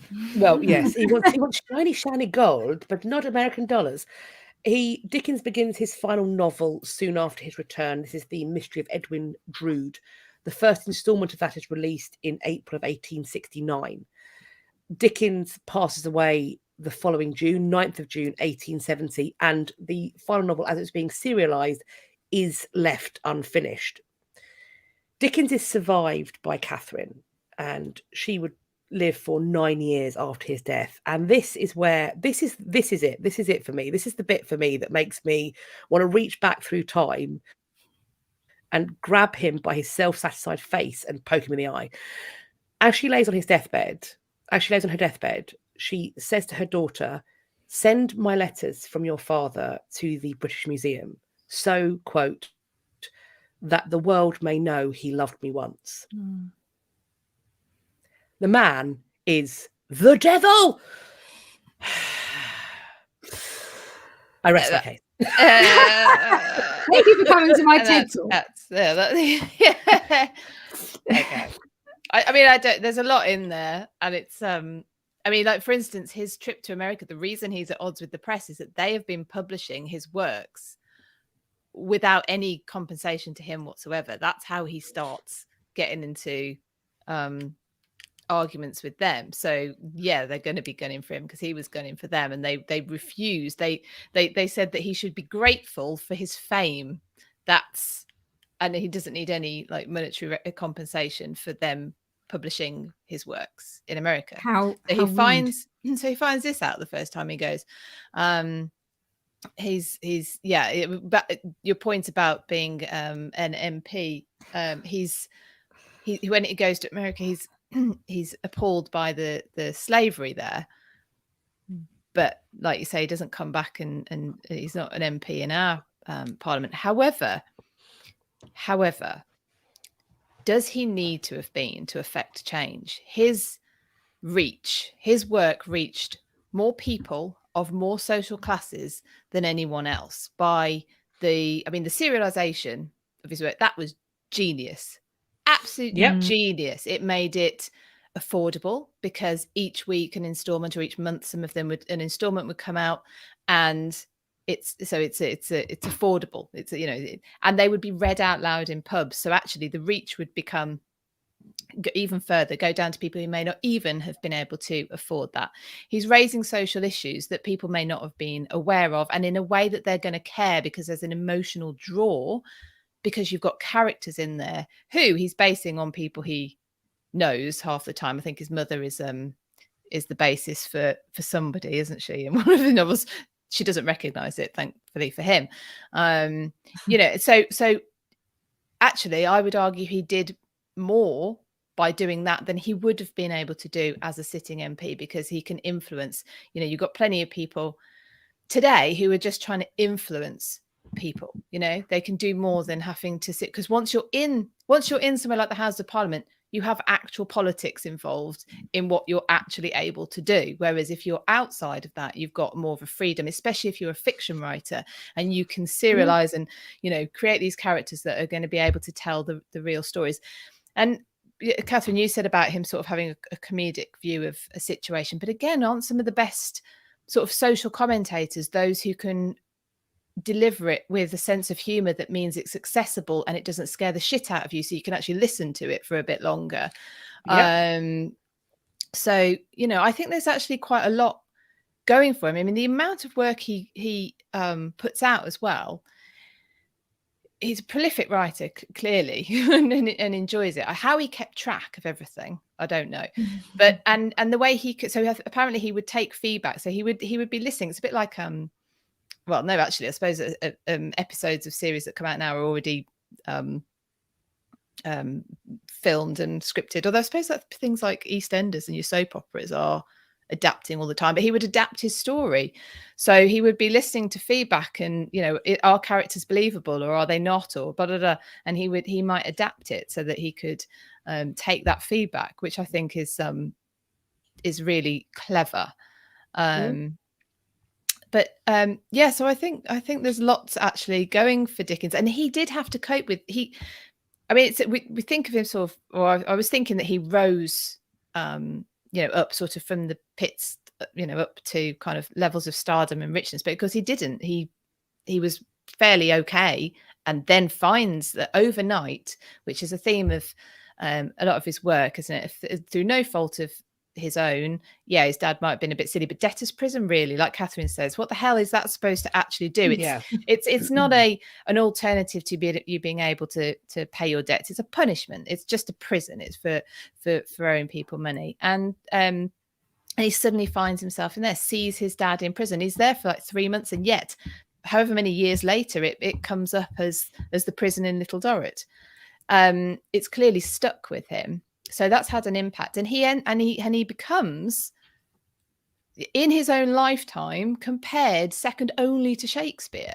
Yeah, that's, you know, how would any of us? Think about stars now? Did they cope well with that kind of rise to influence? No, half of them start thinking they can tell us how we should be living our lives because they suddenly have a voice, and apparently that qualifies them. And I don't see that it's probably much different to him, except he had actually experienced a lot of what he wrote about, even if he wasn't doing it experiencing at the time that he wrote about it. So I don't know. I think there's a lot to be said for him. He would be quite generous. I think he had something about food and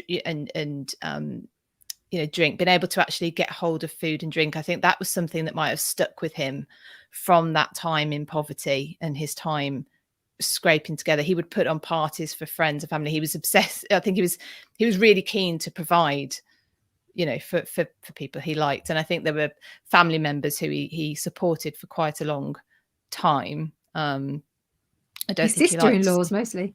Well, maybe sisters-in-law, but they were of course, yeah, living with him.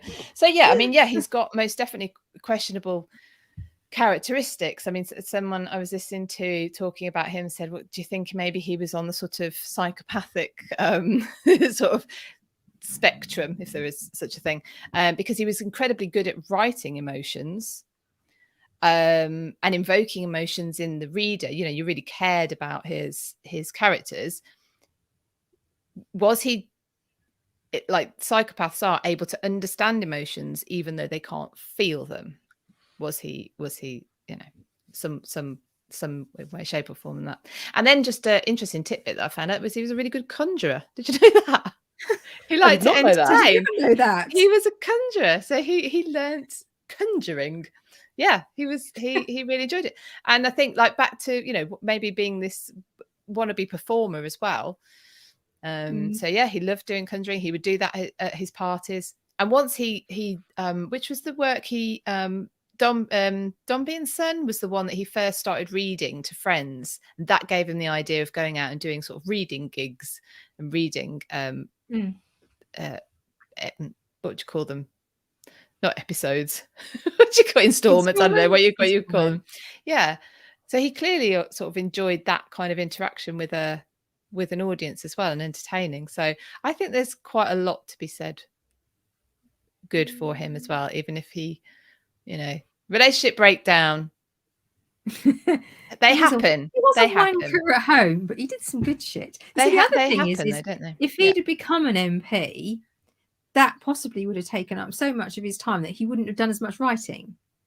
I don't think So he'd done much writing, and I don't think he'd have been at home anymore either. Yeah. So then I'm thinking, well, if he was reaching so many people with his writing, I get the argument that he could have gone into Parliament and maybe he could have been part of, like, because Philippa, we were going to talk about the poor law, weren't we? And he could have perhaps made some real change, but he was one person in a society full of other knobby people. The other people in Parliament would have been the people who went, we don't give a shit about the poor people. The poor people deserve to be poor because they're this and the rest of it. So he may have been a lone voice. So it could have been that he didn't quite care enough because he was making money from writing his plays and giving it, But then it could also at the same time be that sort of level of realism of, if I go in there, what can I achieve? I've only got so much time, so I can do that, or I can carry on writing. And he did reach big, and there was, I can't remember what I was reading, but some sort of evidence that he was affecting some of the opinions and the ideas of people who were further up in the social strata about this. I mean,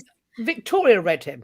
Yeah, Victoria read him, and it possibly attuned her to some awareness that there were people. Like, let's be clear, his discussion about the evils of the workhouse and his discussion about the evils of things like debtor's prison were vital for changing hearts and minds. But I don't think he was doing it out of the goodness of his heart, because he was very keen to make as much profit by serializing it as he possibly could, which is, he's entitled to do, but it's not a charitable endeavor. Put it that way. No, but I don't think he ever pretended it was supposed to be a charitable endeavor. That was his living, and you can see it in his character of you tell me and I'll tell you. Christmas Carol, come on.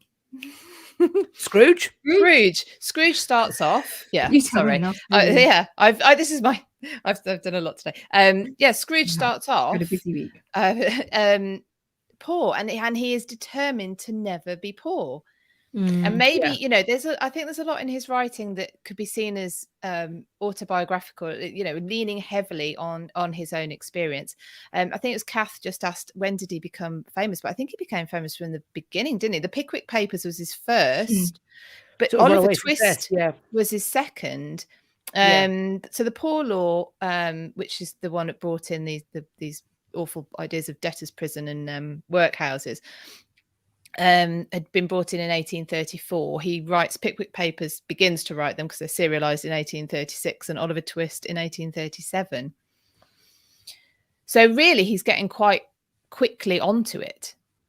Yeah, he does. You're absolutely right. He, like, in his writing, I'm always concerned about kind of biography being used to understand a writer's work, but I do think that there's an element to that of Dickens, because he puts people that have usually pissed him off in his work in very unkind caricatures. I love that, though.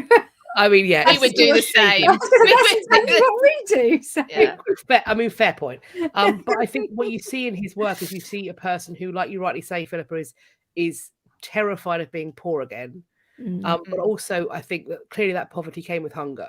Like the detail of food in these books, the constant reference to food, the almost orgiastic way in which food is discussed and represented and becomes a focus, it comes across as somebody who has really known hunger.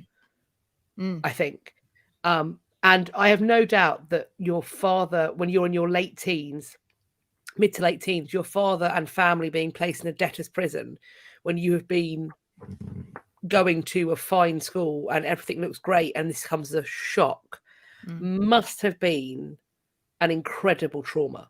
I don't doubt that. But misery doesn't have to love company, Charlie.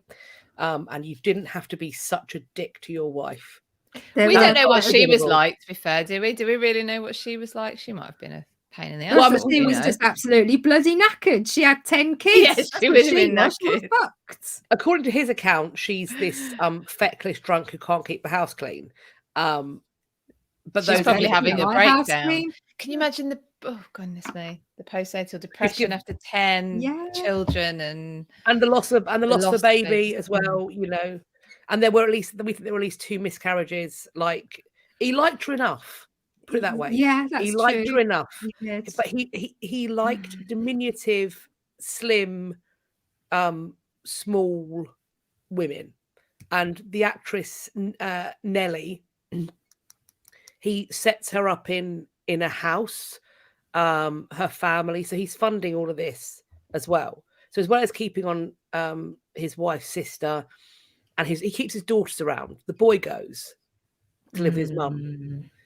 His eldest son chooses to live with his mother. Yeah, he's not great. She can't have been all bad. No.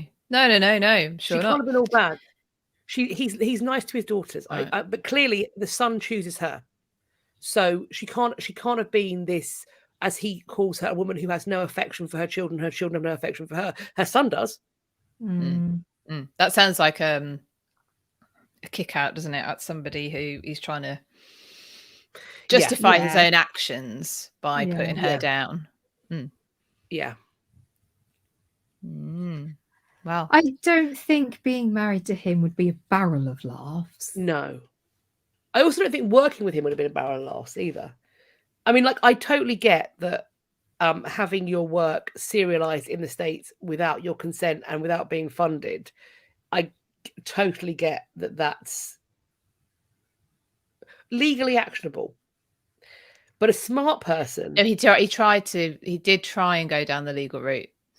I'm going to go in with an in-joke here between just us three and possibly one person in the audience. Isn't it terrible when someone tries to take credit for your work?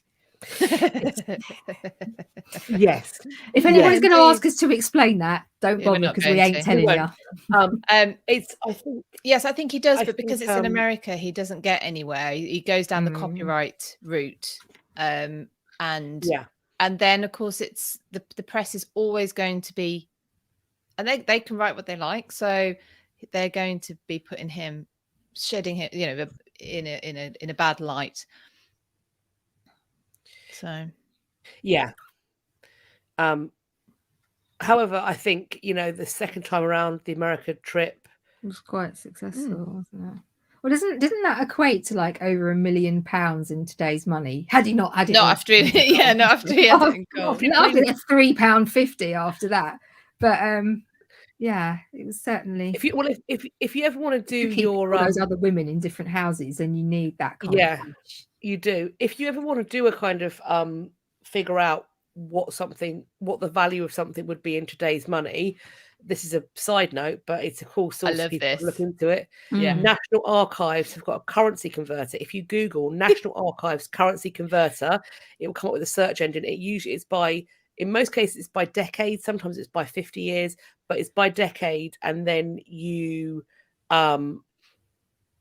put in the amount that's quoted, and it tells you in 2017 money what it's worth in pounds, what it's worth in horses. Yeah, but it tells you how many horses you can buy, what it's worth in a skilled person's labour, that kind of thing. So yeah, if you want a kind of rough idea of what things cost, it's very good. Lottie Rose, he's like a small bit of a bell end. I mean, it's definitely there, but for me, the treatment of his wife is just in the same way, like Charles Brandon is not another of Cat's faves. Oh, for Christ's sake. It's not a kind of run-of-the-mill, murderous fuck. But, my lord, he is shitty. He's a shitty person, and he treats the women in his life poorly, and he's a fucking user. Apparently, Wilkie Collins, who I know nothing about, was the same. He was his co-writer, wasn't he, on the play that Nellie that they met. Yeah. Mm. Frozen. Oh God, what was it called? I wrote it down somewhere. But yeah, that was his co.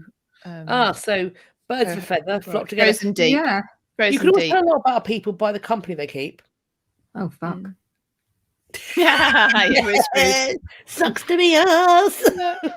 Yeah, I do think it's hard though, but when you look at relationships, because you don't know, and relationships that you think are doing well break down all the time, and then you find Yeah. out there's stories you don't know about, Yeah. the person you assume is the wrong, the hard done by one. So I don't know. Well, the narrative Leaving was my- until very recently that Charles was the hard done by one. The narrative was that he Right. had fallen madly in love with this woman, and that he'd had 10 children by her, and she just let herself go. And she didn't keep the house, and he had to move her sister in, and had to keep his daughter around to keep the house because he's such a busy boy. Such a busy boy. Gee, I mean, keeping and she's a half house mad. with 2 kids Is on yeah. straight. It's Yeah. hard. 10. Can you imagine the things you put them down and they just turn up somewhere else with Yes. mud on them? And it's sort of presented like even the thing like when people in the past when they would talk about this book that she's supposed to publish, there was people talking about how she was illiterate. There's no way she was illiterate. Absolutely no way she was illiterate. For a start, Well, they he's wrote to writing her each other. letters. Yeah. Yeah, exactly. He wouldn't have even married her in the first place if she'd been No, illiterate. no. Clearly, And, she's the daughter of an editor in late Georgian Victorian England. Like she's well educated. She has the accomplishments of a upper middle class girl that's expected to keep house, to keep the books, to do all of that kind of stuff. So he does everything he can to shit on her memory. Also, like in terms of keeping a house, they are of a level of affluence that there would be an expectation there would at least be a maid of all works. At least a maid of all works. Georgina should have been there for company. Yeah, Like, they must have had staff, surely. I mean, he's not poor by this A point. woman like Catherine Dickens is not going to be elbow deep in her own laundry. That's not going to happen.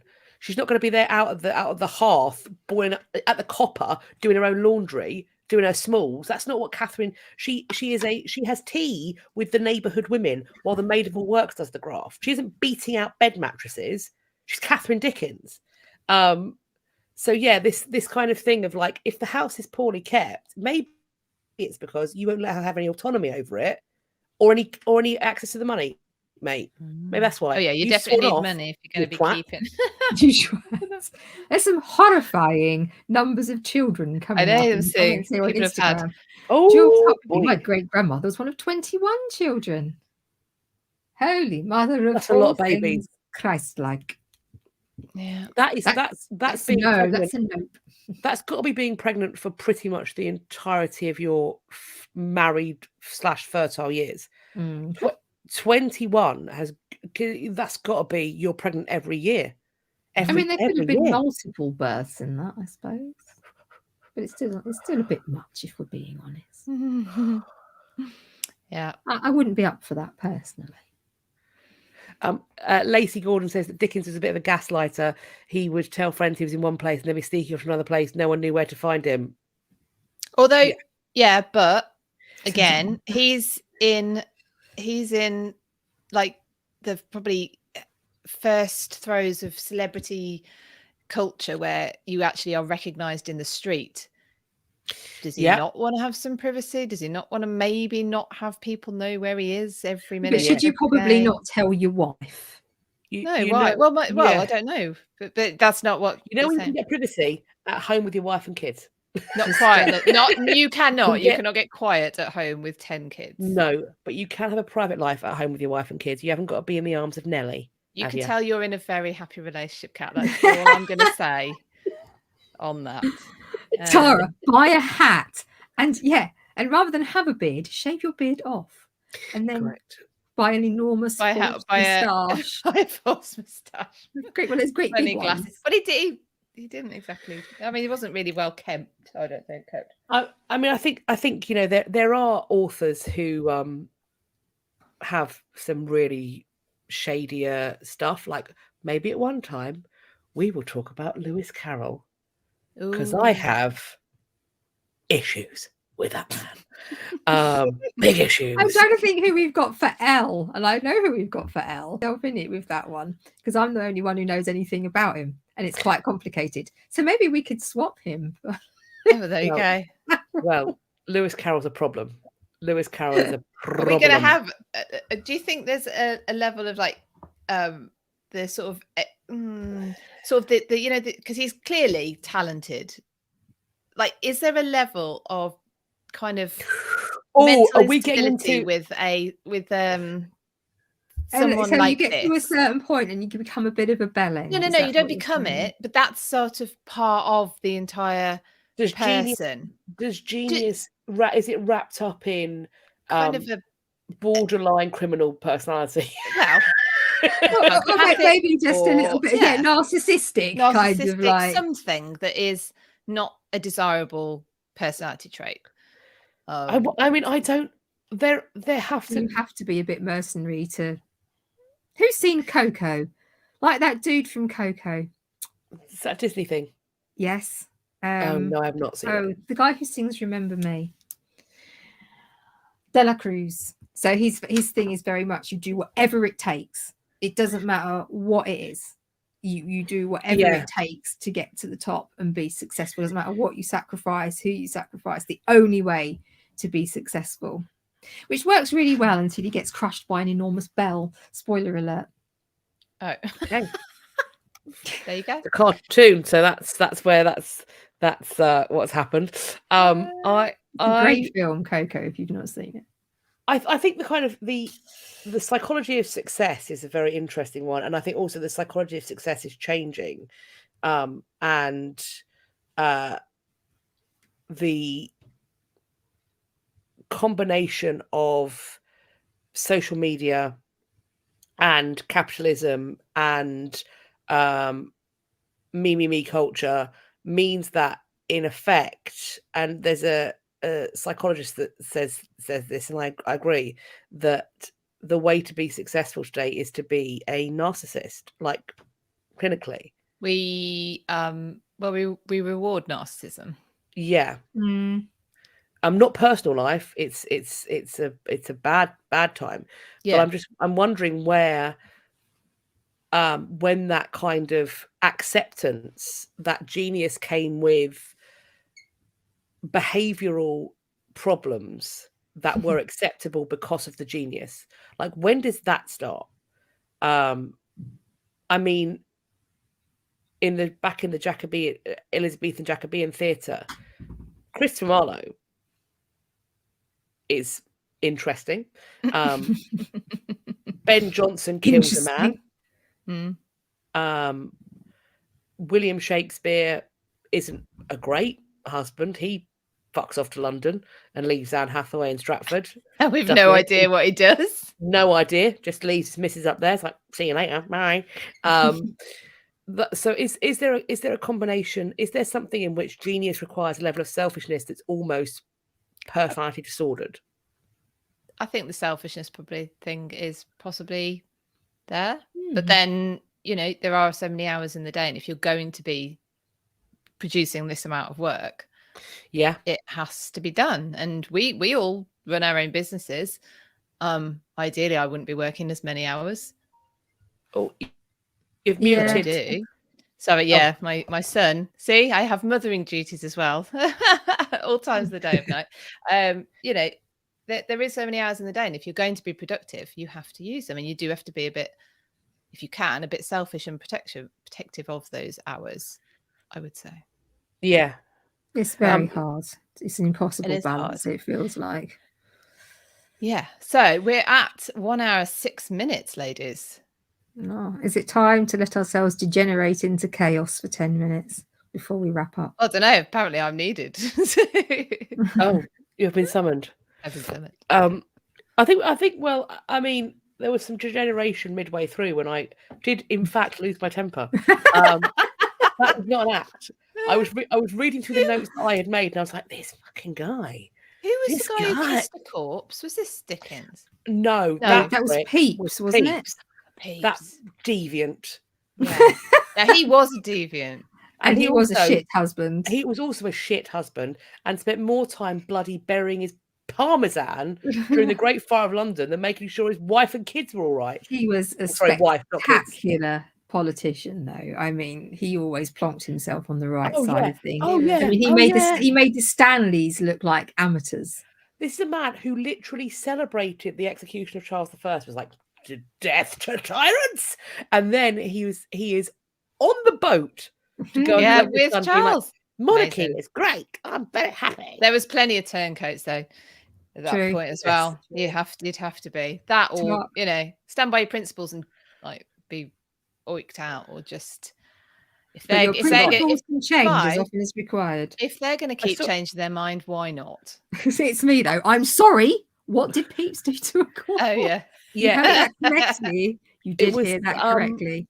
Which one was it? It was Catherine of Valois. The corpse of yeah. Catherine of Valois. It might. Yeah, I I can't think so. remember now. In I Westminster genuinely Abbey- can't remember. In Why Westminster should- Abbey, they used to open up the coffins for shit and gigs, and fuck knows why.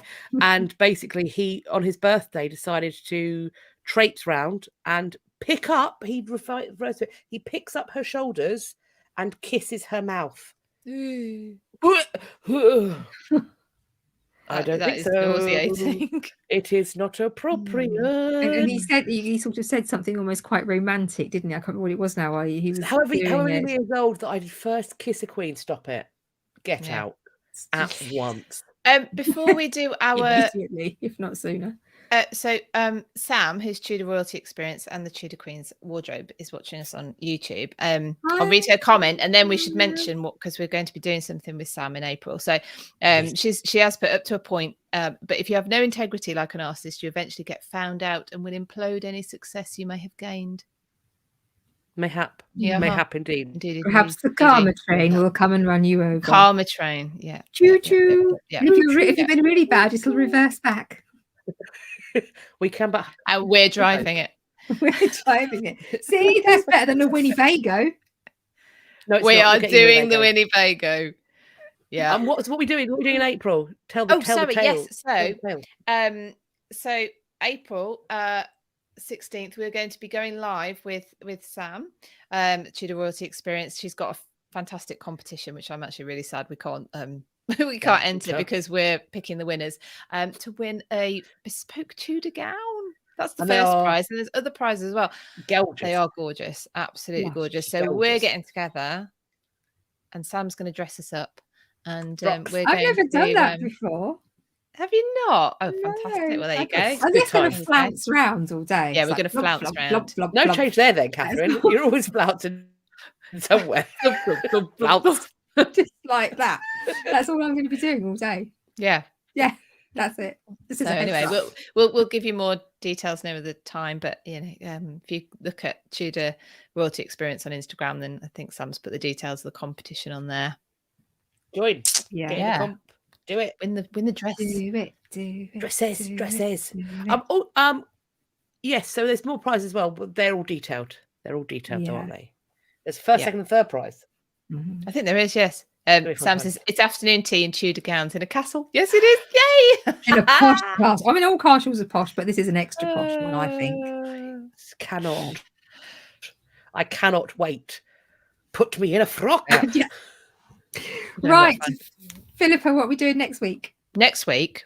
Mm. All right. So we have decided, because we always have these ideas. We've had an idea. We've had an idea, Careful. everyone. Buckle It up. was So, mostly these two, if I'm being honest. I was a bit spaced out. yeah, you have to go back. There's maths involved. We all lost the plot. Every 5th week, i.e., next week, we will be doing a recap of the previous 4 gits. And we're going to start ranking them so that we have a league of gits. The League of Extraordinary Gits. A league of deceased gits we're going to have. So, and we've got a scoring system. This is where the maths comes in. we will sort it out by next week so we can explain it. But we're going to be using parameters of, was it personal, life, work, public life, and legacy. So that we, that because what we're finding is everyone is shades of grey, and so we can actually start to say, okay, brilliant personal life or crap public life, or whichever way around it is, and we're going to start ranking them. So that's going to be fun. So next week will be a bit of a recap of so we did Prince Albert, Robert the Bruce, Oliver Cromwell, and obviously tonight Charles Dickens. So we'll be doing a recap of them and asking for your input as well. Yes, keep eyes peeled, because there may, if we figure out how to do it, there may be 4 polls. Polls are the word. Yes, no questions. Yes, no questions. Yeah, there may be. There may be. We'll see. It'll be a surprise. It may happen. It may happen in the room. It may happen in the room. We might just take feedback but yes, we will sort it out by next week. But that's what we're doing next week. It's gonna be sums. It's gonna be maths. Philippa, on Instagram and on YouTube, there is a link tree. What's in our link tree? Oh, you always ask me this. So in our link tree, we have at least some of it. Well, we have a link to our Substack. Now, Substack is our hub. That's where we will be putting all of what we do in terms of History After Dark, and we will be expanding on that over the next few months. So you can get a link to our Substack. Make sure you're signed up to that. It's free, and it means you get an email plunked into your email inbox with what we're up to. What else is in there? You can buy us a coffee, because we need to fund this Winnebago, and that's where we're going with it. Because we need to torture Catherine. Only they might not let me into the US. Then what are you going to do? We're going to strap you to the bottom of the plane and then transport you to the bottom of the Winnebago. All sorted. In the hold. We've sussed it out. So you can go through the link tree to buy me a coffee, or you can go straight to buymeacoffee.com/had podcast. Okay, so in the meantime, if you are only following us on YouTube, please go down to Instagram and follow us at history.after.dark, because you get screenshots and things like that. You can also become a close friend, which you can do via buymeacoffee.com/had-podcast, which is scrolling along the screen.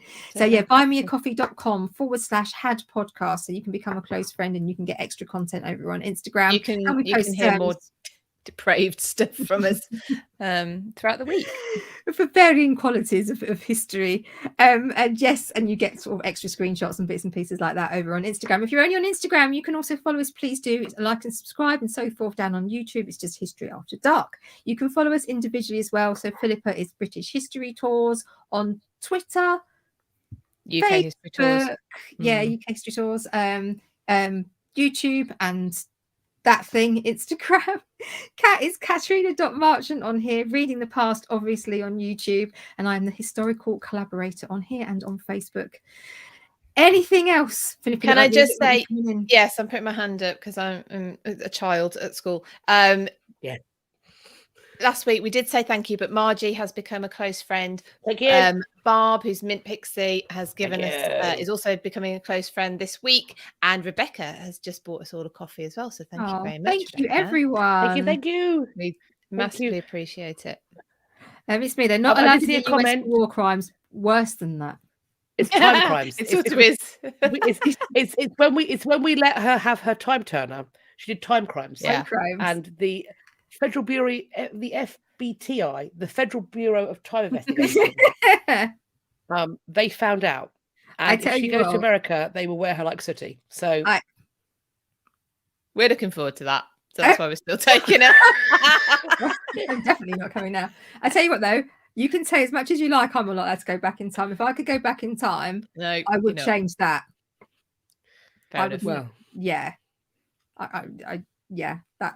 I'm not telling you all. Anyway, they know. You don't want to know about it. But yeah, I would go back and change that. We have actually the question: when are we having a guest? When are we having a guest? When are we having a guest? Probably not till J. Yeah. We're having possibly for J. A guest for J. As a right of We'll let you know. refusal. We'll let you know. We were Hmm. hoping to get a guest every month, but that's not quite working out as planned. So probably It's coming. yeah, they're definitely coming. We're getting them They're booked definitely in coming. advance. Well, of course. Right. Sorry. I Right. think we should go. I'm not in Shall I charge of any count us out? stuff. Yes. I'm going to count us down. And that's going to be 3, 2, 1. Bye. Bye.